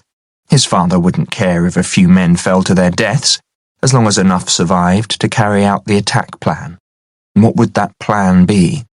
First, guard the 4 clefts so no one could escape and make sure they couldn't get away in a homemade air floater, then secure the rim so they couldn't leap to their deaths, though that would take a sizable force. To be sure, the attack must wait for dawn, by which time hundreds of soldiers would have climbed the main cleft. Sunrise was still some way off, but could he, Nish, afford to wait? No. He had to give Flid as much time as possible, for even if the renewal spell worked perfectly, he'd suffer cruelly from aftersickness. The soldiers must be approaching the peat walls now, and if they got past, all was lost. Nish felt a spasm of panic and struggled to control it. Do it, he said hoarsely. Run! I'll take the southwestern cleft, signal Colm to fire the northwestern one, and you do the northeastern, then come back to the main cleft. Zam lit one of the lanterns and waved it in a great circle on the end of his arm, the prearranged signal. Nish was already running around the lobe of the plateau. It would be further than cutting directly through the marshes, but would be quicker, since the footing along the rim was solid rock or hard-packed earth. After a minute or 2, he made out Colm's answering lantern wave from the other side, a moving halo through the wind-churned ground mist. Watching the light as he ran, Nish's toe snagged on something and he hit the ground so hard that his sword jarred out of its scabbard, clanging on rock. He skidded into a puddle, mud splashed into his eyes, and he flailed blindly for his weapon. Not now! What if they were already tearing down the peat barrier? Panic again. He didn't recall being quite so prone to it in the old days, but since getting out of prison it had been his greatest failing, apart from despair. Think! The sword couldn't be more than half a span away, and it had probably flown forwards. He came to his knees, felt in the most likely place, and there it was, cold, comforting steel under his hand. He slid it back into its sheath and limped to the cleft. At the top, he scanned the misty gloom to the left and right, in case the enemy were already up, but saw and heard nothing, nor from the cleft either. This one was just a gash into the plateau, like a thin wedge cut deep into a cake. It would make the climb up even more difficult for the enemy, would make it harder to fire the peat wall, too. Nish marvelled that Flid had been able to build them at all in such precipitous terrain. He peered over the edge but saw only impenetrable darkness. The clapper warning had gone off in the northwestern cleft, though he must assume that there would be coordinated attacks from all 4 clefts. He couldn't see the peat barrier in the moon shadow, though he knew where it was, some 10 spans below. Unfortunately, he couldn't fire it from here. He'd have to go down the knotted rope with the bladder of oil slung over his shoulder to make sure the oil ended up on the peat. Nish searched the darkness for any sign that the other walls were on fire. He'd not see flames from here. Wet peat wouldn't blaze high as dry firewood did, but might glimpse a glow. He saw nothing. What if Zam had fallen in the swamp or been taken by one of the stink snappers? Stop it! Just get the job done. Nish felt for the oil bladder under its concealing moss, checked that he had the flint striker as well, then lowered the rope. Still no sign of the enemy, nor any sound. He'd eased over the edge and was hanging from the first knot in the drizzling rain when he smelt something. It was the reek of sweaty, unwashed bodies, carried to him on the updraft so they weren't far below.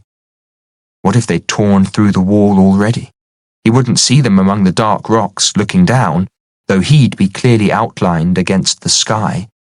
They'd grab him before he saw them. There wasn't time to worry about it. If they'd crossed the wall, all was lost anyway, so he had to go down and make sure. It took all the courage he had. The thought of walking tamely into his father's clutches and being sent back to prison couldn't be borne. He went down facing outwards, the better to see, lowering himself hand over hand from one knot to the next, and as his fingers closed around each knot, his terror grew until his stomach became a clenched fist of pain. Every second he expected to be struck down by an unseen blow or for big, calloused hands to grasp hold of him. He didn't try to will the pain away or ignore it. Nish used it to focus his mind on one thing only: defeating the enemy. He would go on, no matter what. He would master his fears and do his best. And if that failed, so be it. A projection in the stone gouged along his backbone, though he barely noticed. His heels struck a knob. He lifted his feet forwards, went down to the next knot, then the one below that, holding his breath, expecting the blow. It didn't fall. Hands didn't grasp him out of the darkness, and after a couple more knots, a dark wall rose in front of him, and his feet settled on steeply sloping rock. He was at the base of the peat barrier. He was in time. He reached out to feel its comforting, fibrous solidity. Flid had built it well, chiseling out the steeply sloping rock to make a sound foundation. The wall was a third of a span through at the top, thicker at the base, and as solid as stone when he leaned his weight on it.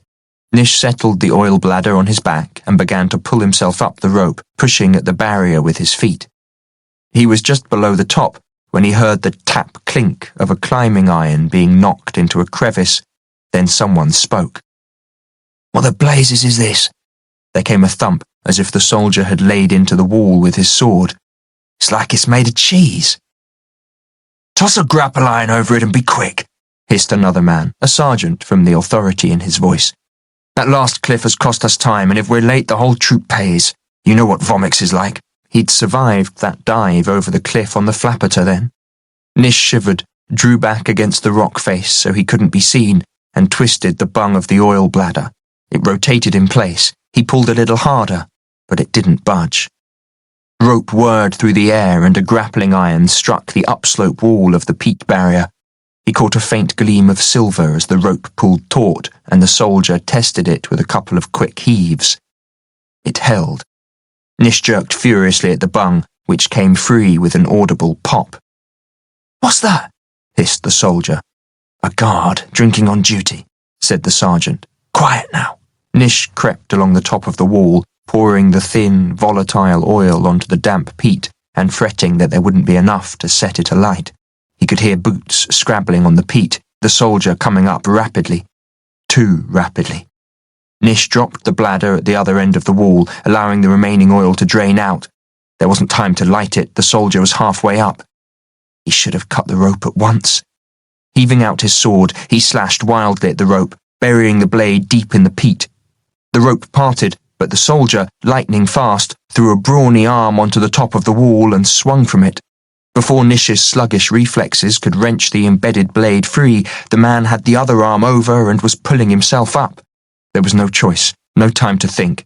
Nish had to clear the wall before he could fire it.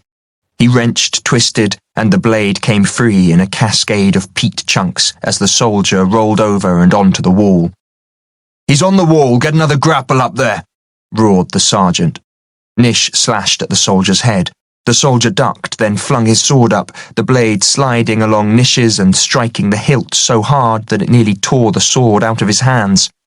Nish's blade went sideways with a clang and a drifting spark. His arms wheeled as he tried to avoid going over the edge onto the swords of the troops below. By the time he'd recovered, the soldier was on his feet, and the advantage had been lost. Nish had been a skilled swordsman once. He'd single-handedly slain a number of the alien lyrics, which were much bigger and faster than men.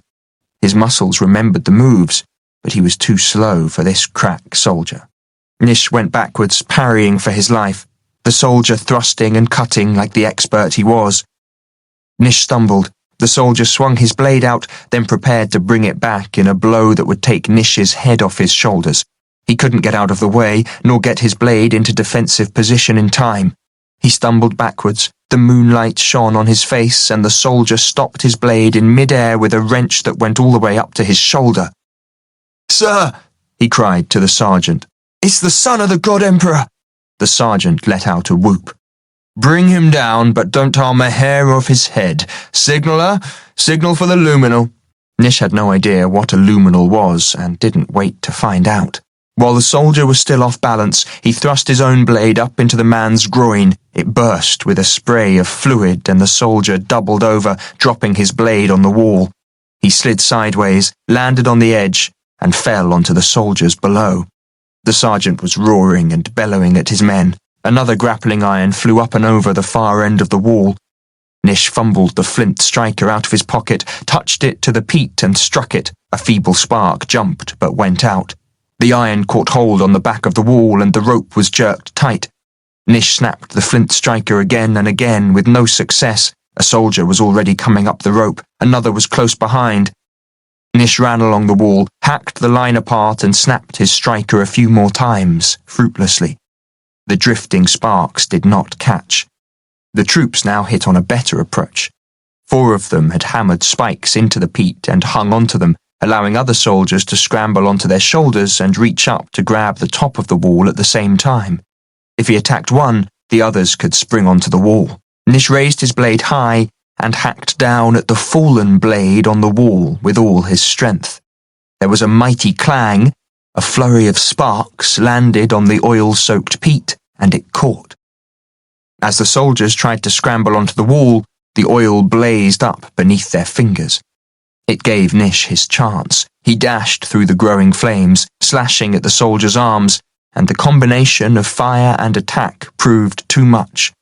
2 lost their grip and fell back. A 3rd leapt to safety. The 4th made it onto the wall, sleeves blazing, but before he could come to his feet or beat the fire out, Nish swept down on him, swung his blade hard, and took the soldier's round head off his stubby neck. Blood fountained all over him. Nish sheathed his red sword. Flames were swirling around his wet boots and pants as he scrambled down the back of the barrier and began to climb the knotted rope. By the time he looked down again, the whole of the wall was on fire, and the troops could be seen as a cluster of shadows a few spans below it. He must have been clearly visible climbing the rope, but they had no way to bring him down without harming him. He reached the top and rolled onto the plateau, noting with grim pleasure the glows coming from the northwestern and northeastern clefts. However, he'd only gone a few steps when a flare ignited high above the center of the plateau, brighter than any light he'd ever seen. A brilliantly sparking and sputtering sphere of uncanny force, the luminal lit up the surface of the plateau as brightly as daylight. It had to be a creation of the tears. No other art could have focused such power, and since the God Emperor held the tears tightly to him and allowed no one else to use them, Nish knew that his father had taken personal charge. The real battle was about to begin. The attack by the main force must be swarming up the southeastern cleft not far from the hut, and that way lay undefended. What if he'd left it too late? The clapperboards could have been going for 10 minutes and there would have been no one to hear them. How long had he spent here?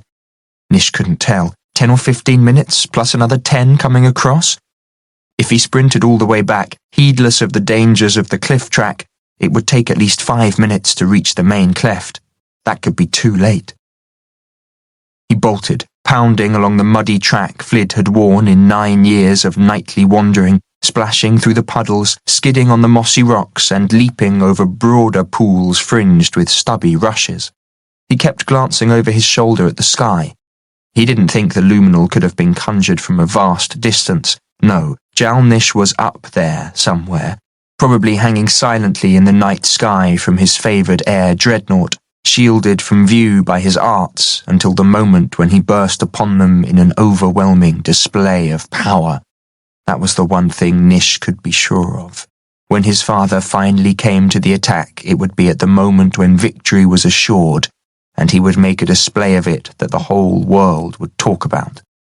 It wasn't just the victory that mattered. The display of power was equally important. His father had learned that lesson from the scrutators at an early age. Nish skidded to a stop beside the hut before realizing that there was no point going in to check on Flid yet again.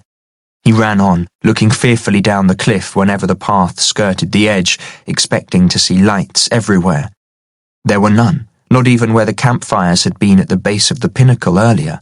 Surely that could only mean one thing, that the entire army was on the way up after all. He reached the cleft just ahead of Zam, who was charging along the rim path like a buffalo and almost unstoppable. There was no sign of Colm, but he'd had a much longer run, on a winding, treacherous path between the bogs and stink-snapper pools. "Sir!" cried Zam, staring in horror. Nish looked down. He was drenched in the blood of the soldier he'd killed. "It's not mine. Come on." He hurled Flid's moss-covered timbers off the small stack of barrels on the right side of the cleft. Zam began to do the same to the left. Nish had just heaved the first barrel above his head when Zam, who was already at the edge with his, stifled a cry. Stumbling under the weight, Nish looked over. Down where the cleft opened out before the last precipitous ascent stood hundreds of soldiers clad in the distinctive beetle shell armour of the God Emperor's imperial militia. More soldiers were forming up below them, as far as he could see, but they weren't looking up. They were watching a man who had his back to the plateau and was speaking in a thick, hissing voice that cut through the howling wind. It was Seneschal Vomix, alive and seemingly unharmed by the earlier crash. A soldier in the front ranks raised his right arm. Vomix broke off, turning slowly and deliberately, and the light of the luminal was so bright that even from this distance Nish could see every detail of his face, ravaged from the time Timphi had innocently placed the taphloid in his hand. Vomix's nose was a flattened blob, several front teeth were missing, and long, ragged scars ran around and across his cheeks, as if his face had been torn off with a giant hand, ripped into 3 pieces and rudely sewn back on again. His right arm ended in a knobbly stump. Vomix saw Nish standing at the edge of the cliff, and his burst mouth peeled open in the most sickening travesty of a smile. He snapped his stump towards Nish 3 times. Dozens of soldiers rose from concealment against the upper slopes above Vomix, clad in dark grey uniforms that blended perfectly into the black rocks and deep shadows formed by the luminal. They began to move up the cliff-bound slope, the only way onto the plateau, and 2 people couldn't defend it. 48. "It'd take a shipload of burning oil to hold that force back," Zam said wearily. Nonetheless, he hurled his barrel towards the rocks above the camouflaged soldiers and ran back for another. Nish wasn't hopeful either, especially when Zam's barrel struck the rocks and burst open, splattering its contents everywhere. It wasn't oil, but something thick and sticky that looked no use at all. But as the clots of red-brown gunk connected by stretching strands wheeled through the air, they left yellow, fuming trails behind. A small clot landed on the wrist of one of the soldiers, who tried to wipe it away with his other hand, but began to scream as his skin came off in red strips. Another soldier, walking through a wavering yellow band of fumes, stopped as if he'd walked into a wall, then began to vomit uncontrollably. Soon others were doing the same. Nish hastily hurled his barrel to shatter on the sharp rocks above the leading group of armoured soldiers and ran for another. By the time he returned, Vomix was scrabbling up the slope, surrounded by a flickering green nimbus, presumably some kind of defensive shield, and roaring at his troops. Go at them! Any dog who falters in courage will die at my hand, while those who win through to capture the son of the God Emperor will be rewarded beyond their dreams. There was something odd about him, though. The nimbus drew right in, and for a fleeting instant he looked haggard and sunken-cheeked. The climb, on top of his previous injuries, must have been too much for him. Many of the camouflaged troops had fallen, but the armoured ones were lowering their visors and scrambling purposefully up the steep climb. Nish and Zam hurled another 2 barrels. The burning mucilage, which Nish suspected had been made from the goo inside the stink snappers mixed with some reeking substance of unknown source, had little effect on the armoured troops, but the yellow miasma was bringing them down. A burly soldier strode boldly into a hanging yellow cloud and came out the other side seemingly unharmed. However, his footsteps became slower and slower until he stopped with 1 foot in the air.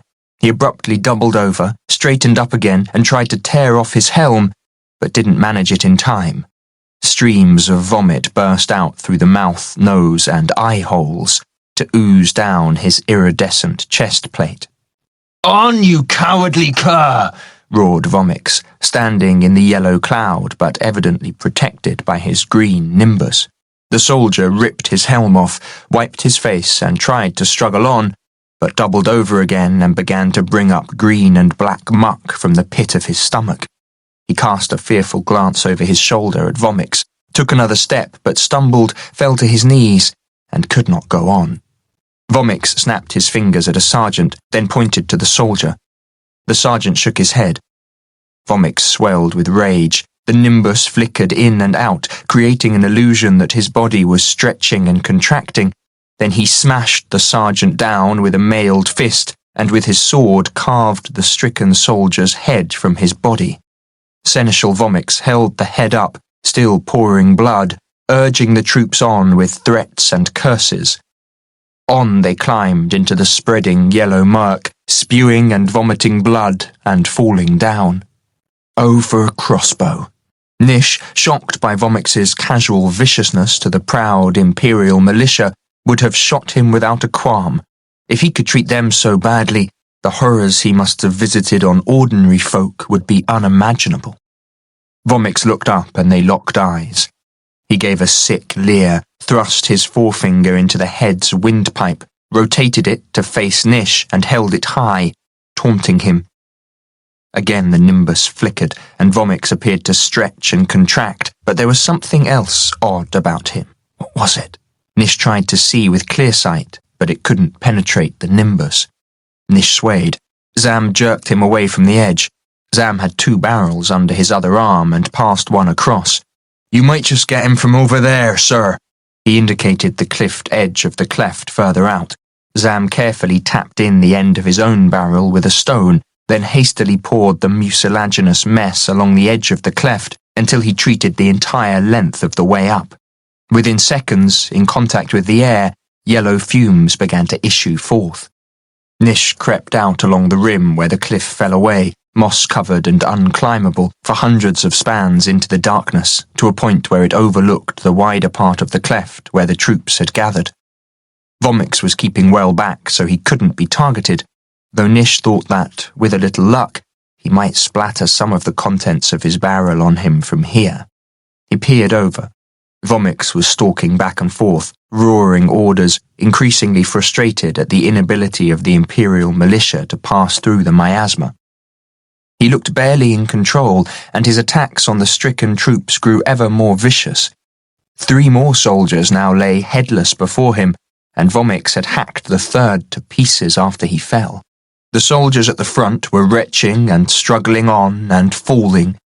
None had yet passed through the yellow murk that hugged the steep ascent, and as Nish watched, Zam pegged another barrel into the defile they'd have to pass through in the final climb.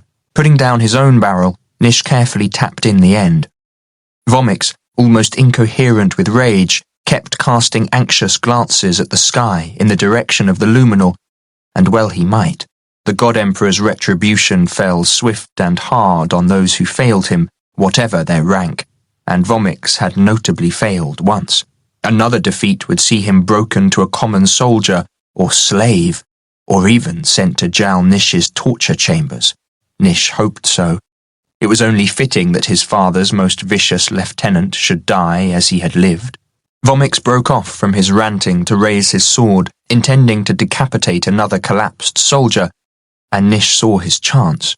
He stood up, held his breath as he raised the gently fuming barrel, and aiming it with a focus born of cold fury, hurled it hard and high.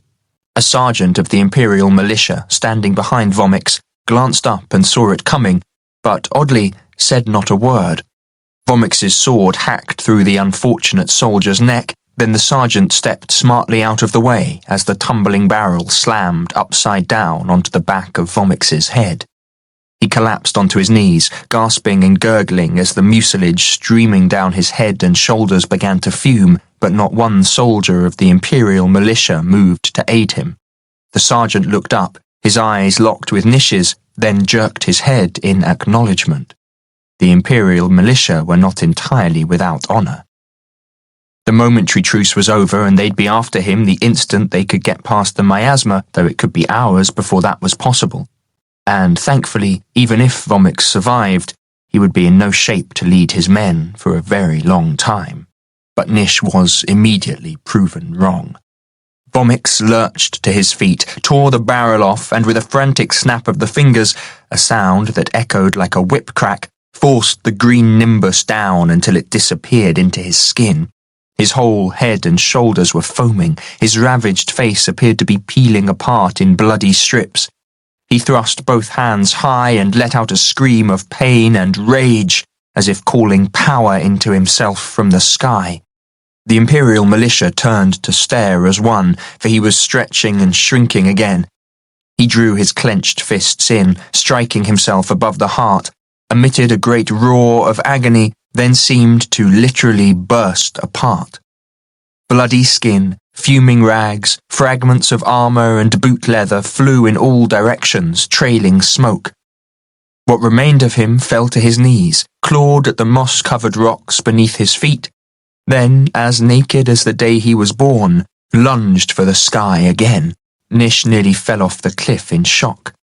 It was like Flid's transformation in reverse, for what had been revealed was not Vomix at all, but a taller and more strongly built man, one whose skin was red, cracked and weeping all over, save where the burning mucilage had etched away the corrugated layers of his face to reveal raw flesh beneath. A man with long, dark hair, now falling out in sticky clumps, an arching prow of a nose, and a fanatic, almost maniacal gleam in his dark eyes. "It's Monk's Heart," Zam said in astonishment. Monk's Heart had transfigured himself into the very image of Vomix, and the change must have been of astonishing perfection to fool not just the officers and troops of the army, but its accompanying mancers as well. To perform such a feat after calling down the flapper would have taken more power than most mancers could summon, but the illusion had been failing under the strain, and that's why the nimbus had been flickering, almost revealing Monk's Heart's true form. After sickness must have been hurting him cruelly, and only a man of iron will could have endured it for so long. Monk's Heart swayed on his feet, wiped a streak of the sloughing skin off his right cheek with the back of a raw hand, shuddered, then directed such a look of rage at Nish that he reeled. The officers suddenly woke up to what had happened. "It's Monk's Heart," one shouted. "Take him in the name of Jal-Nish, the God Emperor." The Imperial Militia went for Monk's Heart, but the green nimbus expanded until it was spans wide all around, and they bounced harmlessly off it. Monk's Heart appeared to summon the last of his strength, expanded the nimbus even further, then stumbled down slope and hurled himself into the steep part of the gully. The flickering, fading nimbus bounced once, twice, slowed, then drifted down like a balloon, carrying him out of sight. Nish didn't see how the zealot would be able to summon the strength to do anything further. However, Jal-Nish was surely keeping watch from on high, and would move to the next phase of the attack as soon as he could come close enough to swing it into action. Nish scanned the sky, but couldn't see anything save the luminal. He turned away. Zam was throwing the last of the barrels over. "Save one!" Nish yelled, just in case, but it was too late. The last barrel was gone. Suddenly the wind reversed direction and a churning fog swept in, reducing the brilliant glare of the luminal to an eerie glow that appeared to come from every direction at once. Nish stood on the edge for a moment, wondering how much time they'd gained, and remembering the look on Monksheart's face. He, Nish, had made a lifelong enemy, though that wasn't what bothered him most. Monksheart had driven himself too hard. The rages were getting worse and lasting longer. What would happen if they drove such a powerful, charismatic man over the edge into insanity? Zam tapped his shoulder. "We better get to the hut. Mr. Zervish might be done by now." How touching his faith was. Nish didn't have much left, but he followed the giant. By the time he reached the hut, he could see only the outline of the luminal, though he couldn't tell whether it had faded or the fog had thickened. However, the God Emperor might be able to see via other arts, and Nish didn't want to give away the location of the hut, which hopefully was still shielded by the red amberwood. Inside, it was nearly as dark and more gloomy. The lantern was guttering, the fire just a few glowing coals which picked out the renewed Flid lying on his back on the floor, his chest rising and falling minutely. The last of the old skin was shredding off his face, hands and legs. Beneath it, Nish saw a muscular man of middle height and uncertain age, 50 at the most, with wavy iron-grey hair receding at the temples. His olive skin was baby smooth, apart from several faint, small scars in roughly the same places Flid's most prominent scars had been. In other respects, he resembled Flid not at all. His eyes were staring straight up, though Nish could not make out their colour. "Zervish?" said Nish. The full lips parted, and the barest wisp of voice issued forth, a whispery croak, though deeper than Flid's voice. "More time." Nish glanced at Zam, who was hanging back, then Malis, crouched by the fire. Her skin had a greenish tinge. There were beads of sweat on her brow and upper lip, and if she hadn't supported herself on her arms, she would have fallen over. Outside, the luminal brightened momentarily. Nish heard a distant grumble of thunder. "Deliverer?" said Zam, head cocked as if trying to distinguish a different sound over the howling wind. Another grumble of thunder came, closer this time, though surely that wasn't what was bothering him. No, it was a faint blat blat. Nish looked out. The fog had thinned again. The luminal had faded to an eclipsed globe, but now a storm cloud was forming above the plateau, a gigantic thunderhead condensing out of the empty air. Was his father using weathermancery to create a downpour that would wash away the gunk from the barrels and allow his ground troops to storm the plateau? Doubtless it would wash some of his soldiers away as well, though that wouldn't bother Jal-Nish. Where was he? He had to be near, surely. Nish strained his eyes upwards, and when the lightning flashed, he caught a faint, crystalline ripple, like light reflecting off cut glass as it moved, but the thunderhead grew until it covered the centre of the sky, and he didn't see another flash. Jal-Nish was there, though. Nish knew it. His father was waiting like a gigantic, deformed spider for the moment when his prey was helpless. The drizzle had stopped, and it was now warmer than at any time since they'd reached the plateau. Nish began to sweat in his coat, though oddly his exposed skin had a dry, itchy feel, and he could feel his hair rising up from the top of his head. Lightning flashed out over the mire, illuminating Zam, whose short hair was also streaming upwards, and in the darkness between flashes, tiny sparks were discharging from the tips. "I don't like it, sir," said Zam, rubbing his left hand through his hair and creating a flurry of sparks. "There's something not right about this storm." "Nor I, Zam. It's unnatural." "Is it the God Emperor's doing?" "That's what I'm thinking." A quadruple flash of lightning curving down over each of the clefts was accompanied by ear-shattering thunder, then gusting waves of heat.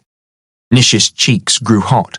Sweat trails were trickling down his chest and back, and the itching was almost unbearable. He pressed his palms to his ears but couldn't stop them ringing. "I wish it would storm proper," muttered Zam. "I can't bear the waiting." It had only been a few minutes, but Nish couldn't stand it either. "That's what Father wants," he said in a leathery croak, "to provoke us." "I wish it would rain." "So do I." "Maybe he's enjoying tormenting us," said Zam. "That goes without saying." A flash of lightning struck the swamp not far away, hurling mud and burning plant fragments in all directions. A speck of scalding mud struck Nish on the cheekbone. He smacked it off, rubbing furiously at the burn. Steam rose from the swamp. Now more lightning struck, and more, viciously and violently, dozens of strokes at once until they lit up the plateau more brightly than the luminol had done. Nish was so dazzled that he could barely see. His ears ached as if they'd been pummeled by flailing fists. Zam jerked him back into the doorway. "This isn't right, sir. He's out of control." Nish felt it too. It was the wildest storm he'd ever seen, a rage against them. The thunderhead had gone a boiling black and now covered the sky, save only for a paler rim around the horizon. The air was warmer and stickier than ever, though not a drop of rain had fallen. Nish longed for cooling rain, yet exulted that it wasn't happening. It was as if Mistmurk Mountain were defying his father, and Jal-Nish couldn't bear it. The display continued, growing ever more furious, and the lightning strikes more menacing, until the plateau was thick with wavering steam trails from boiling bogs and blasted pools. Then the lightning stopped abruptly, as if Jal-Nish had tired of the game, or formed a better plan. The air was steamy now, whirling about in wild, choking eddies, but Nish lost sight of them as the night went black. The luminol was a bare outline, and the sinking moon could not penetrate the cloud. Dawn must be close, though there was not a trace of light in the eastern sky. "What now?" muttered Zam, creeping out a few steps. "There's that noise again." Blat, blat, blat, blat. It was the faintest red flash, dim lantern light reflecting from a pair of globular eyes that warned Nish. He threw himself sideways just in time, the beast's claws skimming through his short hair, and landed hard on hip and shoulder. He was rolling over, trying to free his sword, when Zam gasped. Nish kicked the door wide for the light. Something huge, bat-like and bloated, had hold of Zam by the back of the neck and one shoulder. Great wings were beating furiously. The creature's already distended belly now inflated to several times its former size, lifting Zam's feet off the ground. The canine, sharp-toothed muzzle was arching over his head, down towards his eyes. Zam tried to hold it off with his forearms, but his struggles became increasingly feeble, as if it had injected a fast-acting venom. Another of the creatures darted at Nish, blat, blat, blat, blat. He came up off the ground in a rush, swinging his sword wildly, and a lucky stroke hacked through its left wing. It rolled over and spun head first into the ground.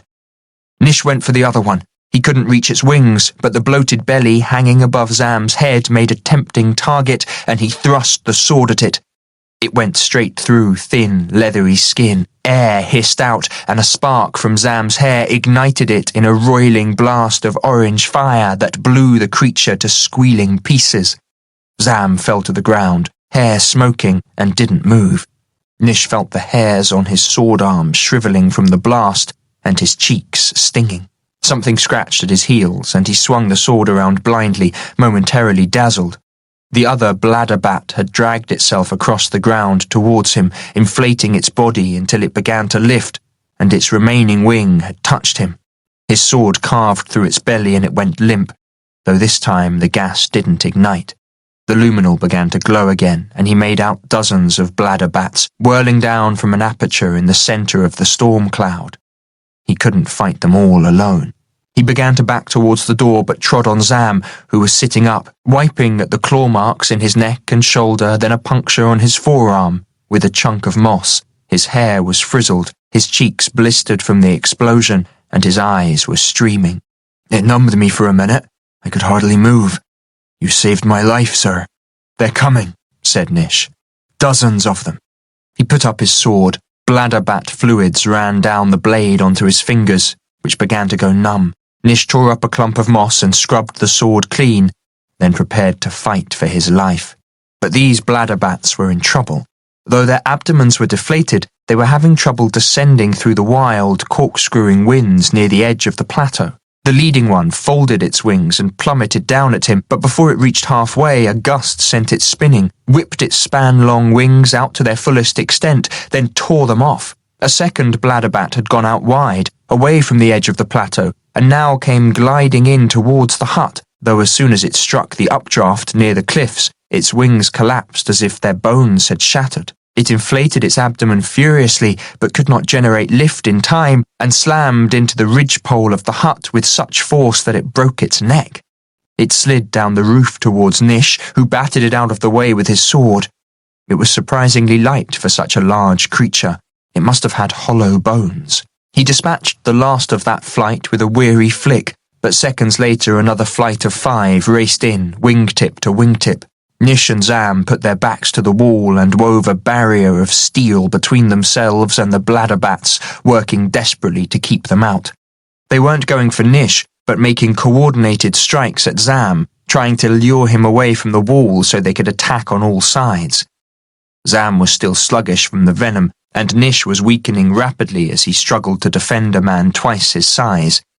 He'd forgotten how exhausting a few minutes of battle could be. He could barely hold his sword up. Bladderbats now littered the ground around them, many dead, others trying to drag their way across the ground to attack, though on the ground they were helpless creatures, easily put down. Another group of 3 hurtled in low over the centre of the plateau, where the updrafts were less fierce, and began to beat across the mires at reed height. Nish was despairing of being able to deal with 3 at once, when the water swirled, snap, snap. The maw of a stink snapper closed and began to withdraw back into the mire. The remaining bladderbats scattered, and Nish didn't see what became of them. But the attack was far from over. As a blush of pink spread across the eastern horizon, he heard the distinctive thup-thup of a flapper's feather rotors. Shortly, a flight of 10 appeared, circling the plateau, their riders urging them in.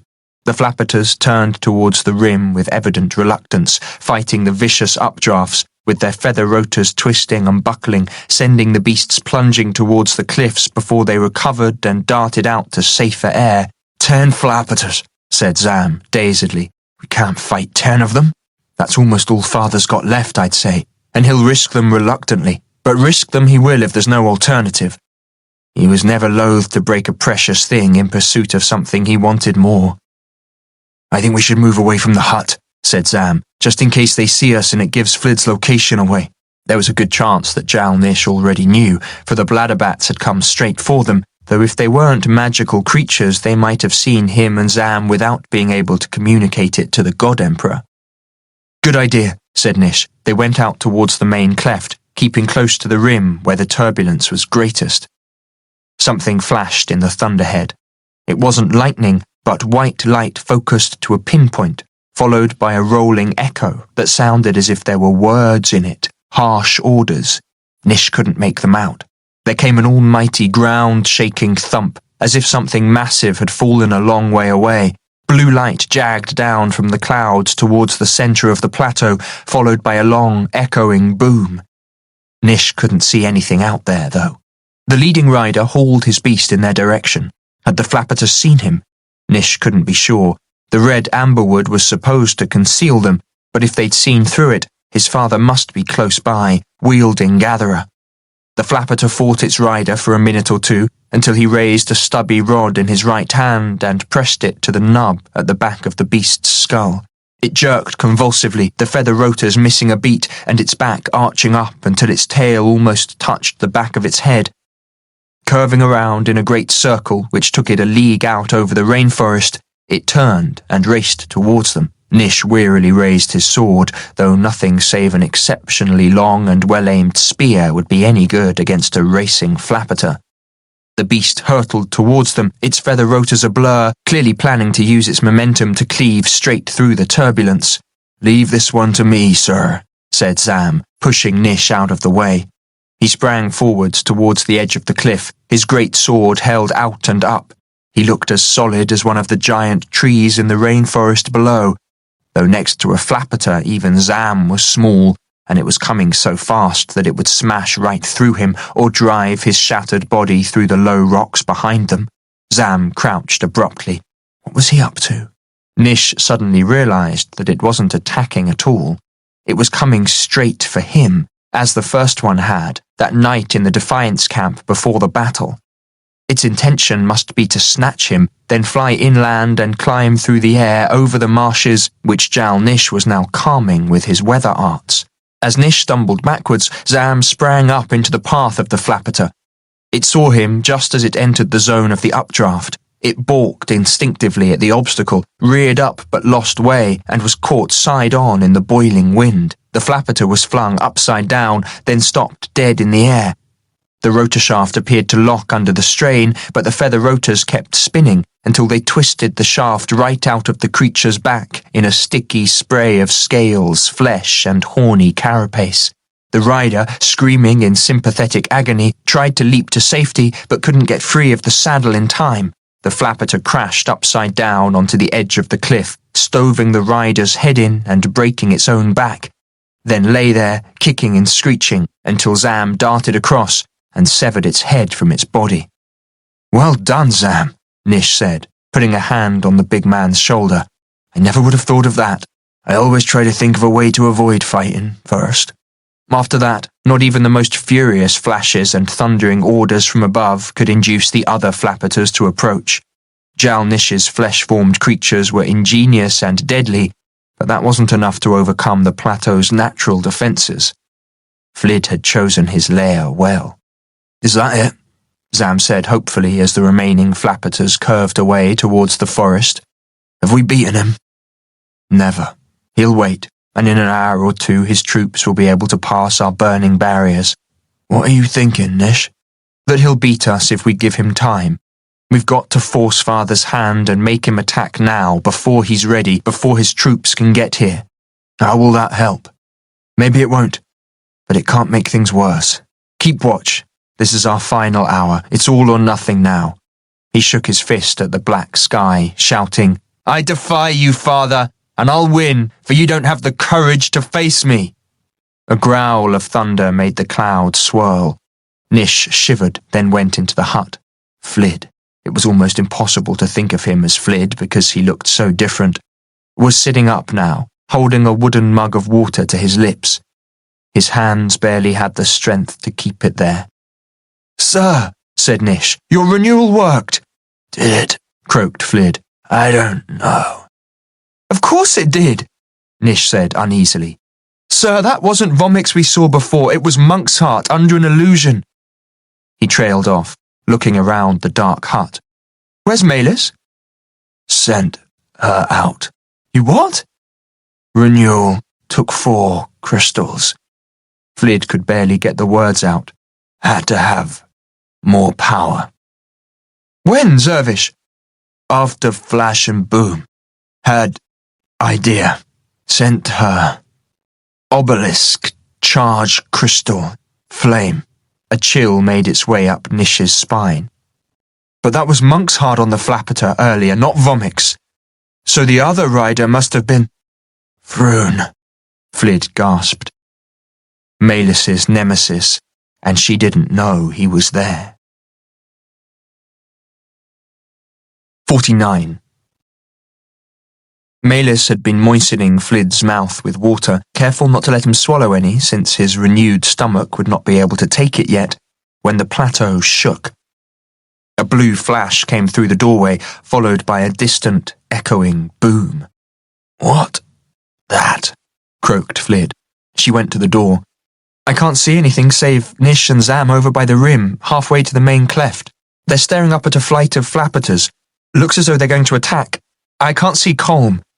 "Boom," said Flid. "Obelisk." "What? Oh, I don't know where the sound came from, though I can see a blue flicker out in the mire. I can't make out the obelisk, but the flicker comes from that direction. What is it, Zervish?" "Take last crystal." "What do you mean?" "To cursed flame. Obelisk."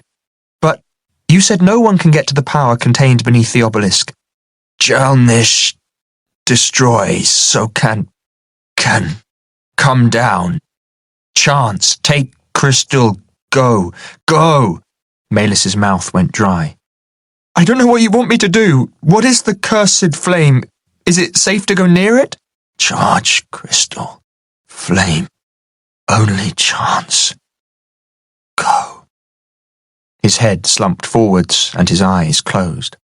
Melis felt dreadfully afraid. She didn't know enough. No, she didn't know anything, save that the obelisk was deadly and the flame cursed. How was she to charge the last crystal? She would have seized upon any excuse to remain here, but she'd pressured Flid to take renewal against his sworn oath. So how could she back out now? Melis got the crystal out of the box. It was the size of her thumbnail and perfectly clear, like diamond, though it had no sparkle.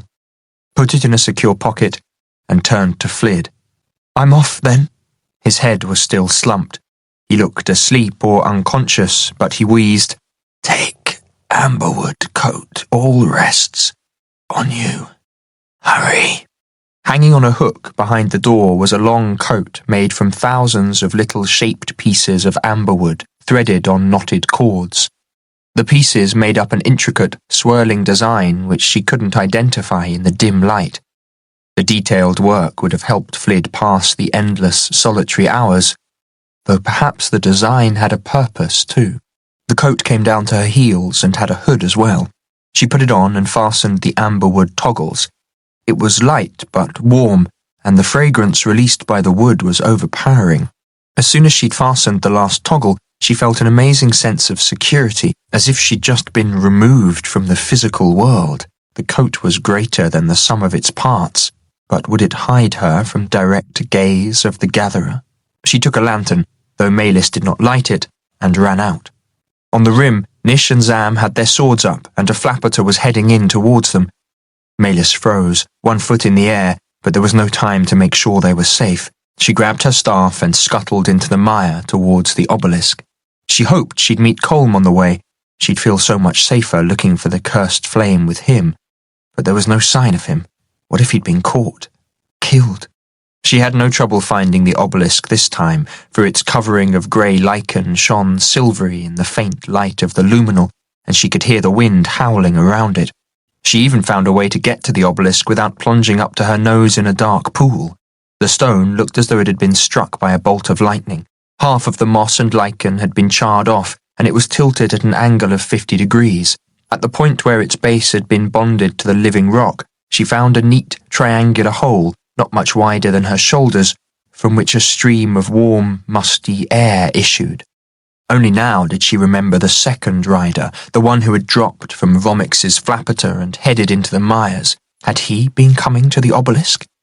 She had seen no footmarks in the moonlight, though walking in this country rarely left good tracks. Even moss soon sprang back up to obliterate them.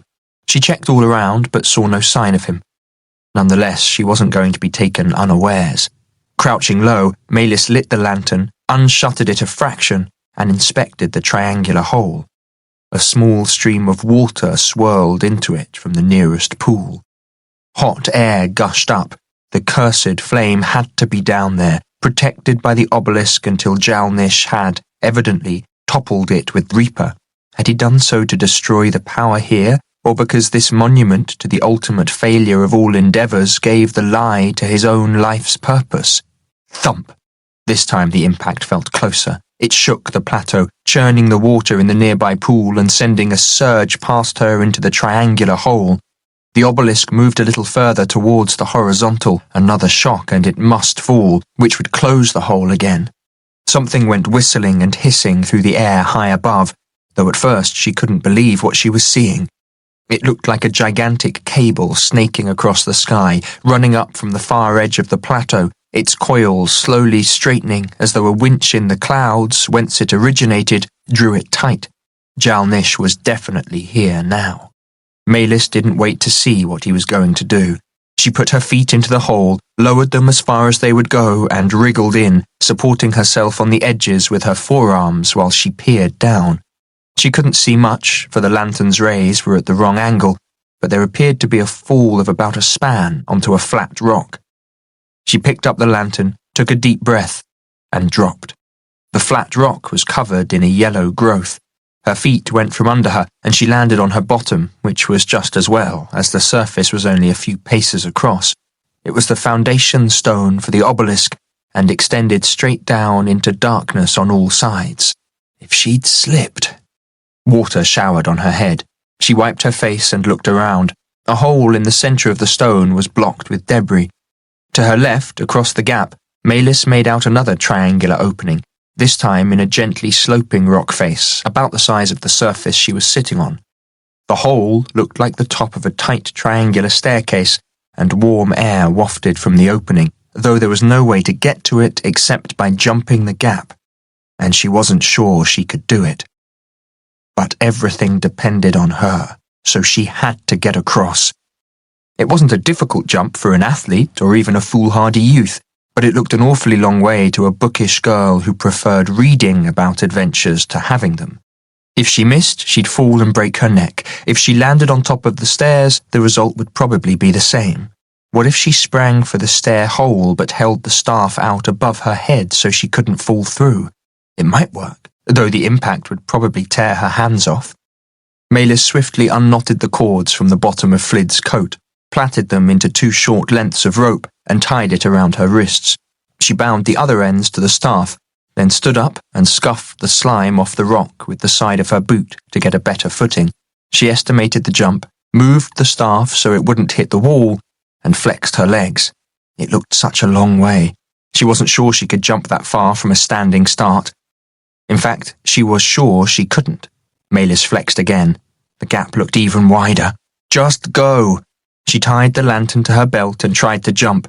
She bent her knees and sprang almost all the way up, but balked at the last second. She was too much of a coward.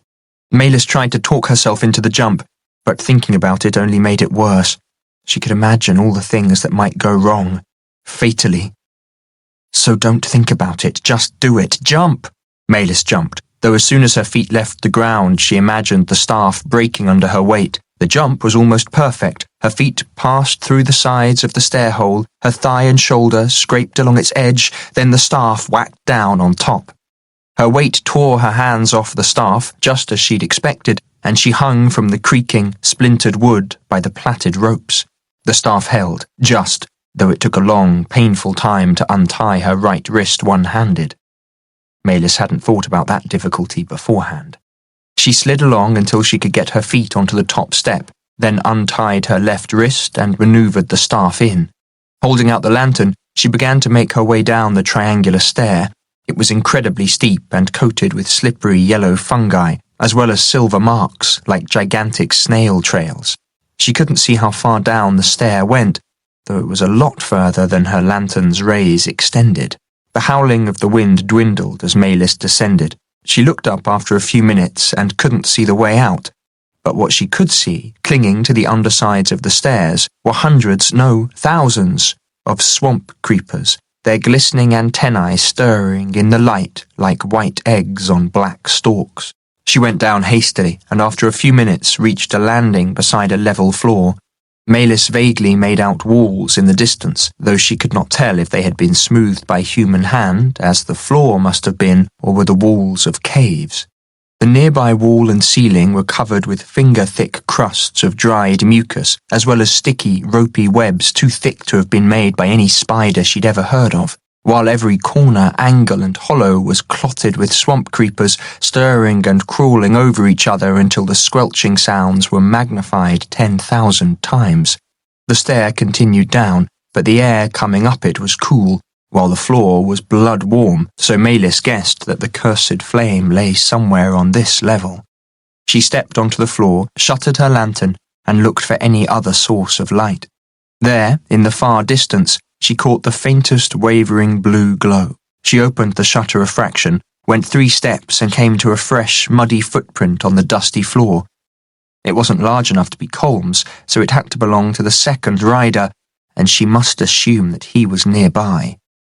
He was probably going to the flame as well.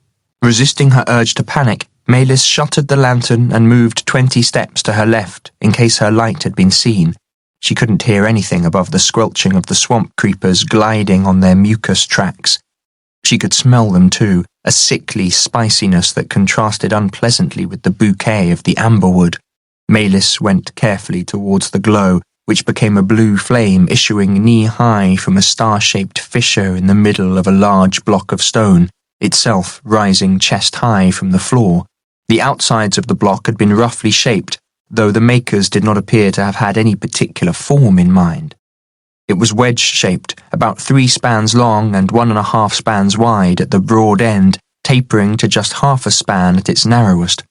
It was shaped something like a coffin, though one that would have fitted a giant.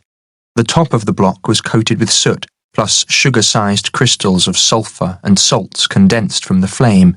Shiny bituminous trails had once oozed outwards from the fissure, though these had set hard and cracked.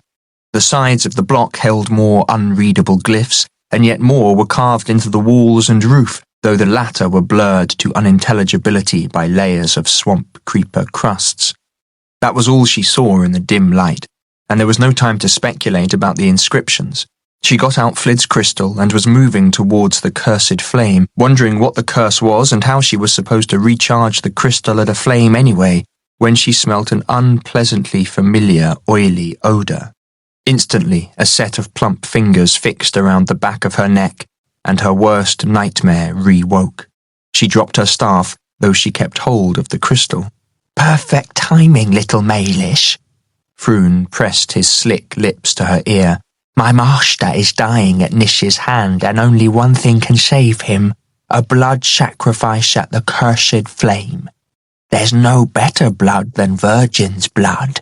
I'll fill a small bucket from you, and then I'll have the skin I should have taken from you in Tiffer fight, you vicious little bitch. 50. Can't go after Malis, said Flid. God Emperor, coming. I went without her once, said Nish. I'm not doing it again. Zam? He was at the door. Sir? Help me get him dressed. I've got to go after Malis, and we can't leave Flid now. You'll have to take him to the escapeway and wait for me. Zam gathered up Flid's clothes. Fortunately, the garments had been loose. He drew Flid's pants up his muscular legs and tied them at the waist. The shirt barely met around his chest. Flid's old boots were far too small, but Nish found a pair of leather sandals that he was able to cram onto the large feet and buckle up. Then they helped him to stand. Find a pack, Zam, fill it with food and drink as much as you can cram in. Flid was swaying where he stood. Nish held him up. Zervish, where's the escapeway? Rope, slurred Flid. Hidden rope, ladder. Behind hut, over cliff. Must rest. It was taking too long. Get him down, Zam, cried Nish, frantically checking his sword and bow. It could be too late already. I've got to fly. Another gigantic thump, somewhere in the distance, shook the ground and the hut. Sir, cried Zam from the door. Quick! Nish couldn't let go of Flid, so he lurched him to the door, looked up, and gaped. A gigantic grappling iron, or 5-fluked anchor, the size of a horse and cart, had been fired from the clouds. It had hooked over the rim of the plateau not far from the hut, and now the loops of cable trailing in the air after it, wavering in the wild updrafts, were being pulled tight. Another grappling iron, fired off to their left, shook the ground as it buried itself in the rocks beyond the northwestern cleft. Waist-thick cables trailed in the air towards the far side of the plateau from a third anchor. The cables were slowly pulled up into the base of the cloud until they went iron-taut, though Nish could not see what they were attached to. Colm came limping around the cliff edge, covered in mud and old blood, his notched sword in hand. By the look of him, he'd faced a tougher opponent at his cleft. Is this it? He said in a flat voice. Yes. Nish let the bow fall to the ground, realizing that he must fail Malis again. There was no point going after her now, for the raw power of Gatherer, this close, would penetrate all illusions, and he would be seen before he got 10 paces. Malis would have to take her chances, which Nish felt were a lot better than his. Colm raised the sword. Then I'm ready for it. I'm sick of waiting. Where's Malis? Nish explained wearily. And you let her go? Colm cried frantically, shaking Nish. What kind of man are you, Deliverer? Zam peeled them apart with his free hand. We weren't here, Colm. We were over there by the rim, fighting flappers and other beasts, and didn't see her go." He stared up at the base of the cloud, which was black and roiling, and swallowed. "The God Emperor is coming. There's nothing we can do for her. And without that crystal, we've got no hope of getting away," Nish added. Colm crouched down and put his head in his hands. "Ah, Malus. Malus." He stood up. "Is this the end? Must we go over the cliff then?" "Not yet," rumbled Zam. "Have faith. She could be on her way back with the charged crystal already." "I can't see her," said Colm, springing up and staring into the mires. "But you're right. We must have faith, for her sake."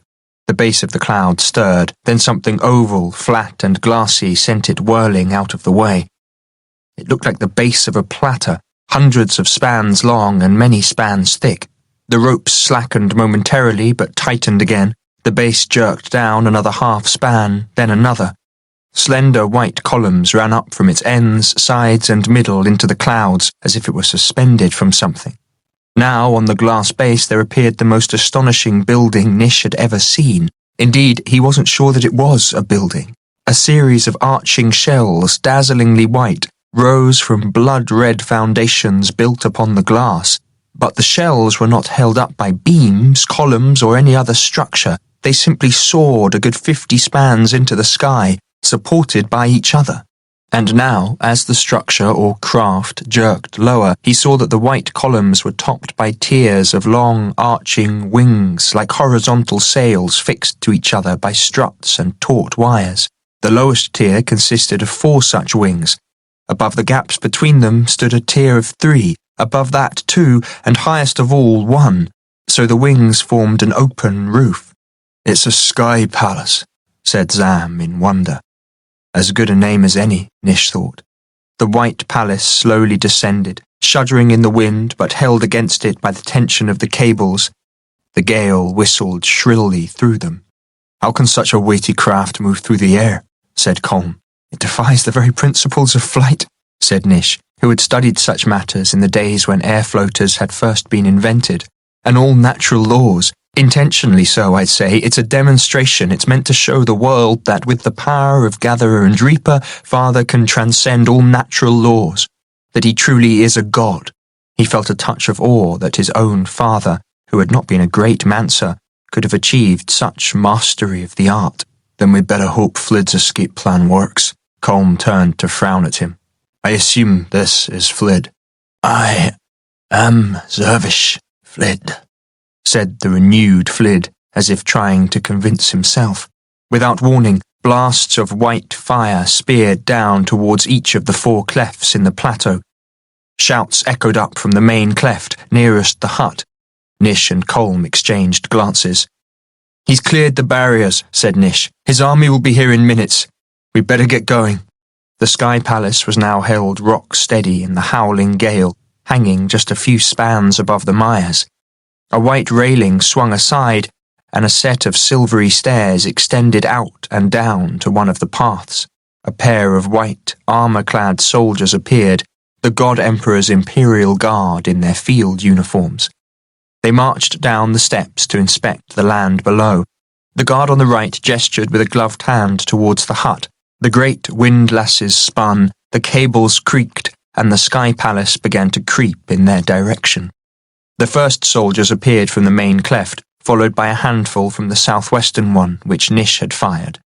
Soon squads of troops were advancing across the plateau and around the rim paths, their armour sparking.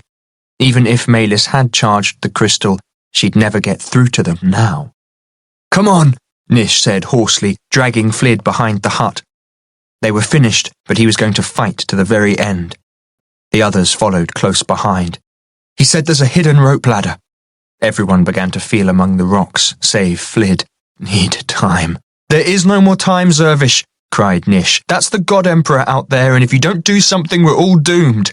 "Doom. Time," mumbled Flid. Colm began searching the mossy edge of the cliff. Zam was walking backwards, parallel to the cliff, dragging his sword hilt across the ground. "It's here." He groped between the rocks and pulled up a moss-covered rope ladder, one end of which was fixed to a ring buried in the rock. "Looks half rotten," he said to himself, then shrugged, went to the cliff, and tossed the free end over. He peered down. There's a hollow in the cliff below here. Could be a cave or tunnel. If it isn't, said Colm dryly, we better keep going down when the ladder ends. A searing blast smashed the amber-wood hut into a wave of whirling, smouldering splinters that battered against them before being swept over the cliff. The blast would have carried Zam with it had he not been hanging onto the ladder. He slipped, went half over, then moved down out of sight. The Sky Palace stopped about 50 spans from where the hut door had been. The white staircase extended again, and Nish's heart clenched painfully, for at the top of it, dressed all in black and flanked by his tall guards, stood his father. There's no way to escape, Krill-Nish, Jal-Nish called, smiling thinly beneath the half-mask. He strode towards Nish. There never was, never will be.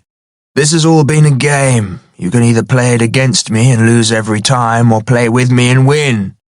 Which is it to be? Nish assessed the chance of escape. None. Colm was heading for the ladder and might get down, but Jal-Nish would take Nish and Flid before they could reach the ladder. And without a competent, empowered Flid, they had no hope anyway. Servish? Said Nish desperately. Need time, said Flid dully. You'll have all the time you could wish for, Servish, said Jal-Nish, stopping where the hut had been and examining Flid dispassionately. I can't believe you of all people were taken in by that renewal spell. It has a false step in it, surely you knew that? Step, said Flid. It was put there in ancient times to ensure that only the truly deserving could successfully take the path of renewal. Any great mancer would have recognized the falsehood, but you always were flawed, Flid. Time, said Flid more strongly.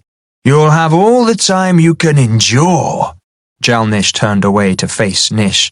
Krill-Nish, my only son. Time, said Flid. Suddenly Nish realized what he was saying. He whipped up his sword and sent it spinning at his father. Go, he roared.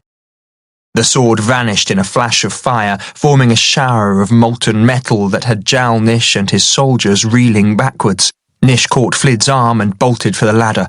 He thrust Flid's foot onto the top rung, pushed him down, then followed as quickly as he could, though before his head dropped below the edge of the cliff, his father had recovered, and the Sky Palace began creeping towards them. The ladder was bouncing and banging around in the updraft, each thump against the cliff tearing skin off Nish's knuckles. Down about 20 rungs, he saw a streaming curtain of moss and algae partly covering an opening in the cliff. He reached it, and Zam's huge hands pulled Nish in and set him on the floor. He couldn't hear the Sky Palace coming over the howling gale, but it wouldn't be long. As his eyes adjusted to the dark, Nish looked towards the back of the cave, which ended in a flat wall with 2 half-columns carved in the rock at either side, like pillars framing a doorway. Outside, the great cables whined as the nearby anchor was released, lowered, and with a crunch of shattered rock, hooked on further down the cliff. The Sky Palace crept over the edge and out, dropped to their level, then pulled back in, illuminating the cave with its reflected whiteness. This time, though, the staircase didn't extend. Instead, a glittering plank slid out until it parted the moss curtains at the entrance. It was narrow, but Jal-Nish trod it confidently, as if there wasn't a drop of 1,000 spans to either side, and the treacherous updrafts whirling all about. Perhaps with the tears he could even control gravity's pull on him. And he had the tears, or one of them, dangling from a chain around his neck. Nish couldn't tell which one. Jal-Nish stopped just outside, his greying hair stirring in the wind, condensed moisture dripping off the platinum mask. Nish couldn't breathe. Flid was still mumbling, but to no effect. It was too late. Jal-Nish stepped through the moss curtain, his real hand caressing the tear, the restored arm hanging stiffly at his side. Gatherer, Nish said limply. No, son. It's time for Reaper. 51. Mailis felt a shriek of raw, living terror building up inside her, and this time she didn't try to suppress it, because she'd remembered Froon's one weakness, and if she didn't act on it instantly, she was dead. She let it out, screaming so loudly and shrilly that it tore at her healing throat where it had been scored by the barbs of the slurchy. Froon clapped his hands over his ear holes, trying to block out the high-pitched sounds which caused him so much pain. Instantly, Malis punched him in the larynx. Her father had once told her that it was a good way to disable an attacker. Froon fell to his knees, gasping, though he could still draw air. She hadn't hit him hard enough. He began to struggle to his feet. She kicked them from under him, then grabbed her staff and thumped him over the head with it. There was no time to think. Malis sprang up onto the centre of the slab and held the clear crystal in the cursed flame, praying that it was the right thing to do. The flame was only warm, but a shock ran up her arm, then her muscles contracted violently, hurling her backwards. She landed on the flat top of the slab, tingling all over and unable to get up, for her muscles wouldn't obey her. Froon pushed himself to his feet, looking like a mutilated, malevolent death's head, and let out an incongruous giggle. It's the cursed flame, Malis. Are you really that stupid? Yes, you must be. You can't get up, can't move, you've doomed yourself. What bliss you're going to give me as I take your skin and offer your blood to my master. He turned away into the gloom beyond the direct rays of the cursed flame. Malis heard scuffling, and shortly he reappeared, hauling the limp form of Monksheart. The zealot was naked, his ruined skin weeping from hundreds of inflamed cracks, but his head, neck and shoulders were a bloody, grotesque mess. Almost all the carefully tended long hair had fallen out, and his face looked as though it had been boiled in acid.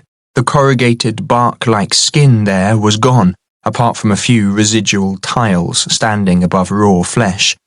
His eyes were swollen closed, and he was barely breathing. Froon saw the expression in her eyes as she looked at the ruin that had once been a man. Nish attacked him, after all my master did for him, but he'll pay. Froon hauled Monksheart into a cavity Malis hadn't noticed, under the broad end of the slab, and scuffling indicated that he'd dragged him beneath the star-shaped hole through which the cursed flame issued. Froon's head popped up above the other side of the slab. Are you ready to be sacrificed, Malis? Of course you are, but you can't say so, can you? You can't move, for the kiss of the flame has paralysed you. What a pity you didn't take the trouble to find out first. Malis tried to wiggle her toes, and found that she could move them a little. She attempted the same with her hand, the one that had gone into the flame. It didn't budge, though she caught a faint diamond-clear flicker between her fingers, as if some of the brightness of the cursed flame had been trapped within the crystal. It didn't help her. She had no idea how to use that power. Her arm was completely dead, but she could move the fingers of her other hand. Perhaps the amberwood had helped. Unfortunately, she couldn't think of a way to use it either. Froon clambered up and started to unfasten the toggles of the amberwood coat, but his oily fingers were shaking in his excitement and kept fumbling. Monksheart let out a piteous groan from beneath the slab. Froon cried, "Sorry, master!" then hacked the cords apart with his ever-ready stiletto, scattering amberwood everywhere. Flid must have come to a pretty pass if he has to make himself a coat out of wood, he sneered. He didn't know it was amberwood, not that it helped. Monksheart moaned. "Master, what is it?" said Froon. "Pit," said Monksheart. "What, master?" Monksheart said nothing. Froon looked over the side, head cocked. "Ah, yes, what did you see in the pit of possibilities, Malis?" She didn't answer, thinking that he'd have to keep her alive until she told him, and if she could just hold out. In an instant he was beside her, gripping her nose with his slippery fingers. "You're not a pretty girl, Malis, but you'll be hideous when I cut your nose off." He pressed the blade up against her nostrils. "Be quick, my master is dying and I won't tolerate delay." Malis couldn't waste time either. If she didn't get the crystal back to Flid soon, it would be too late. "I saw Jal-Nish with the tears," she said. "He was close to reaching his ultimate goals." "What goals?" Froon's eyes glistened in the blue light of the flame. "He needs but 3 things to become invulnerable: perfect knowledge of the tears, complete mastery of himself, and a clear understanding of the art by which he uses gatherer and reaper, and he's close to gaining all 3. "But that's not all, is it? What else did you see?" She didn't want to reveal their solitary hope of undermining the God Emperor, but the blade was cutting into her nostrils. One slash and her nose would be gone, and she couldn't bear that even if she was going to die. He's afraid. Froon sighed. Ah, and it was echoed from under the slab. What is he afraid of? Malis couldn't think of any convincing lie. She wished she could resist him, but felt too afraid. We believe that somewhere, at the moment the tears were formed, their antithesis was also created, the one thing that could undermine their power. Froon went very still, save for his dark, flickering tongue. Where is this antithesis? He hissed. What is it? I have no idea, but if an enemy... Monksheart made a grunting sound, and Froon interjected. That's all we need. He favoured her with his sick grin. Now my time begins. He began to strip off Malis's clothes, carefully, though not out of any concern for her. He didn't want to risk an accidental nick that would damage her beautiful skin.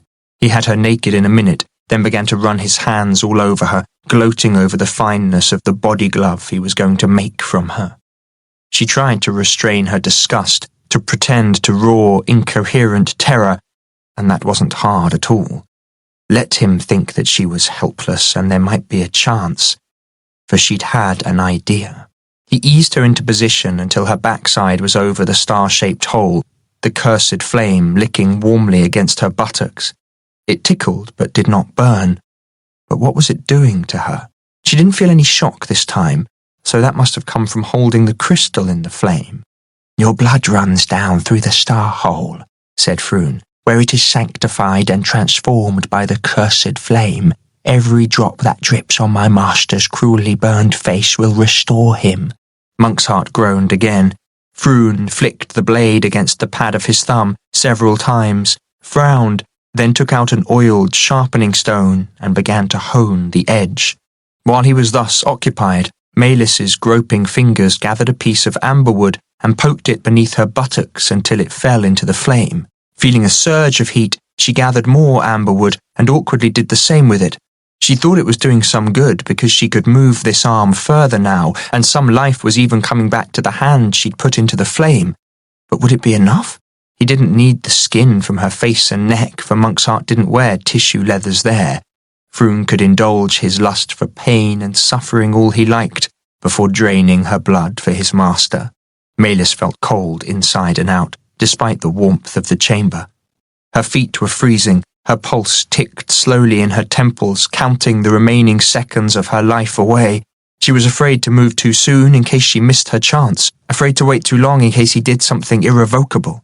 She was scared of the cursed flame licking at her buttocks and terrified of Monksheart groaning softly beneath the slab. He smelt like freshly butchered meat. Froon finished honing, wiped the blade, laid the sharpening stone on the slab and climbed up. He moved along on hands and knees until he was straddling Malis, and she began to fear that he'd begin with rape. He laughed at the look on her face, then settled back on his haunches. I wouldn't touch you in that way for any reward. Froon's mouth puckered in disgust, then he reached forwards with the knife. Her nerves shrank from the blade, but her body couldn't move. He pricked her throat, and his tongue went slither-slap across his lips. Even his eyes seemed to be drooling. She had to do something, right now. What if she thrust a finger into his eye and tried to gouge it out? She didn't think she could reach that far, for her upper arm and shoulder had little strength yet, not enough to hurt him. Then he leaned forwards, deliberately bringing his repulsive face close to hers, and the tissue-wrapped taffloid slipped from his shirt, swinging below his bruised throat. He licked his lips again and bent over her, concentrating on the first cut. Malis saw her only chance, and she took it. Her good hand shot out, clawed the tissue off the taffloid and thrust it through his obscenely plump lips. She ground it into his mouth, holding it there with the heel of her hand. He reared backwards and dropped the knife, whose point went a finger width into the flesh of her left hip before clattering to the slab. Blood welled out, running underneath her and into the flame, which burned blisteringly hot for a second. Monksheart cried out in pain, or exultation. Froon was leaning back on his haunches, squealing as his cheeks inflated and his lips swelled to several times their normal size and turned a vivid plum purple. Bubbles of blood formed in his right nostril, then his left eye and both ear holes. He began scrabbling at his mouth with his fingers, trying to claw the taffloid out, but his lips were already so swollen that he couldn't force his fingers in. Great shudders racked him. His eyes went red. A scream burst through his lips. The taffloid was forced out to bounce against his throat, every impact creating a circular red swelling. Maylis felt her upper arm unfreezing, which had to be due to the amberwood. She gathered all she could reach, raked it into the hole, and as the flame singed her buttocks, felt the paralysis fading. She hastily rolled off the table before her blood healed Monk's heart further, landing hard on her bottom. Her legs were still partly numb, but she managed to pull herself to her feet, holding the rough side of the slab and dressed painfully. Ebbing blood stained her pants along the hip. Froon was still crouched on the slab, but his head had swollen so much it looked about to explode. The skin along his jawline began to tear in his agony. He looked down at the star hole and tried to smile, but was in too much pain. Blood trickled from his mouth. He pressed his lips tightly together to contain it. Falling to his hands and knees, he crawled forwards to the hole, saying in gurgling dribbles, "Master, my last service." A red mouthful poured out, splashing on the stone and running into the cursed flame, which blazed as high as the ceiling, fleetingly revealing something of the size and magnificence of the ancient chamber, before dying down again. Directly above him, a pyramidal conduit led up into darkness, perhaps to the obelisk itself. Froon gagged and one hand slipped over the edge of the slab, but he recovered and directed the next mouthful into the flame. He gasped, his eyes protruded, he spat a few stringy drops into the blaze, then fell forwards, his head thudding to the slab beside the hole. His back arched, and enough blood to fill a saucepan poured out of him, then a series of clots the size of fried eggs, followed by something white that oozed out and flopped into the hole like a thick white worm or a piece of intestine. Maylis felt sick. She couldn't bear to look at him, at what she'd done to him. She wanted to run away, but the crystal still had to be charged at the flame, and Froon was in the way. He was shrunken now. His formerly plump skin had gone saggy and transparent. One hand kept twitching, sliding back and forth across the slab, but there was no life in his eyes. She tried to heave him out of the way, but he toppled off, hitting the floor with a flabby splat. She winced, then fed the rest of the amber wood into the flame, hoping it would overcome the curse sufficiently for her to try again. Taking a deep breath, she put her hand, holding the crystal, into the flame. It was hotter now, unpleasantly so, but she held her hand there for the count of 30 until the tingling began again. Had she recharged the crystal? She couldn't tell, though it was brighter than before. The taffloid still hung from his neck. She wiped it on Froon's shirt, then pulled the chain over his head, wrapped it and put it in her pocket. She'd have to scrub both taffloid and chain before she could bear to put it on. Monkshart's feet scrabbled on the floor. Surely he wasn't recovering already. Maylis stumbled into the nearest shadows, concealing her clenched fist inside her pocket, for the crystal was growing brighter every second. So much flame had been trapped there that its light was making her fingers glow red. She dared not let him see. Maylis wasn't game to take Monksheart on, whatever his condition. He crawled out from under the slab and stood up shakily. His eyes were open. The last ruined skin of his face was flaking off to reveal smooth, olive-dark skin that looked too young for a man of his age. Breathing raspily, he scooped congealed blood from the floor under the flame and rubbed it all over his body, even on the soles of his feet. By the time he'd finished, the skin he'd treated first was already flaking off. He scoured the rest away with the backs of his hands, then held his arms out in front of him as if he couldn't see, and took a few halting steps, holding onto the edge of the slab with both hands. "Froon," he said in a wispy voice. "Froon, faithful friend, where are you?" Froon did not answer. Monksheart continued around the slab, blind eyes searching the darkness. One foot kicked the body. He crouched down, painfully, and felt around and along it. "Froon," he whispered, stroking his acolyte's swollen face, his bloody, lacerated mouth. "Froon!" The cry hinted at such depths of anguish that it sent a shudder down Maylis's spine. They were monsters both, yet they had depended on each other, perhaps even loved each other in some twisted way, and she was moved by his agony and his loss. Monk's Heart prostrated himself over the body of the smaller man, weeping. Froon, Froon, what will I ever do without you? He picked Froon up, holding him in his arms, with the younger man's arms and legs flopping like the limbs of a cloth doll. A dribble of blood must have run into the hole then, for the cursed flame flared high again, and in the sudden brightness Maelys saw that Monk's Heart was weeping. Tears of blood were oozing from his swollen eyes and falling onto Froon's cheek. He stood there for such a long time that she was tempted to sneak around behind him and attack. She knew she should. One swift blow with the knife and his troubles would be over, and hers as well. She was trying to find strength for the terrible, cold-blooded deed, when something reminded her of the futures she'd seen in the pit, and she faltered. What if this evil man were the key to Santhanar's future, a good future? How could she tell? Her blow might usher in a worse world than the one she lived in now. Monk's Heart let out another wrenching cry, and the opportunity was lost as he fell to his knees and pushed Froon's still body under the slab. Monk's Heart scrambled on top, and, with the fallen stiletto, carved a curving line across his own great chest, allowing his blood to fall directly into the flame. This time it flared so high that it shriveled the mucus crusts on the high ceiling. Monk's Heart's wound soon scabbed over, however, and once it did, he half scrambled, half fell off and crawled in to Froon. Shortly he gave a third anguished wail and came out again, his long head darting around wildly, his blind eyes open and staring. Maelys eased back into the shadows, for he was looking for her and she knew he was bent on terrible revenge.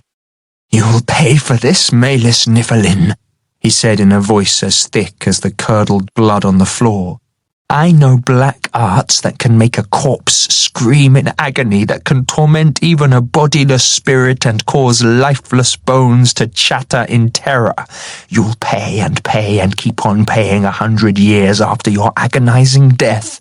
He turned towards the shadows where she hid, trembling in every limb, opening his clenched fists into hooked claws. The cursed flame was burning in him and right through him now. He glowed in the dark. Flames dripped like burning water from his knuckles and elbows and the tip of his long nose. Maelys couldn't move, couldn't speak, for she was frozen with terror. Even in the darkness he could see her, yet he was blind. She didn't have the stamina to outrun him, certainly couldn't hide from him. He began to stalk her, an awful smile on his lips, like mad, frozen rage. His head was covered in Froon's dried blood. Bloodstains ran down his chest and patches of flaking skin were stuck all over him.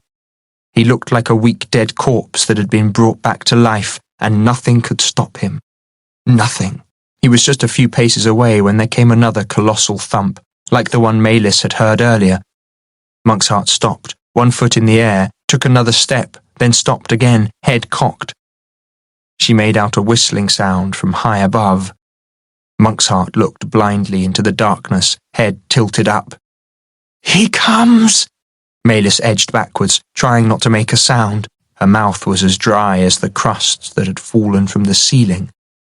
I'll be back for you, Maelys. Monk's Heart turned aside, trod on her staff, picked it up and tapped his way into the darkness, away from the triangular stairs. She wasn't game to run after him now and attack him while his back was turned. She had no courage left. Making sure the crystal was secure, Maelys headed back the way she had come. It had been a stroke of luck remembering that Amberwood was blessed as well as lucky, and a bigger one that its virtue had countered the curse of the flame sufficiently to remove her paralysis. But maybe that was the fortune of the Amberwood. She'd burned enough of it for a lifetime of good luck. Maelys prayed that hers would hold long enough for her to get back to the hut, and that she could do something to help her friends when she got there, though even once she climbed out into the fresh, wind-whipped air of the mire, she couldn't get the smell of Froon's blood out of her nostrils. 52. In the cavern, the God-Emperor was silent for a long time. He appeared to be consulting Reaper, though about what, Nish could not imagine. His father's power passed all comprehension. Finally, Jal-Nish smiled thinly behind his mask. It seems there's more going on here than I'd thought. Where is the other one? The girl?" "Are you telling me you don't know, Father?" said Nish. "Surely you're not admitting to a weakness." "Spare me your third-rate taunts, son. You've never had the ability to sting me. You might as well say, for I can soon find out by calling to Gatherer. Not all the amberwood in the world can hide her from me this close." Nish knew it to be true, but he didn't think his father could see into Melis's heart with the tears, and so he risked a lie. "She broke during the horror of Flid's renewal and fled into the mires. We were fighting your bladderbats and flapperters at the time and didn't see her go. My Imperial Guard will soon take her unless the stink snappers get her first. It makes no difference either way." Jal-Nish surveyed them each in turn. First Nish, then Zam, Colm, and finally Flid. And not even Flid could hold the God Emperor's adamantine gaze. "I've reconsidered." Nish looked skeptical. "Yes, I know you believe that I never go back on a threat," his father went on, "but a man can change his mind. Indeed, when circumstances change, he must change with them or fail. And so, because I do admire the courage you've shown and your boldness and tenacity, I will offer each of you a choice. Save you, Flid. You're mine. But that lingering pleasure I plan to keep till last." Nish didn't believe his father for a moment. This had to be another of his malicious games. Jal-Nish slipped his hand into Reaper, and Nish heard the windlasses whir and the cables creak.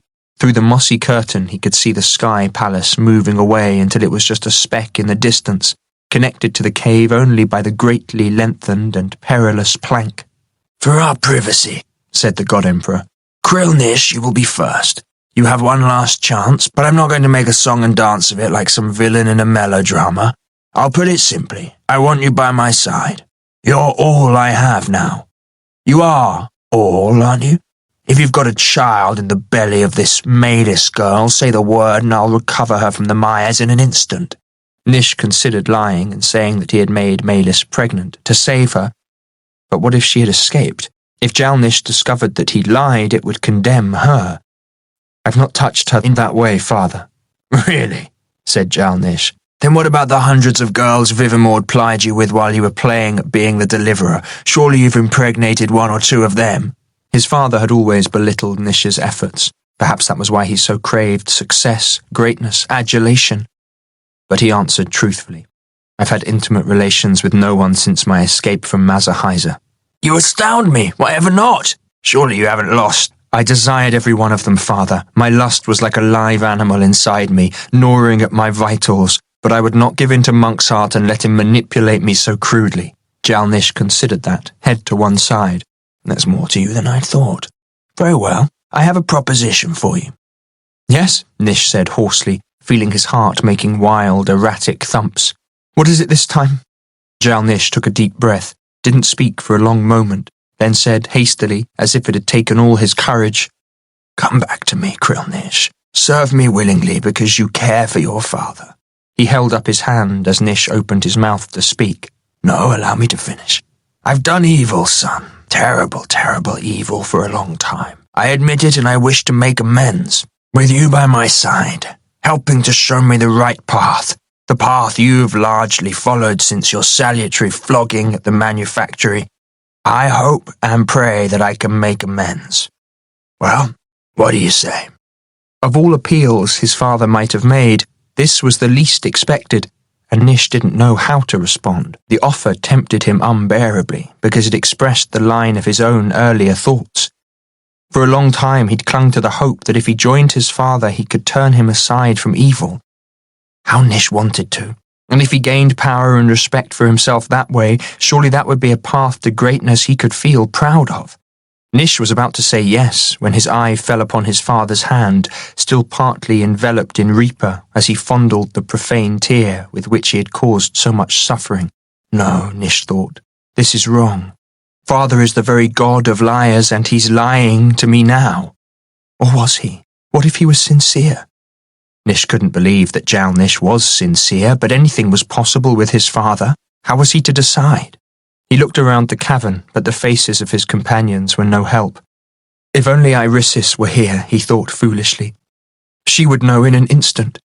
He tried to conjure up her image, but this time nothing came. He could only rely on his judgment, and he was dreadfully afraid that he was going to make the wrong choice. Nish wanted desperately to take up his father's offer. He yearned for it, but was afraid he wanted it for all the wrong reasons, not for the hope of turning an evil man to good, but rather for the acclamation he, Nish, would gain if he did so. For the glory, the power, the respect, and also for the possibility that Jal-Nish really could give him what he wanted most in the world. In the moment of that realization, Nish knew his father was lying, manipulating him, and he had to refuse his offer. It hurt bitterly, but there was no choice. You're playing with my mind, father, for the most cynical of motives. I know what you're thinking, and it's not about making amends for the evil you've done. You'd say anything to get me back, but you'll never change. You're a monster, and you'll be a monster until the day you die. I cannot serve you. This time, Jal-Nish's expression didn't flicker, though his back grew ramrod stiff. Never tell a man that you know what he is thinking. Clearly you have no idea, for my plea was heartfelt. But if I must go forward alone, so be it. He waved a hand in dismissal and paced to the opening of the cave, then out onto the plank, where he stood swaying in the wind. Suddenly, awfully, and with perfect clarity, Nish's clear sight told him that he'd been wrong. Jal-Nish had been sincere after all. He had been prepared to change, and had hoped desperately that his only son would help him do so. Nish couldn't imagine what might have caused such a transformation, but he had to seize the opportunity to wrest some good out of this monster. He started forwards, then stopped, realizing that it was too late. His father was a proud man. What must it have cost him to humble himself in such an appeal, and how much more humiliating to be rejected so coldly? It would only reinforce the darker side of his father, his grim view about the faithlessness of humanity in general and his family in particular, and most of all his selfish, disrespectful son. Jal-Nish, despite his demeanour, was shattered. He'd really believed that Nish would come to him this time, but rejection would turn his father irrevocably to the dark side of his nature. The offer would never be repeated. What a fool I am, Nish thought. Father is right. I am unworthy. He was belabouring himself thus, when stones squealed at the back of the cave and a door grated open on the flat surface between the half columns. Stale air gushed out, laden with dust, and before it had cleared, a man stood swaying in the opening. He staggered through, and the door slammed shut. Nish didn't recognize the intruder at first. He was very tall, with an elongated head completely bare of hair, as if it had recently fallen out.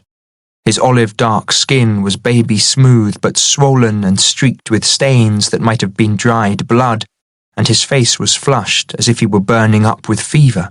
He had a beaked nose, black, swollen eye sockets, and eyes that stared straight ahead, unblinking, as if he were blind. He was clad in pale robes, thickly covered in grey dust, and more rusty bloodstains. Jal-Nish parted the moss curtain and stepped into the cavern entrance, his grim face transformed. Vivimord, this is a pleasure. He was actually smiling. Vivimord, or Monk's Heart, did not smile. He moved as wearily as an old man, as if the events of the past hours had drained him to the dregs. It's been a long time, Jal-Nish. He shuffled forwards and held out his hand. Nish didn't think his father would take it, but he did. You look terrible, said Jal-Nish. After sickness. Vivimord nodded. Taking on the persona of Vomix, then calling down your flapper to carry me up here took more power than I had at my disposal. It began to consume me from the inside, and then I suffered an unexpected attack which nearly finished me. He related the story of Nish's barrel of mucilage. He's a man with an innovative mind, my son, said Jal-Nish, again studying Nish thoughtfully. But you survived. Faithful Froon hauled me all the way to the cursed flame. Thank you for breaching its age-old defences, Jal-Nish, else I'd be dead hours ago. And there shed his own life's blood in the fire to cure me of my afflictions. I'll miss his service. He served his purpose, said Jal-Nish indifferently. So what of you, Vivimord? Do you still hold to your notion of turning my son into the deliverer and toppling me? I do, said Vivimord, though it grows ever more unlikely that I'll succeed. You rate yourself lower than I do, but...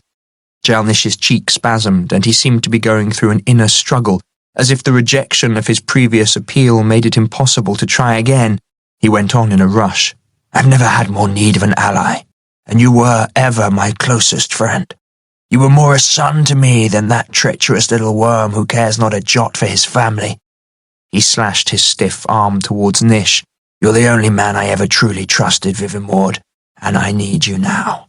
There's a growing threat in the void, and not even with the tears can I face it alone.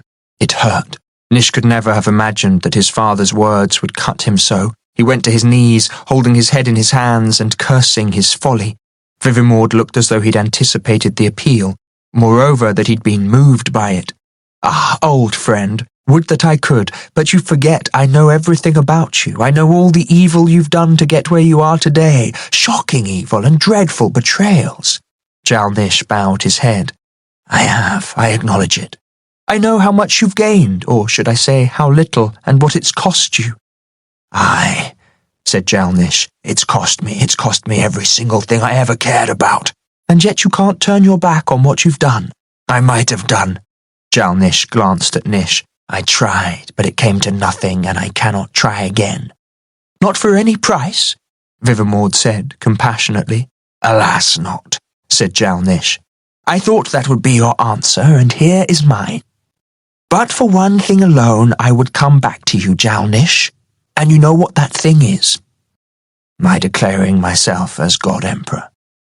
Emperor I could take, for that is what you are, Emperor of the world, and I admire you for having the foresight to aspire to such heights, and the strength to seize Santhanar at the critical moment. But no man may declare himself a god. That is a matter of personal faith on which I cannot yield. I know and understand, but even if I were of mind to give up the title, I cannot. You understand the basis of power, Vivimord. The moment I denied my godhead, every jackal on Santhanar would fall on me, and even with the tears I could not keep them all at bay. It would be a fatal sign of weakness from which I would never recover. I thought you were better than that. I confess I'm disappointed, Jal-Nish. Jal-Nish laughed harshly. Are you? Are you really? At least I'm not a mealy-mouthed hypocrite. You forget that I know where all your bodies are buried, Vivimord, and there's an awful lot of them. I know how you appeased Froon, allowing him to slake his sordid and murderous lusts on the innocent because you couldn't do without him, or wouldn't. And I know about the things you do in your ungovernable rages. Vivimord clenched his fists. Pale flames dripped from his knuckles, and his face grew ever more inflamed, as if a fire were burning inside him. That affliction comes from the touch of the tears, Jal-Nish, while I was saving them for you. Does it? Or were the tears a convenient excuse? You always had to control everything around you, yet you could never control yourself. Vivimord tried to do so now, but couldn't. He shuddered with fury, then snapped. Why should you have it all? You're not half the man I am. You show your real colours, Vivimord. Envy burns you, doesn't it? That's why I let you go, despite all you meant to me. So you're challenging me. Must we fight then? We must, though not today. If we must fight, it will be now, said Jal-Nish regretfully. I love my few friends despite their weaknesses, but you've declared yourself my enemy, and I can't allow any enemy to walk away and recover his strength.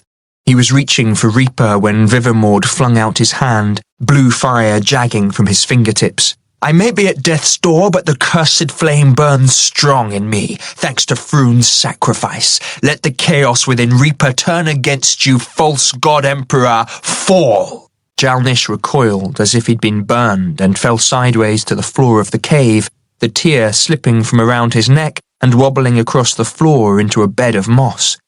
Vivimord thrust out his arm, and the pale, dripping fire shot out like water from a hose, setting the damp moss ablaze between Jal-Nish and Reaper. Vivimord swung his arm, pointing, and the door at the back of the cave opened to a shoulder-wide crack. "Run, Deliverer," he said hoarsely. "This is your chance. You'll not get another." Jal-Nish got up and raised his hand. "I don't need to touch Reaper to draw power from it." He gestured, and the door began to grind shut. Vivimord stopped it with a finger gesture, and the two Mancers strove against each other for a minute or two, though neither had the strength to prevail, and the door remained ajar. Despite Jal-Nish's words, it was clear that without the touch of the tears, his power was greatly weakened. It was their chance. Flid lurched towards the door. Colm and Zam followed. Nish was starting after them when his father, who stood near the mossy entrance, looked up sharply. "Hello?" He turned towards Vivamord, rapped out, "Truce!" then turned his back, as if knowing that he would not be struck down from behind. After a long hesitation, punctuated by convulsive jerks of his fingers, Vivamord overcame the temptation. His lips moved. "Truce," though Nish couldn't hear the word over the sound of the wind. Jal-Nish stepped out through the moss curtain, saying, "The last of the crew has come. Can you also think to bring me down, Malus of Niflheim?"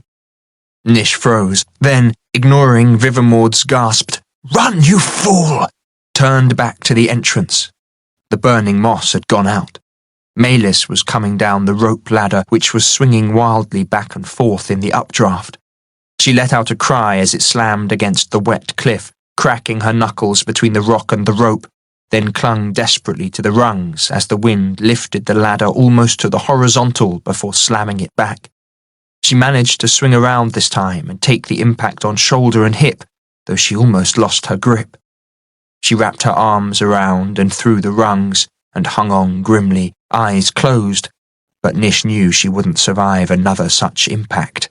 "Go up, Malus," he said hoarsely. "There's nothing you can do." She wouldn't have heard him over the sound of the wind, and she had her back to the entrance, so she hadn't seen Jal-Nish either, though she must know he was here.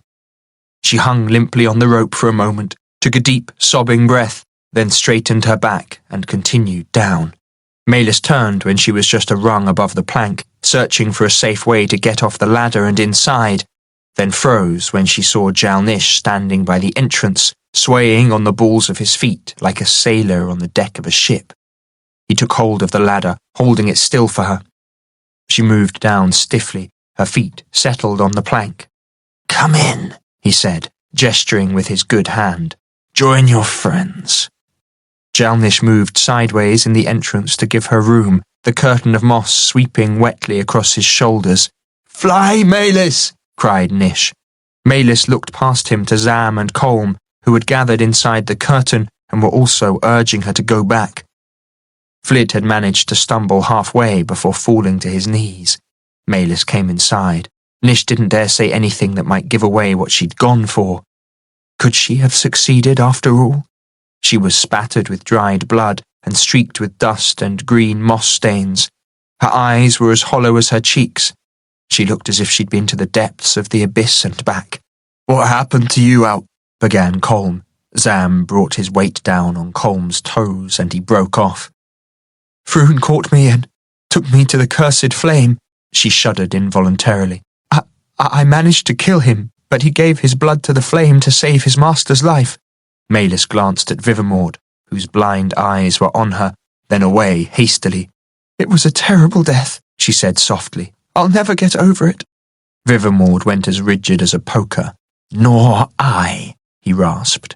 His jaw knotted, and for a moment Nish thought he was going to give way to his affliction and strike her down, but the zealot managed to control himself this time. "I'll deal with you later," he spat, then turned to Jal-Nish. "Truce over?"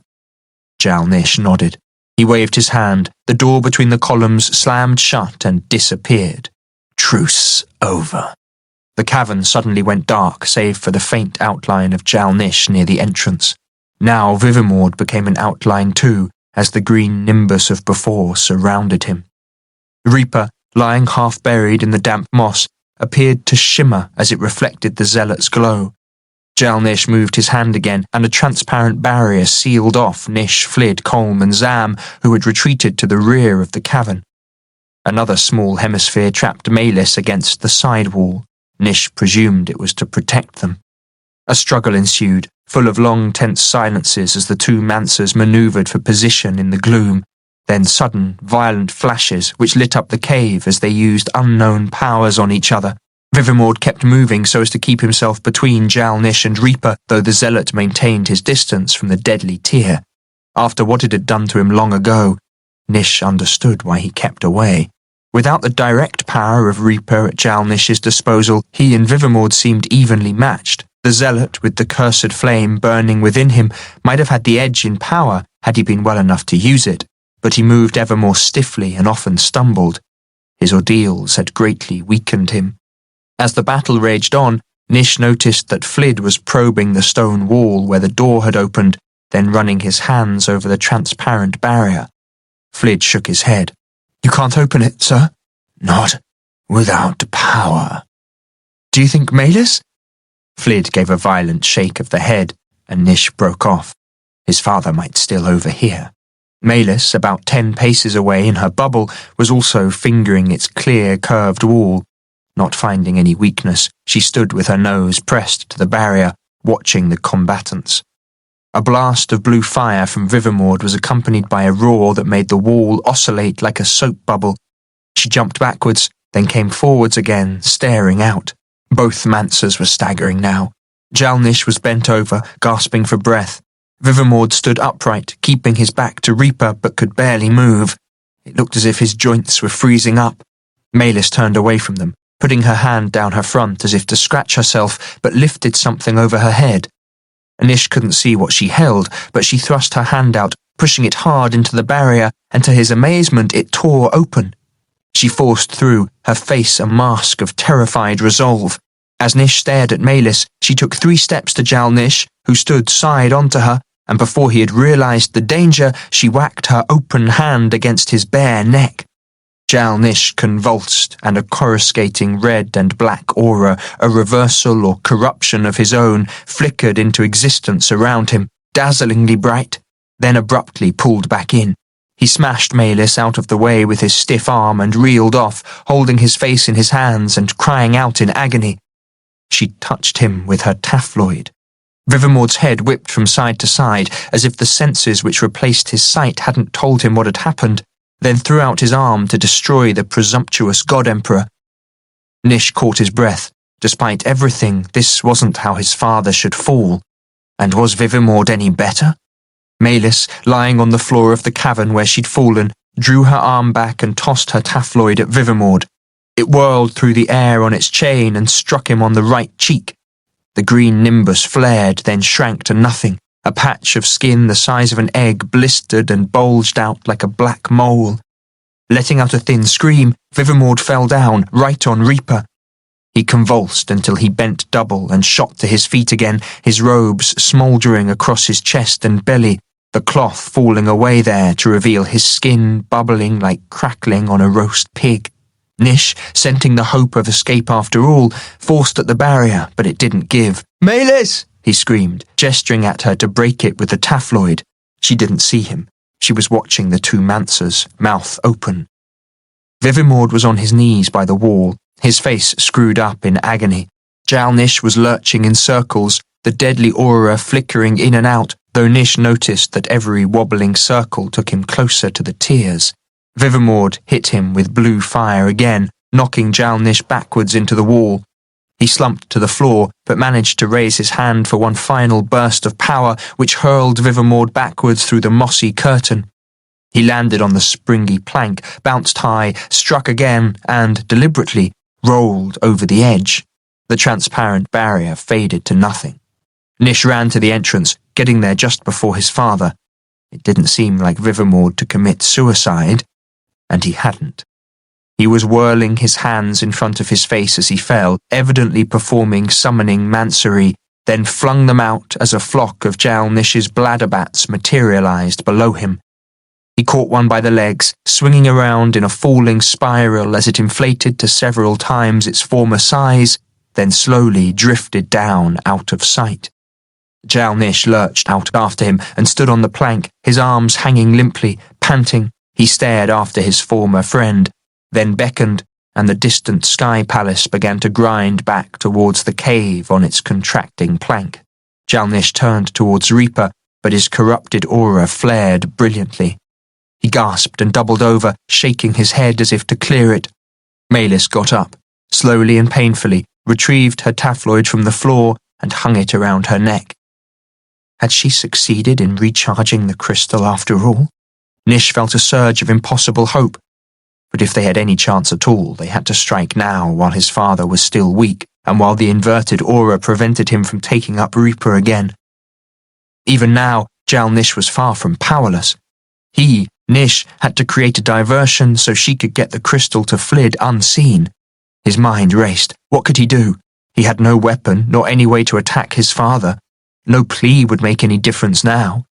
Neither would Jal-Nish listen if Nish were to agree to go back to him. It was too late for that. Could he shock Jal-Nish by playing on his greatest fear? Nish dared not reveal that Maylis had seen him in the pit of possibilities, for that would doom her instantly.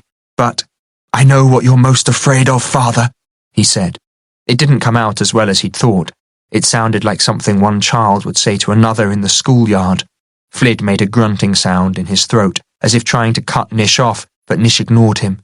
They had only one tiny chance, and he had to take it, whatever the cost later. Assuming there was a later. Jal-Nish didn't react at all.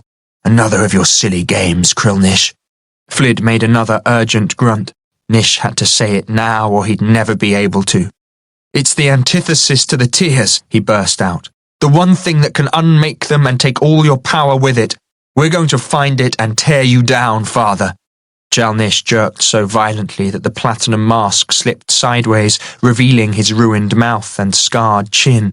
His one eye stared at Nish for a moment. Then he thumped the mask back into place, saying hoarsely, "I have no weakness. There is no antithesis to the tears." From the corner of his eye, Nish saw Maylis ease something from her pocket, her hand glowing faintly red. She'd done it. They had one last chance, if she could get the crystal to Flid without Jal-Nish seeing. But Jal-Nish raised his good hand. "I see what you're about, son, and it won't work. I know what you're most afraid of, Maylis of Niflheim."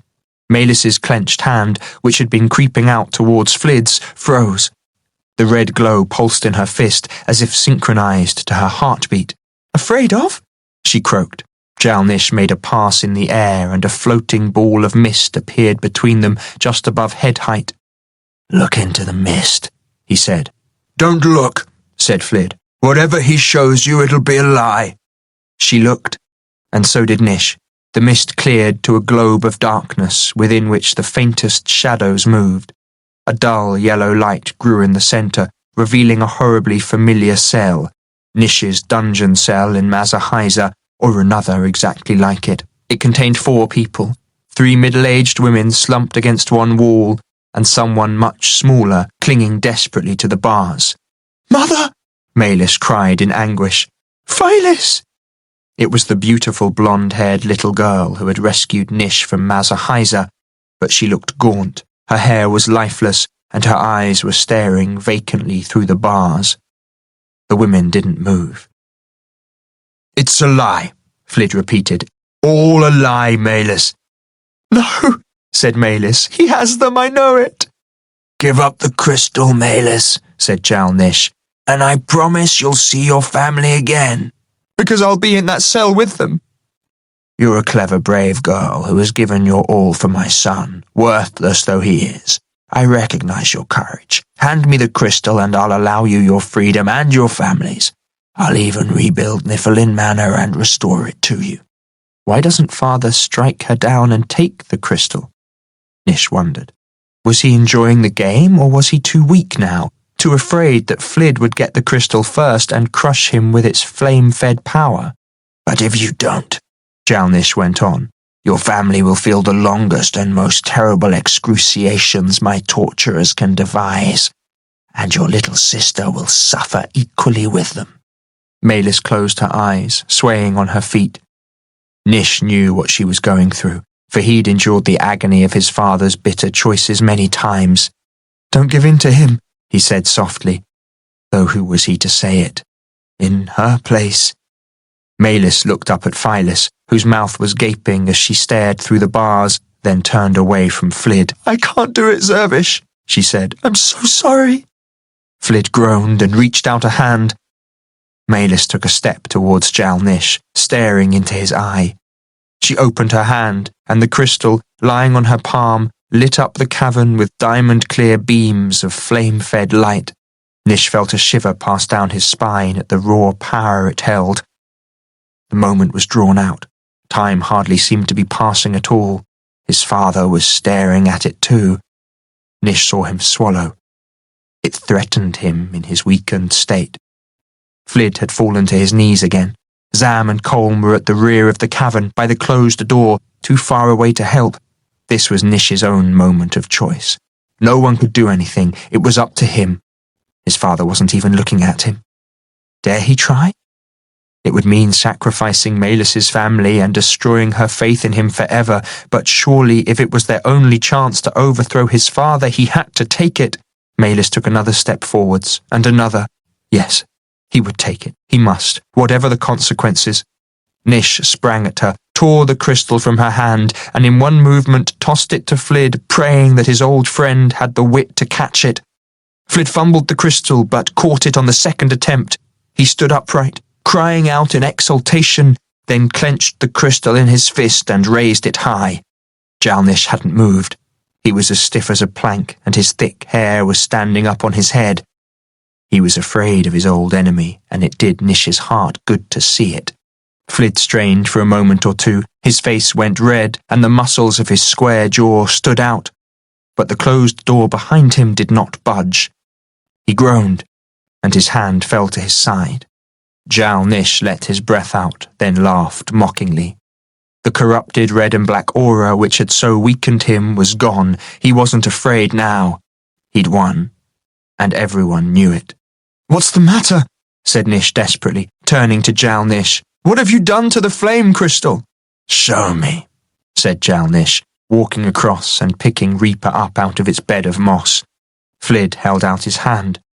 The crystal lay on his palm, burning with trapped fire.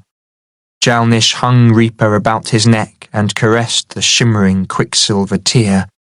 "That crystal has power to open any barrier, for one who can use it." "What? What do you mean?" said Nish. "Oh, this is the most delicious irony I've ever tasted," Jal-Nish gloated. "Flid always swore that he'd never take renewal, indeed that it was the ultimate corruption. Yet he repudiated that vow, seduced by the thought of being young and hale again, and having back what the scrutator's torturers rightly cut from him. Perhaps he thought to rival me, even overthrow me. Fool! He knew the renewal spell often goes wrong, yet took no precautions to prevent it. Renewal has stripped Flid of his talent for the art. He's not a mancer anymore, just the most ordinary of men. And even if that crystal held all the power of Gatherer and Reaper, he couldn't force a worm back into its hole with it. He's mine, and so are you, Krill-Nish. If you'd come willingly, you could have had it all. Now you'll get nothing. Any of you." Melis directed a hate-filled glare at Nish for his betrayal, then fell to her knees and wept.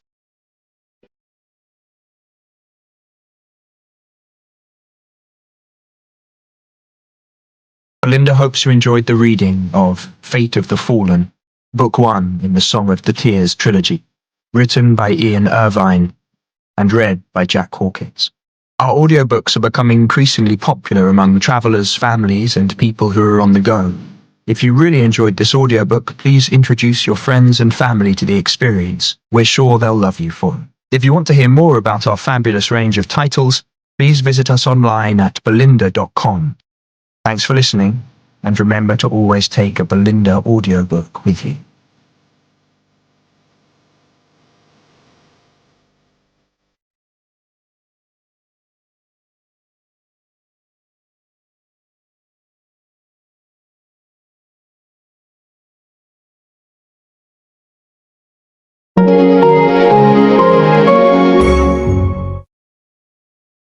Audible hopes you've enjoyed this program.